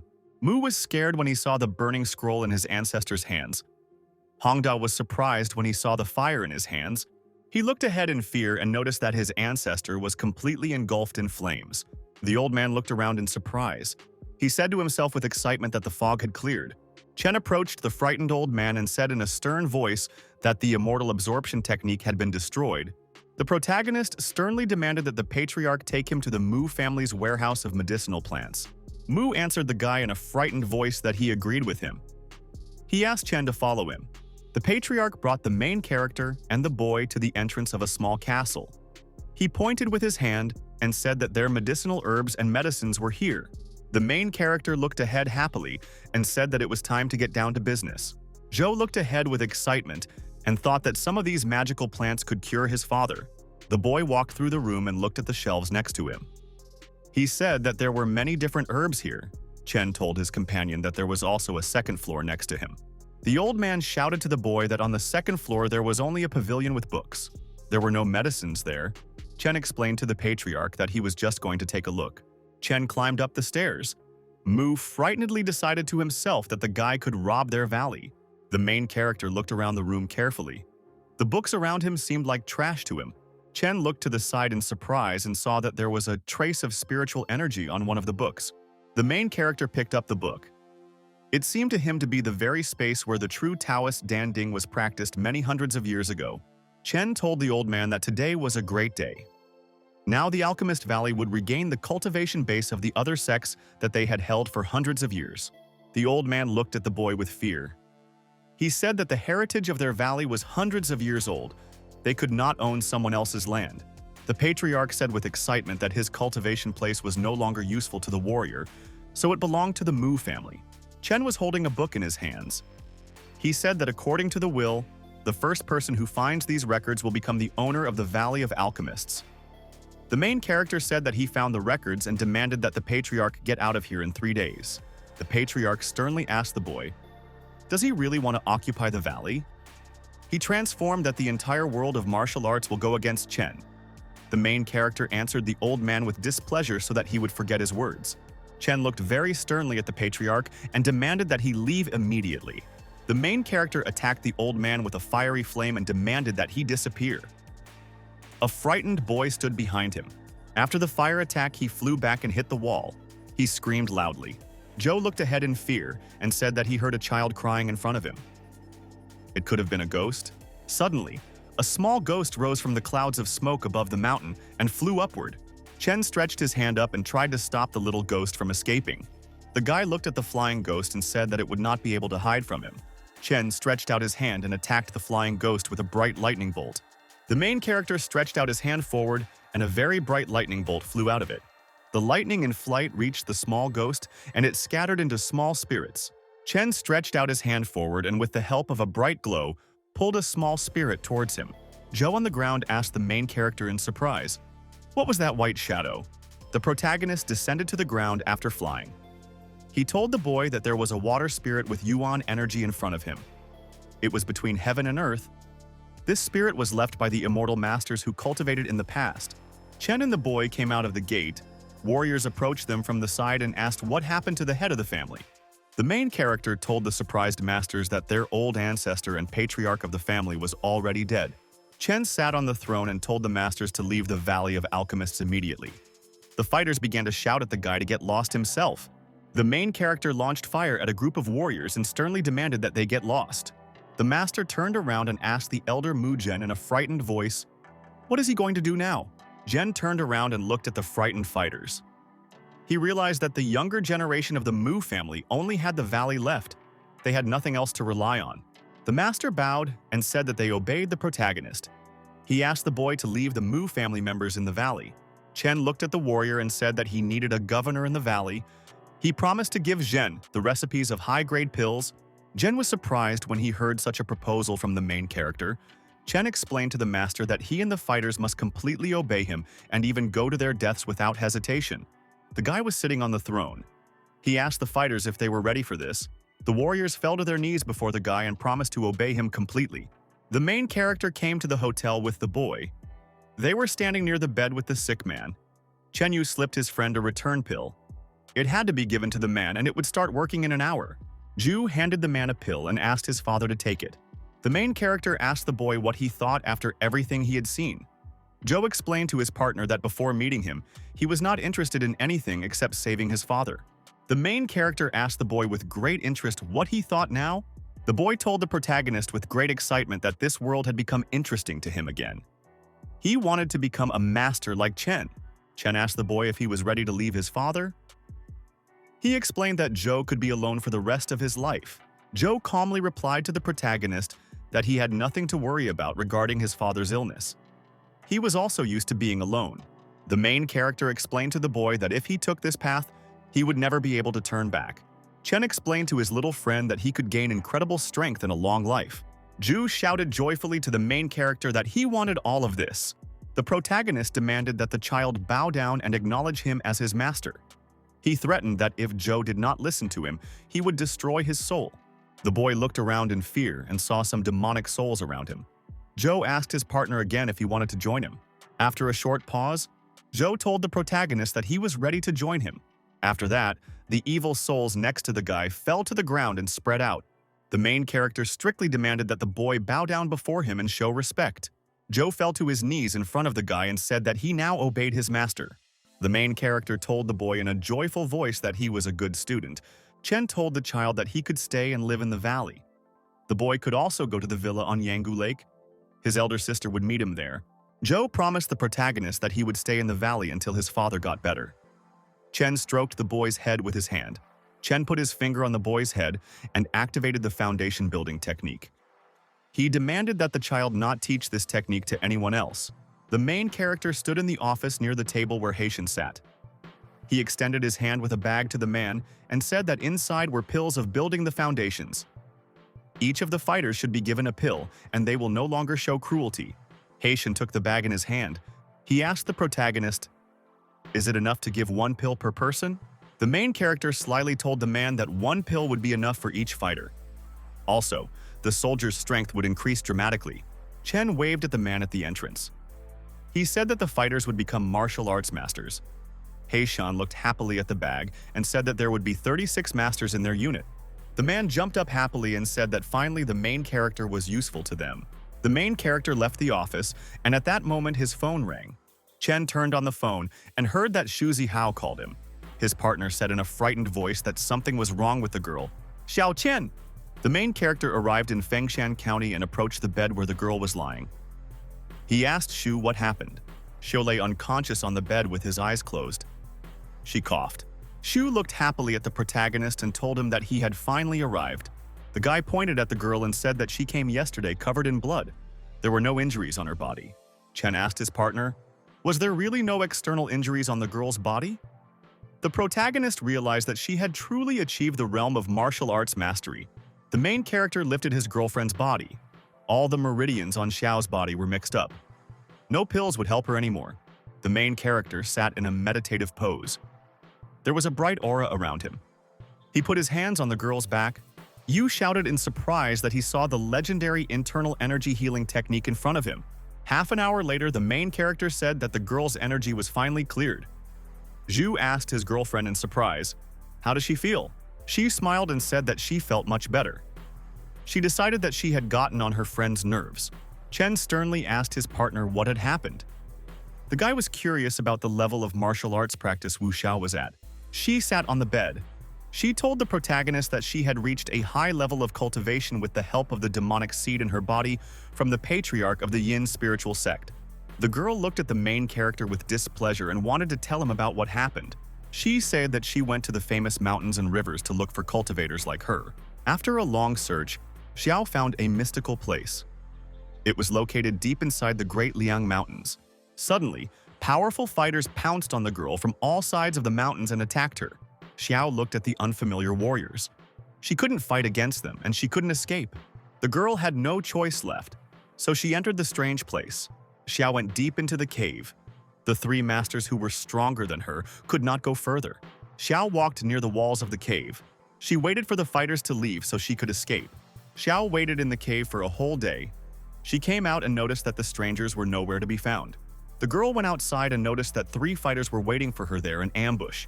She was very wounded, but was able to escape. Xiao was able to get out of the cave and then found a small stone in her hand. She showed it to the main character. The girl handed the stone to the main character and suggested that he look at it. Chen looked closely at the stone and realized that it contained the essence of heaven and earth. Thanks to this jade amulet, the girl was able to enter that place. The guy extended his hand to the girl and showed her his stone. The main character explained to his partner that their artifacts had the same spiritual energy. They came from the mountain of emptiness. Chen handed his surprised girlfriend a small pill. He told the girl that she would be able to harden her body. The main character said that he wanted to go to an unfamiliar place. There should be many great treasures there. Zhao promised her friend that she would take him there. The main character and his girlfriend were standing on a suspension bridge in the mountains. Xiao showed her friend a place at the very top. He shouted to his girlfriend in a very joyful voice that they should go inside. Several unfamiliar warriors appeared on the bridge. Xiao explained that many martial arts practitioners had begun to come to this place. Siyu excitedly explained to the protagonist that everyone on the mountain had learned about the treasure and had come here in large numbers. Chen explained to his partner that if anyone interfered with him, he would kill such people. Xiao pointed out a magical place for the protagonist. There was a bright glow in the cave. Chen quickly ran to the side. He shouted to the girl to follow him quickly. She asked the guy to wait for her. The warriors saw that the boy and girl had found something and decided to run after them.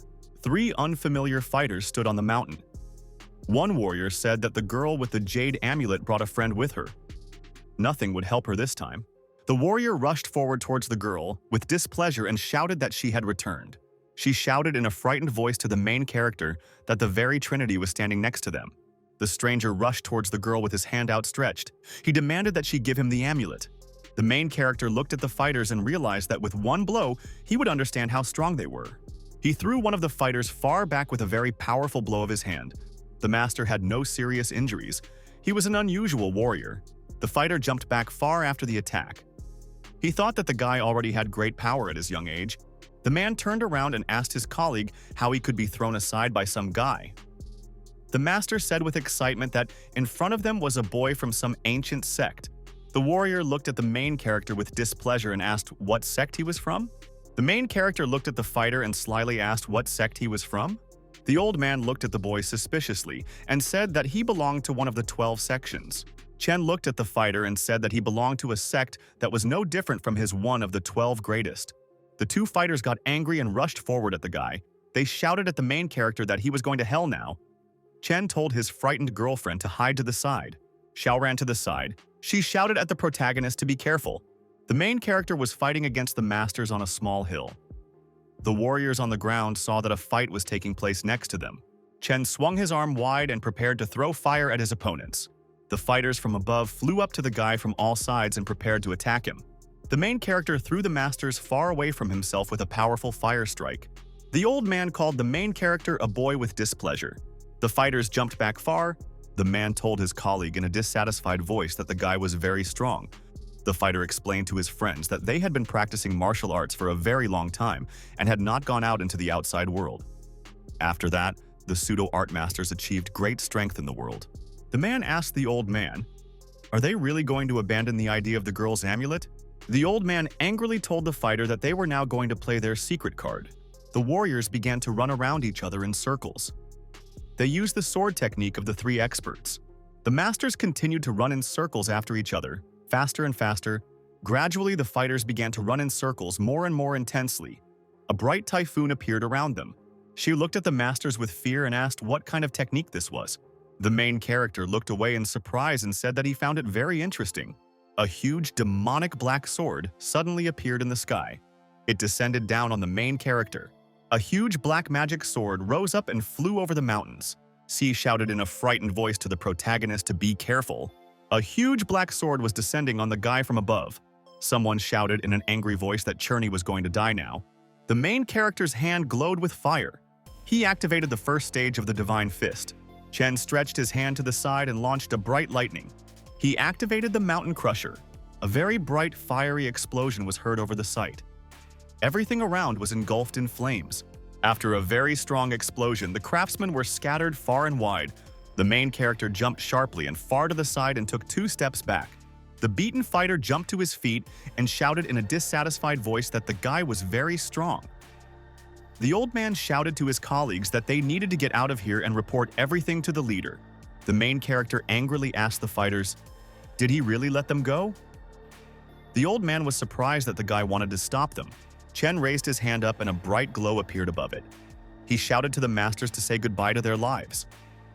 He activated the Divine Fist of the 3rd stage. The old man ordered the fleeing fighter to report everything to the leader of the sect. The fighter looked angrily at the main character and shouted that they would detain him for now. The main character stretched his hand forward and there was a bright explosion.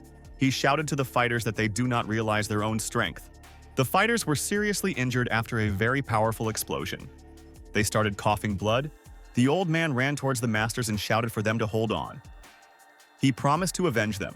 Chen launched his magical golden blade and pierced the fleeing old man through and through. The old man fell to the ground dead. He didn't understand how it all happened. The main character held his hand outstretched in front of him. He saw that all his rivals were killed.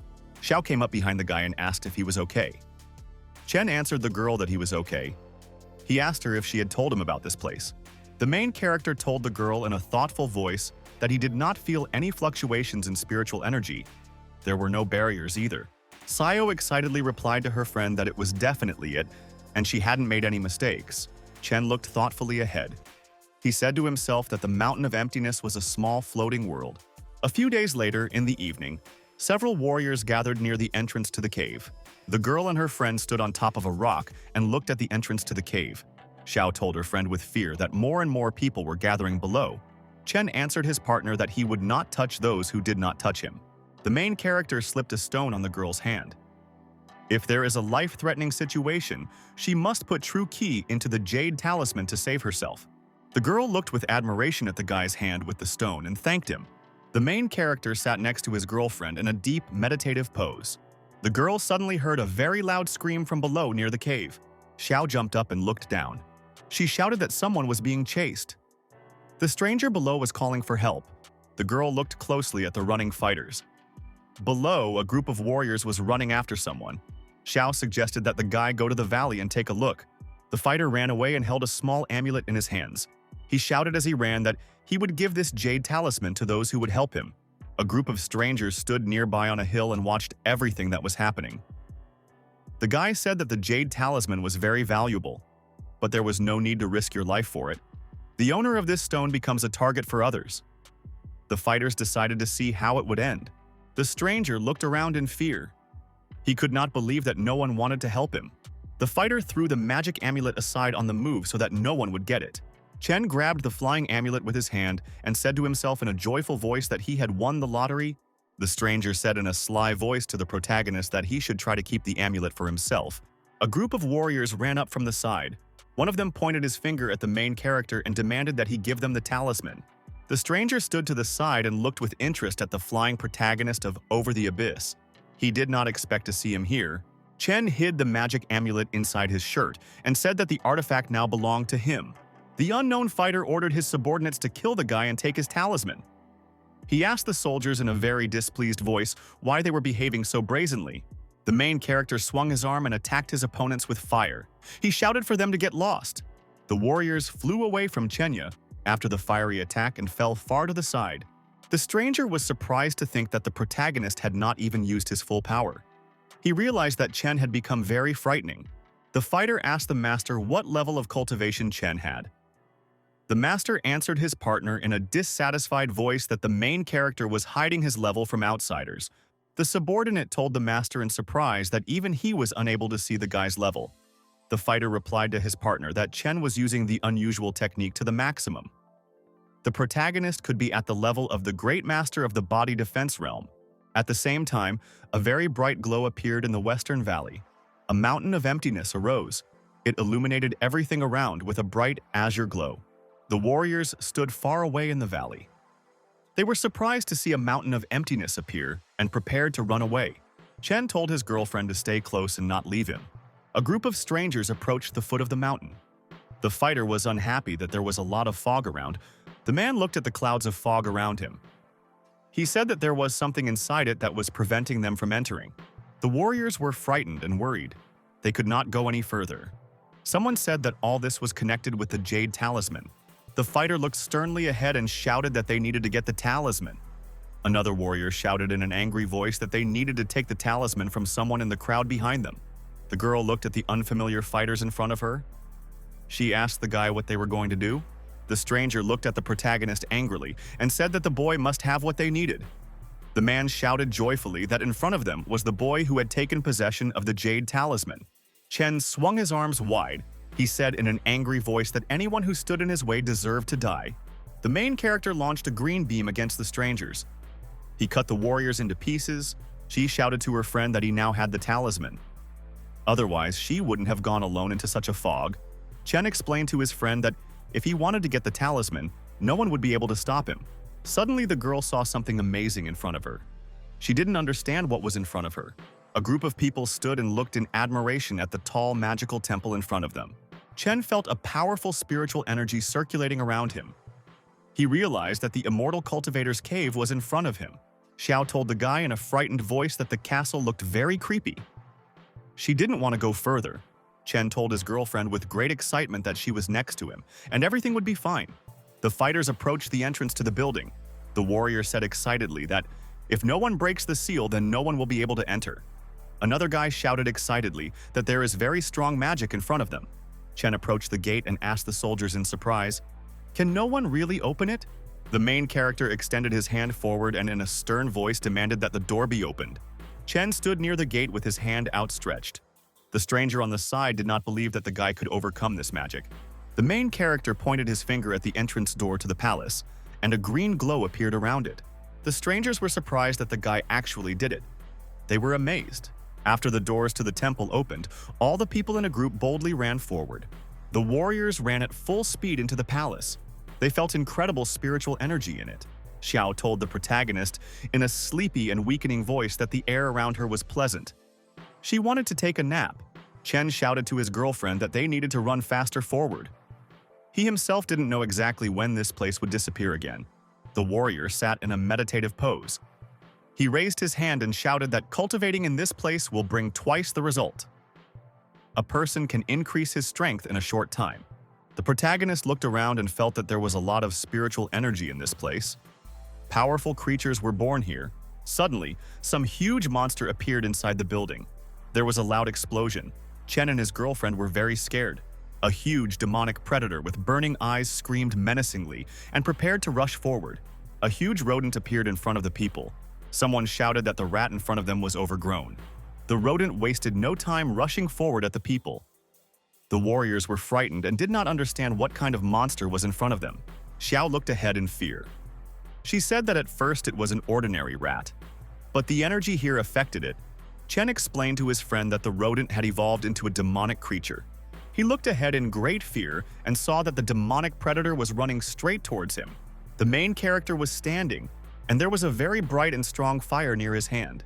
A huge rodent jumped on the man from above at full speed. Chen launched fire at the monster and shouted for him to get lost. The warriors were amazed when they saw a very powerful fire strike from the main character. They decided to help him and act together. The fighter looked ahead happily and shouted that he was running forward. He thought to himself that he needed to study the mountain of emptiness very quickly. It could disappear soon. A very bright fiery explosion was heard from the side. The girl asked her friend with concern, "Is everything okay with him?" Chen told his girlfriend that they should not linger here. He suggested that she leave quickly. Xiao pointed to the side and told her friend that someone had already run inside the temple.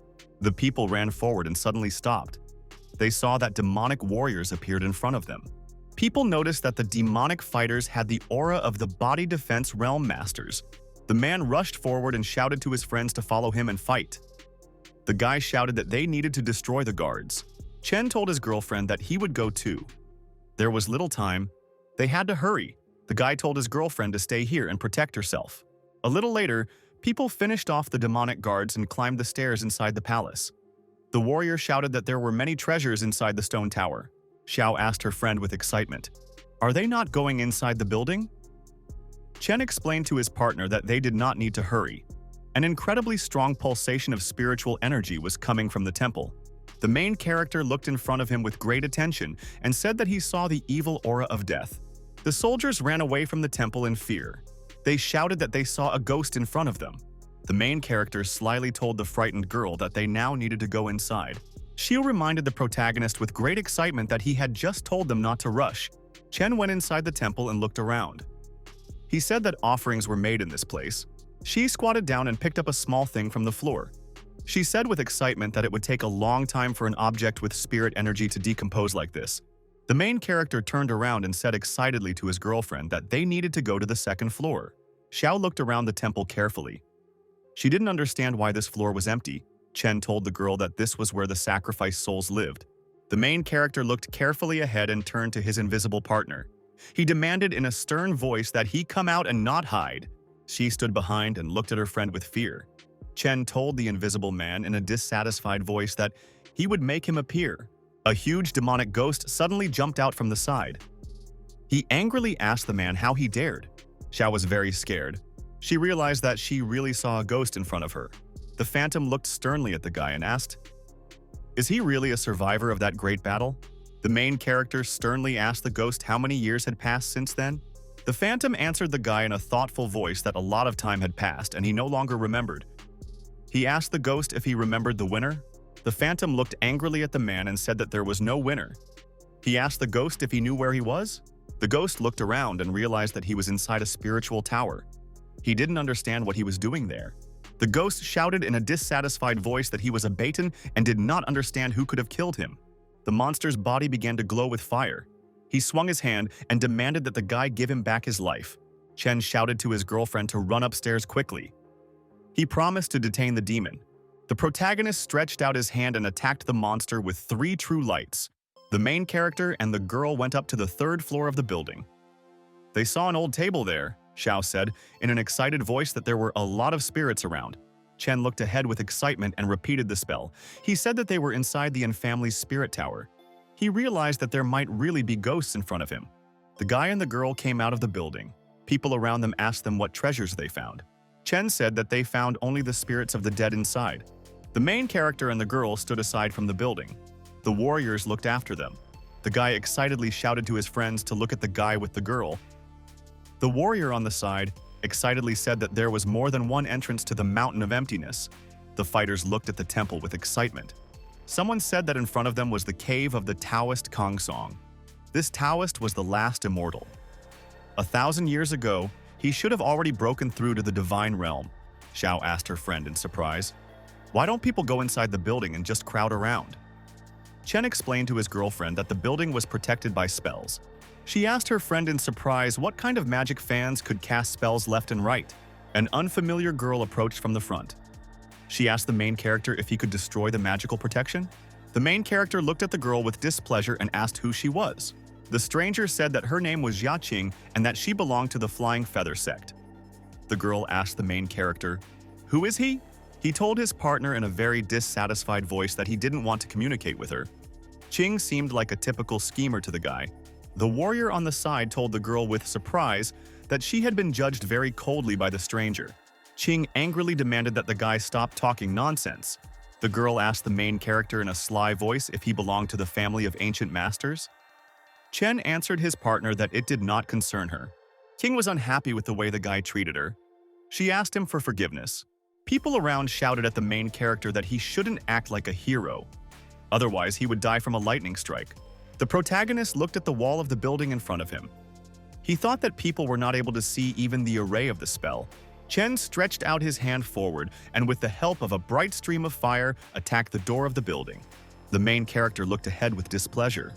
He thought to himself that this Taoist was not that strong. Chen raised his hand up and there was a bright glow around him. There were lightning bolts near his body. The main character thought to himself that it was possible to use the power of this spell after its destruction. Chen and his companion slowly walked inside the building. There was furniture there, and no one was there. One of the men shouted in a surprised voice that this was the end point of the Mountain of Emptiness. Xiao turned around. She said in a dissatisfied voice that they had wasted half a day looking at a dilapidated hut. Chen explained to his partner that everything here was not so simple. Suddenly, the door in the building slammed shut. The people inside were very scared. The main character grabbed his girlfriend by the hand and shouted for her to stay close. Inside the building, a huge whirlwind appeared. People could not approach the door, although they could see it perfectly well. The warrior screamed loudly and in fear. He realized that someone had appeared in front of him. The fighter in the warrior's uniform told the guests in a dissatisfied voice that he was the owner of this place. The people realized that the Taoist Kang Sun was sitting in front of them. Chen asked the Taoist in a dissatisfied voice why he dared to pretend to be a deity. The warrior shouted at the main character in a dissatisfied voice that he was the real Kang Sun, not a ghost. Kan attacked the main character in flight and shouted that he would kill him now. Chen hit his opponent back with all his might and shouted for him to disappear. Kan flew to the side. He called the main character the heir of the ancients in a frightened voice. He demanded that the guy answer his question. The warriors around were very surprised when they realized that the guy was the heir of the ancients. They could not believe that Chen came from the past. Chen looked thoughtfully ahead. He thought that in the past, a civilization of immortal cultivators had flourished on the Operator constellation. The offended spirit of the Taoist and the evil spirit of Anya Batian mistook the protagonist for a descendant of cultivators. The guy told Kan that he could ask a question. The warrior said in a very angry voice that long ago he had broken through to the divine realm and become a respected immortal. But he knew that all this was not the end, but only the beginning. The fighters around were surprised when they realized that the divine kingdom was the beginning. Kan sat on the ground and clasped his head in his hands. He shouted in displeasure that the passage to immortality was closed. The fighter was very angry. He did not understand how this could have happened. He told his partner in a very stern voice that the world of immortality is endless. The warrior repeated to himself in a frightened voice that the world of immortality is endless and has no boundaries. Kan viciously threatened the main character that he would kill him and then all the bugs. The warrior wanted to find a new strong body for reincarnation first. This would help him achieve what he could not do in his past life. The main character angrily asked the fighter if he had enough strength. Can looked angrily ahead and shouted at the guy to go to hell. The fighter's eyes glowed red and a dark aura appeared around him. Can stretched his hand out in front of him. He attacked the guy with a sword that absorbs souls. From all sides, the main character's body was hit by many blades. He did not have time to defend himself from the attack. Xiao was very scared. She excitedly called the main character by name. The guy on the side looked at the main character with interest and decided that Chen had come to an end. Can looked angrily at his opponent and asked, "Does he still consider himself a descendant of the ancients?" The warrior looked ahead in fear. He noticed that the guy in front of him was standing safe and sound. Chen shouted angrily at the fighter to first rub his eyes and then say something. Xiu told the protagonist in an admiring voice that she knew he could handle it.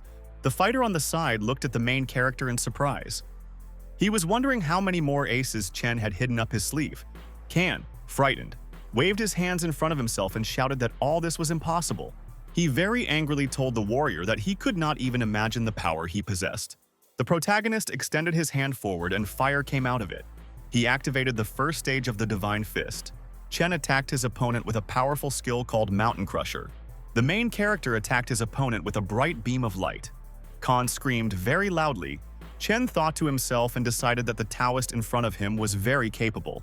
Xiu hugged the main character and shouted that he was whole.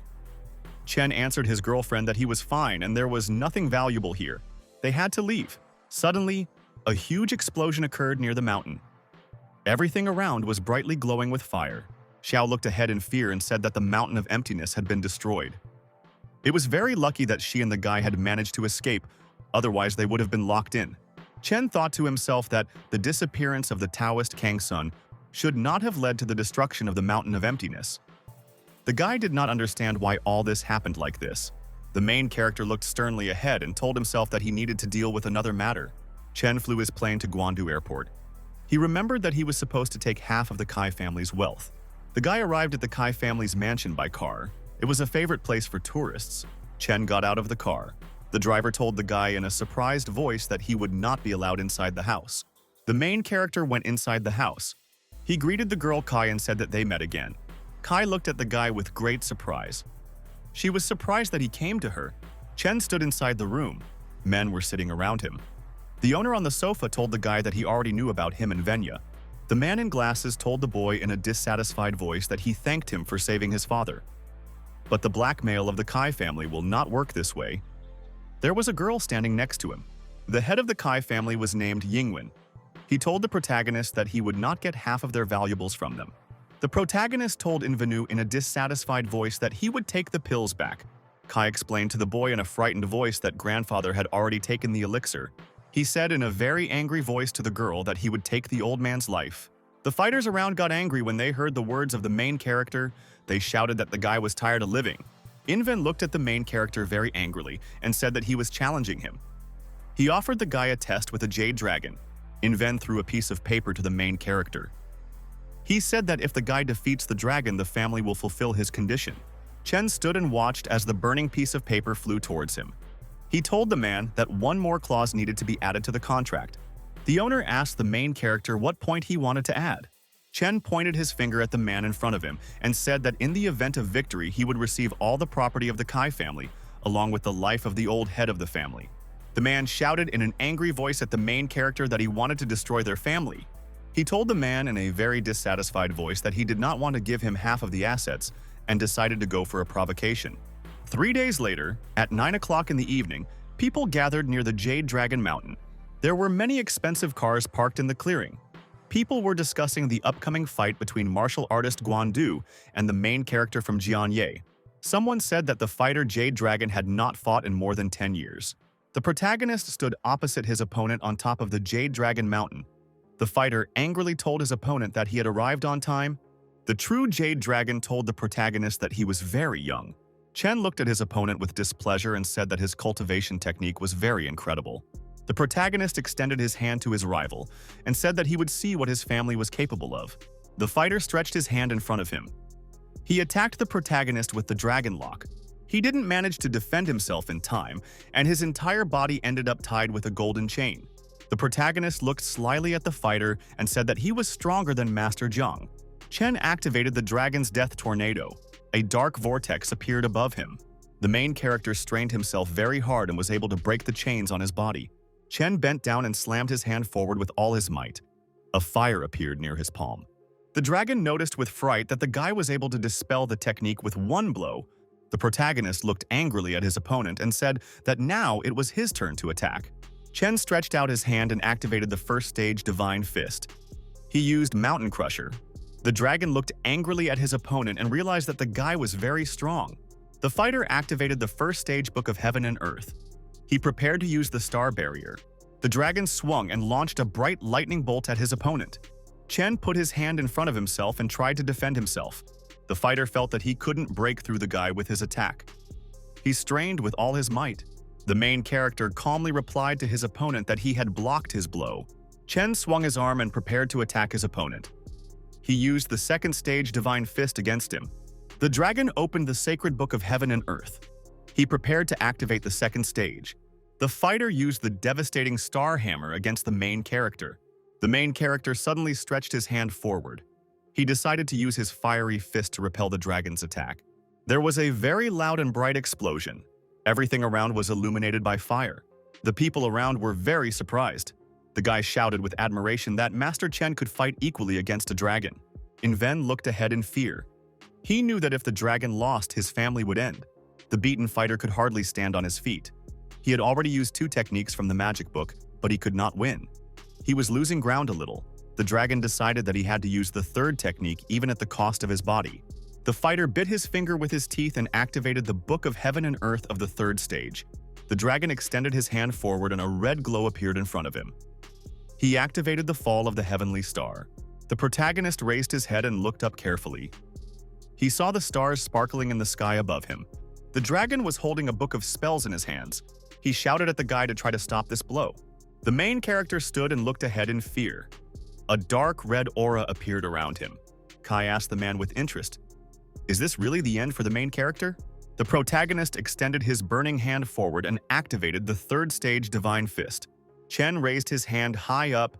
He activated the suppression of heaven and earth. The protagonist looked up at the evening sky and noticed that the star attack on him had stopped. Chen said in a confident voice that the attack was powerful, but not enough to destroy him. Kai looked at the main character in fear and realized that the guy was still alive. The dragon said in a dissatisfied voice that this was the last blow from the book, but his opponent remained completely unharmed. The main character sternly demanded that the flying fighter admit his defeat. The dragon smiled evilly when he heard from his opponent that he wanted him to admit defeat. The warrior pointed to the guy and said that this was his Jade Dragon Mountain. The dragon angrily told his partner that he would never lose here. The fighter stretched out his hands in front of him and said that he was the true Jade Dragon. He wanted to borrow the stars. The warrior demanded that the Book of Heaven and Earth release all its power. The main character watched attentively and with fear as his rival flew in front of him and held a magic book in his hands. The book opened and a very bright radiation came out of it in all directions.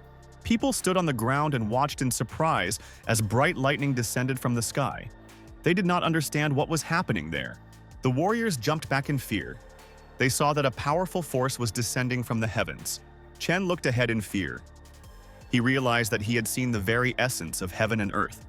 It was the great formation left behind by the ancient immortal cultivators. The dragon joyfully raised his hands up and shouted, "This is the formation of 10,000 births." A bright fire continued to descend from the sky and illuminate the mountains around. The main character stood surrounded by a dark aura. He got inside the great information and needed to resist it with force. Chen extended 2 fingers in front of him. He used a skill called Sky Destroyer. The main character extended his hand and a bright flame came out of it. He commanded forward. The dragon looked at the guy and said in an angry voice that he wasn't even sure whether he would survive or die. The protagonist activated his magical flying golden sword. The blade rose into the sky. The guy on Earth shouted joyfully that both fighters had used their trump cards. No human could have stood up to such a force. The flying golden sword blocked the blue radiation from the dragon. The fighter said with surprise that the guy was just trying to hold out. The dragon said to himself that even the 10th power of the formation would be enough for him to destroy the opponent. The main character stood on the earth, and a bright glow was approaching him from above. The golden sword flew to the side. Kai looked away happily and said that Master Chen could no longer hold on. The people on the side stood and watched as the radiation from above came close to the guy. Someone said that any human could not fight the heavens. Even a powerful divine realm expert could not destroy the 10,000 birth formation. Chen looked ahead with admiration and said to himself that this formation was truly impressive. The radiation came very close to the earth and a very bright fiery explosion was heard. After the radiation impact, a deep hole remained in the ground. No one was visible at the bottom. The dragon said in an evil voice that everyone who gets into this formation must definitely die. The girl came to the cliff and said in a joyful voice that the guy was finally dead. The Kai family was saved. People near the cliff suddenly felt the earth being pressed under their feet. Someone shouted about an earthquake. Suddenly, the main character jumped out of the ravine. People were amazed in front of him. The unharmed guy jumped out of the hole and landed on the ground. Someone from the people shouted in a frightened voice that Master Chen had survived. The dragon looked at the main character with hatred. He angrily asked, "How could this be possible?" Chen turned around with displeasure and asked the fighter, how could he know what he was capable of? The main character swung his hand wide. A fire appeared near it. He shouted to his opponent that he was going to die now. The dragon, after another attack, did not have time to defend himself and fell from a height. Someone from the side shouted that it was impossible. Inven was very shocked. Kai shouted in a frightened voice that the real Jade Dragon was dead. Chen was flying over the earth. He told the man to come back tomorrow. He would take from him what already belonged to him. The owner fell to his knees in fear. He shouted that the Kai family was already dead on the side. The daughter called out to her father in fear. The main character quickly accelerated and ran through the gate at full speed. The boy walked down the corridor and thought that he was in a dangerous situation. He realized that he would not have been able to withstand the attack if he had not cultivated the golden wood elements of the immortal elemental body. Surprised warriors looked at the guest from the side. He thought very happily to himself that the Jade Dragon wouldn't mind if he took one of his things. The protagonist looked around and saw various pots on the shelves. He thought that there would be enough medicinal herbs to create a cure for his illness. The next day, the main character was walking through the estate. Disgruntled servants were looking at him around. Chen walked through the room. People in the estate looked at him angrily. The main character approached the owner on a chair and said that he had come for what belonged to him. The guy angrily asked the guest if he really wanted to take away his family's property. Chen calmly turned around and told his surprised partner that his fist was bigger than his family. The old man asked the main character, "Will there really be no room for reconciliation?" Chen explained to the owner that if he had immediately remembered the agreements, then everything would not have turned out the way it did today. The owner told the main character that he hoped that he would not kill anyone. Chen explained to the old man that he himself was not interested in killing until the first provocation. The old man said that he could be sure. At that moment, the main character struck his head with lightning. Kai stretched out her hands and grabbed the wounded grandfather. Chen pointed his hand forward at the old man and shouted that everything must be paid for. Inven rushed in fright and called his father. The main character demanded that the man hand over all the assets of the Kai family to him. The man angrily shouted at the boy that he would not be able to take everything that his family had accumulated over hundreds of years. The main character attacked the man with lightning in the head. He said in a dissatisfied voice that the owner himself wanted to die so ingloriously. Kai called her father in a frightened voice. The protagonist turned around and angrily asked who else was in charge of the Kai family. He wanted to see someone older. A man named Kai Yinzuo appeared from the side. He asked the guy in a frightened voice not to kill anyone else. The protagonist demanded that the man finish counting the assets. Then he would have to help the Kai family. If someone does not want to leave, they can stay and help. Everyone who works well will receive their personal assets. The servants were delighted. They realized that they would no longer have to live on the street. The girl asked Joe with displeasure, "Has he really forgotten who he really is?" The protagonist turned around angrily and said to the side that he would not tolerate anyone rebelling. If anyone did not listen to him, he would assign someone else to watch over the Kai family. Joe, with a sly smile, promised the guy that he knew what to do. The girl asked the man in an angry and confused voice what he was doing. Joe shouted in an excited voice that he would do whatever Master Qi wished. Kai reminded the man in an angry voice that she was a young lady. The man said angrily that from now on he was the head of the family. The guy came up to the side and told his uncle in a sly voice that he would take care of the girl. Kai was very scared. She asked her relative in a worried voice what he wanted. The guy picked up the girl in his arms and carried her forward. He shouted that they would have a fun time. The girl screamed angrily and demanded that the guy let her go. She called for help. Ju shouted after the girl that if she did not agree with Master Chen, then her membership in their family would end today. The main character was sitting near the Jade Dragon Mountain late at night. There was lightning from above. Chen sat in a meditative pose. The guy thought to himself that the medicinal essence of the life force pill had been completely absorbed. Soon, he would break through to the 7th level of the Qi condensation realm. Lightning suddenly flashed brightly in the sky. It illuminated the mountains from above. The main character suddenly jumped up from the ground and began to rise upward. Lightning continued to flash in the sky. Chen closed his eyes and began to rise upward. There was a bright, fiery glow around him. The protagonist thought to himself with a smile that he would use the heavenly wrath to recharge his body. Chen jumped to the ground after a short flight. He noticed that his clothes were damaged. The guy looked at his hand and said with surprise that after recharging his body and spiritual power will become purer, he was able to reach the dragon forms earlier. Chen looked ahead with a piercing gaze. He said to himself thoughtfully that if one cultivates the dragon form, one can comprehend the power of a dragon. It can be compared to the pure bloodline of a real dragon. The guy looked carefully to the sides at his damaged clothes. He told himself that the pressure from the force was enough to not feel weak. He thoughtfully said to himself that there was another great formation that the ancient immortal cultivators had left behind in the Imperial constellation. But the Jade Dragon was not very strong. He realized that he needed to hurry up and finish cultivating the boundless, elemental immortal body. The boy summoned a small ghost to him. He demanded that he get some deep sea stones for him. Chen was holding a bowl in front of him, and a small phantom was flying above it. The guy sternly demanded that the ghost not look at him with such a look. The protagonist handed the little ghost a golden essence of jade pearl. This must be his favorite delicacy. The phantom was very happy. He smiled cheerfully to himself and prepared to grab the pill from the hand. Chen threw the medicine to the ghost and told him to continue mining the stones. The ghost happily swallowed the pill. Chen thought that if he gave the phantom more food, it would grow very quickly. The main character went outside. He decided to take a look before leaving to see what happened to the Kai family. A girl with a baseball cap on her knees asked passersby to help her. The main character approached the girl and stopped next to her. He looked at her carefully. Chen looked closely and realized that Kai Wenya was on the sidewalk in front of him. The girl covered her face with a baseball cap and told the guy that he was wrong. Chen put his hand on his partner's head and said that he could give her a second chance. Kai, with tears in her eyes, asked the guy if he would want to give her a second chance. The main character extended his hand to the girl and said with a smile that everything depended on his choice. Joe sat on a chair in the Kai family's home.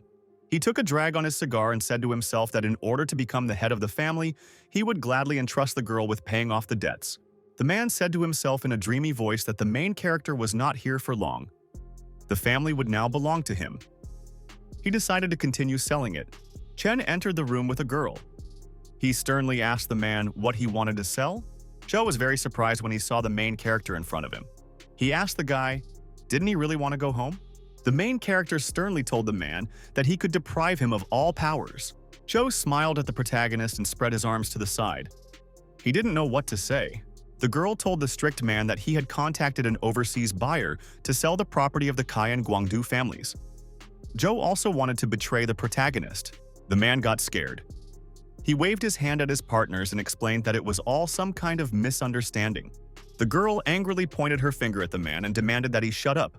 Kai shouted angrily that she wanted to throw a knife into Joe's chest. Without thinking twice, the girl swung and threw the knife at the man with all her might. Joe was mortally wounded. He asked the girl in a weakening voice how she had done it. The man fell dead on the floor in a pool of blood. Chen asked his girlfriend how she liked the feeling of retribution. Kai held the blade in her hands. She reminded the guy that he told her about his martial arts and taught them. Chen answered his companion that she could do whatever she wanted. The main character looked at the girl. She slowly turned around and walked away with a blade in her hand. She decided to finish off the rest of the servants and subordinates. Kai stood in the center of the room with a knife in her hand. Around her, her former subordinates lay on the floor in pools of blood. The main character told the girl that he would make her the head of the Kai family. People would be shocked by her power. The guy explained to his partner that from now on her life would continue to be his. She had to remain devoted to him. Kai sat down in front of the guy and said that she promised. The main character was sitting at the airport. He called Jin Yao on the phone. There were people near the airport building. They were all heading towards the exit. A young girl was walking through the room. The hallway stopped and looked at her in surprise. A woman came up from the side. She sternly asked Yao Yao why she didn't go inside. They were already waiting for her there. Yao shouted at the woman Mei Lin in a dissatisfied voice that she didn't like all this and she didn't want to do anything. Mei explained to the girl that the guy was the best of the An family and she could not refuse him. Yao looked away with displeasure and said that by the time the guy came, a way out would be found. The main character saw his girlfriend and waved to her. Yao shouted to the guy that she had been waiting for him. The girl grabbed the guy's hand and thanked him for protecting her. Mei pointed her finger at the guy in surprise and asked the girl, "Is this really her choice?" Chen asked the woman, "Is he not worthy of a girl?" He promised his girlfriend that he would be the best guy for her. Yao looked at her green-eyed friend and thanked him. The main character knew that Jin Yao had feelings for him, but he had to go and look after his younger sister. The guy decided to pretend as if he didn't understand anything. Mei asked the girl with displeasure, "Did she really choose this guy?" Yao excitedly answered the woman that the main character was the best. Mei looked at the guy with displeasure and said that he would bring something bad. A group of students entered the room. A guy asked a guest named An Xiao where his school belle Jang was and why she wasn't with him. Someone on the side said that if she didn't come, it would be very humiliating for An Xiao, and confident voice told the guests not to hurry. There was a great treat waiting for them around. The guests turned to the exit and noticed that Miss Zhang had appeared there with the main character. They couldn't understand what kind of guy had come next to the girl. The guy came up and angrily told An Xiao that he had lost his influence. An Xiao couldn't understand why she brought a strange guy with her. He decided that Zhang wanted to reject him. A student approached An Xiao from the side and spoke to him. An Xiao demanded that the protagonist be kicked out, but without using force, there was no need to anger Zhang Yao. After this, the student in glasses approached the girl and said that he would now take her to An Xiao. The guy looked angrily at the main character and said that he couldn't allow people who weren't from their school to be here. Yao shouted discontentedly at the student that she could go somewhere else. She called the main character. He waved his hand to the guy and the girl and excitedly asked them to wait a minute. And Hao came up and told the girl that her friend could stay here and make new friends. People around looked at An Xiao next to the main character in surprise. Someone said that An's student is very elegant. Chen looked at his girlfriend and said that they could stay and see what was interesting here. The student came up to the side and said in a displeased voice to the main character that he had the audacity to stay. Chen came up close to the guy and in a displeased voice demanded that he get lost. The student suddenly saw a huge demonic ghost in front of him. He got scared. The guy fell to the floor in fear. Someone shouted that the student was scared to death by the main character's words, and Xiao very sternly demanded his friend to pick up the fallen student. The frightened student said that the main character really understands magic, and Xiao thought to himself with displeasure that he could not deal with the main character now. He decided to get rid of Chen at another time and place. An smiled broadly at his guests and said that they could all concentrate on the event. He hoped that everyone would have a good time. The boy put his arm around the student and reminded An Shan that the annual Zijing Summit was coming up soon. He hoped that the student would be there. The student smiled and told his friends that if anyone wanted to go there, he would take them there. The guy said in a happy voice that An Xiao is really great. He has the best connections. Another student shouted in a happy voice that they will be able to meet rich people and celebrities. Yao hugged the protagonist's hand and asked if the summit in Zhejiang was something like the summit in Johnhai. The main character explained to his partner that at the summit, rich people gather and eat and drink together. They tell each other about business ideas. Yao answered her friend that all this is not so interesting, and Xiao stood to the side and listened attentively to the conversation. He realized that the girl was not interested in the summit. Mei came up and told the girl that she wanted to go to the summit and asked Yao to accompany her there. Yao asked the main character what he thought. Chen answered his girlfriend that he would go with her to see. Mei hugged her friend joyfully and shouted that she knew that she would not leave her. And Xiao was watching the whole company closely from behind. The student happily thought that he could kill the main character at the Zijing Summit. Many people gathered at the Zijing Summit. The guests looked around in surprise and said that this place was very big. And Xiao stood on the platform. Mei stood next to her friend. She said in an admiring voice that she finally got to this summit today.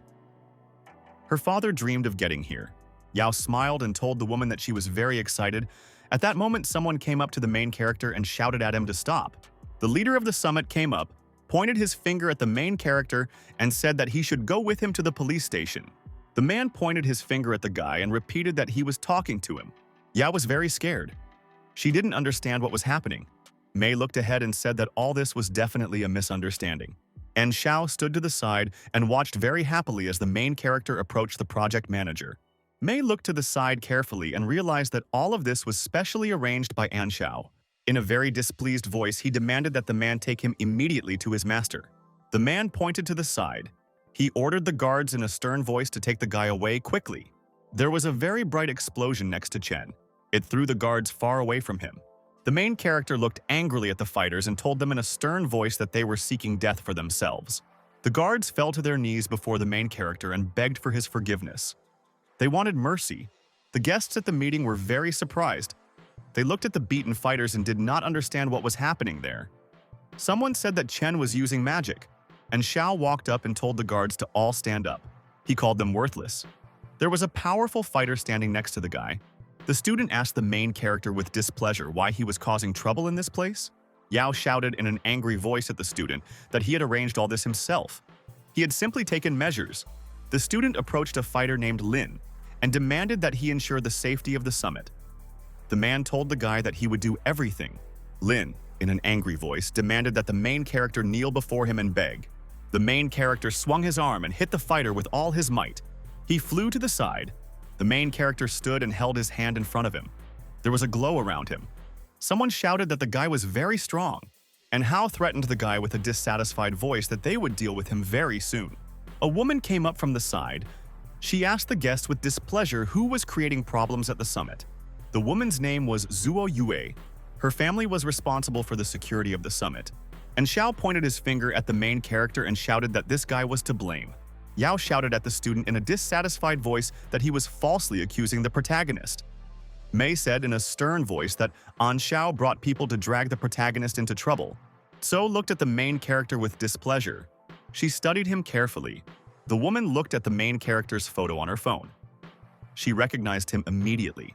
The woman knelt before the main character. She expressed her respect to him. He asked his partner very displeasedly, "Does she really know him?"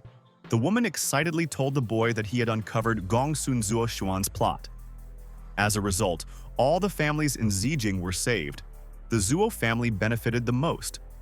And Xiao was very surprised when he realized that he was seeing Master Chen in front of him.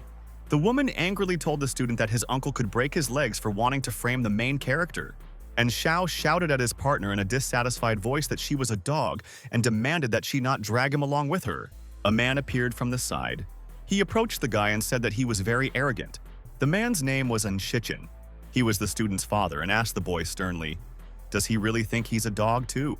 And Xiao was very scared when he saw his father nearby.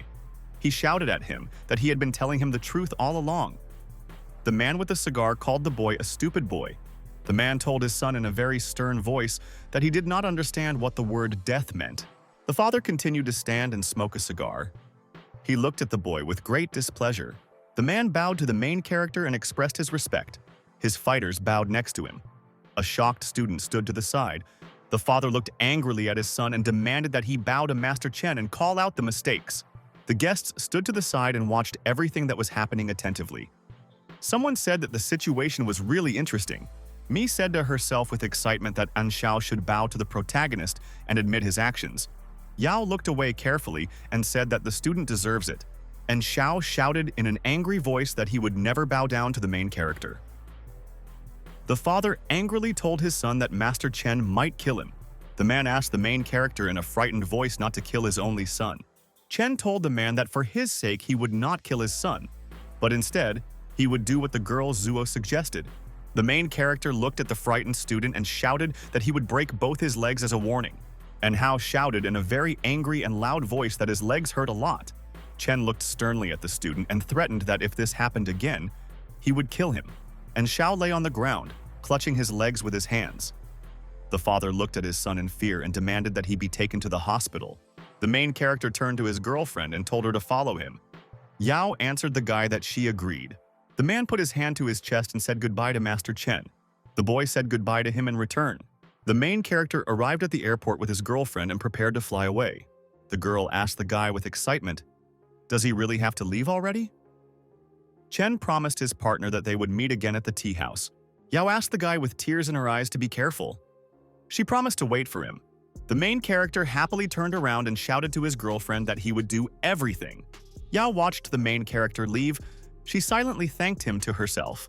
Chen was sitting inside the plane and holding a phone in his hand. The flight attendant demanded that the passengers turn off their phones and other communication devices. The stranger wrote to the protagonist and suggested that he go to Mount Yandang for the Holy Elixir. The protagonist said to himself that he should go to the mountain and see. Late in the evening, Chen was walking near Yandang Mountain. He walked along a mountain path and there was no one around. Chen told himself in a joyful voice that he could already fly, but it would take him a lot of time. He decided to speed up the improvement of the 10,000 swords technique for himself. He would be able to fly with the Imperial Ball. The main character looked at the mountain peak. He decided that there were vibrations of spiritual energy in this place. Suddenly, the guy saw some stranger flying above him towards the mountain. Chen looked at the flying strangers and said that someone else had found this place. A whole group of unfamiliar warriors landed around a huge stone. They stood and looked at it. Chen saw a flower in front of him. It was a 9-leaf purple heart orchid. The protagonist said to himself that the purple heart 9-leaf orchid can be used to train the divine body form. It can also improve the cultivation base. The guy decided to get this flower for himself. Chen looked to the side and said that there should be spiritual beasts next to the spiritual herbs to protect them. But there were no such beasts here. The main character looked at the orchid near the mountain with great attention. The strangers also looked at the flower and admired its aroma. The people around all rushed at the main character and wanted to grab him. Cherny calmly landed on a stone in the middle of the fountain. Chen raised his hand up and activated a spell against the warriors running towards him. The fighters suddenly scattered to the sides from the protective dome around the main character. He very happily picked an orchid from the bush and looked at it with great interest. The main character suddenly heard some noise from the side. He turned around and saw a huge magical fog next to him. The stranger shouted to Chen that she had finally found him. The main character stood and looked at the swirl of thick fog in front of him. He did not understand what was happening. The stranger was flying above the ground. She loudly commanded that the formation had begun. The girl was flying in the air and silently looking down at the main character. The protagonist realized with fear that his enemies had used spiritual herbs to lure him into a trap. He was very angry and clenched his fist with all his might and prepared to attack his unfamiliar opponent. The main character launched a bright lightning bolt from his hand and shouted that it was enough. Dense swirls and bright explosions around you become brighter. The frightened fighter shouted to his friend that they needed to leave and run away. Chen looked at the flying stranger with displeasure and asked who she was. The girl angrily told the main character that if he survives, he will get answers to all his questions. The stranger raised her hand in flight and activated the secret transformation of the heavens and the blue dragon. The warrior felt that the last spell had taken almost all of her energy. The stranger in flight looked angrily at the main character and said that they would now see if he could withstand this. The girl was flying high above the ground. A ghost dragon was hovering next to her. Chen realized that he was seeing an ancient immortal cultivation formation in front of him. He didn't understand what kind of woman was in front of him. The protagonist folded his hands in prayer and told himself that he needed to sort this out first. A bright glow appeared around the boy's body. A magical deity hovered above him. The stranger looked angrily at the guy and sternly said that this would not be the end of it. A small magic ball appeared on the girl's hand. It was the first Yuan spirit water that could destroy the soul of an immortal cultivator. Chen was surprised when he realized that the stranger really had the first Yuan spirit water. The magical deity was flying above the pentagram. He thought to himself that he didn't even have the 4th golden stone. The guy realized that he had to try his best. The main character looked ahead carefully and his eyes lit up. Chen raised his hand high into the air and a huge flying sword appeared next to him. The protagonist pointed his hand down and prepared to activate the spell. The stranger continued to fly in the air. She activated the blue dragon and ordered to destroy the guy. The stranger was amazed. She realized that her spells could do nothing against the guy. He looked very angrily at the stranger and asked, "What does she want from him?" The girl began to run away. The girl ran sharply and quickly to the side. She screamed very loudly to herself. Chen launched a flying fire dagger after the stranger to stop her. The stranger turned around and shouted in a sly voice to the guy that he would not be able to stop her in this life. The main character stood next to the large stones. He thoughtfully followed the girl who had run away. Chen wiped the blood off his face. He told himself that the Yuan water was powerful. He blocked it, but the poison still affected him. The guy had to heal first. The main character went inside a large cave. He sat there in a meditative pose for self-healing. Chen sat in a meditative pose to eliminate the poison and regain his strength. The guy had to use this herb, even if it was too much for his stage. The main character looked very carefully at the glow in his hands. Chen closed his eyes and carefully exhaled. He was completely concentrated. A bright explosion appeared around the main character's body. He shouted that he must control this surge of spiritual energy. Chen sat in a meditative pose surrounded by bright light. His body shape had not yet reached the elite level. He had to control and heal his body. The main character sat in a meditative pose and commanded the water spirit to absorb the energy. A bright glow appeared around the guy's body. He decided to use the energy to heal himself first. 2 weeks later, the woman was sitting in her office in the company's office. The chairwoman named Jian was sitting at the table. She said to the girl in a dissatisfied voice that Manhwa would not survive this. The employee told her boss with excitement that the Li family, along with real estate agencies and banks, were against them. Jang told her colleague that their family was very weak and could do nothing against the Li family. The woman looked thoughtfully ahead. She told herself that her father was a very cruel man. The girl happily told her boss that she would ask the main character and the guy should know how to help. The woman explained to her subordinate that they needed 50 billion, not Cherny Mo. The main character entered the office and told his mother with a smile that he was not just a fighter. The girl and the chairwoman were very surprised that someone very Mo came to see them. The main character put his hands on the woman's shoulders and told her not to worry. He promised her that he would handle everything together. 2 weeks ago, the main character received a call. At that time, he was standing near the mountain. Chen picked up the phone and noticed that Haitian had called him. The guy realized that something had happened. The main character asked the man what he owed him. The partner wanted to tell the guy a few important things. The man told the boy that his mother's Manhwa was in big trouble because of commercial competition. They couldn't do anything about it without killing people. Haishan demanded that the boy find him when he finished his business. He had an important task for him. The main character kept his hands on his mother's shoulders. The woman shouted at the guy to slow down a little. He looked ahead angrily and thought that he had enough money to get rid of all his enemies. The woman told the protagonist in a thoughtful voice that Manhwa would go bankrupt and they would lose 50 billion. She couldn't do anything. A girl stood next to her with documents in her hands and listened attentively to everything. At this moment, there was an unexpected knock at the door. The woman and the girl turned towards the entrance. A man came into the office. He told his boss that he had a family and needed to pay bills. He needed money for education and shopping. The woman smiled and told the manager that she understood him. She advised the man to go to the financial office and get his money there. The worker, with tears in his eyes, shouted to his boss that he was very sorry. The woman looked at her subordinate and said to herself that people were leaving Manhwa, but she was still paying them from her salary. The boss told the girl to come and see who else would stay with them. The girl let out a dissatisfied breath and said that she would do everything. The woman looked closely at the phone and realized that it was Mr. Li calling her. A man named Le Fen sat in a chair and smoked a cigar. He told his partner that he was very sorry that everything had turned out this way, but he had no other choice. Jang shouted over the phone to the man with excitement that she could handle everything. There was no need to worry about them. The woman shouted angrily at the man on the phone that he had put her in a hopeless situation and wanted to kill her son. Fen strictly demanded over the phone from his partner that she apologize to her father and return to the family. For the woman, this was the only way to solve this problem. Jang shouted into the phone in an angry voice that she would not be another figure in the expansion of the Li family for her father. Fen asked his sister angrily, "How dare she do this?" He noticed that the woman hung up. The girl excitedly told her boss that if they had 50 billion, they would solve all their problems. But they can't find that much money. Chen was sitting on the sofa next to his mother. He told her that he had received a lot of money.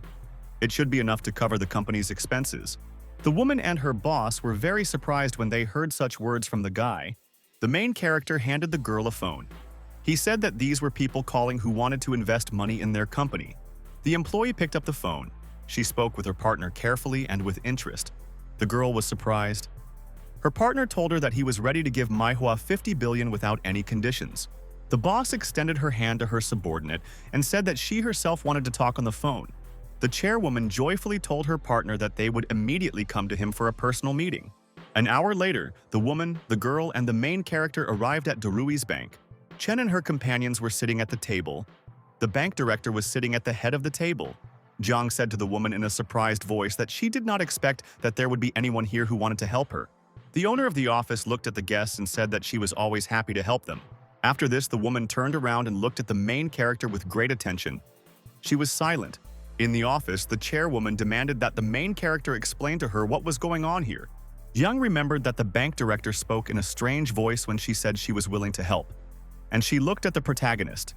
The woman shouted at the guy in displeasure that he was kept by the bank director. Chen fell to the floor and told his mother in a displeased voice that she had been watching too much TV. The boy waved his hand at his mother and told her to think about what to do next. Jang turned around and demanded that her subordinate Wenqing keep everything a secret. The chairwoman said in an angry voice that they had 3 days. Then they would take care of Li's family. 3 days later, Chairman Wang and his companions came to the chairwoman's office. Fen reminded his sister of his request in an angry voice. Zhang demanded in a dissatisfied and angry voice that the man shut up. The man looked at the chairwoman with displeasure and said that she was still the same. Chairman Wang glanced away in fear. He told himself that he couldn't afford to get involved with the Li family. Wang told his boss that today was the deadline for payment. If Mai Huang did not make the payment, he would act according to the rules. The woman looked sternly and angrily asked the man how much Meihua should pay. Chairman Wang looked at Zhang in surprise. He suspected that the woman had found enough money. Van stood near the table with a document. He told the chairwoman the details of how much she had to pay. Fen glared at his sister and reminded her that his terms still stood. Zhang glared at the man and said that he was very shameless. He wanted to take away her company and send her to jail. At this time, a girl entered the office from the side. She shouted to her boss that everything was ready. The chairwoman at the table told Mr. Van in an angry voice to take a look. The chairman asked the girl angrily, "Did they really find enough money?" The worker handed Van a document and told him to look at it. The chairman stood and studied the document very carefully. He was very surprised. Van ran to the side in fright with the document in his hand. He shouted, "We need to make a few calls to confirm this." Fen turned to his sister with displeasure. He asked her angrily, "Is all this really some kind of joke?" Zhang explained to the man in a dissatisfied voice that he was the real laughingstock here. Fen got very angry.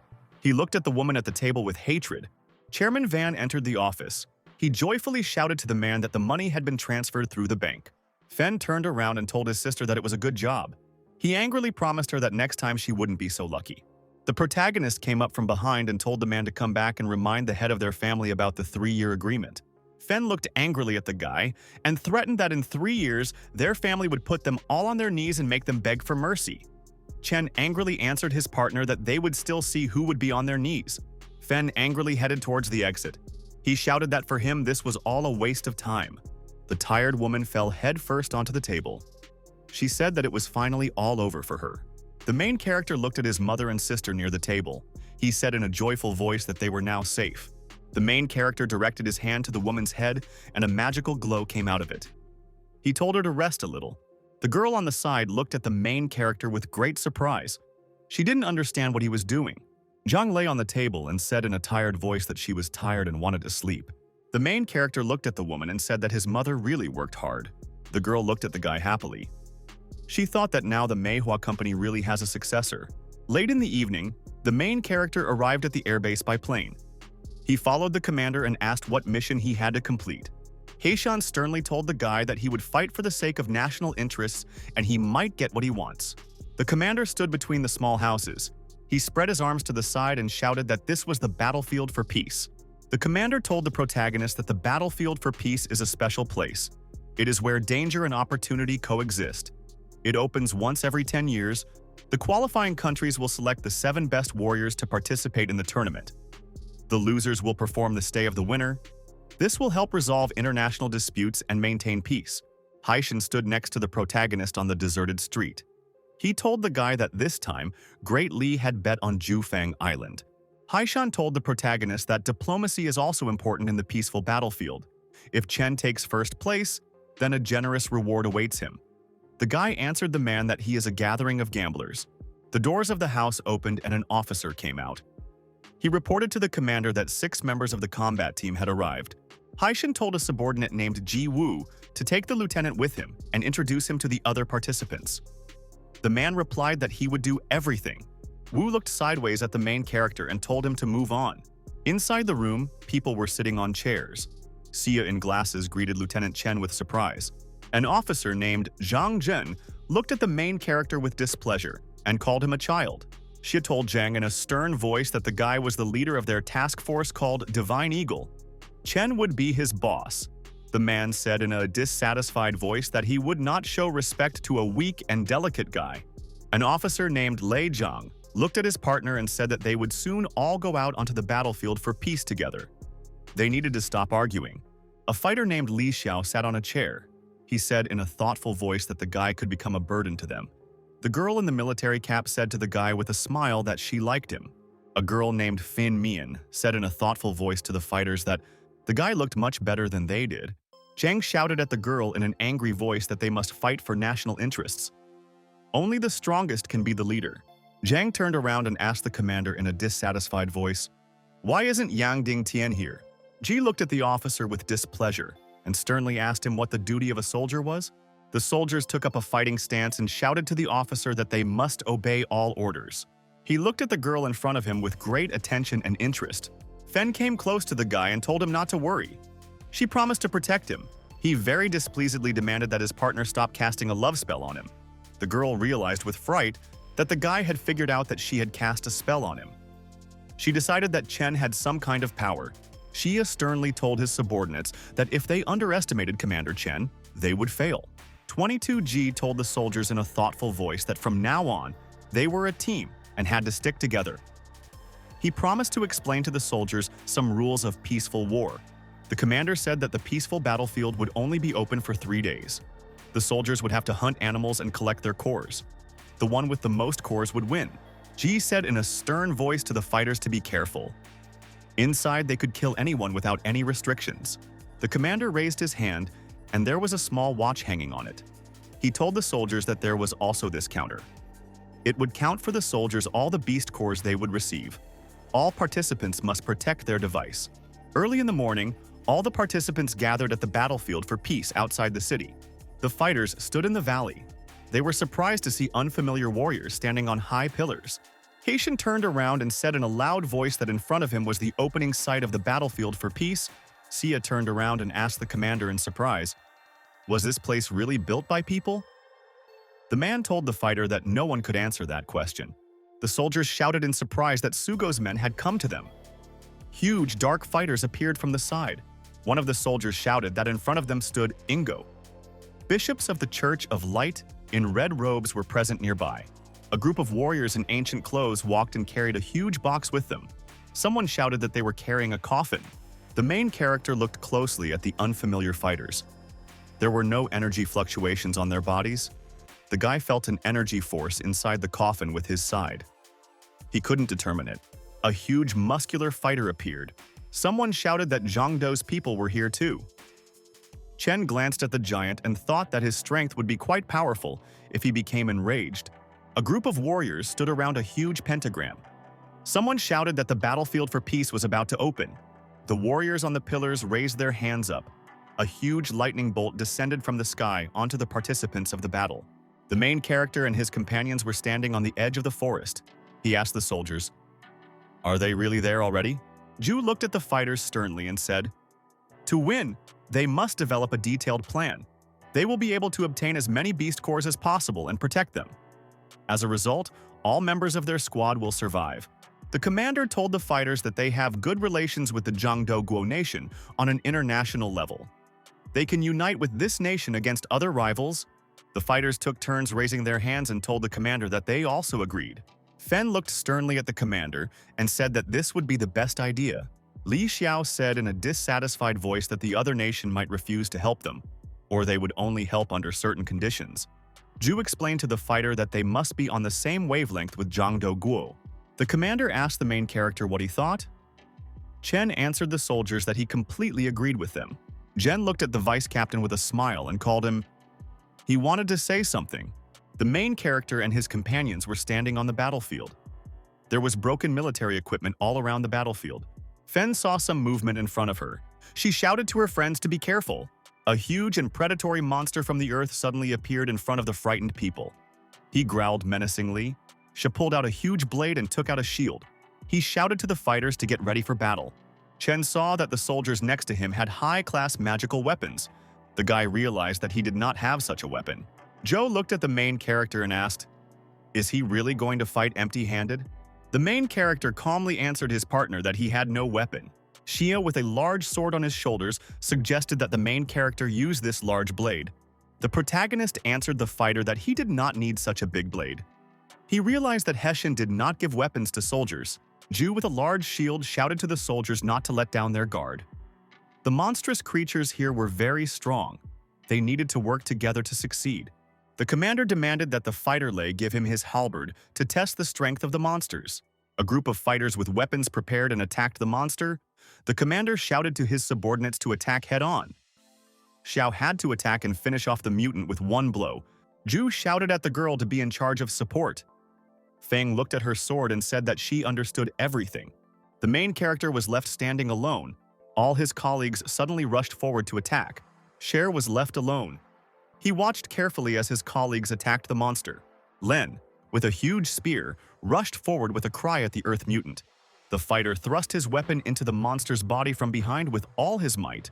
Joe was helping him. Len shouted at the monster in a very angry voice that he was going to die now. The Earth mutant angrily rose above the ground and looked with displeasure at the man in front of him. The monster screamed very menacingly. He prepared to rush to attack the people. Ju shouted in a frightened voice to the soldiers to all return to him. Ju activated a large protective dome over his soldiers. The mutant tried to break through this protection. Lei attacked the predatory monster with a very powerful blow from his weapon. The Earth mutant screamed loudly and angrily. The blow from the soldier did not cause him any serious harm. The huge Earth monster stretched out its paw to grab the man on Earth. Fen shouted angrily at the soldier that the monster must have a weak spot. He had to be hit in the eyes. Chu shouted in a stern voice to the soldiers Lei and Jang to run forward. Jang, with his hands on fire, accelerated and prepared to pounce on the mutant from above. The Earth monster stood at full height and prepared to attack the man. The soldier ran next to him. Lei used a powerful blow from his weapon to cut down the Earth monster. Zhu approached the mutant's body and said that they had killed the beast. Zhou took the core out of the body to give it to the captain. The fighter took a small core from the monster's body and handed it to the captain. At this moment, the counter on the main character's hand started ringing. The commander looked at him in surprise. Chen looked closely at the counter on his hand and noticed that Captain Z had gained 1 point. The commander and his subordinates began to advance further. They saw a palace in the mountains in front of them. The commander stood next to his soldiers. He told them that there could be some traps nearby. They were in a city that was much larger than Xiadu. Li Xiao said in a dissatisfied voice that there were only ruins around them. The fighter sternly asked his colleague what he said.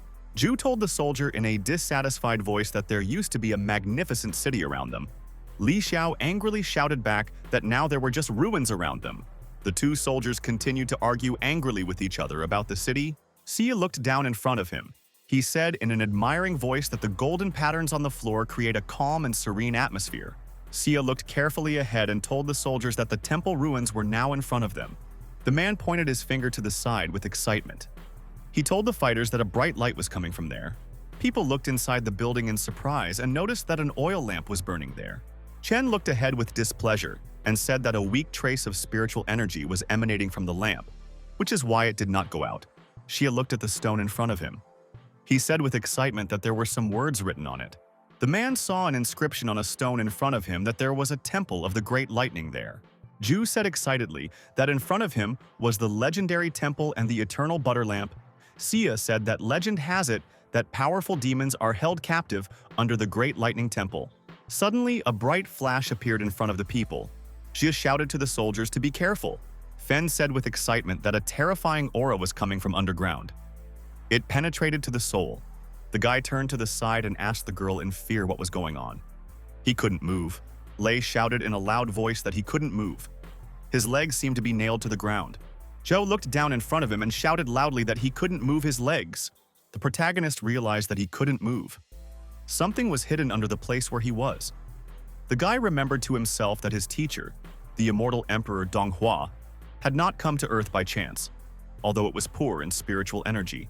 Suddenly, a huge black demonic hand appeared straight from under the ground. The people around were scared. A black hand was directed at the frightened warriors. People felt that their body began to get tired. Joe looked ahead in fear and shouted that the demonic hand was absorbing their life energy. The main character looked angrily ahead and said that all this was very bad. The oil lamp suddenly rose from the ground and flew high into the air. Zhao turned around angrily and said that it was a joke. The oil lamp continued to burn and slowly flew towards the demonic hand. After the flight, the oil lamp landed sharply from above and stopped on the hand. The magic lamp fell to the ground after its flight. People around did not understand what was happening. The fighter looked ahead happily and said that he could move again. The soldier pointed forward in surprise and said that the lamp had disappeared. Suddenly, the warriors felt inside themselves how something began to change in their consciousness. Lei looked around in fear. He couldn't understand why he was standing in such a pose. The man looked away with excitement and interest. He did not understand what had happened. Xia looked at his hands and said with surprise that he felt as if he had forgotten something. Chen put his hands to his head. He felt as if part of his memory was disappearing. He only remembered the lamp. The main character looked carefully in front of him. He saw the magic lamp in front of him more and more clearly. Zhao angrily asked the soldiers why they were standing there. He shouted to the soldiers that Yingguo's opposing team already had 5 cannonballs. They had to catch up with them. The guy told his friends in surprise that it was really strange that they were standing there. They didn't have much time left. Chu turned around and smiled as he told his colleagues that they needed to go and hunt other animals. Xi turned around and with a smile demanded that the main character go forward. Chen looked thoughtfully ahead. He underestimated this world, in which there were many secrets. Zhu looked at the counter on his hand with excitement. He told the fighters that they needed to split up and speed up their progress. The commander said that the warriors Zhao and Li Xiao should be on the same team. Zhu ordered a fighter named Xia Hailong to follow him. The main character got into a team with a girl named Fen and a soldier named Len. The main character looked carefully in front of him at his future teammates. Zhu held a small ball in his hands. It was a talisman for soldiers to determine their location. The artifact could detect a warrior up to 200 kilometers away. The commander handed the boy a pill. He told the fighter that if he met an enemy he couldn't handle, he should turn back. The main character told the surprised man in a confident voice that he would go alone. Lei turned around and asked Vice Captain Chen, "Is something really wrong?" Fen shouted at the guy in a frightened voice that he could be killed. She looked at the protagonist and told him with excitement that he should go in a group. Zhou threatened Chen Yu that he would not be able to cope with the beasts on his own. The commander stood next to his soldiers.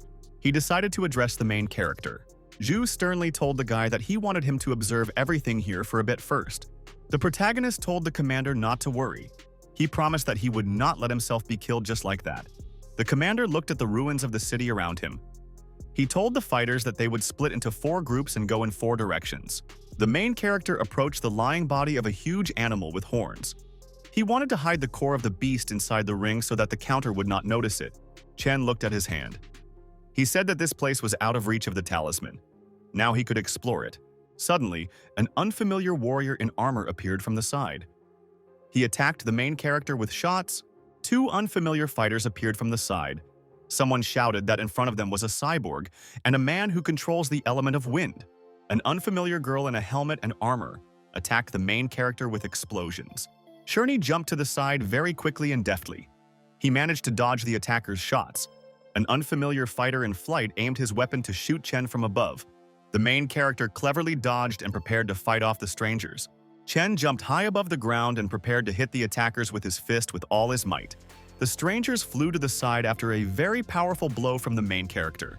The fighter flew to the side after the blow and cursed to himself with great displeasure. The protagonist looked at his hand in surprise. He was unable to damage the fighter's protective shell with a blow. After being hit by the guy, the stranger flew to the side and sat with her back against the mountain. The girl raised both her hands menacingly upward and rushed forward at the guy. Chen demanded that the stranger give her armor to the humble warrior from Dali. Chen looked at the stranger who ran up. He knocked her head off with a powerful blow. The fighter was very scared. He realized that Cher had just finished off his girlfriend. The main character struck the fleeing fighter with a bright yellow lightning bolt. Chen pointed his finger at the stranger's lying body. He angrily told him that he would take it with him for research. The main character looked closely at the colored crystals in his hand. He did not understand where the strangers could have gotten them from. He said to himself in a very thoughtful voice that after he left this field, he would travel a little. At the edge of the forest, a masked warrior asked the animals if they wanted to fight. The monsters answered their partner that they would not give up. The predatory wolf turned around and noticed that the main character had approached him from behind. The predator called the guy Brother Dali and said that they needed help. He asked where his teammates were. The main character looked slyly at his partner and said that he was now alone. The monster glared at the protagonist and demanded that the guy leave. They didn't want him to be in danger. Chen looked calmly at the wolf and called him a good guy. The main character demanded that the monster join forces with him against the warriors. The angry knight swung his blade. He called the guy arrogant. Chen attacked the knight with all his might using fire. He shouted to the wolf to sit down. The warriors looked ahead in fear. They realized that the guy had hit one of their fighters. The wolf asked the main character in surprise, "Is he really the best warrior?" He reminded the predator that he had crossed the river with the bodhisattva and for some reason was still asking questions. The wolf turned around and repeated to himself the words about the river. The surprised bear shouted that he didn't understand either. Chen decided to himself that he needed to force the warriors to retreat. He calmly looked at the knight running towards him and asked his opponent, "Does he really want to fight again?" The magician stretched out his hand forward and wanted to attack the guy with radiation. The warrior in the hat raised his hands up. The main character angrily asked his rival, "Is he really luring him into a trap?" The protagonist told the unfamiliar fighters that he would now take care of them all. He activated the third phase of Tianxin Shanquan. The main character swung his arm sharply and tried to hit it forward with all his might. Chen slammed his fist into the ground with great force, and a dark aura began to form around him. The demonic beasts were very scared and surprised when they saw such a powerful blow from a human. The fighters, after being hit by the main character, scattered in all directions around a bright glow. The warriors turned away in fear and began to run into the depths of the forest. Chen calmly looked ahead at the fleeing warriors. A wolf stood next to him. The demonic beast looked at the protagonist with joy and thanked him. Chen told the demonic predators that they did not have to thank him. The guy decided to himself that he should now continue exploring. On the third day on the battlefield for peace, the main character held an unfamiliar artifact in his hands. After several days of studying the field, he found nothing good. The main character turned around and walked away. There was a huge pile behind him. The guy decided to himself that he should let the counter detect some of the cores he had now. This would help put Dali first before reuniting with the team. Chen looked closely at the magic ball in his hand. He noticed that the talisman was moving very intensively. On the battlefield, several groups of warriors stood against demonic predators. The commander shouted to the beasts in an angry voice that they had made an alliance. Zhu, in an angry voice, accused the bear named Pude of betrayal. Pude slyly answered the man that he had to do all this in the interest of his country. Zhu said in an annoyed voice that the animals could not be trusted. Lei shouted from behind with a dissatisfied voice that the main character's score was absurd. He couldn't believe that Chen had killed all the monsters on the battlefield. The man looked to the side and noticed that the warriors and the monster were talking about something. The warrior realized that Pude and the other participants were waiting for the return of the main character. They wanted to know where the guy got so many cores from. Pude continued to communicate with the other participant. The fighter shouted in a frightened voice that Chen should not come. His partner answered him that it was already too late. Zhu squeezed the artifact in his hands. He felt the protagonist quickly approaching them. The fighters looked up carefully and saw that the main character was standing there. The soldiers raised their hands in fear. They shouted at the guy that they were being used to drag him here. Chen had to continue catching monsters. He was the only hope for Dali. Zhu, in an angry and frightened voice, ordered the protagonist to retreat immediately. Chen looked calmly at the soldiers. He decided not to go anywhere and not to abandon them. Chen landed on the ground after a short run. He shouted to the fighters that none of them would die and neither would he. The main character stretched out his hand in front of him and there was a bright glow next to him. He decided to give the other participants a chance to escape. Chen drew a fiery line in front of him. He told the animals that anyone who crossed it would die immediately. Zhu looked at the guy in surprise. He was amazed at his self-confidence. Lei thought to himself with displeasure that the lieutenant was very arrogant. The black fighter glared at the protagonist and said that he was very arrogant. He added that bluffing would be useless. The participant with an axe rushed forward at the main character. He shouted to the commander that he would kill the guy. Chen looked at his partner with great displeasure and reminded him in a stern voice that he had warned him. The main character stretched out his hand to the side. He shouted to the fighter running with an axe that he would die. The warrior suddenly felt as he walked that he had a very serious neck wound. The fighter, after a short run, fell down dead in front of the main character. The soldiers were very surprised. They could not understand why the warrior died so easily. The soldiers looked at the main character with admiration. Someone shouted that the enemy fighter had provoked Chenya in vain. It was a huge mistake. Hua shouted from the side in a joyful voice that the lieutenant was very strong. Li Xiao asked the fighter in an excited voice, "Will Chen be able to fight off all his opponents if they attack him together?" Knights and two demonic beasts appeared in front of the people. The soldier shouted that all teams had called their elite fighters. Lei shouted at the protagonist that he must run. Dali would have a chance if he was not caught. Zhu explained to Chen Yu in a dissatisfied voice that Dali would sue him if he died in this place. He very angrily asked the fighter why he decided that he could tell him what to do. The magician threw a bright ball at the main character. He was unhappy because the guy turned his back on him. The bear looked angrily ahead and shouted that we needed to run and attack. Two demonic beasts ran towards the guy. The wizard threw a fireball at him. Suddenly, a bright beam of light fell from above onto the main character. One of the knights swung his blade at the protagonist. It was a blow of holy light. The warrior pointed his huge sword forward and sternly commanded everyone to attack. Chen stood calmly and watched as two demonic monsters and a group of knights ran towards him. The protagonist thrust his hand forward.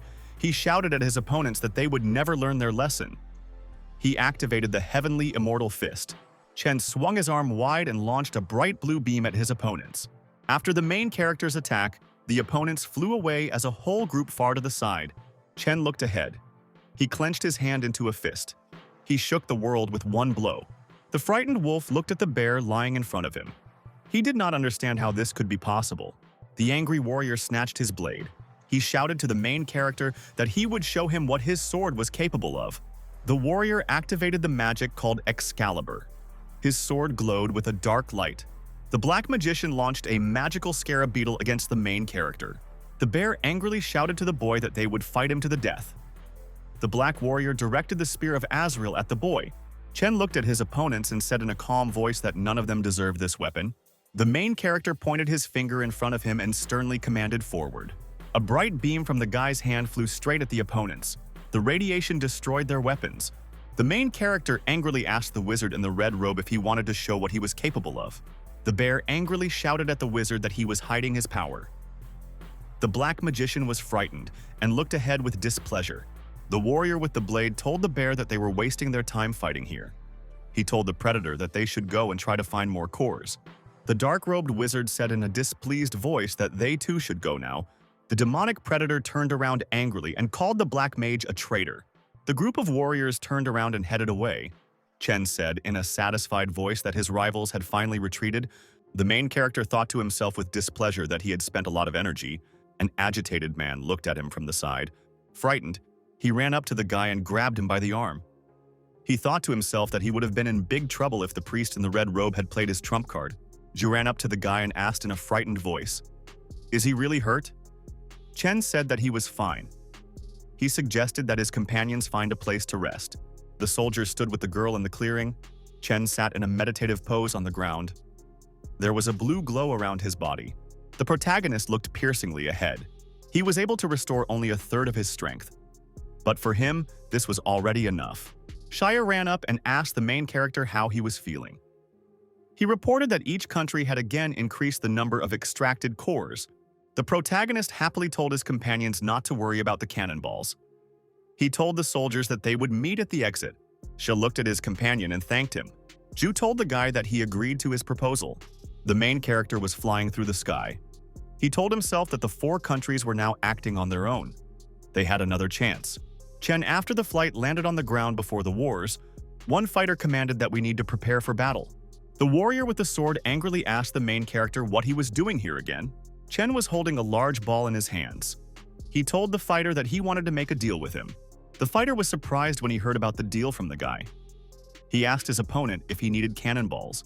The main character handed the bag to the fighter and said that it was a pleasure to deal with him. Chen held a bag in his hands. He decided not to kill the warriors but simply make deals to get their soul stones. The 2 warriors looked at the main character with displeasure. They decided that the guy didn't care about his country. The protagonist handed the bag to the dark warrior and said that it was a pleasure to deal with him. The fighter at this time extended his hands to the stones on the earth. The main character brought the bag to the black wizard and told the old man that it was a pleasure to cooperate. Chen came with a bag to the demonic predator. He told the bear that it was nice to work with him. The boy happily held a large bag in his hands. With the help of spiritual stones, he could reach the golden core stage. Fen was sitting on a rock. There were other soldiers next to her. The commander told the soldiers that the number of cannonballs in other countries had increased greatly. They could end up in last place. Zhao angrily shouted at the fighters that they couldn't give up so easily. The match was still not over. Xia said in a thoughtful voice that they could not rely on the main character. He suggested that the fighters hunt some more monsters. The girl told the soldiers in a joyful voice to all look at the bracelet. He said to his friends in a very cheerful voice that time was almost up. He looked at the bracelet on his hand. The guy stretched his hand to the side. There was a big pile lying nearby. He wondered if he had managed to kill all the monsters on the battlefield. Chen thought for a moment. He wondered if there would be a next battlefield for peace. The soldier in the clearing loudly commanded his colleagues that time was up. A bright glow and lightning appeared near the tall white columns. A group of warriors teleported to the green lawn. They shouted to the commander that they were back.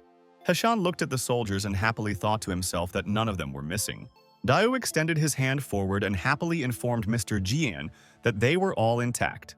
Heshan turned around in surprise and looked very carefully at the main character. Chen stood and listened to the praise from the soldiers. Someone shouted to the commander that they took first place thanks to the main character. Heshan shouted joyfully to his subordinates that they had tried their best. Lei explained to the commander that all the credit for the victory lies with the main hero. They themselves did almost nothing. The main character wanted to say something to the commander. An unfamiliar voice from the side shouted that all this is vile. The angry warriors shouted at the guy that he had lied and hidden a lot of cannonballs. Two soldiers brought the main character a box of gratitude for first place in the ranking.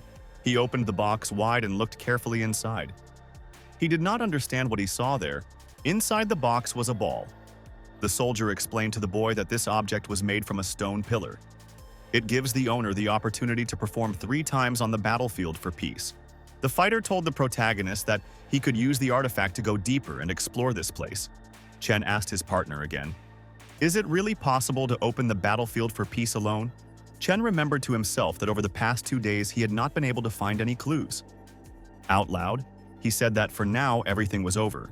The soldier told the departing boy that they would talk about it the next time he was here. Chen said goodbye to the warrior as he walked away. The main character got on the plane and went on a flight together with the commander. Chen on the plane demanded that Heshan tell him what he had to. The commander turned away. He told the protagonist that they had failed to ensure the safety of his family. The main character got angry. He jumped up and asked the man with displeasure, "What is he talking about?" People gathered near the Nangong ancestral tomb. They were climbing up the stairs. Someone shouted that Chen Mo was a real disaster for their family. The guy turned around and asked his companion, "Hasn't Chen Mo been caught yet?" The man asked the woman with displeasure how Chen could become a master. Jang replied with excitement that she had only recently learned of his identity. A group of warriors stood next to their commander. Someone shouted that Nangong Yu had captured all the members of the Chen family a couple of days ago and forced them to bow down before his ancestral tomb. Now he wanted to kill every single one of them. Yu told the fighters in a stern voice that Chen had killed his grandson and successor and destroyed his family's legacy.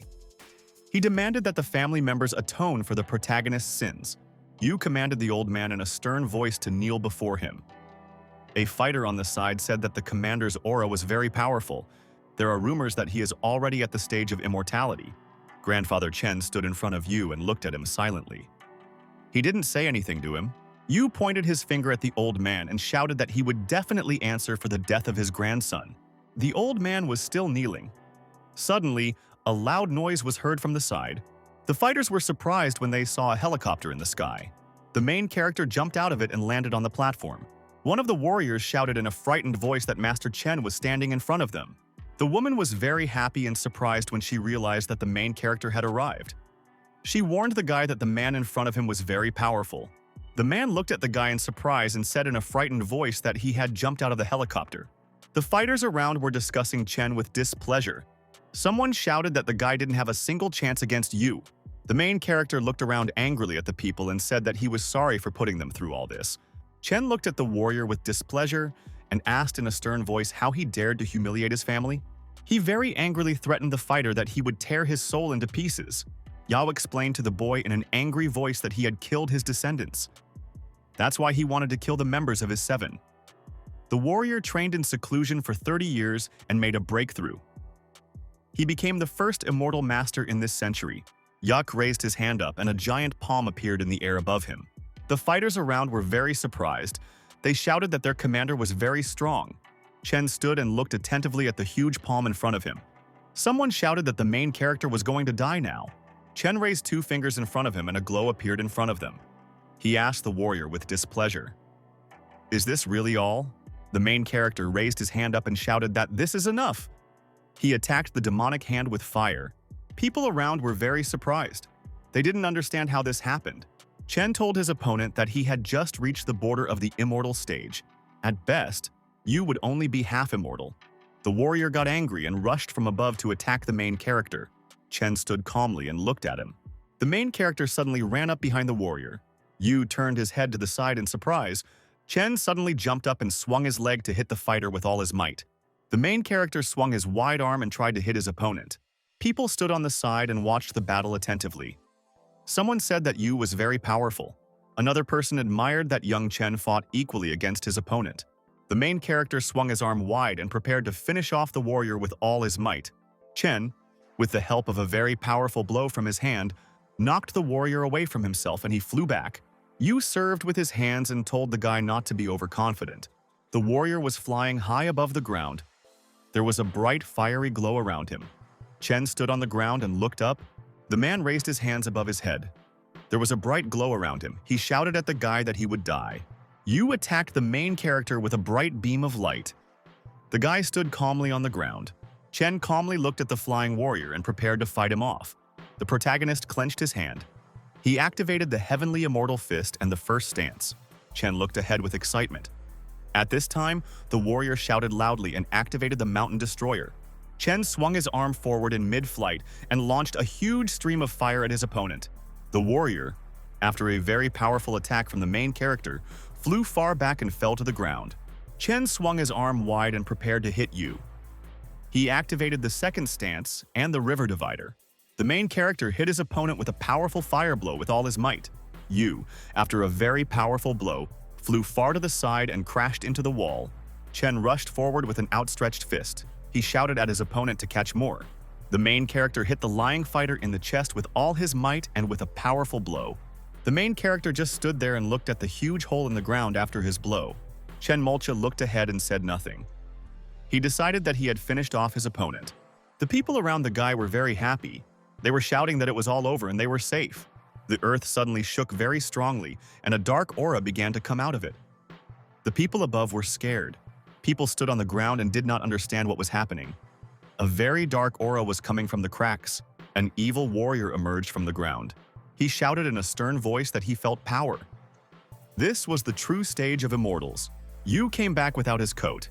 He angrily thanked the guy for helping him lose weight so magnificently. Yu looked angrily at the protagonist and said that he could tell him his last words. Chen jumped up from his place and flew at his opponent.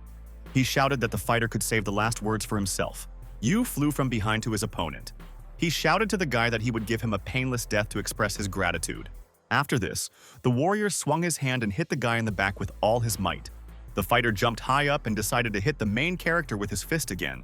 Yu hit the main character straight in the chest with a very powerful and strong blow. Chen began to fly to the side after a blow from his opponent. Someone on the ground shouted that the guy was no match for the immortal warrior.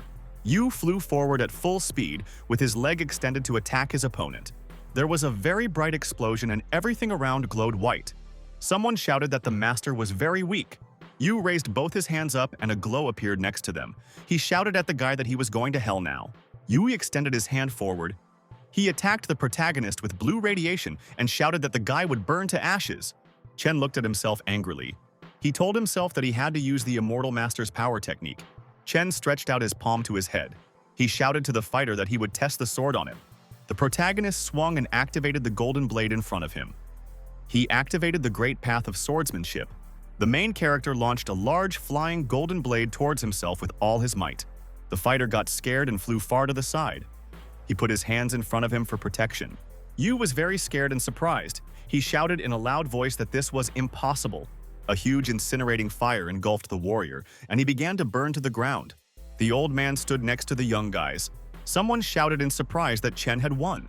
Jang raised his hand up in joy. She was glad that her son won. The main character hugged the woman. She called his name in a frightened voice. The man led the old man to the main character. He shouted that he really had won.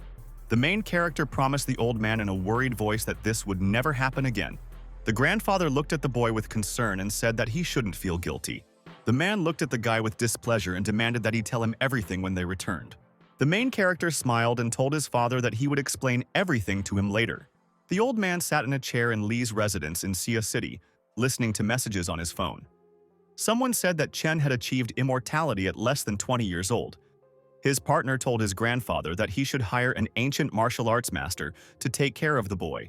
The grandfather was lying on the bed in his home in the residence. The man asked the doctor, "What is the condition of his father?" Grandfather turned over in bed and sighed wearily. The doctor said that the patient had advanced liver cancer. The medic was holding some document in his hands. He turned around and wanted to say what all this really was. The doctor told the family to try to make the grandfather happy. It was necessary to help the old man enjoy his last days. Grandfather told his relatives from his bed that they shouldn't be too upset. Death was inevitable anyway. The main character remembered that in his past life, his grandfather really died of liver cancer. He didn't understand why all this was happening now. Chen wasn't strong enough to restore the old man's health. He decided to find a way to help. The main character went into the old man's room at midnight and asked if he was asleep. The grandfather answered his grandson that he wanted to tell him something. The main character waved his head and hand to the old man. He said that he did not agree to head the family. Chen grabbed his relative by the hand. He told his grandfather that he wanted to cure him. The old man would be able to continue being the head of their family. The protagonist sat in a meditative pose and closed his eyes. He directed his hands to the old man and said that he would teach him the way of the heavenly dragon. He would become a cultivator. A month later, Grandpa had gone through life and death. He had seen a lot. He eventually mastered the cultivation training. In a month, he had drawn qi into his body and was able to stabilize his condition, but new problems fell upon the main character's family. The unfamiliar girl stood and looked in front of her at the mountain valley. The guy walked into the room and asked his friends, why did they bring him here? A student asked his friend if he remembered the girl, Hu Yanyu. The protagonist replied that the girl was their classmate. Then she transferred to another school right after the 7th grade. The student excitedly told the protagonist that the girl had returned, but would soon be leaving abroad. She wanted to say goodbye to them, so they took him with them. The student walked into the room and waved to the guys. She greeted them. Hu Yanyu stood in a blue outfit and looked at the students attentively. The main character asked his partner with excitement, where had she been in recent years? Even the teachers did not know. Jan slyly apologized to the guy for having to leave in such a hurry. A girl ran up from the side. She shouted in a frightened voice that some bandits had taken me. Jan asked the guest with excitement what had happened. The girl told in a frightened voice that they had run into several guys. The girl excitedly told me that she had been arguing with strangers, and then they started pestering her and took her away. Jan approached the student and said that they needed to go and see. The guy excitedly told the main character that they also needed to go. Chen answered his partner that they should help, since they were all odnoklasniki. Jan and his companions entered the room. She asked in surprise, what kind of place is this? She said from the side in a frightened voice, that strangers dragged me into this room. There were several strangers inside the room. A guy with blue hair was sitting on a chair near a table with drinks. Jan sternly demanded that the strangers let me go right now. Yan threatened the kidnappers with consequences in an angry voice. Men got scared when she saw her friends. She called them. The kidnapper named Lu Zichin looked at the girl angrily and asked, was she going to join them? Yan looked very sternly at the kidnapper and demanded that he let the girl go. Liu said in a sly voice that he would let the girl go if she made amends for her rudeness. The partner angrily shouted at the guy that he himself had been violent and that they could have called the police. The guy said in an angry voice that the girl herself should be glad that he was paying attention to her. He promised the guests that they would not have the opportunity to testify. The girl was scared. Jan stood and looked at the kidnapper with a calm, piercing gaze. The main character noted to himself that the student did not even move despite the threats. The protagonist stepped forward. He told the kidnapper sternly that a martial artist should not pick on ordinary people. Liu looked at the guy and said in a dissatisfied voice that he did not feel any active spiritual ki in him. The main character looked angrily at his opponent and said that he was very weak. Liu got very angry. He looked angrily at the guy and asked how dare he say such a thing to him. The main character told the fighter that they could just fight, then he would let the girl go if he won. Liu began to warm up his hands. He sternly asked the guy what would happen if he lost. The main character looked angrily at his opponent and said that such a thing would never happen. Liu suggested that the main character find a more spacious place. The room was very cramped. Chen extended his finger forward. He shouted to his opponent that one blow would be enough. Liu swung his hand. He looked angrily at the guy and called him an impudent man. Liu tried to hit the protagonist with a side blow. Chen put his hand forward and a dark glow appeared around it. Chen swung his arm and dealt a powerful blow to his opponent. The kidnapper flew far back. The beaten warrior asked the main character with displeasure and anger, "What is his name?" He explained to his opponent in a very dissatisfied voice that he didn't need to know this at all. I rushed forward to my friends with open arms. She thanked them for saving me. Jan hugged the girl and said that everything would be okay now. She invited her to come back. The beaten Liu looked angrily at the protagonist. He decided that he would make someone pay Chen. The students waved their hands at the girl and wished her a safe journey. He stood very silently to the side. The student apologized to the guy for causing him so much trouble today. Chen asked the girl if her name was really Hu Yang Yu. The girl turned around and looked sternly at the guy. Then she laughed and told Chen that it was all an unconvincing joke. The main character came close to the student and looked at her carefully. They were both silent. Chen waved goodbye to the girl. He said that they would meet again. Jan thought to herself with displeasure that she didn't care at all whether she and the guy would be friends or enemies. The irritated guy sat in the chair and continued to drink wine from the bottle. The waiter told the guest in a frightened voice to stop drinking. They had to leave now. Liu angrily demanded that his partner leave him alone. Someone suddenly entered the room. Liu extended the bottle to the side and looked at the guest with great surprise. He asked the main character, "Why did he come back?" The guest answered his partner that he would like to borrow something from him. Liu asked the guest with displeasure what he wanted. Chen pierced the fighter through and through and shouted that he was taking his life. The fighter was mortally wounded. The frightened servant called Mr. Liu with great fear. The wounded soldier lay on the chair. The worker asked the main character in a frightened voice not to kill him. He told the boy in a very angry voice that he should tell the Liu family that they could attack him if they wanted to avenge their murdered relative. Late in the evening, the boy ran to the girl. She was standing on the edge of the hill and looking at the mountains. The fighter extended his bloody hand to the lady. He told her that he had taken care of everything. The stranger said to her subordinate in a vicious voice that Liu Zaichen was a scumbag from the martial arts world. But they wouldn't be able to touch him if he was an ordinary guy. The next day, the main character's phone rang. Chen picked up the receiver. The old man told the boy in a frightened voice that the Liu family had come to him and wanted to kill him. They were accusing Chen of killing their only leader. Grandpa looked at the woman at the table with fear. He told the protagonist that the attackers wanted to kill Miss Li as revenge. He barely held them all back. The protagonist sensibly told the old man that he had not killed Liu yesterday and had not told him his name. He promised to arrive soon.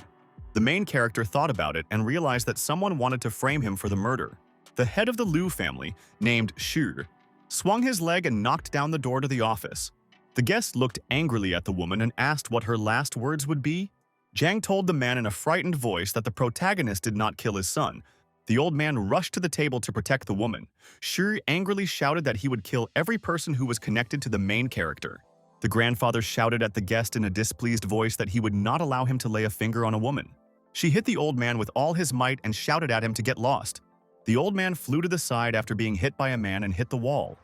The woman asked the master in fear if everything was okay. Grandfather looked ahead and said in a weakening voice that he was completely fine. She angrily told the old man that they could try to do it again.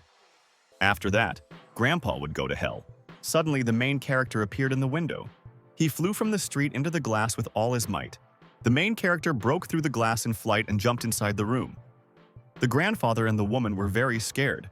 Shar asked the guy with displeasure, "Who is he?" The woman was happy when she saw the guy. The old man next to her called the master in fear. The man asked the guy very displeasedly if his name was Chen Mo. The main character approached his mother and told her to take care of the old man. The main character looked angrily at the man and prepared to attack him. A fire spell appeared near the guy's hand. Shai got scared. He realized that he saw a flying sword in front of him. The protagonist looked at the frightened man and prepared to launch the fire blade at him. The main character reached out and covered his mother's face. He shouted at the woman not to look. The magic blade flew up and cut the she into many pieces. The woman asked the guy in fear, "What's going on?" Chen hugged the woman and promised her that he would definitely get to the bottom of the truth. The woman was sitting on the chair. The main character promised that he would sort everything out together with the old man. Jang looked at the boy and asked him to be careful. The protagonist handed the spiritual stones to his grandfather. They should have been enough for the old man to achieve immortality. The pills had to be used to find martial artists to join their ranks. The grandfather looked at the artifacts in his hands and told the boy that he understood everything. The commander called the protagonist and said that he had met with people from the world of traditional martial arts. Chen replied to Heshan that he was very well informed. Heshan strictly demanded that the guy not hold back when dealing with such people. The main character answered his partner what he would do if such people crossed his path. The commander told the boy that he had been added first to the kill list by the Grim Reaper's organization. He would soon be in trouble. The protagonist looked at the phone and ended the call. He told himself that the Grim Reaper organization needed to stay away from him. Chen sat in a chair in the house. He thought that he needed to strengthen his cultivation base and find more spirit stones. Chen felt that there was someone next to him. He told himself that he needed to greet the guest. The main character on the roof shouted to the unknown guest to show himself to him. A mercenary appeared from the side. He didn't expect the guy to feel his presence. "This should have forgiven everything," Chen asked the man. "Is he really from the Reaper group?" The mercenary attacked the main character with bright lightning. He shouted at the guy that he would die. Shirney turned around with displeasure and told the man that all this was very boring for him. The stranger picked up a small demonic figurine and shouted at the boy to try it. The mercenary's eyes lit up brightly. Everything around him was shining, and a fire appeared near his hand. The main character realized with surprise that a two-winged messenger stood in front of him. The fighter stretched his arms to the side, and a glow appeared near them. He shouted that there would be light now. The stranger extended his hands forward and attacked the guy with a bright beam of radiation. The protagonist calmly looked at the mercenary from a distance. The man looked powerful, but it was nothing more than an illusion. Chen extended his hand to the side and attacked the stranger with a bright stream of fire. The mercenary was very scared when he saw a bright fire in front of him. The man raised his hand in front of him and activated a block against the protagonist's spell. The fighter rushed close to the main character. He protected himself from the fire with the help of the dome. The main character looked at the man with interest and said that he had defended himself from his destroyer of heaven. The stranger angrily told the main character that he was very strong. It is no wonder now that the guy is first on the list. The mercenary folded his hands in front of him. He demanded that the holy light pass through the darkness and cleanse all evil. The fighter looked angrily at the guy and shouted that he would punish him in the name of God. The main character jumped up. He shouted at his opponent that he had said bold words, but he was not God. Chen raised his hand up. He looked angrily at the mercenary and prepared to attack. The main character raised his hand and a bright glow appeared above it. He shouted to the stranger that he would finish him off with one blow. The mercenary put his hands in front of him and launched a bright beam from them to protect himself from the guy. He was angry because Chen was bragging. The main character swung his hand. There was a blue glow near it and he prepared to attack. Chen launched a very bright blue beam at the mercenary with great force. A bright blue lightning bolt passed through the mercenary and destroyed him. Chen looked ahead and said in an angry voice that he would soon repay the Grim Reapers. At that moment, his phone rang. The main character looked at his phone. She, named Lie Ruhuo, wrote to him and asked for help. Inside the Matsuda Group's secret lab, a scientist walked up and told a man that the patient had fainted again. Another guy was standing near a table with test tubes. The boss asked his subordinates in a very dissatisfied voice, "Have they really not gotten anything out of the prisoner yet?" The scientist replied to Mr. Minami that he was very sorry. Notake Minami was the heir of the Matsuda Group. He very angrily told his subordinates that he could not wait any longer. The scientist bowed and told the man that their prisoner had an iron will. The workers used the most powerful drug on the man, but he said nothing about the liquid of life. Minami glanced at the tied-up prisoner. He demanded that his subordinates torture him if the drug didn't work. The man cried out in an exhausted voice. He noticed two scientists approaching him. The workers in robes held scissors and a piece of cloth in their hands. The prisoner asked them in fear what they wanted to do to him. Minami sternly demanded that the man give him the liquid of life. It could help cure the victim of the nuclear disaster. The prisoner shouted in a displeased voice that he doesn't even know where such a liquid is produced. He doesn't know its formula. Minami looked at the tied-up man with displeasure and shouted that they would now see how strong his bones were. The frightened prisoner on the chair shouted for the mines to move away from him. At this moment, someone entered the room. People turned around in surprise at the unfamiliar guest. The main character entered the room accompanied by his girlfriend. She called her father in a frightened voice. Minami sternly demanded that the fighters capture the uninvited guests. The main character rushed forward and fought off one of the guards with powerful blows. Chen rushed forward and with all his might, with a powerful blow of his hand, knocked away the other fighter. The main character jumped up and with a powerful kick threw one ninja aside. Minami was surprised that the guy was able to see his men through the camouflage. The main character saw a glowing silhouette in front of him. He demanded that the fighter show himself to him. An unfamiliar ninja in red clothes appeared. He folded his hands and greeted the guy. The fighter asked the main character in surprise how he was able to see him. Chen answered the guard not to talk nonsense to him. The protagonist glared at the ninja and called him an immoral idiot. Chen rushed forward sharply at the ninja and shouted that he was going to die now. The ninja grabbed his huge blade with his hand and shouted at the guy that he could attack him. The guard pulled out a huge sword and prepared to fight off the running guy. The ninja jumped up to attack his opponent from the air. The main character swung his fist as he ran. Chen swung his arm and struck forward with all his might to break through his opponent's defense. The main character swung his arm with all his might and pierced the fighter with a powerful blow. Chen looked at the beaten ninja and asked in a dissatisfied voice, "Is this really all he's capable of?" Min Mao looked from the side and was scared when the guy beat Mr. Yangu. He asked the main character with fear, "Is his name really Chen Mo?" Min Mao fell to his knees in front of the main character. He said that he was from Azuma. If Chen killed him, then a war would break out between the countries. The boss promised the guy that he would never set foot in Dali again if he forgave him and let him go. The main character answered the boss in a sharp voice that he does not make deals with Azums. He chopped off the man's head with a bright lightning bolt. Chen turned around and angrily asked the fighters, "Are they really not going to let the prisoner go?" The stranger said in a frightened voice that Mr. Minami was already dead.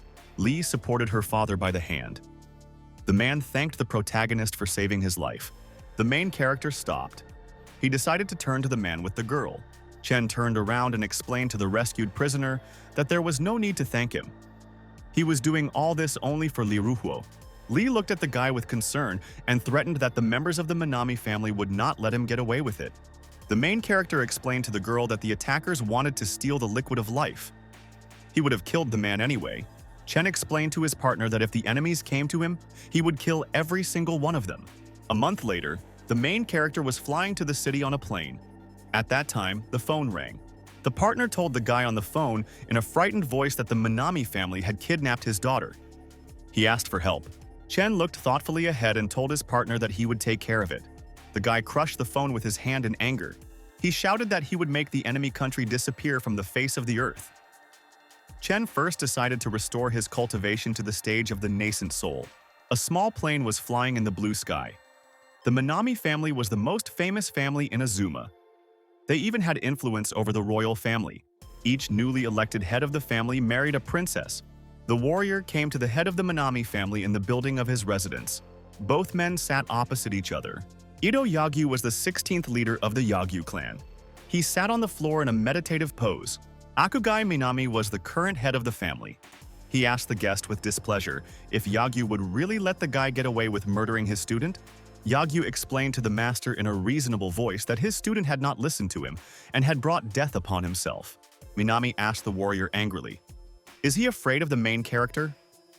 Yangu was standing near the exit. He told the head of the family that his tricks were not working on him. He did not want to do anything until Chen attacked his country. The man walked up to the boss from the side and asked if they could defeat Master Chen without the help of the Yangu warrior. Minami slyly told his subordinate that Yangu was not Azuma's only martial artist. He himself would not rest until he got his hands on the fluid of life. Chen came up to a very large open gate. He shouted to the people that they were waiting for him. The stranger shouted to the guy through the gate that the man he was looking for was inside.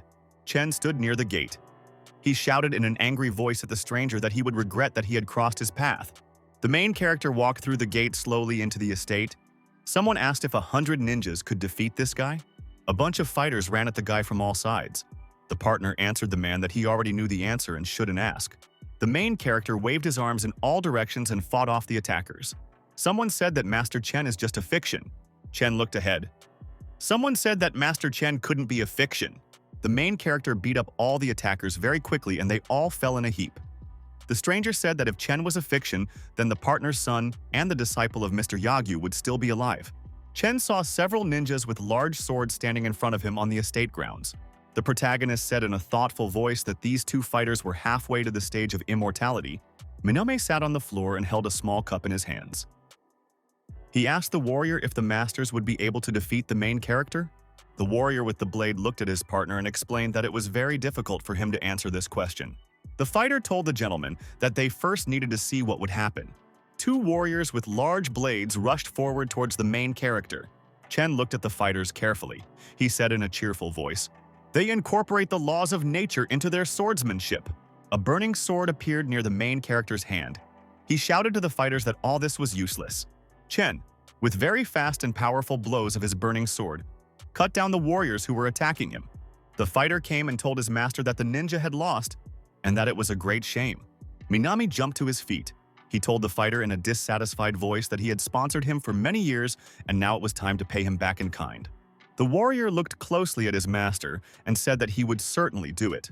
The main character stood in the center of the area and asked with displeasure, "Is there one immortal master?"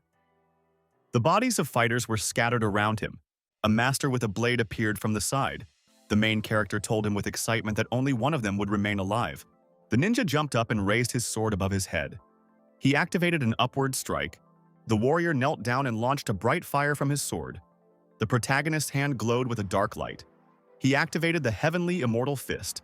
Chen stretched his hand forward towards his opponent and activated heaven and earth suppression. The warrior swung his blade with all his might. He glared at the guy and used a chaotic slash against him. Chen raised two fingers in front of him, and a dark blue glow appeared near them. The protagonist swung his sword and launched a blue beam at the ninja. The opponent attacked him with a dark aura. The fighter jumped high up. He used the cursed slash against the main character. Chen looked up and said to himself that he would give it his all now. Chen stretched out his hand and a bright flame appeared next to him. He activated the great path of swordsmanship. The protagonist suddenly extended his palm forward. He activated the heavenly divider. The flying ninja was burned after a fire attack from the main character. Chen entered the house. He angrily asked the owner where Li Ruhuo was. The main character said to himself that the owner of the house had escaped. Now that he wants to kill the head of the family, he will have nowhere to hide. The main character stood on the balcony at the foot of Mount Kusu. The guy felt the presence of Li Ruhuo in this place. The guy looked around carefully. He saw a huge metal door in the wall of the mountain. He opened the door with a very powerful and strong blow. Stones flew around. The main character looked carefully around the room. He realized that someone was there. Chen looked inside the cave and noticed a girl sitting on a chair. She was tied up. Chen took off the bandage on the girl's face. Li screamed in a frightened voice at the guy to run away. There was a trap around. Suddenly, rifles appeared on the wall from several sides and were aimed at the main character. He turned around angrily and decided to try to defend himself together with his girlfriend. The guy managed to protect himself and the girl in time with the help of a large dome. The shots did not affect him. The main character told his freed girlfriend that the traps couldn't harm him. He asked the girl if she was ready to leave. Li looked at the guy with interest and asked when he was going to do it. After that, a loud explosion was heard inside the mountain. Chen was flying and holding his girlfriend in his arms. He told the girl that with him she would be safe. The main character was flying and carrying the girl in his arms. Li shouted to the guy in a frightened voice that she decided that they would die. Chen turned to the girl and said that she could cry as much as she wanted and not hold back. The girl shouted to the guy that she had lost her mind a little. Chen and her friend arrived at the international airport. Li at the airport in a frightened voice told the guy that she was scared to death. Chen asked the girl, "Is she still thinking about what happened?" The guy put his hand on his girlfriend's shoulder and told her it was over. He was ready to send her home. The guy decided to pay a visit to the Minami family. An unfamiliar fighter in glasses approached from the side. He demanded that Chen meet with Yagyu Ito. The main character answered the soldiers in a dissatisfied voice that he did not know such a person, and that he was busy. The stranger told the boy that if he did not meet the Yagyu, he would not be able to get tickets for a plane or a boat. An unfamiliar fighter reminded the main character about his girlfriend. Chen turned around and looked at the frightened girl. He told the guard in a very displeased voice to show him the way. The car with its passengers drove through the gates onto the estate grounds. Chen got out of the car with his girlfriend. The guard showed them where to go next. The fighter in black glasses pointed to the door. He told the boy and girl that the master of Yangu was waiting inside. The fighter looked into the room and informed the master of Yangu that the main hero had arrived to see him. The warrior, without turning around, told the guy that he was pleased to meet him. The guy asked the man with displeasure why he was threatening him and what he wanted from him. Yangu looked at the guy in surprise. He said that he was very curious to know how good Dali's martial arts were. He answered the man in a very dissatisfied voice that he was not interested in sharing this with him. Yangu turned around and told the boy in a stern voice that he was seeking justice for the Manami family. The main character asked the man with surprise and interest what he meant. Yangu handed the main character a phone in his hand. He said that it contained proof. Chen saw on the video footage how he was standing in a room with corpses lying around him. Yangu told the guy that he had no right to destroy the family with mines. The main character thought to himself with displeasure that an unknown killer had impersonated him. The protagonist told the man that it wasn't him on the video. Yangu angrily told the guy that he was trying to refute the evidence. After a short pause, Chen told the fighter that he could tell him the date and time. Lee asked her friend with great surprise how it could be that he wasn't on the recording. Chen raised his hand and explained to his partner that he would give people what they asked of him.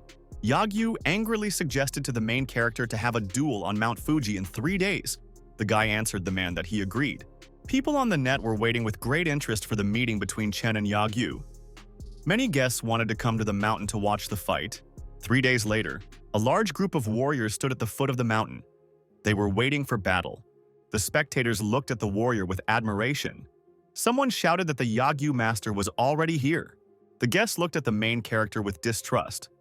Someone said that the young guy would not be able to defeat Yangu. Chen stood on a small platform. Opposite him was a warrior with a blade in a fighting stance. Yangu looked angrily at the protagonist and said that he should not disappoint him. The main character looked angrily at the man and told him to show him what he was capable of. Yangu swung his dark aura blade wide and prepared to rush at the boy. Chen told his opponent with great excitement that aura had a great influence on him. Yangu was just a puppet in the hands of his sword. The fighter looked angrily at the main character and shouted that he could not judge his sword.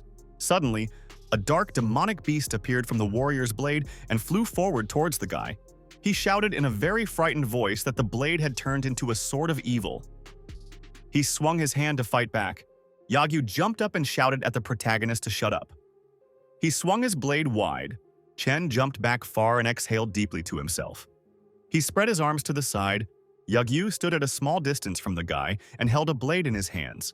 Chen moved back a little along the ground.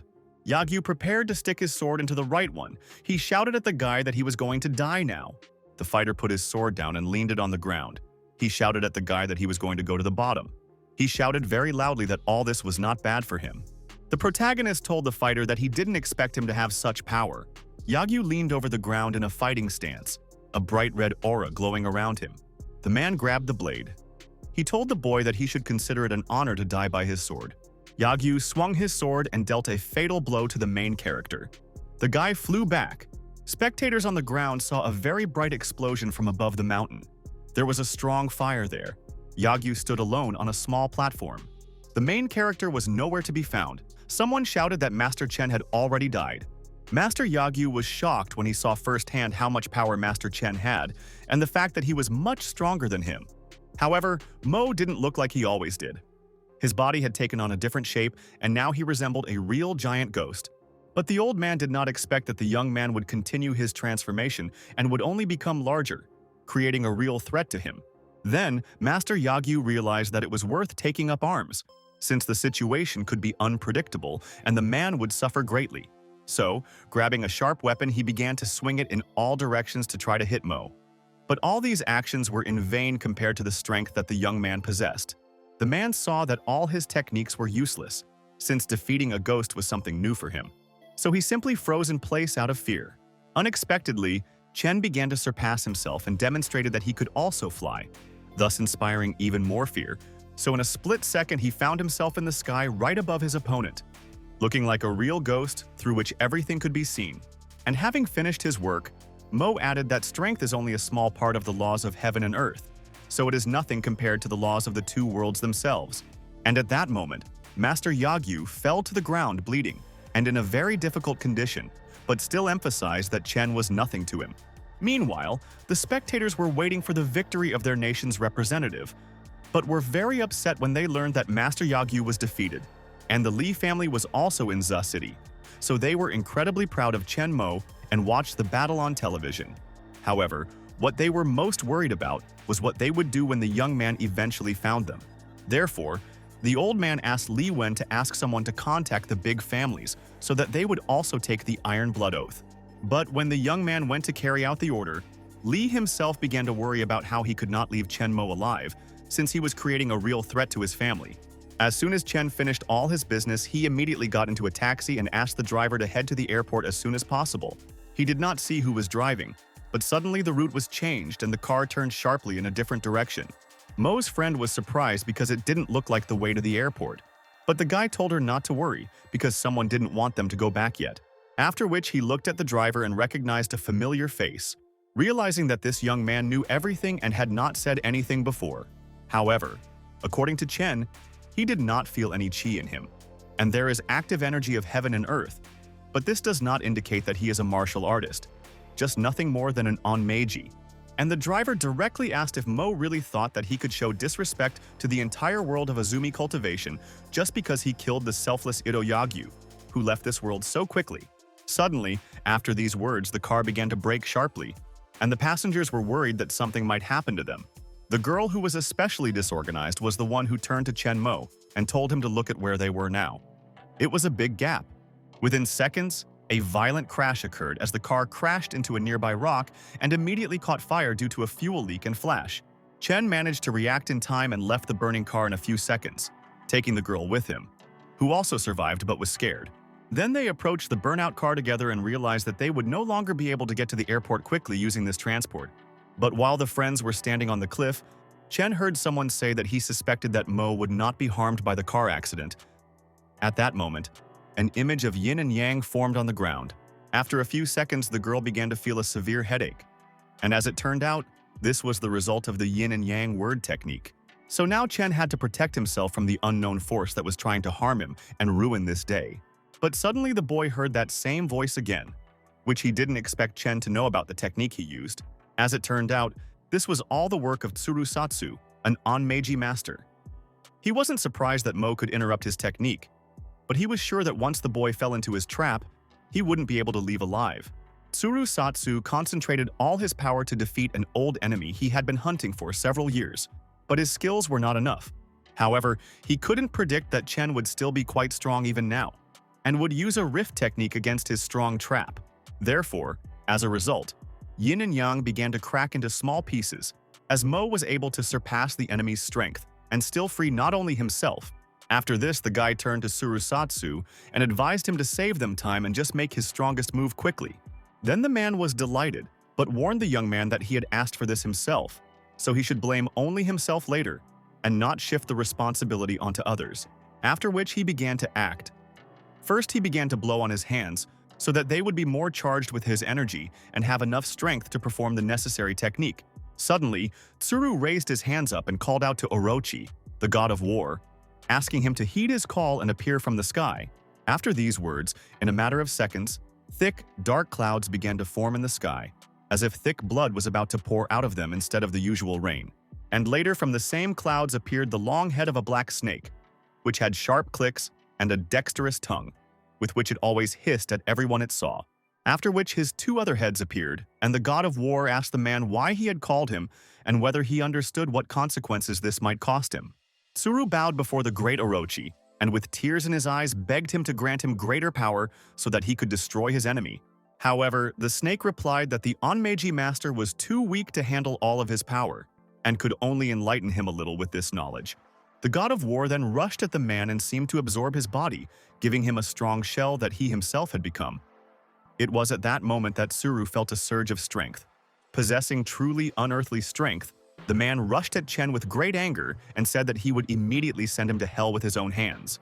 However, Mo was quite a clever young man and immediately began to protect his girlfriend, who did not have enough strength and hid behind his back.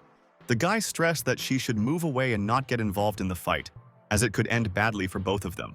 But while Chen was speaking, the enemy suddenly rushed at him and made the first magical strike, thanks to which he managed to throw Mo back several meters. The boy knew that this was only the small power of one of Orochi's heads, and he was not strong enough to defeat him, so he would have to sacrifice something to win now.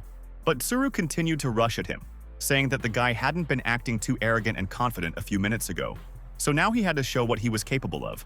However, in order not to waste his time, Satsu himself suggested that Chen simply give up and give him his soul, since this fight would not lead to his victory.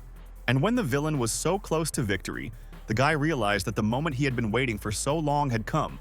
It was a time-stopping technique that he had never used in this world before, so now was the perfect opportunity. In an instant, everything around him stopped, and even Mo himself was able to leave his physical body to avoid the effect of this technique on himself, after which, he carefully took a few steps forward and grabbed the snake by the neck. Then the god became worried and said that this was the power of the immortal transformation level, so no one could know about it. Moreover, he could not understand how someone dared to hurt him, so he emphasized that the guy would pay very painfully for this act. But Chen was much smarter and knew quite a bit about these techniques and transformations, so by squeezing his hand a little harder, he was able to smash the war god's ghost. Suddenly, at that very moment, Tsuru began to make strange sounds and black blood flowed from his mouth, and his eyes filled with a dark color. Then the monster's second head turned to Mo and said that he had destroyed one of its initial heads, so he would not let him get away with it. Chen's friend immediately rushed to him and asked if the guy was okay, as the past few minutes had been extremely scary for her.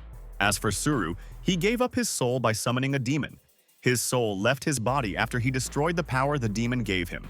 Then the girl confidently said that they needed to leave this place as soon as possible, before some more monsters gathered and got in their way. But Mo laughed and said that they could not leave yet, and he had to reveal some secret that had accompanied them during these minutes. Suddenly, Chen walked out into the middle of the road and, looking ahead, told everyone to show themselves and stop hiding. Suddenly, from behind the bushes, someone could be heard addressing Mr. Chen and saying that he was famous for a reason, but that he had real abilities in his field. As it turned out, the voice came from a military tank that suddenly appeared on the road, and from inside came a question as to whether something like that would be enough to send him to hell. But after these words, suddenly many military men appeared, who were in uniform and with weapons in their hands, and began to surround Mo himself. Then the guy asked his girlfriend to stay behind him all the time, since only in this way could he protect her with his own strength. However, the men in military uniform were serious, and their commander ordered them to immediately open fire and kill Chen. Then, the heavy equipment got involved, as the tanker began to control the combat vehicle and pointed its barrel straight at the young man. But he immediately used his shield, which formed a protective dome around him, and thus prevented the bullets from hitting him. However, the military had their own orders, so they ordered Mo to stop defending himself and surrender on his own, rather than play with them, without putting down his weapons. But Chen also didn't intend to give up, so he decided to try a stronger technique, and this time, it was Heaven Destroyer. After the guy's words, a sharp lightning seemed to flash past the faces of the people in military uniform, touching their bodies and sending out a special current. Mo's friend stood behind him the whole time and, to support him, put her hand on his shoulder, saying that she believed in his strength and was sure that he would be able to protect them. But the young man himself knew that firearms could not harm him, so it was rather strange that so many soldiers were sent after him to their own death. Suddenly, the guy heard a strange whistle, and looking up to the sky, he saw a huge rocket flying straight towards the place where he was standing. He then ordered the girl next to him to immediately cover her ears so that her hearing would not be damaged by the explosion, since he could not limit such things with his protection. Chen couldn't imagine that they would actually decide to use this kind of weapon against him to incapacitate one person.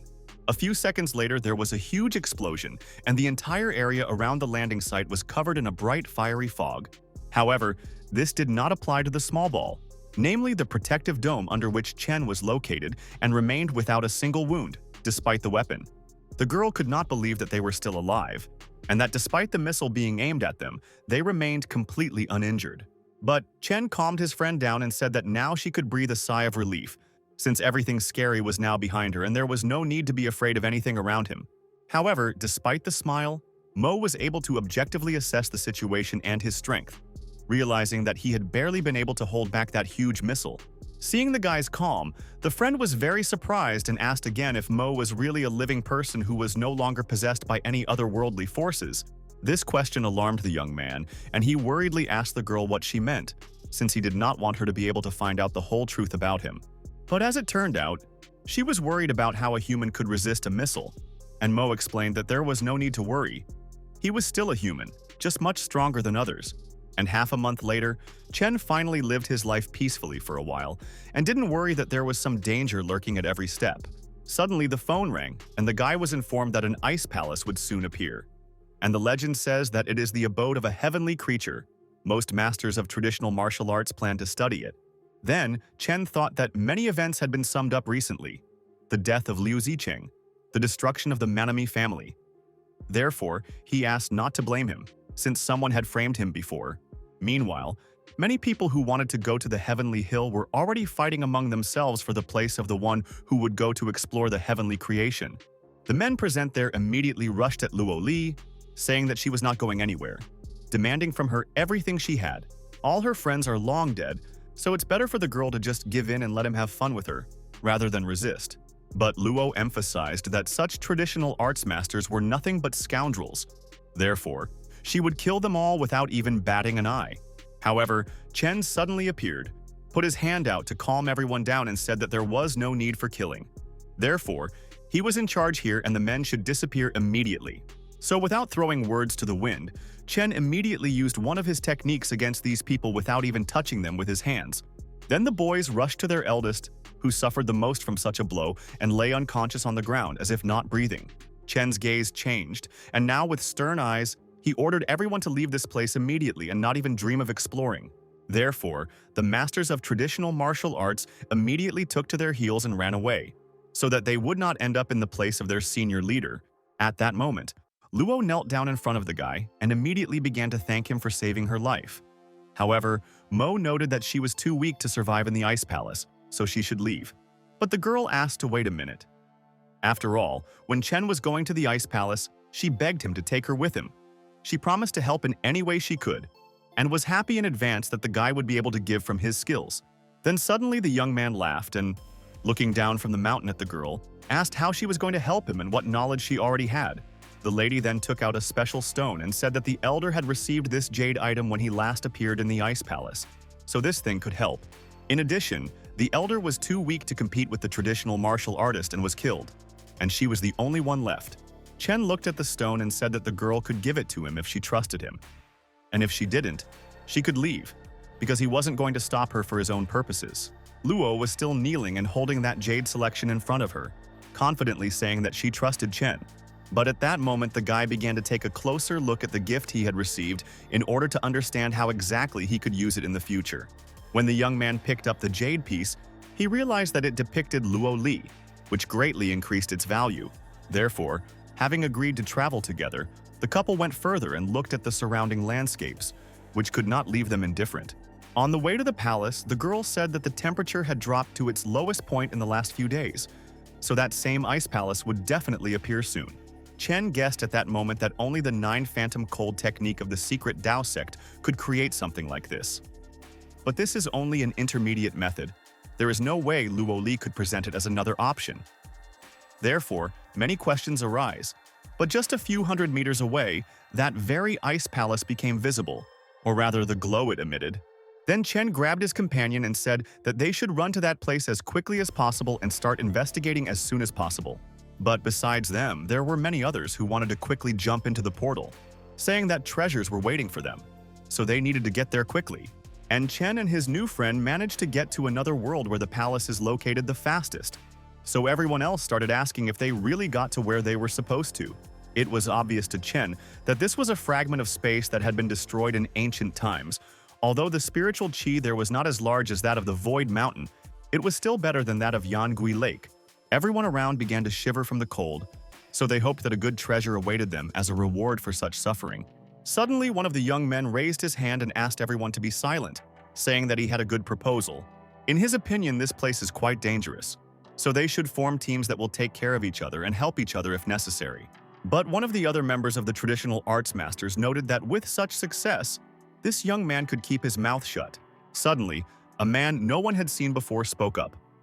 He remarked that no one had the right to talk to the heir of the Chang family like that, otherwise it would entail responsibility. Some of those present knew that the Chang family was one of the major families in the ancient martial arts world. So there was no point in arguing with their representatives. The young man also added that it was better to have friends than enemies when exploring this place. So he immediately asked if there was anyone willing to join him. There was no need to worry, he said. He would not fight over treasure. That was when quite a few people showed up. At that moment, Chen's new acquaintance asked her mentor if they should join in as well. But Mo objected and said that the representative of the Chang family was trying to gather pawns for himself that he could sacrifice when he faced danger. After all, he was not going to give up those treasures if he ever found them. Therefore, he noted that they should work only together, since there are many competitors for the treasures, and it is worth going quickly to the palace itself. At that moment, the heir of the Chang family asked who this stranger was, who dared to ruin his plan, and now he was waiting for the price of his life. But Chen hadn't paid attention to all the crooked glances that had been cast at him throughout his life, so he had already gotten used to it. Meanwhile, his partner walked with a surprised look all the time, since she had never seen such beauty as the Ice Palace before. Suddenly, Chen turned to the girl and said that it was getting colder with every step, so she shouldn't torture herself too much, otherwise she would lose her life. But the stranger insisted that she was fine, because if she failed to achieve anything here, she would die anyway. Suddenly, all the other members of the expedition noticed an ice building that merged with the relief of the earth, which was covered with large piles of snow. But some managed to notice some special barrier that stood around the feat itself and indicated that there was something really important inside. A representative of the Chang family suddenly came straight to the house and addressed all the traditional martial artists, saying that they were all cowards. Then he lightly tapped his hand on the barrier, and waves began to flow along it. So the young man noted that this protection was weak, so he was confident that he could overcome it. But as soon as he touched it for the third time, the barrier suddenly threw the guy with all its force into another pile of snow. However, he did not give up, and, getting back on his feet, he again addressed all the other members of the team with a new announcement, after which he said that the barrier was very strong. Therefore, it is worth combining joint efforts to deal with this obstacle and equally divide the treasure, otherwise they will not get anything at all. Many began to agree, and some were even confident that together they could overcome this barrier. So Mr. Chang indicated exactly where to stand if anyone wanted to join him. And if not, they could leave immediately and not even dream of getting anything. These words were directed at Chen, but he was not going to miss the opportunity to demonstrate his strength. So he told his partner that they were fine and did not need help, after which he confidently walked towards the barrier and thereby greatly angered Chang, who could not stand it and asked the guy what he wanted to do. But Mo, not even paying attention to someone's words, freely passed the barrier together with his new acquaintance, for whom this barrier did not become an obstacle. This miracle surprised many, so they began to suspect that the guy had some kind of object that helped him get inside the building. Meanwhile, Chen explained to his friend that her jade item had the same pattern as the stone gate, and that it was thanks to her that they were able to pass through. So without wasting a second, Mo grabbed the door handle and opened it, saying that they should get inside as soon as possible. The barrier was completely transparent, so all the other martial artists could see that some had managed to get through, and they became very jealous. What scared them most was the fact that Chen would get all the treasures. So they united, and a whole team of men began to jump into the barrier at the same time, which was useless. But young Chang did not risk his life, and while watching, thought about how he would not let his new enemy leave with the spoils in his hands. Meanwhile, Chen and his friend had already entered the palace, where they saw great disorder and many skeletons, which were probably left over from other masters. Then the girl was frightened, because she realized what result awaited others who wanted to get the treasure. But Mo assumed that her elder received this jade product precisely because someone had already tried to get inside.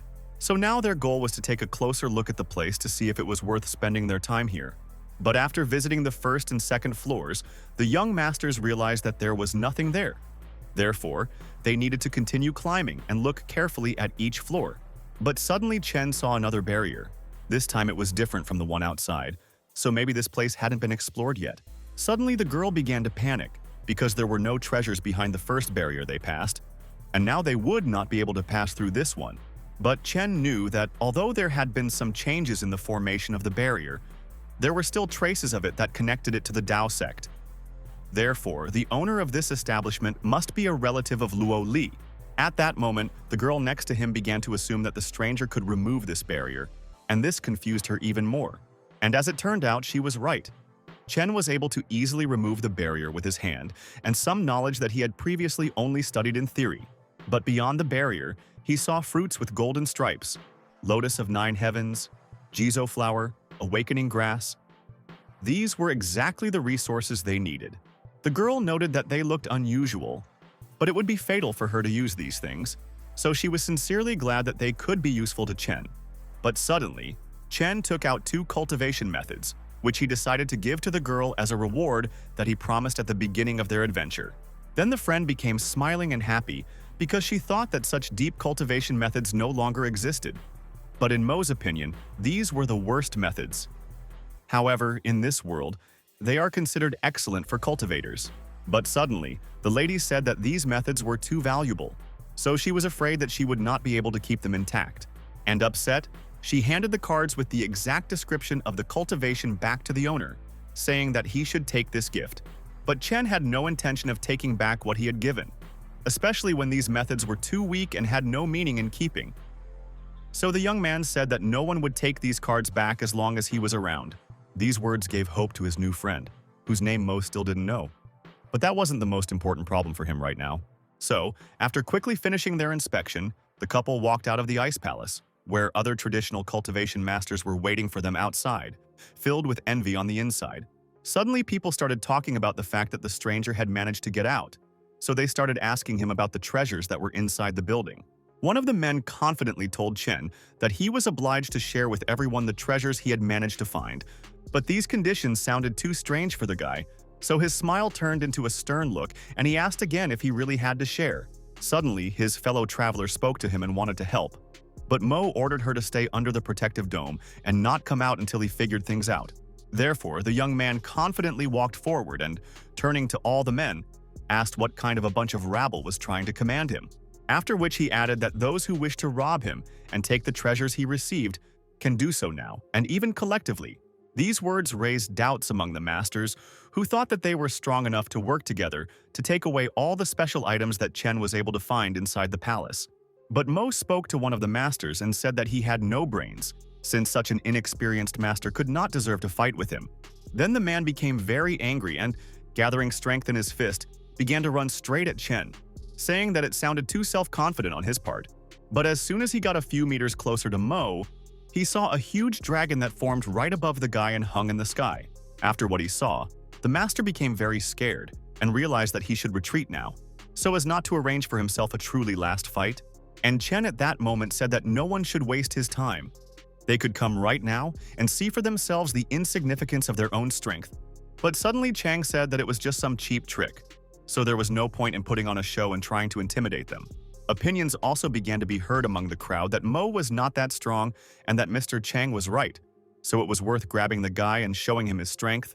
But before rushing at the young man, the men began to decide among themselves who would be the first to go into battle and risk trying. But all this only made Chen laugh, and he sincerely said that this crowd of idiots was much stupider than the guy who rushed at him alone. Suddenly, Chang addressed the team as a representative of the traditional martial arts world, saying that his family would not allow Mo to seize the treasure, and whoever would join him in the fight would get the biggest share. Chang knew how to manipulate people properly and understood that now he needed to anger them and make them want to win. Then the men thought that he was really right, so they couldn't afford to be humiliated and had to grab and kill the guy. But to Chen himself, all these people looked like nothing more than a bunch of insects that could only rush at their potential prey in a flock. They are weak on their own, so combining them won't give a better result. So Mo used one of his techniques, which pushed all the masters back, after which he looked at the younger Chang and said to his face that he deserved to die more than anyone else. The man did not expect that the young man would be able to defeat an entire team of traditional martial arts masters so easily. And now he began to worry about his own life, after which he began to run away in the other direction, saying that his family would not allow the young man to kill their representative and heir with impunity. But to Chen, this didn't sound like a threat, so he directly stated that in that case, he would destroy the entire Chang family. Very soon, he managed to put the scoundrel on the ground with one movement, but suddenly another member of their family intervened, saying that now the big family would track down their son's killer. But Chen wasn't going to waste any more time on strangers, so he used another blow on the man to prevent him from threatening him as well. after which he turned to everyone present and asked if there were any others who would like to take the treasures from him. However, after what they saw, few wanted to deal with a master like Chen, so the young guys immediately began to renounce their words and said that they did not need all these treasures. So, having received his, Mo turned to his friend, who was waiting for his signal under the protective barrier so as not to get caught in bad weather. So, having left the obstacle, the girl turned to the young man and asked where they were heading now, hearing that they would simply move on. But the remaining masters did not know what to do next. But they still knew that they would not hold anything, even if some treasures were waiting for them ahead. After all, such a strong master as Mo should only be interested in powerful items, so now all that was left was to hope that the things he found would be useless to him. But when the entire squad of traditional martial arts masters went a little further, they managed to find another entrance to the Ice Palace. In addition, the team met strangers who they believed were from the world of traditional martial arts and were pursuing the same goal. But suddenly someone suggested that these people might be from the 6 major schools of martial arts, so it would be worth joining them quickly. And when the two teams finally united, one of them stopped worrying that they would continue to be afraid of a young stranger who looked like a child but was very strong. However, now a new problem has arisen, namely, how can all the members of the traditional martial arts get inside the Ice Palace and thoroughly explore it from the inside? So Master Qingsong from the Wu Mountain Sect decided to take up the matter and approached Chen and asked if he knew how to pass through the barrier. But when the young man saw that a representative of the Immortal stage stood before him, he answered without further questions that he knew how to get through. At that moment, the old man extended his hand forward and said that the young man, as a true master, should share his method with everyone else. However, Chen now objected. In his opinion, every great master should find solutions to such problems themselves, so he was only making their job easier. Suddenly, Master Qingsong called the boy a child and said that the Mount Wu sect would consider him a friend if he told them about his method, to which he again received a refusal. Then the master praised Mo for knowing his place and value. He also understood that their sect would not suit his level, as it was too strong. But Chen smiled and said that he was not talking about himself, as among all those present, only he had sufficient knowledge and cultivation. But these words made the man very angry, so he took it as mockery, after which he began to threaten with death. But a voice from behind told the master not to worry, as the boy was just being pompous. He supposedly had something hidden up his sleeve. So Qingsong asked Chen to demonstrate how he could cross the barrier. Then the boy smiled and said that in this case he would not have to be forced, since it was the easiest thing for him. Then he turned to Lin Yu and told her to follow him. The girl had no choice, so she obediently followed her mentor, who told her that they could enter this place at any time. But what Master Qing saw only made him more angry. He couldn't believe that the young man had managed to do it, and thought that it would have been better to kill him at the very beginning of their acquaintance.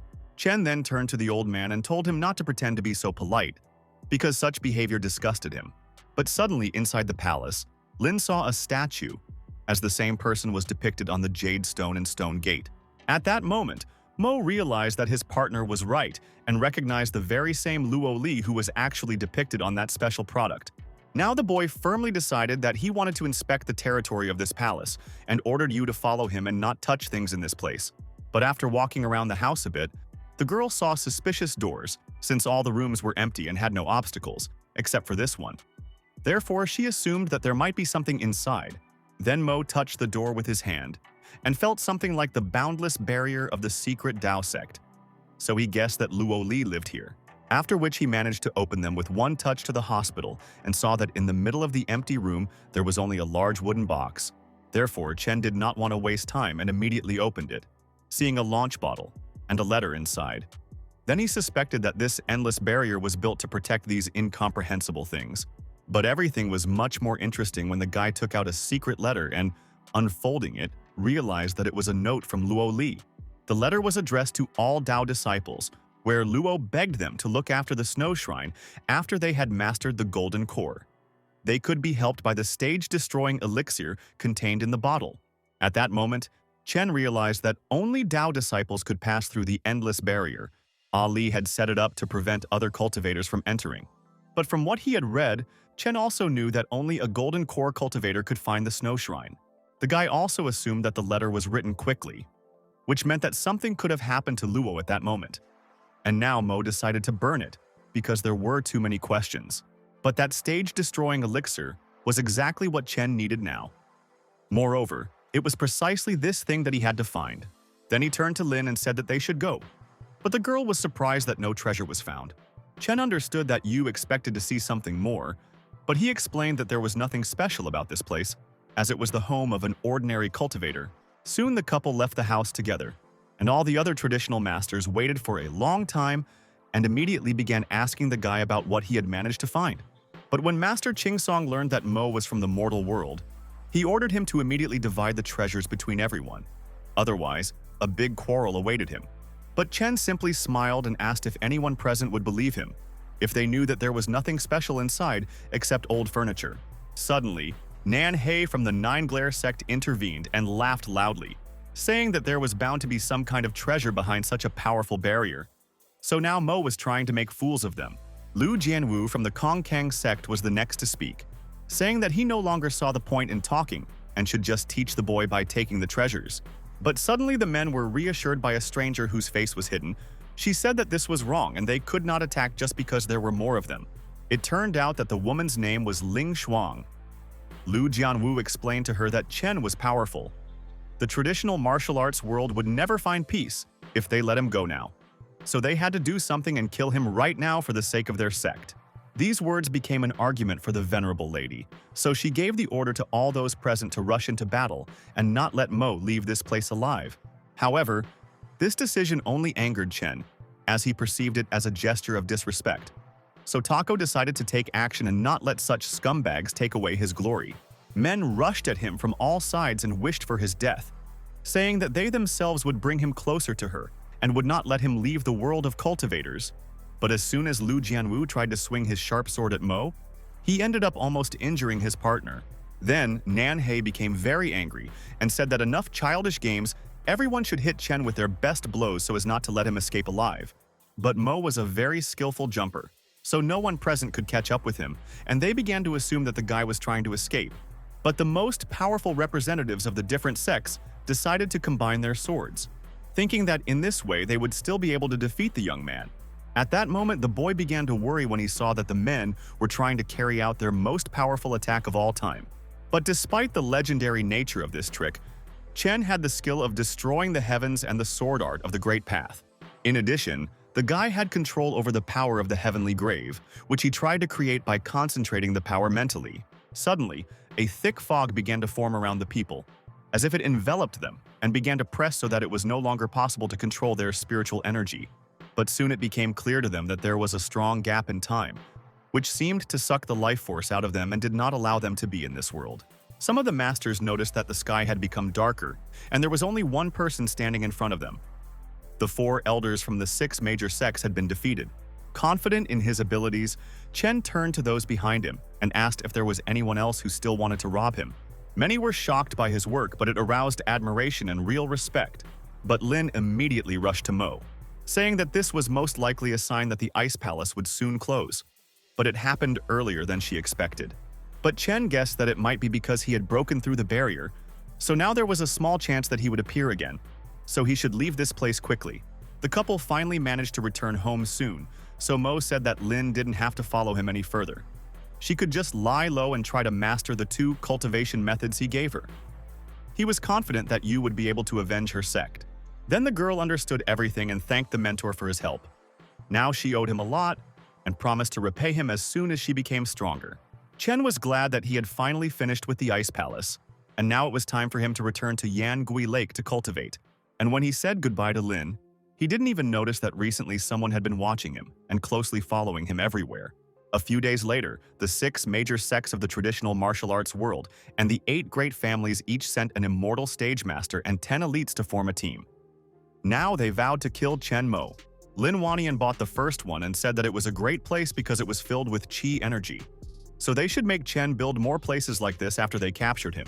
Sect Elder Kun Kang was hovering over the building the entire time and told Chen to surrender right now. Otherwise, he would kill him, and this place would fall on his sect.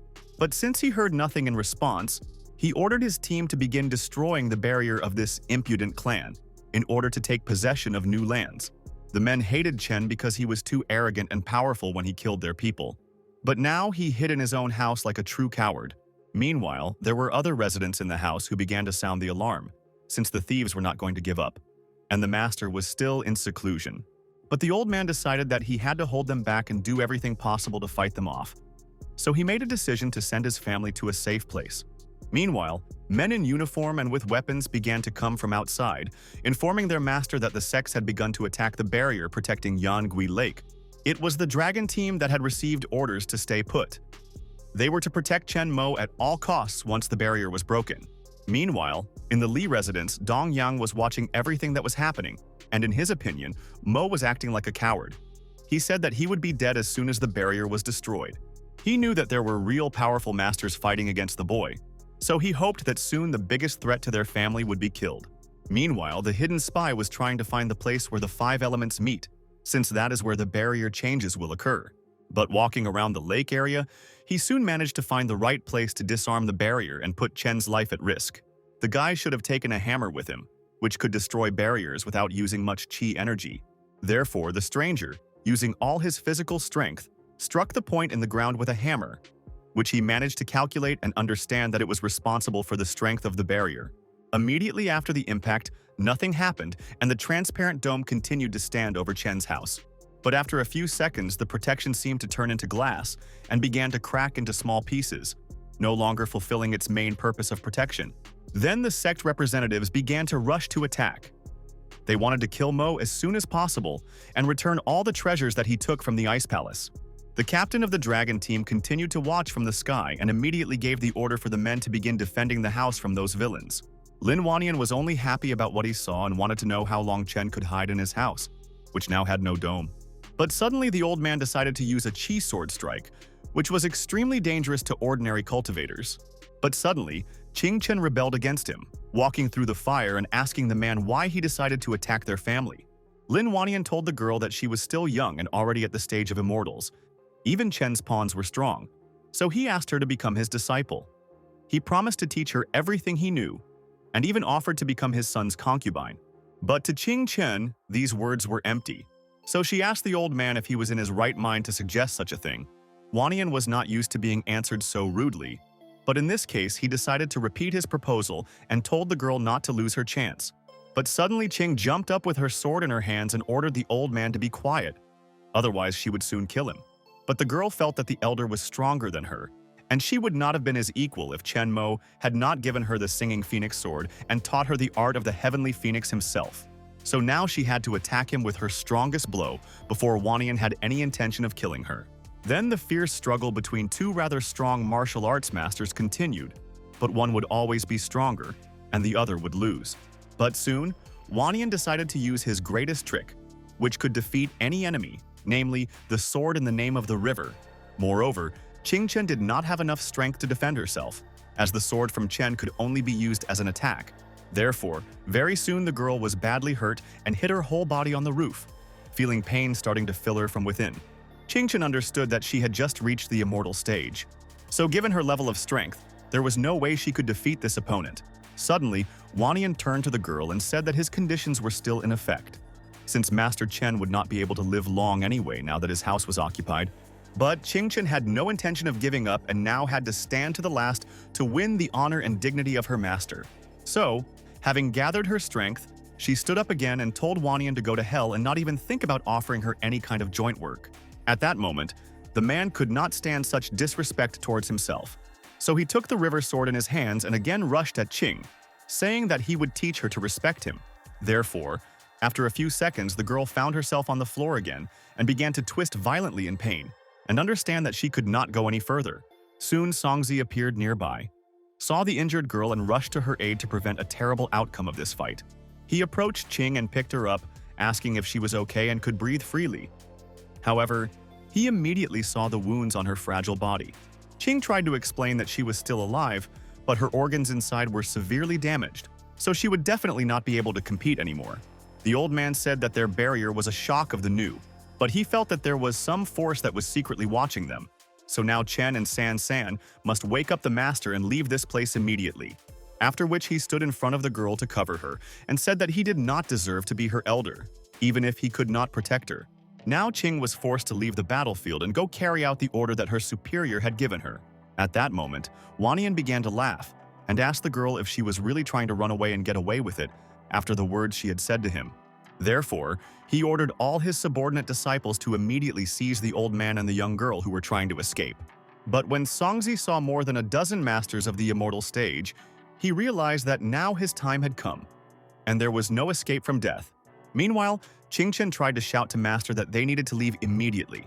But Sansan said that it didn't work because she had been trying to knock on the door for a while.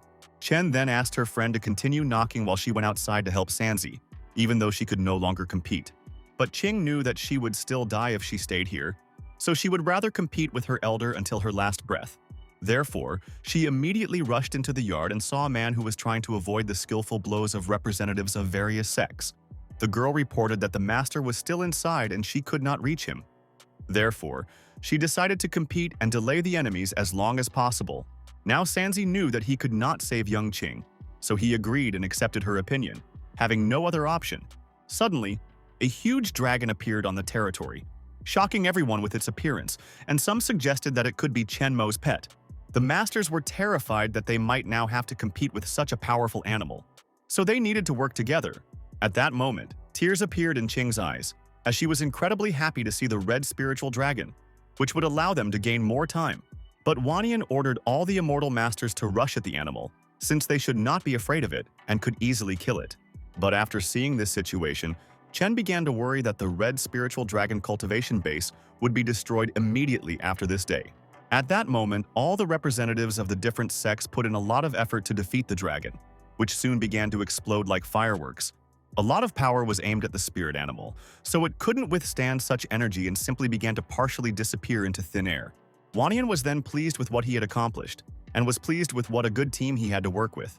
Previously, the man thought that this was a real spiritual dragon. But as it turned out, it was nothing more than a trick to distract their attention. But suddenly, Chen Mo appeared somewhere nearby, and he just glanced at the group of masters and said that they were real idiots who could never defeat him. Wanyan didn't understand where these words came from, so he began to look around for the daredevil who was so disdainful of respected people. But soon he noticed Chen, who was holding a miniature replica of the red spiritual dragon that the men had managed to defeat. When Wanyan realized that Chen had intervened in this matter again, he felt even more resentment and aggression towards the young man. But Qingchen was only happy when she saw the master, who had finally finished cultivating and could now help them deal with this attack. Suddenly, Chen asked the old man if he hadn't come to kill him, and why then didn't he know who his main enemy was? At that moment, people started attacking the guy from different sides, telling him to give back what he took from the Ice Palace, and they would think about saving his life. But this did not frighten Mo, and he apologized for the fact that he would not allow anyone present to leave his territory alive. After hearing this, Wanyan's eyes showed a real flame, indicating how mad he was and how he wanted Chen to die. Then he said that the guy had too long a tongue and immediately took up the Sword of Will in the summer, which helped him defeat Qing Chen. But Chen was much more agile than the old cultivator, and he also had much more qi energy, so he suddenly appeared behind Lin and struck him. Everyone around couldn't figure out when Mo had arrived there. After all, they hadn't even seen him move. But it turned out that Wanyan had died for no reason. But Chen wasn't going to stop at just one elder, so he turned to all the dogs he had brought with him and said that it was time to deal with them. The young masters knew that they had to unite, otherwise they wouldn't stand a chance against Mo. Besides, he had just killed Senior Lin with one move. But suddenly, a brave man appeared among the crowd and ordered the team not to lose hope, as they had no choice but to compete right now. Then the boys rushed at Chen at the same time, as they wanted to avenge their master and blow the enemy to pieces. However, Mo had much more experience than these young men, so he decided to use the art of wielding a long-distance sword. After such a powerful blow, Chen himself had to run back a few meters, otherwise the sharp lightning of his sword could injure him too. And when Qingchen saw what was happening on the battlefield, she asked her senior if they had really managed to defeat the enemies. But soon, Chen himself approached her and extended his hand, offering 2 small green balls, saying that they would help the girl recover. But she immediately objected and refused the offer because these spiritual stones were too valuable to her, so she could not accept them. But Chen pointed out that he was concerned about the girl's welfare and had other things to think about right now, and Qing should stay home and heal herself. Now the large cultivator went to the dragon squad, that had been protecting his territory when the barrier was destroyed. Mo claimed that the team defeated the thieves with gunfire despite their numerous advantages, and bought him more time. So now he is indebted to Jiang Hessian and wanted to heal him. After which he added that he should strengthen the fundamental barrier and hide it in the best place where no one would be able to find it. Meanwhile, Qing Chen and Sanzi were trying to resume cultivation, but suddenly Chen returned to them and said that he had something better as medicine. He took out a bottle and said that he had prepared this medicine for the girl and those who had survived from the dragon team. Therefore, he asked to look after the soldiers since they had sacrificed a lot. Then Sanzi extended his hand to the medicine and thanked the master for such generosity, after which he promised to fulfill his request. Before leaving, Mo added that he had fixed and repaired the barrier, and now its inhabitants should just focus on healing themselves. And then I noticed that Qing wasn't competing so badly, so I wanted to teach her a more advanced technique, so the girl should keep it to herself. Qing was incredibly happy. She had managed to pour out and with her skills attracted the attention of the master, who would now show her how to improve herself. Half a month later, several strangers arrived at Chen's residence in Yuyang and wanted to enter the courtyard. Among those present was Ku Changge of the Kongdong Sect of the traditional martial arts world. He noticed that the front yard looked quite luxurious, guessing that the Mo family was rich. But in his opinion, money was all that such a family could have, so his plans were to get hold of something to increase his wealth. But suddenly, a subordinate approached him and said that money was nothing compared to cultivation power. And now Mr. Q wanted to see what Mo was capable of. But suddenly a policeman appeared, stood right in front of the strangers and, taking out his weapon, asked who they were and what right they had to enter this territory. However, among those present there were real strong cultivators, for whom firearms were not always something to be afraid of.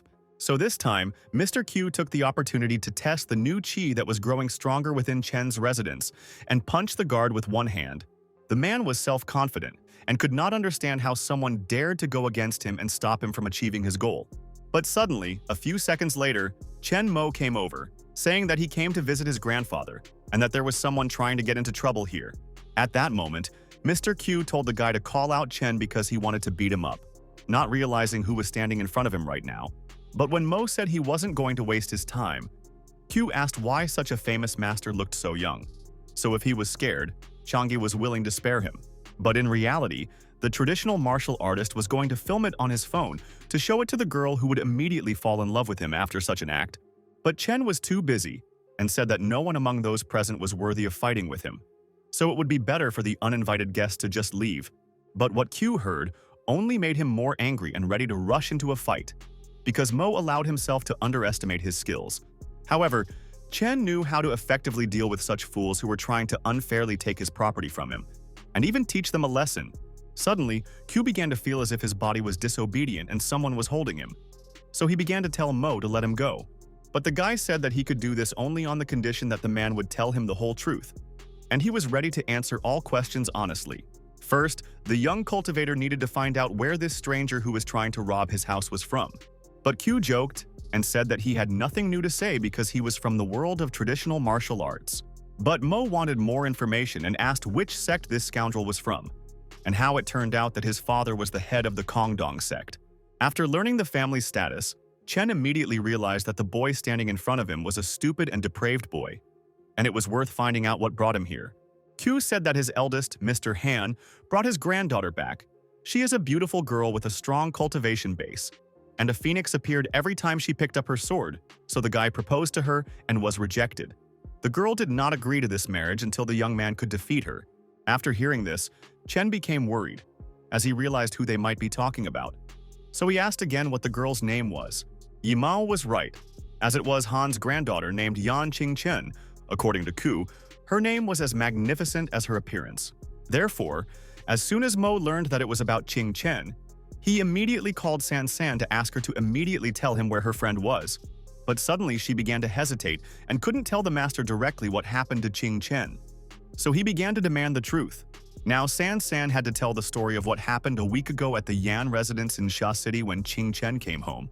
The girl immediately ran to her father and grandfather to find out what had happened so urgently that she quickly had to return home.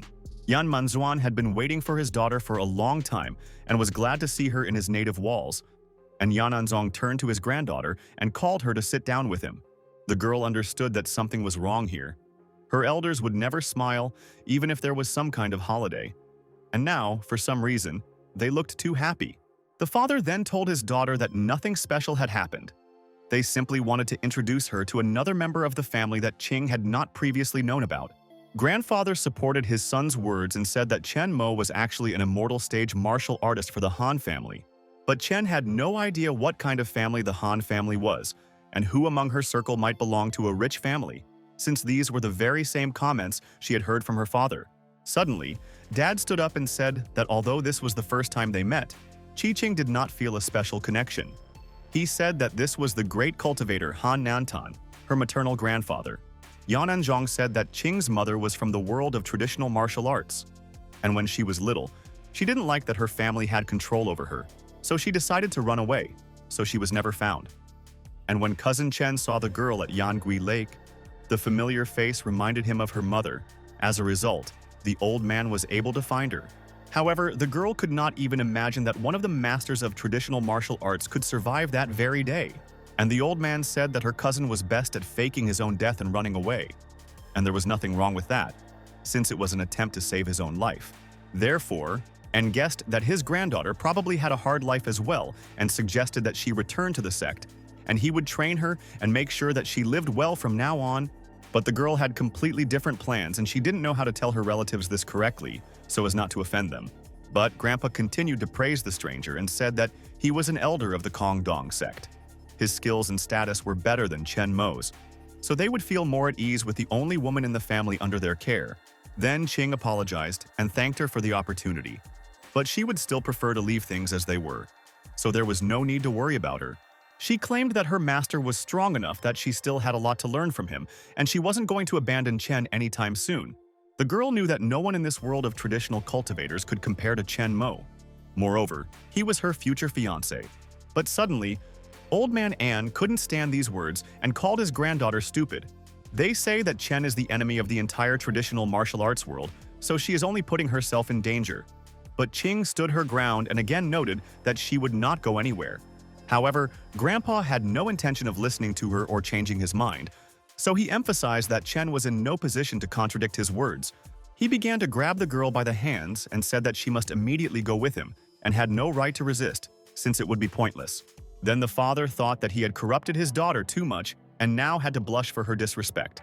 So the grandfather also supported these words, but the old man asked her not to worry about this. He said that she was also his granddaughter, so he would not be too strict with her, even if he wanted to order her. San told this whole story to Chen over the phone, as he was unable to meet her in person now as he had to resolve the issue with Q.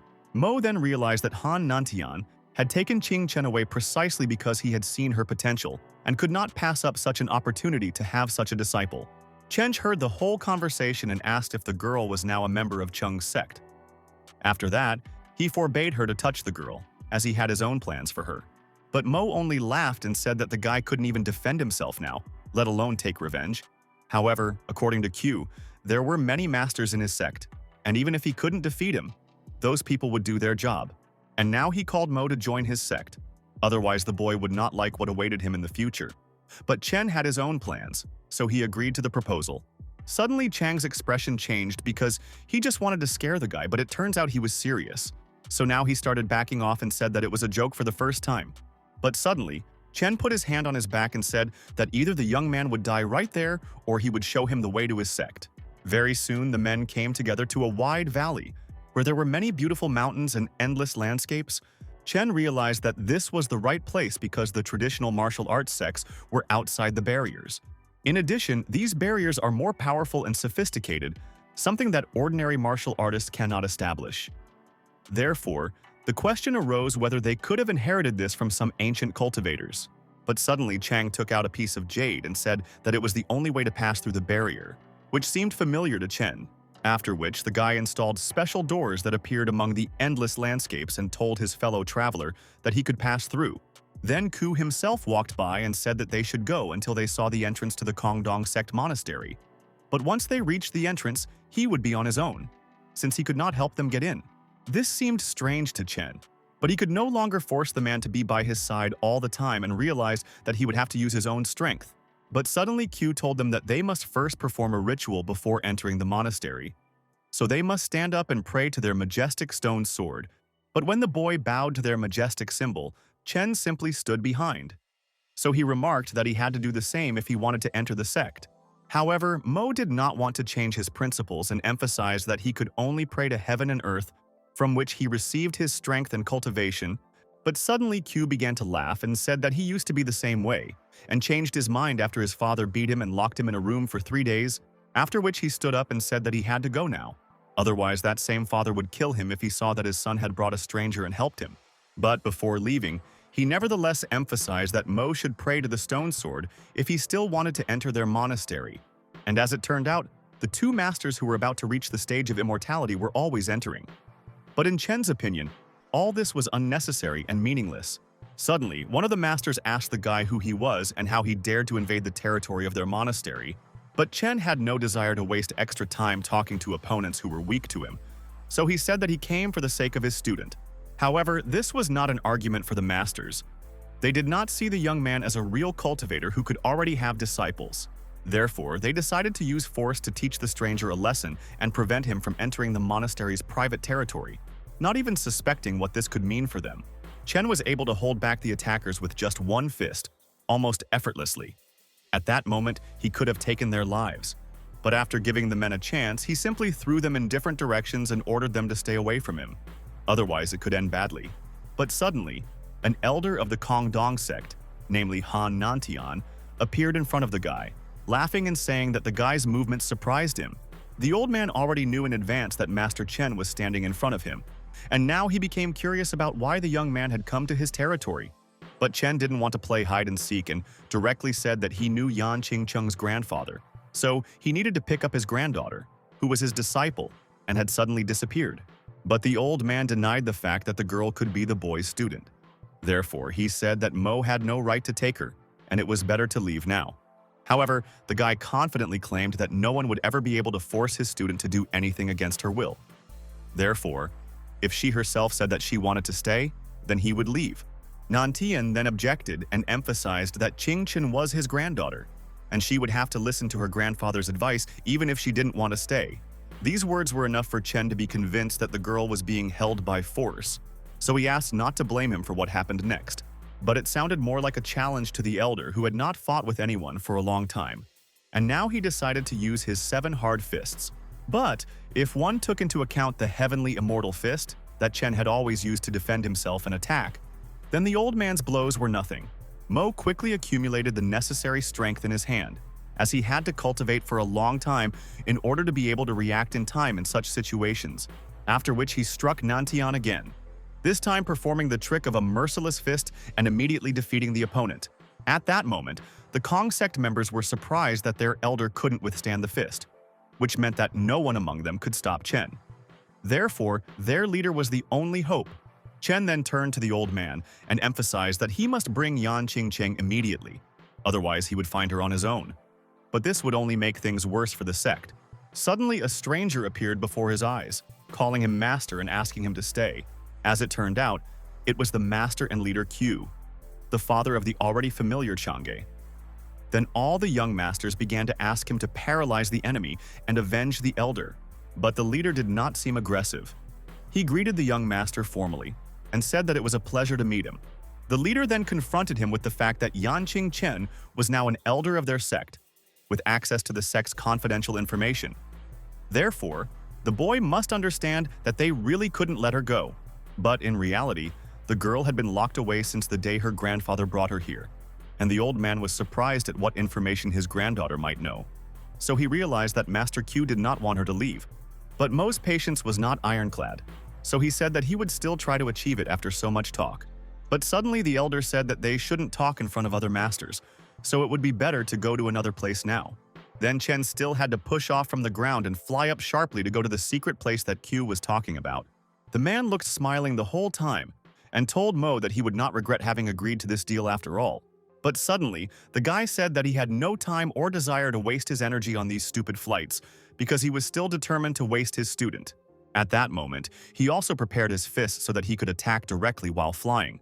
But Q noticed this and said that it was a good attempt, So, in a few seconds, the two masters clashed in a duel that could decide the future fate of Yan Qingchen and her teacher. The boy knew that the Immortal stage consisted of 3 levels. Most likely, the opponent was at a high level, which meant that he had developed immortal perception. But Q was thinking about the fact that the young man was able to clash with him with his fist without even looking at him, so now he shouldn't underestimate him. After which the two masters flew apart in different directions and landed, keeping a safe distance so that they could attack if necessary.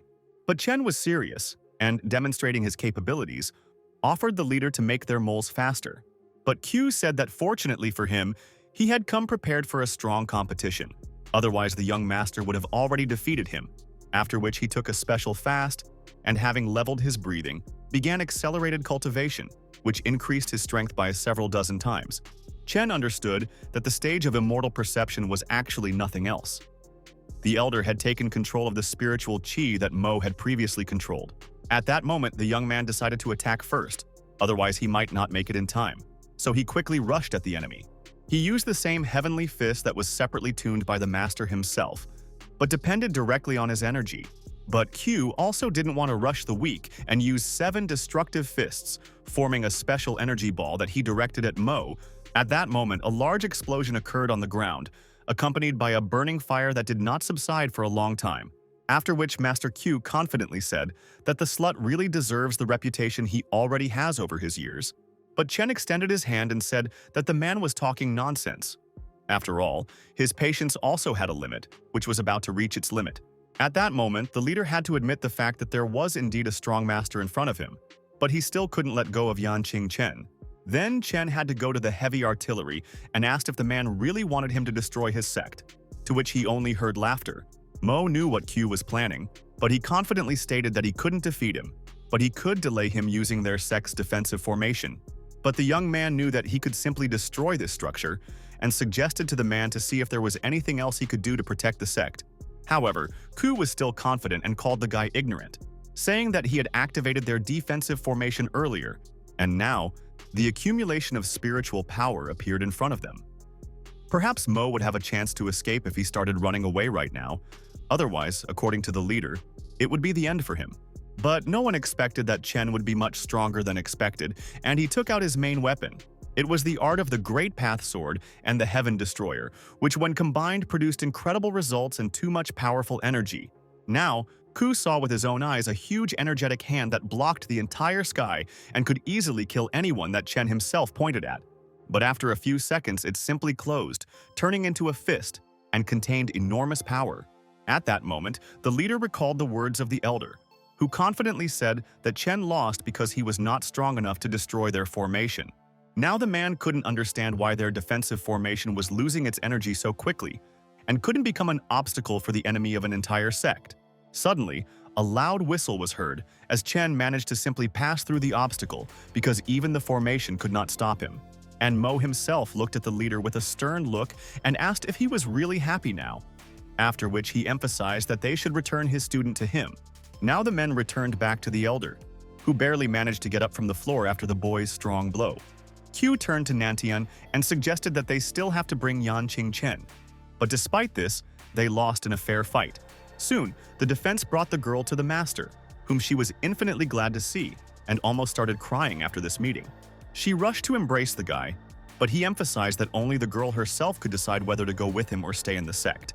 And he added that no one present had the right to interfere with her personal decision or influence its outcome. The girl was glad that now she would have to choose her own future and no one would decide how she would live on. Yan Qingchen then turned to her grandfather and said that she was sorry. However, the man was happy that he still had the status of a grandfather in the girl's life. But the old man didn't want to hear any explanations or promises, so he freely let his granddaughter go, since Chen Mo had truly shown that he needed her. But on the way home, she became curious about how exactly Chen managed to find the Kongdong sect monsters. But the guy said that it was too long a story. Suddenly, the young man covered the student with his hand and said that she should hold on to him because he felt that someone was nearby. As it turned out, it was several guys who suddenly rushed at Mo and had the goal of grabbing him, not giving him the opportunity to go further. Chen knew that it was the traditional martial artists again. They had sent many elites here, which couldn't have been a better welcome. But among the masters, there was Elder Shu of the Wu Mountain sect, who had already been informed that Mo had just left the monastery, so his energy might be exhausted. He ordered the disciples to immediately attack the enemy and not give him time to recover. Then Chen realized that they were only coming for him now and ordered Yanqing Chen to immediately run away and protect herself at any cost. And the teacher himself began to use sword energy, which was too strong even for the elder. Now they could not even get close to him. Zhu turned to Yan, who was the elder of the Nine Glare Sect, and said that they would lose this battle if they did not activate the Nine-Star Formation. But now they had no other choice, so they began to use the only option that could bring victory to the sects. The elders then stretched out their hands towards the sky and began activating the Nine-Star Formation while Chen watched from the side. But when it dawned on him what was happening right before his eyes, he began to worry, since a slow attack could obviously harm him. At that moment, all the masters lined up in a circle and seemed to be holding this powerful building of energy in their hands, directing it towards the enemy.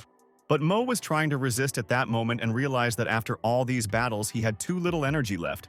The guy had a hard time holding the shield, as the weight of his opponent's weapons was much greater than he could withstand at the moment. But as it turned out, there was someone on the sidelines watching this entire battle, analyzing Chen Mo's every move. As it turned out, it was the same stranger who had been hunting Chen for a long time and managed to break the barrier above his house. Now she was sure that this was her best chance to carry out her insidious plan, and she rushed towards her target with all her might. Within a few seconds, she managed to find herself right behind Mo, who could not expect that someone was also waiting for his death from behind and would interfere in this battle. The stranger then rushed at Chen with sharp swords while he was trying to defend himself from the attack of the sect members. Suddenly he heard a whistling sound, as if something had flown past behind him. So he immediately turned his head and suddenly his gaze changed when he saw how they were trying to kill him. The girl wanted to plunge the knife straight into Mo's stomach, so she swung the weapon with all her might and pointed the tip of the blade at the young man. Chen suddenly began to scream in pain as he had failed to defend himself, and yet the spy had managed to wound him. At that moment, the elder noticed that someone had set up an ambush for their enemy, so he suggested making every effort to defeat him. The men began to focus all their energy on a special trick, while Chen told the stranger to go away and deftly pushed her away. But now he was worried about the elder and the weapon he was using against him, so he needed to continue defending himself despite his lack of strength. After all, the beam of light that was emitted by that special energy was so bright and powerful that it reached the sky. Then old Yang was happy and laughed, because Chen got hit in the face by him. Now all that was left was to kill the guy to forget about him forever. The men wanted Mo to no longer exist in their world of traditional martial arts, so they rushed to say that now was the best time for him to die. Suddenly, the girl thought that these people could finish the job if Mo really had no more strength. But there was a chance that he still had his own aces up his sleeve, and as it turned out, she was right. Suddenly, a flash appeared in front of the men, and they noticed that Chen was gradually getting back on his feet, despite his injury. But now he was much stronger and more powerful than his old self. His body had gained extra energy and could destroy the world. Now the masters could not understand how the guy had become so terrible that the bodies and souls of some began to tremble with fear. Chen's silhouette resembled a ghost, who stretched out his hand and began to whisper a spell. And at the tip of his finger, it was as if power was gathering. Then the elder and his subordinates began to complain that they could not move, and felt that something was wrong with their bodies. But suddenly, their bodies not only stopped obeying, but also seemed to dissolve into the air and leave this world, being drawn to Chen. At that moment, the spy became scared, because this spell was also gradually starting to affect her, and she needed to do something to avoid dying. With each passing second, she realized that it was becoming more and more difficult to raise her hand. So she was sure that she needed to leave this place while she still had the opportunity. She took the second soul bead out of her pocket and threw it into the air, activating it, and then asked her to get it out of here. But Chen saw the moment of disappearance and was upset, because this person was the one he was most interested in. But it would be difficult to contact her now. Besides, he realized that this stranger has a soul bead, so the question of who she is becomes more and more complicated and interesting. But now, the young man knew that he should think about it later. And now he had used up too much of his energy, so he had to find some treasures that could restore his life essence. Half a month later, Mo returned to Yangu Lake to recover, and the traditional martial arts world became quiet. No one knew whether they were afraid of him or whether it was just the calm before the storm. When the boy finally showed up at home, he was immediately greeted by Yanqing Chen, who was worried about her teacher and had been restless lately. The girl immediately began asking the teacher if everything was okay with him and why he hadn't appeared in his own house for so long. Besides, his family and friends were safe now, and the sect was doing well for now. However, Master Mu of the Valley was currently living on the outskirts of their home because he was waiting to talk to the young master. Chen didn't want to put off this meeting for later, so he immediately called Master Mu and asked what brought the man to his home. As it turned out, the man wanted Chen to represent Medicine Valley at the conference in Jang State. His family had been running the place for many years. So many people respected them. One family from the traditional martial arts world had been their rival for decades. In the beginning, they were equal, but over time, their talented alchemists became fewer and fewer, and they fell behind. But Chen had a bad feeling about this. Otherwise, he would have been able to personally meet the genius Susu, known as the Princess of Medical Alchemists. Elder Mu also revealed that at the last Alchemist Conference, Ye Susu accepted the offer from the Gu family's Elixir sect and betrayed him. She stole the Supreme Medicine Tome, which was the whitest treasure, from him and joined another group. Now the conference, which is held once every 3 years, will be held again, and Su hopes that Chen can help her get that very book. The guy immediately agreed because he knew that in any case, all the property of the Valley of Medicine belonged to his sect. Therefore, no one had the right to take anything from him. So a few days later, he went with the Valley Commander to the Danfei estate, where he began to survey the territory. There, the young man felt a strong energy, and he was right. The doors there only open after the alchemist lights the brazier with fire made from his qi. Therefore, to immediately demonstrate how this system works, the man released his thorns and energy directly onto the iron container and ordered it to burn. He succeeded the first time, since Old Man Yama already had considerable experience in this matter, and it was not his first visit to the Danfei estate, after which the doors immediately opened and he walked forward, telling Mo to follow him and be careful. As it turns out, this conference is considered the largest trading market for alchemists, so now they can see everything, since the conference itself starts the next day. But Chen knew that he didn't need to waste his time searching everywhere. He could just release his divine sense to search for active energy. And while the men were walking between the rows, suddenly one of the alchemists called them over and offered to look at his first-class ginseng. Chen felt that this was blood ginseng. It was the main ingredient he needed for the recovery elixir that could restore his life essence.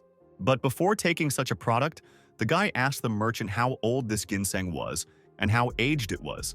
The man said that the product on the left has been around for 100 years. The one on the right is more than 2 centuries old, while the middle one is just over 5 centuries old. Chen was interested in the one that was 2 centuries old, so he asked about the price. But according to Mu, only an exchange was possible at their conference.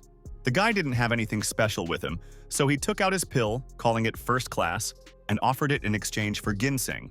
But suddenly the elder intervened in the deal and said that this was a big mistake, because even if the seller gave him all his goods, it still would not be worth it.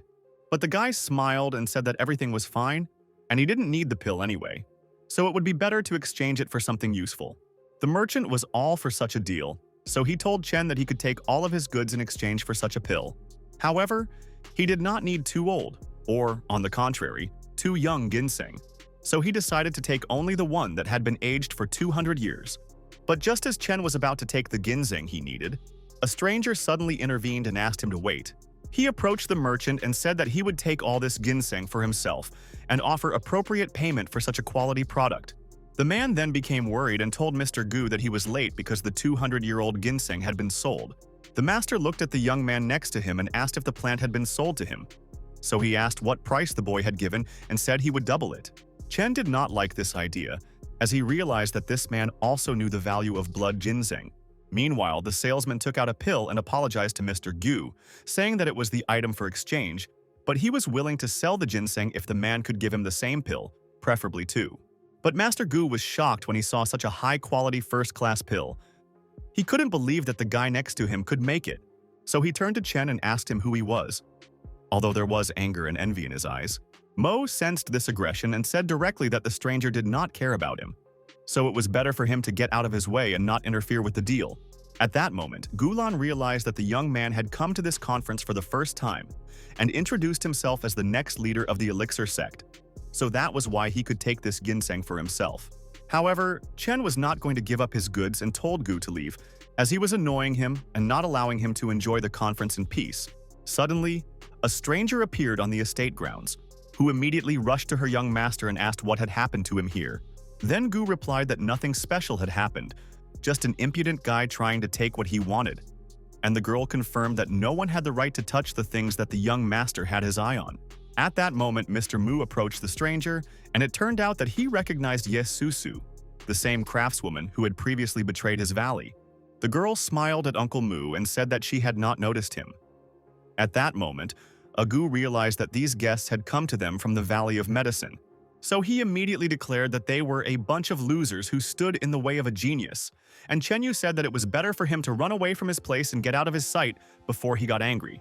At that moment, Mo told himself that he really wanted to kill this bastard, but if his sect knew what Chen was capable of, they would not sign a bet with him, and he would lose the chance to get back the Supreme Medicine Tome.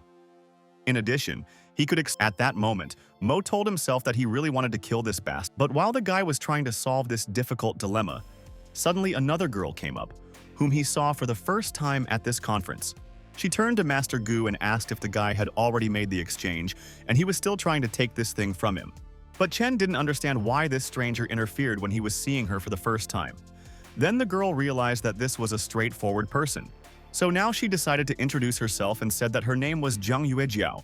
So it turns out that they are now acquainted. Chen didn't quite understand what was going on here, but he still shook his head and said, "It was nice to meet you." Master Gu kept his eyes on the girl and seemed to turn into a sick person when he saw her. Even now, he couldn't help but say that Zhang was very cute, after which he spoke to the lady and asked if he could find out her last name. In addition, he was interested in the question of why she came to the Alchemist's conference alone.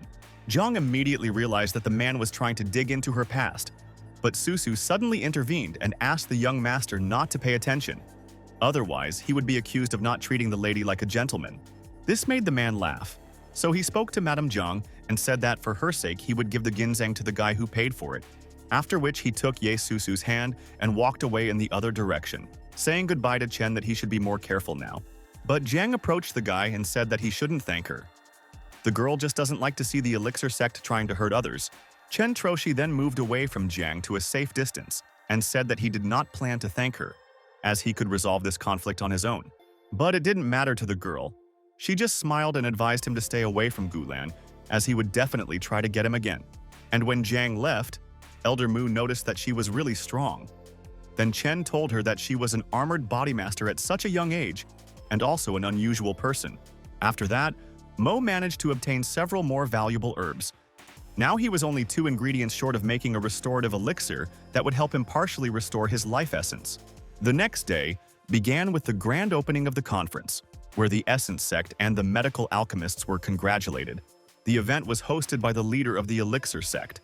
He greeted everyone present and was glad to see everyone who came that day, but gave preference to the village alchemists. But according to Elder Mu, this man was shameless. He was not the organizer of this event, but he spoke as if this place did not belong to him. But soon, the leader extended his hand forward and announced the beginning of the 37th Conference of Alchemists. The rules remained the same, so he proposed to move on to 3 tests. And the first test was the initiation of alchemists by fire. That is why men at that moment began to bring a special container to the platform.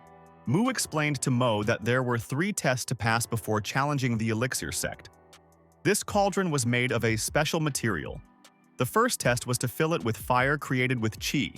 It required twice as much energy to fill it as a normal cauldron. Any representative of any sect must accept this challenge, and those who fail will be disqualified. Everything was clear to Chen, so he wanted to quickly move on to completing the first task and called the old man with him. The man was all for starting to test their strength faster, so they immediately went up on stage and each stood at the chosen cauldron. The guy began to examine his container and realized that there was nothing strange about it. Therefore, for him, it was nothing more than a normal test. Chen managed to light a fire quite quickly, so the elder noticed and said that it was too early, since everyone nearby was just trying to awaken their qi. But in Mo's opinion, that was the worst thing you could say to a man, although the host didn't think so, because it was the first time he'd seen someone get it done so quickly. The judges also couldn't figure out how the guy managed to do it so quickly, so they started asking what family this genius was from, because even the leader of the Elixir Sect couldn't repeat something like that. Soon, Gu Yuzi announced that 36 candidates had passed the first test. Therefore, they could move on to the next one, namely, This was the stage of identifying the grass, which did not cause any fear in Chen, since he was a master in this matter. Master Mu explained that the second test was to identify the herbs presented. If the boy could identify any 10 of them and describe their medicinal properties, he could move on to the next stage. Now he might also think it's easy, but one of those herbs was rare and unique. And for the answer, you should write your version on the board and pass it on to the team. Chen took hold of a small board, where he began to think about what herbs had been brought to him and tried to visually distinguish them. The men on the jury began to talk among themselves, saying that this year's test was too difficult. In addition, the origin of the herbs was unknown. But in recent years, Gu Yuze has noticed that many people go through this stage, so he decided to increase the difficulty so that only true talents can handle this task. Coming from a man, it sounded good, but his colleagues were willing to bet that he was simply afraid that he might one day be challenged. Meanwhile, Master Mu looked at the herbs and thought that despite his experience and knowledge that he had gained throughout his life studying medicine, it was still difficult for him to identify these herbs now. Many of the participants spent a long time trying to distinguish even one type of herb, but after a few minutes, Chen Mo handed over his board and said that he was finished. The second test had just begun, but the spectators thought that Chen had given up, as if their opinion had been confirmed and the guy had just gotten lucky in the first round. Many did not believe that he could actually complete this task and simply drew incomprehensible symbols on the board. Meanwhile, Master Gu and Susu were watching this action. The girl told him that he should warn the leader about Chen. After all, she was afraid that he would want to take revenge for the Valley of Medicine. But according to Gu, Mo was not dangerous. The jury was checking the boy's answers at the time and noticed that he had identified 10 herbs. But even the man could not say whether the answers were correct. Then Gu Yuzhe asked for the board. He suggested that the judges analyze the answers together and see if they are correct. The first on the list was the yellow heavenly herb, and Chen wrote its properties absolutely correctly. The next answer was also correct. Now the conference leader began to doubt his knowledge, since the young stranger really did answer everything correctly, after which he suggested that the guy really could be a genius. But it would be worth seeing how he would perform in the third test. At that moment, Elder Mu turned to the judge and handed over his board, saying that he had to skip this round, after which the jury turned to those who had passed the second test and asked them to prepare for the next one, namely fire control. The final test was to follow orders in controlling the flames, where the red flag symbolizes large flames, while black symbolizes the small boxes of flame.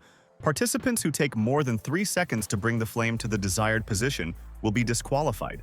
Therefore, now the masters must look closely at the colors of the flags and, in accordance with them, quickly change the mood of the flame. Master Mu stood next to Chen and showed him how to hold the cauldron better so that it would help him navigate faster. And first, the leader held up a red flag. The participants had to quickly increase the flame in their cauldrons. At that moment, Mo was trying to become one with his fire, which he dominated thanks to his chi energy. Every few seconds, the number of flags changed, and many participants began to complain that they had simply missed one of the instructions. But in Chen's opinion, this test looked like it was testing the alchemist's reaction speed.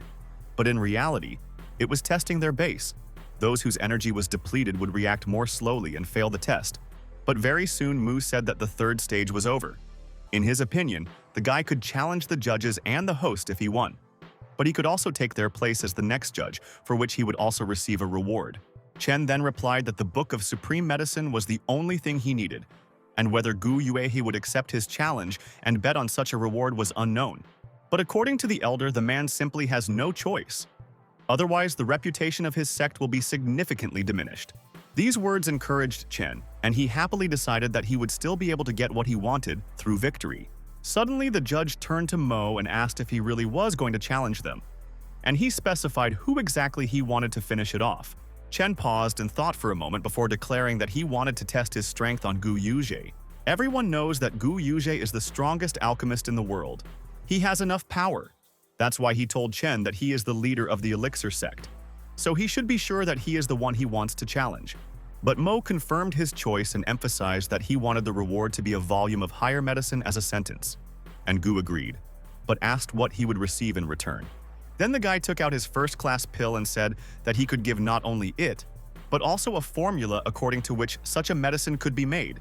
At that moment, the man was shocked. He realized just from the outside that this pill was much more valuable than the Book of Higher Medicine. But suddenly, Junior Gu intervened in the conversation and forbade Chen from challenging someone like his father. Then he spoke to the old man and said that there was something fishy about this Mo. He would become his opponent. So he ordered his father to watch what the boy was trying to do and only make a bet with him if he was sure he could beat him. Then he returned to Chen and established a rule that the young man could challenge his father only after he had defeated him. Suddenly, Mu intervened and pointed out that anyone who passed all 3 tests would be allowed to challenge any judge or host, so it was unclear why the right thing changed when it came to the elixirs. But Yangu only smiled and asked why his father should accept the challenge if the opponent couldn't even defeat his son. However, for Chen, this issue was not fundamental, and he said that he would play according to these rules, but wanted to start as soon as possible. For so many years, no one present had seen anyone dare to challenge the Elixir sect.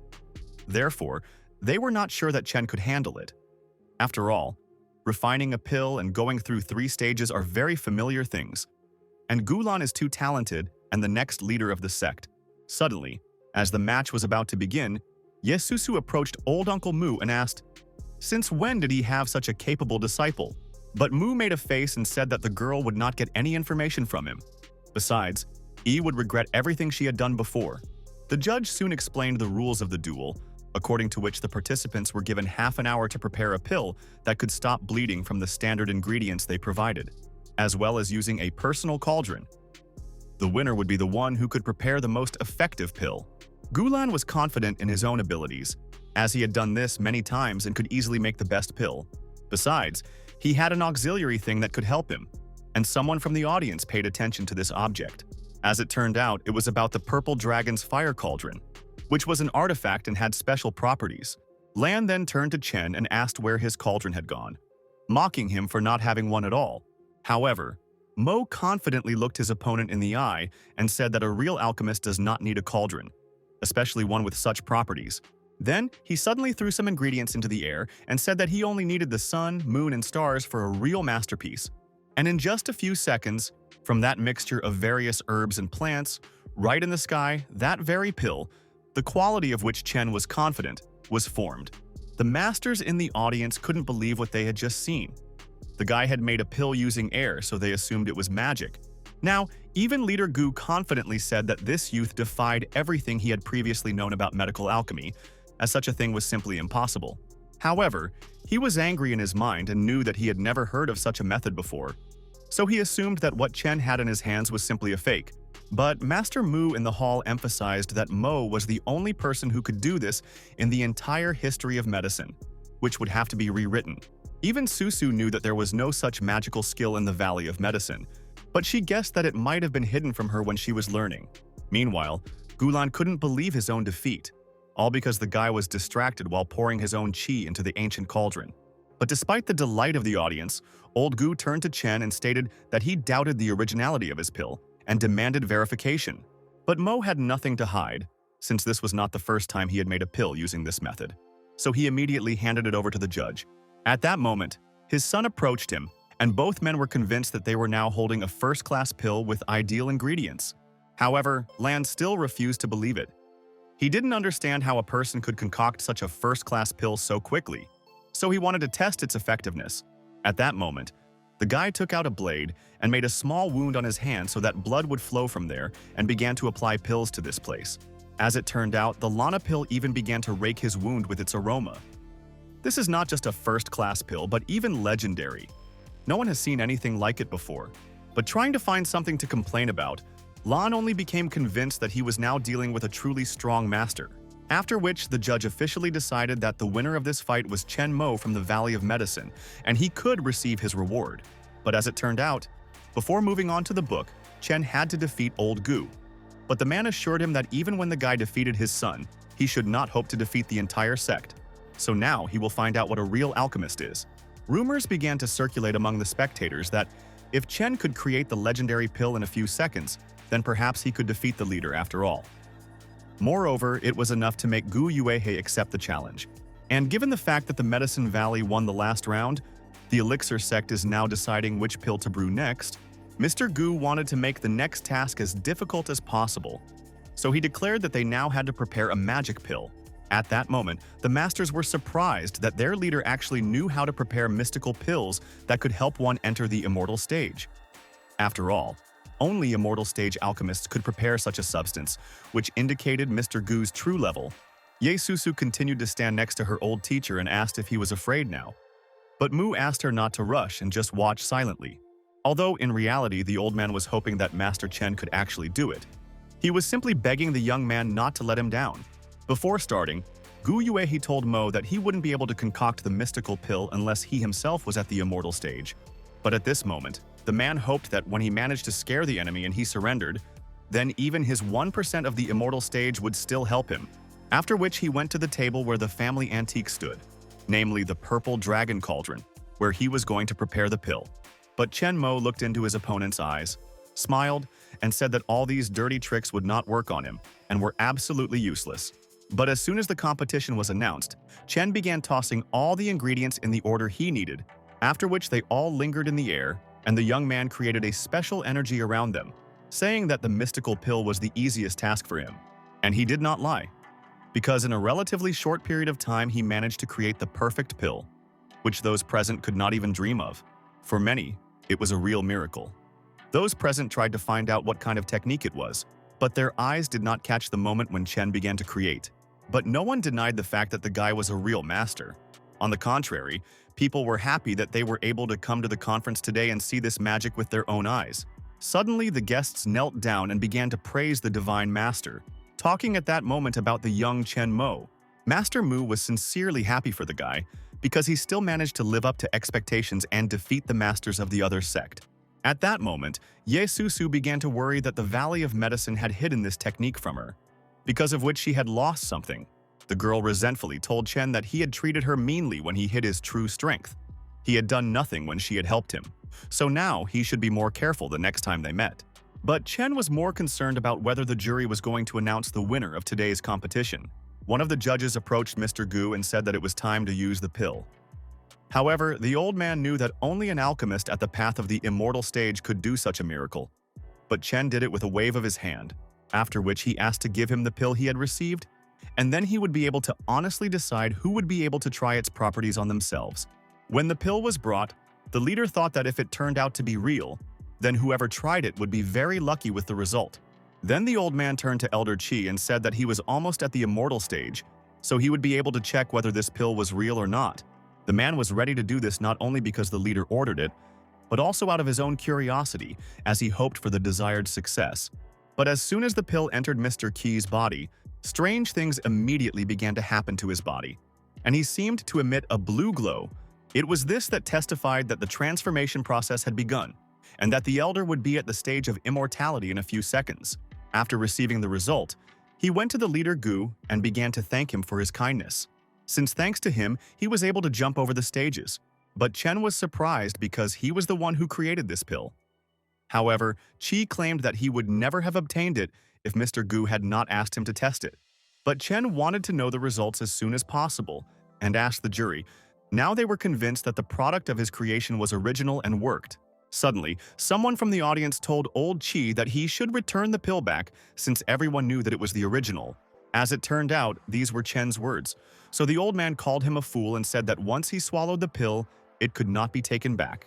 But suddenly the boy began to use special magic and told Qi that he had to carry out his order. After which the old man's body seemed to be pulled straight towards Mo's hand, and the man was surprised, as he did not understand what was happening to him now.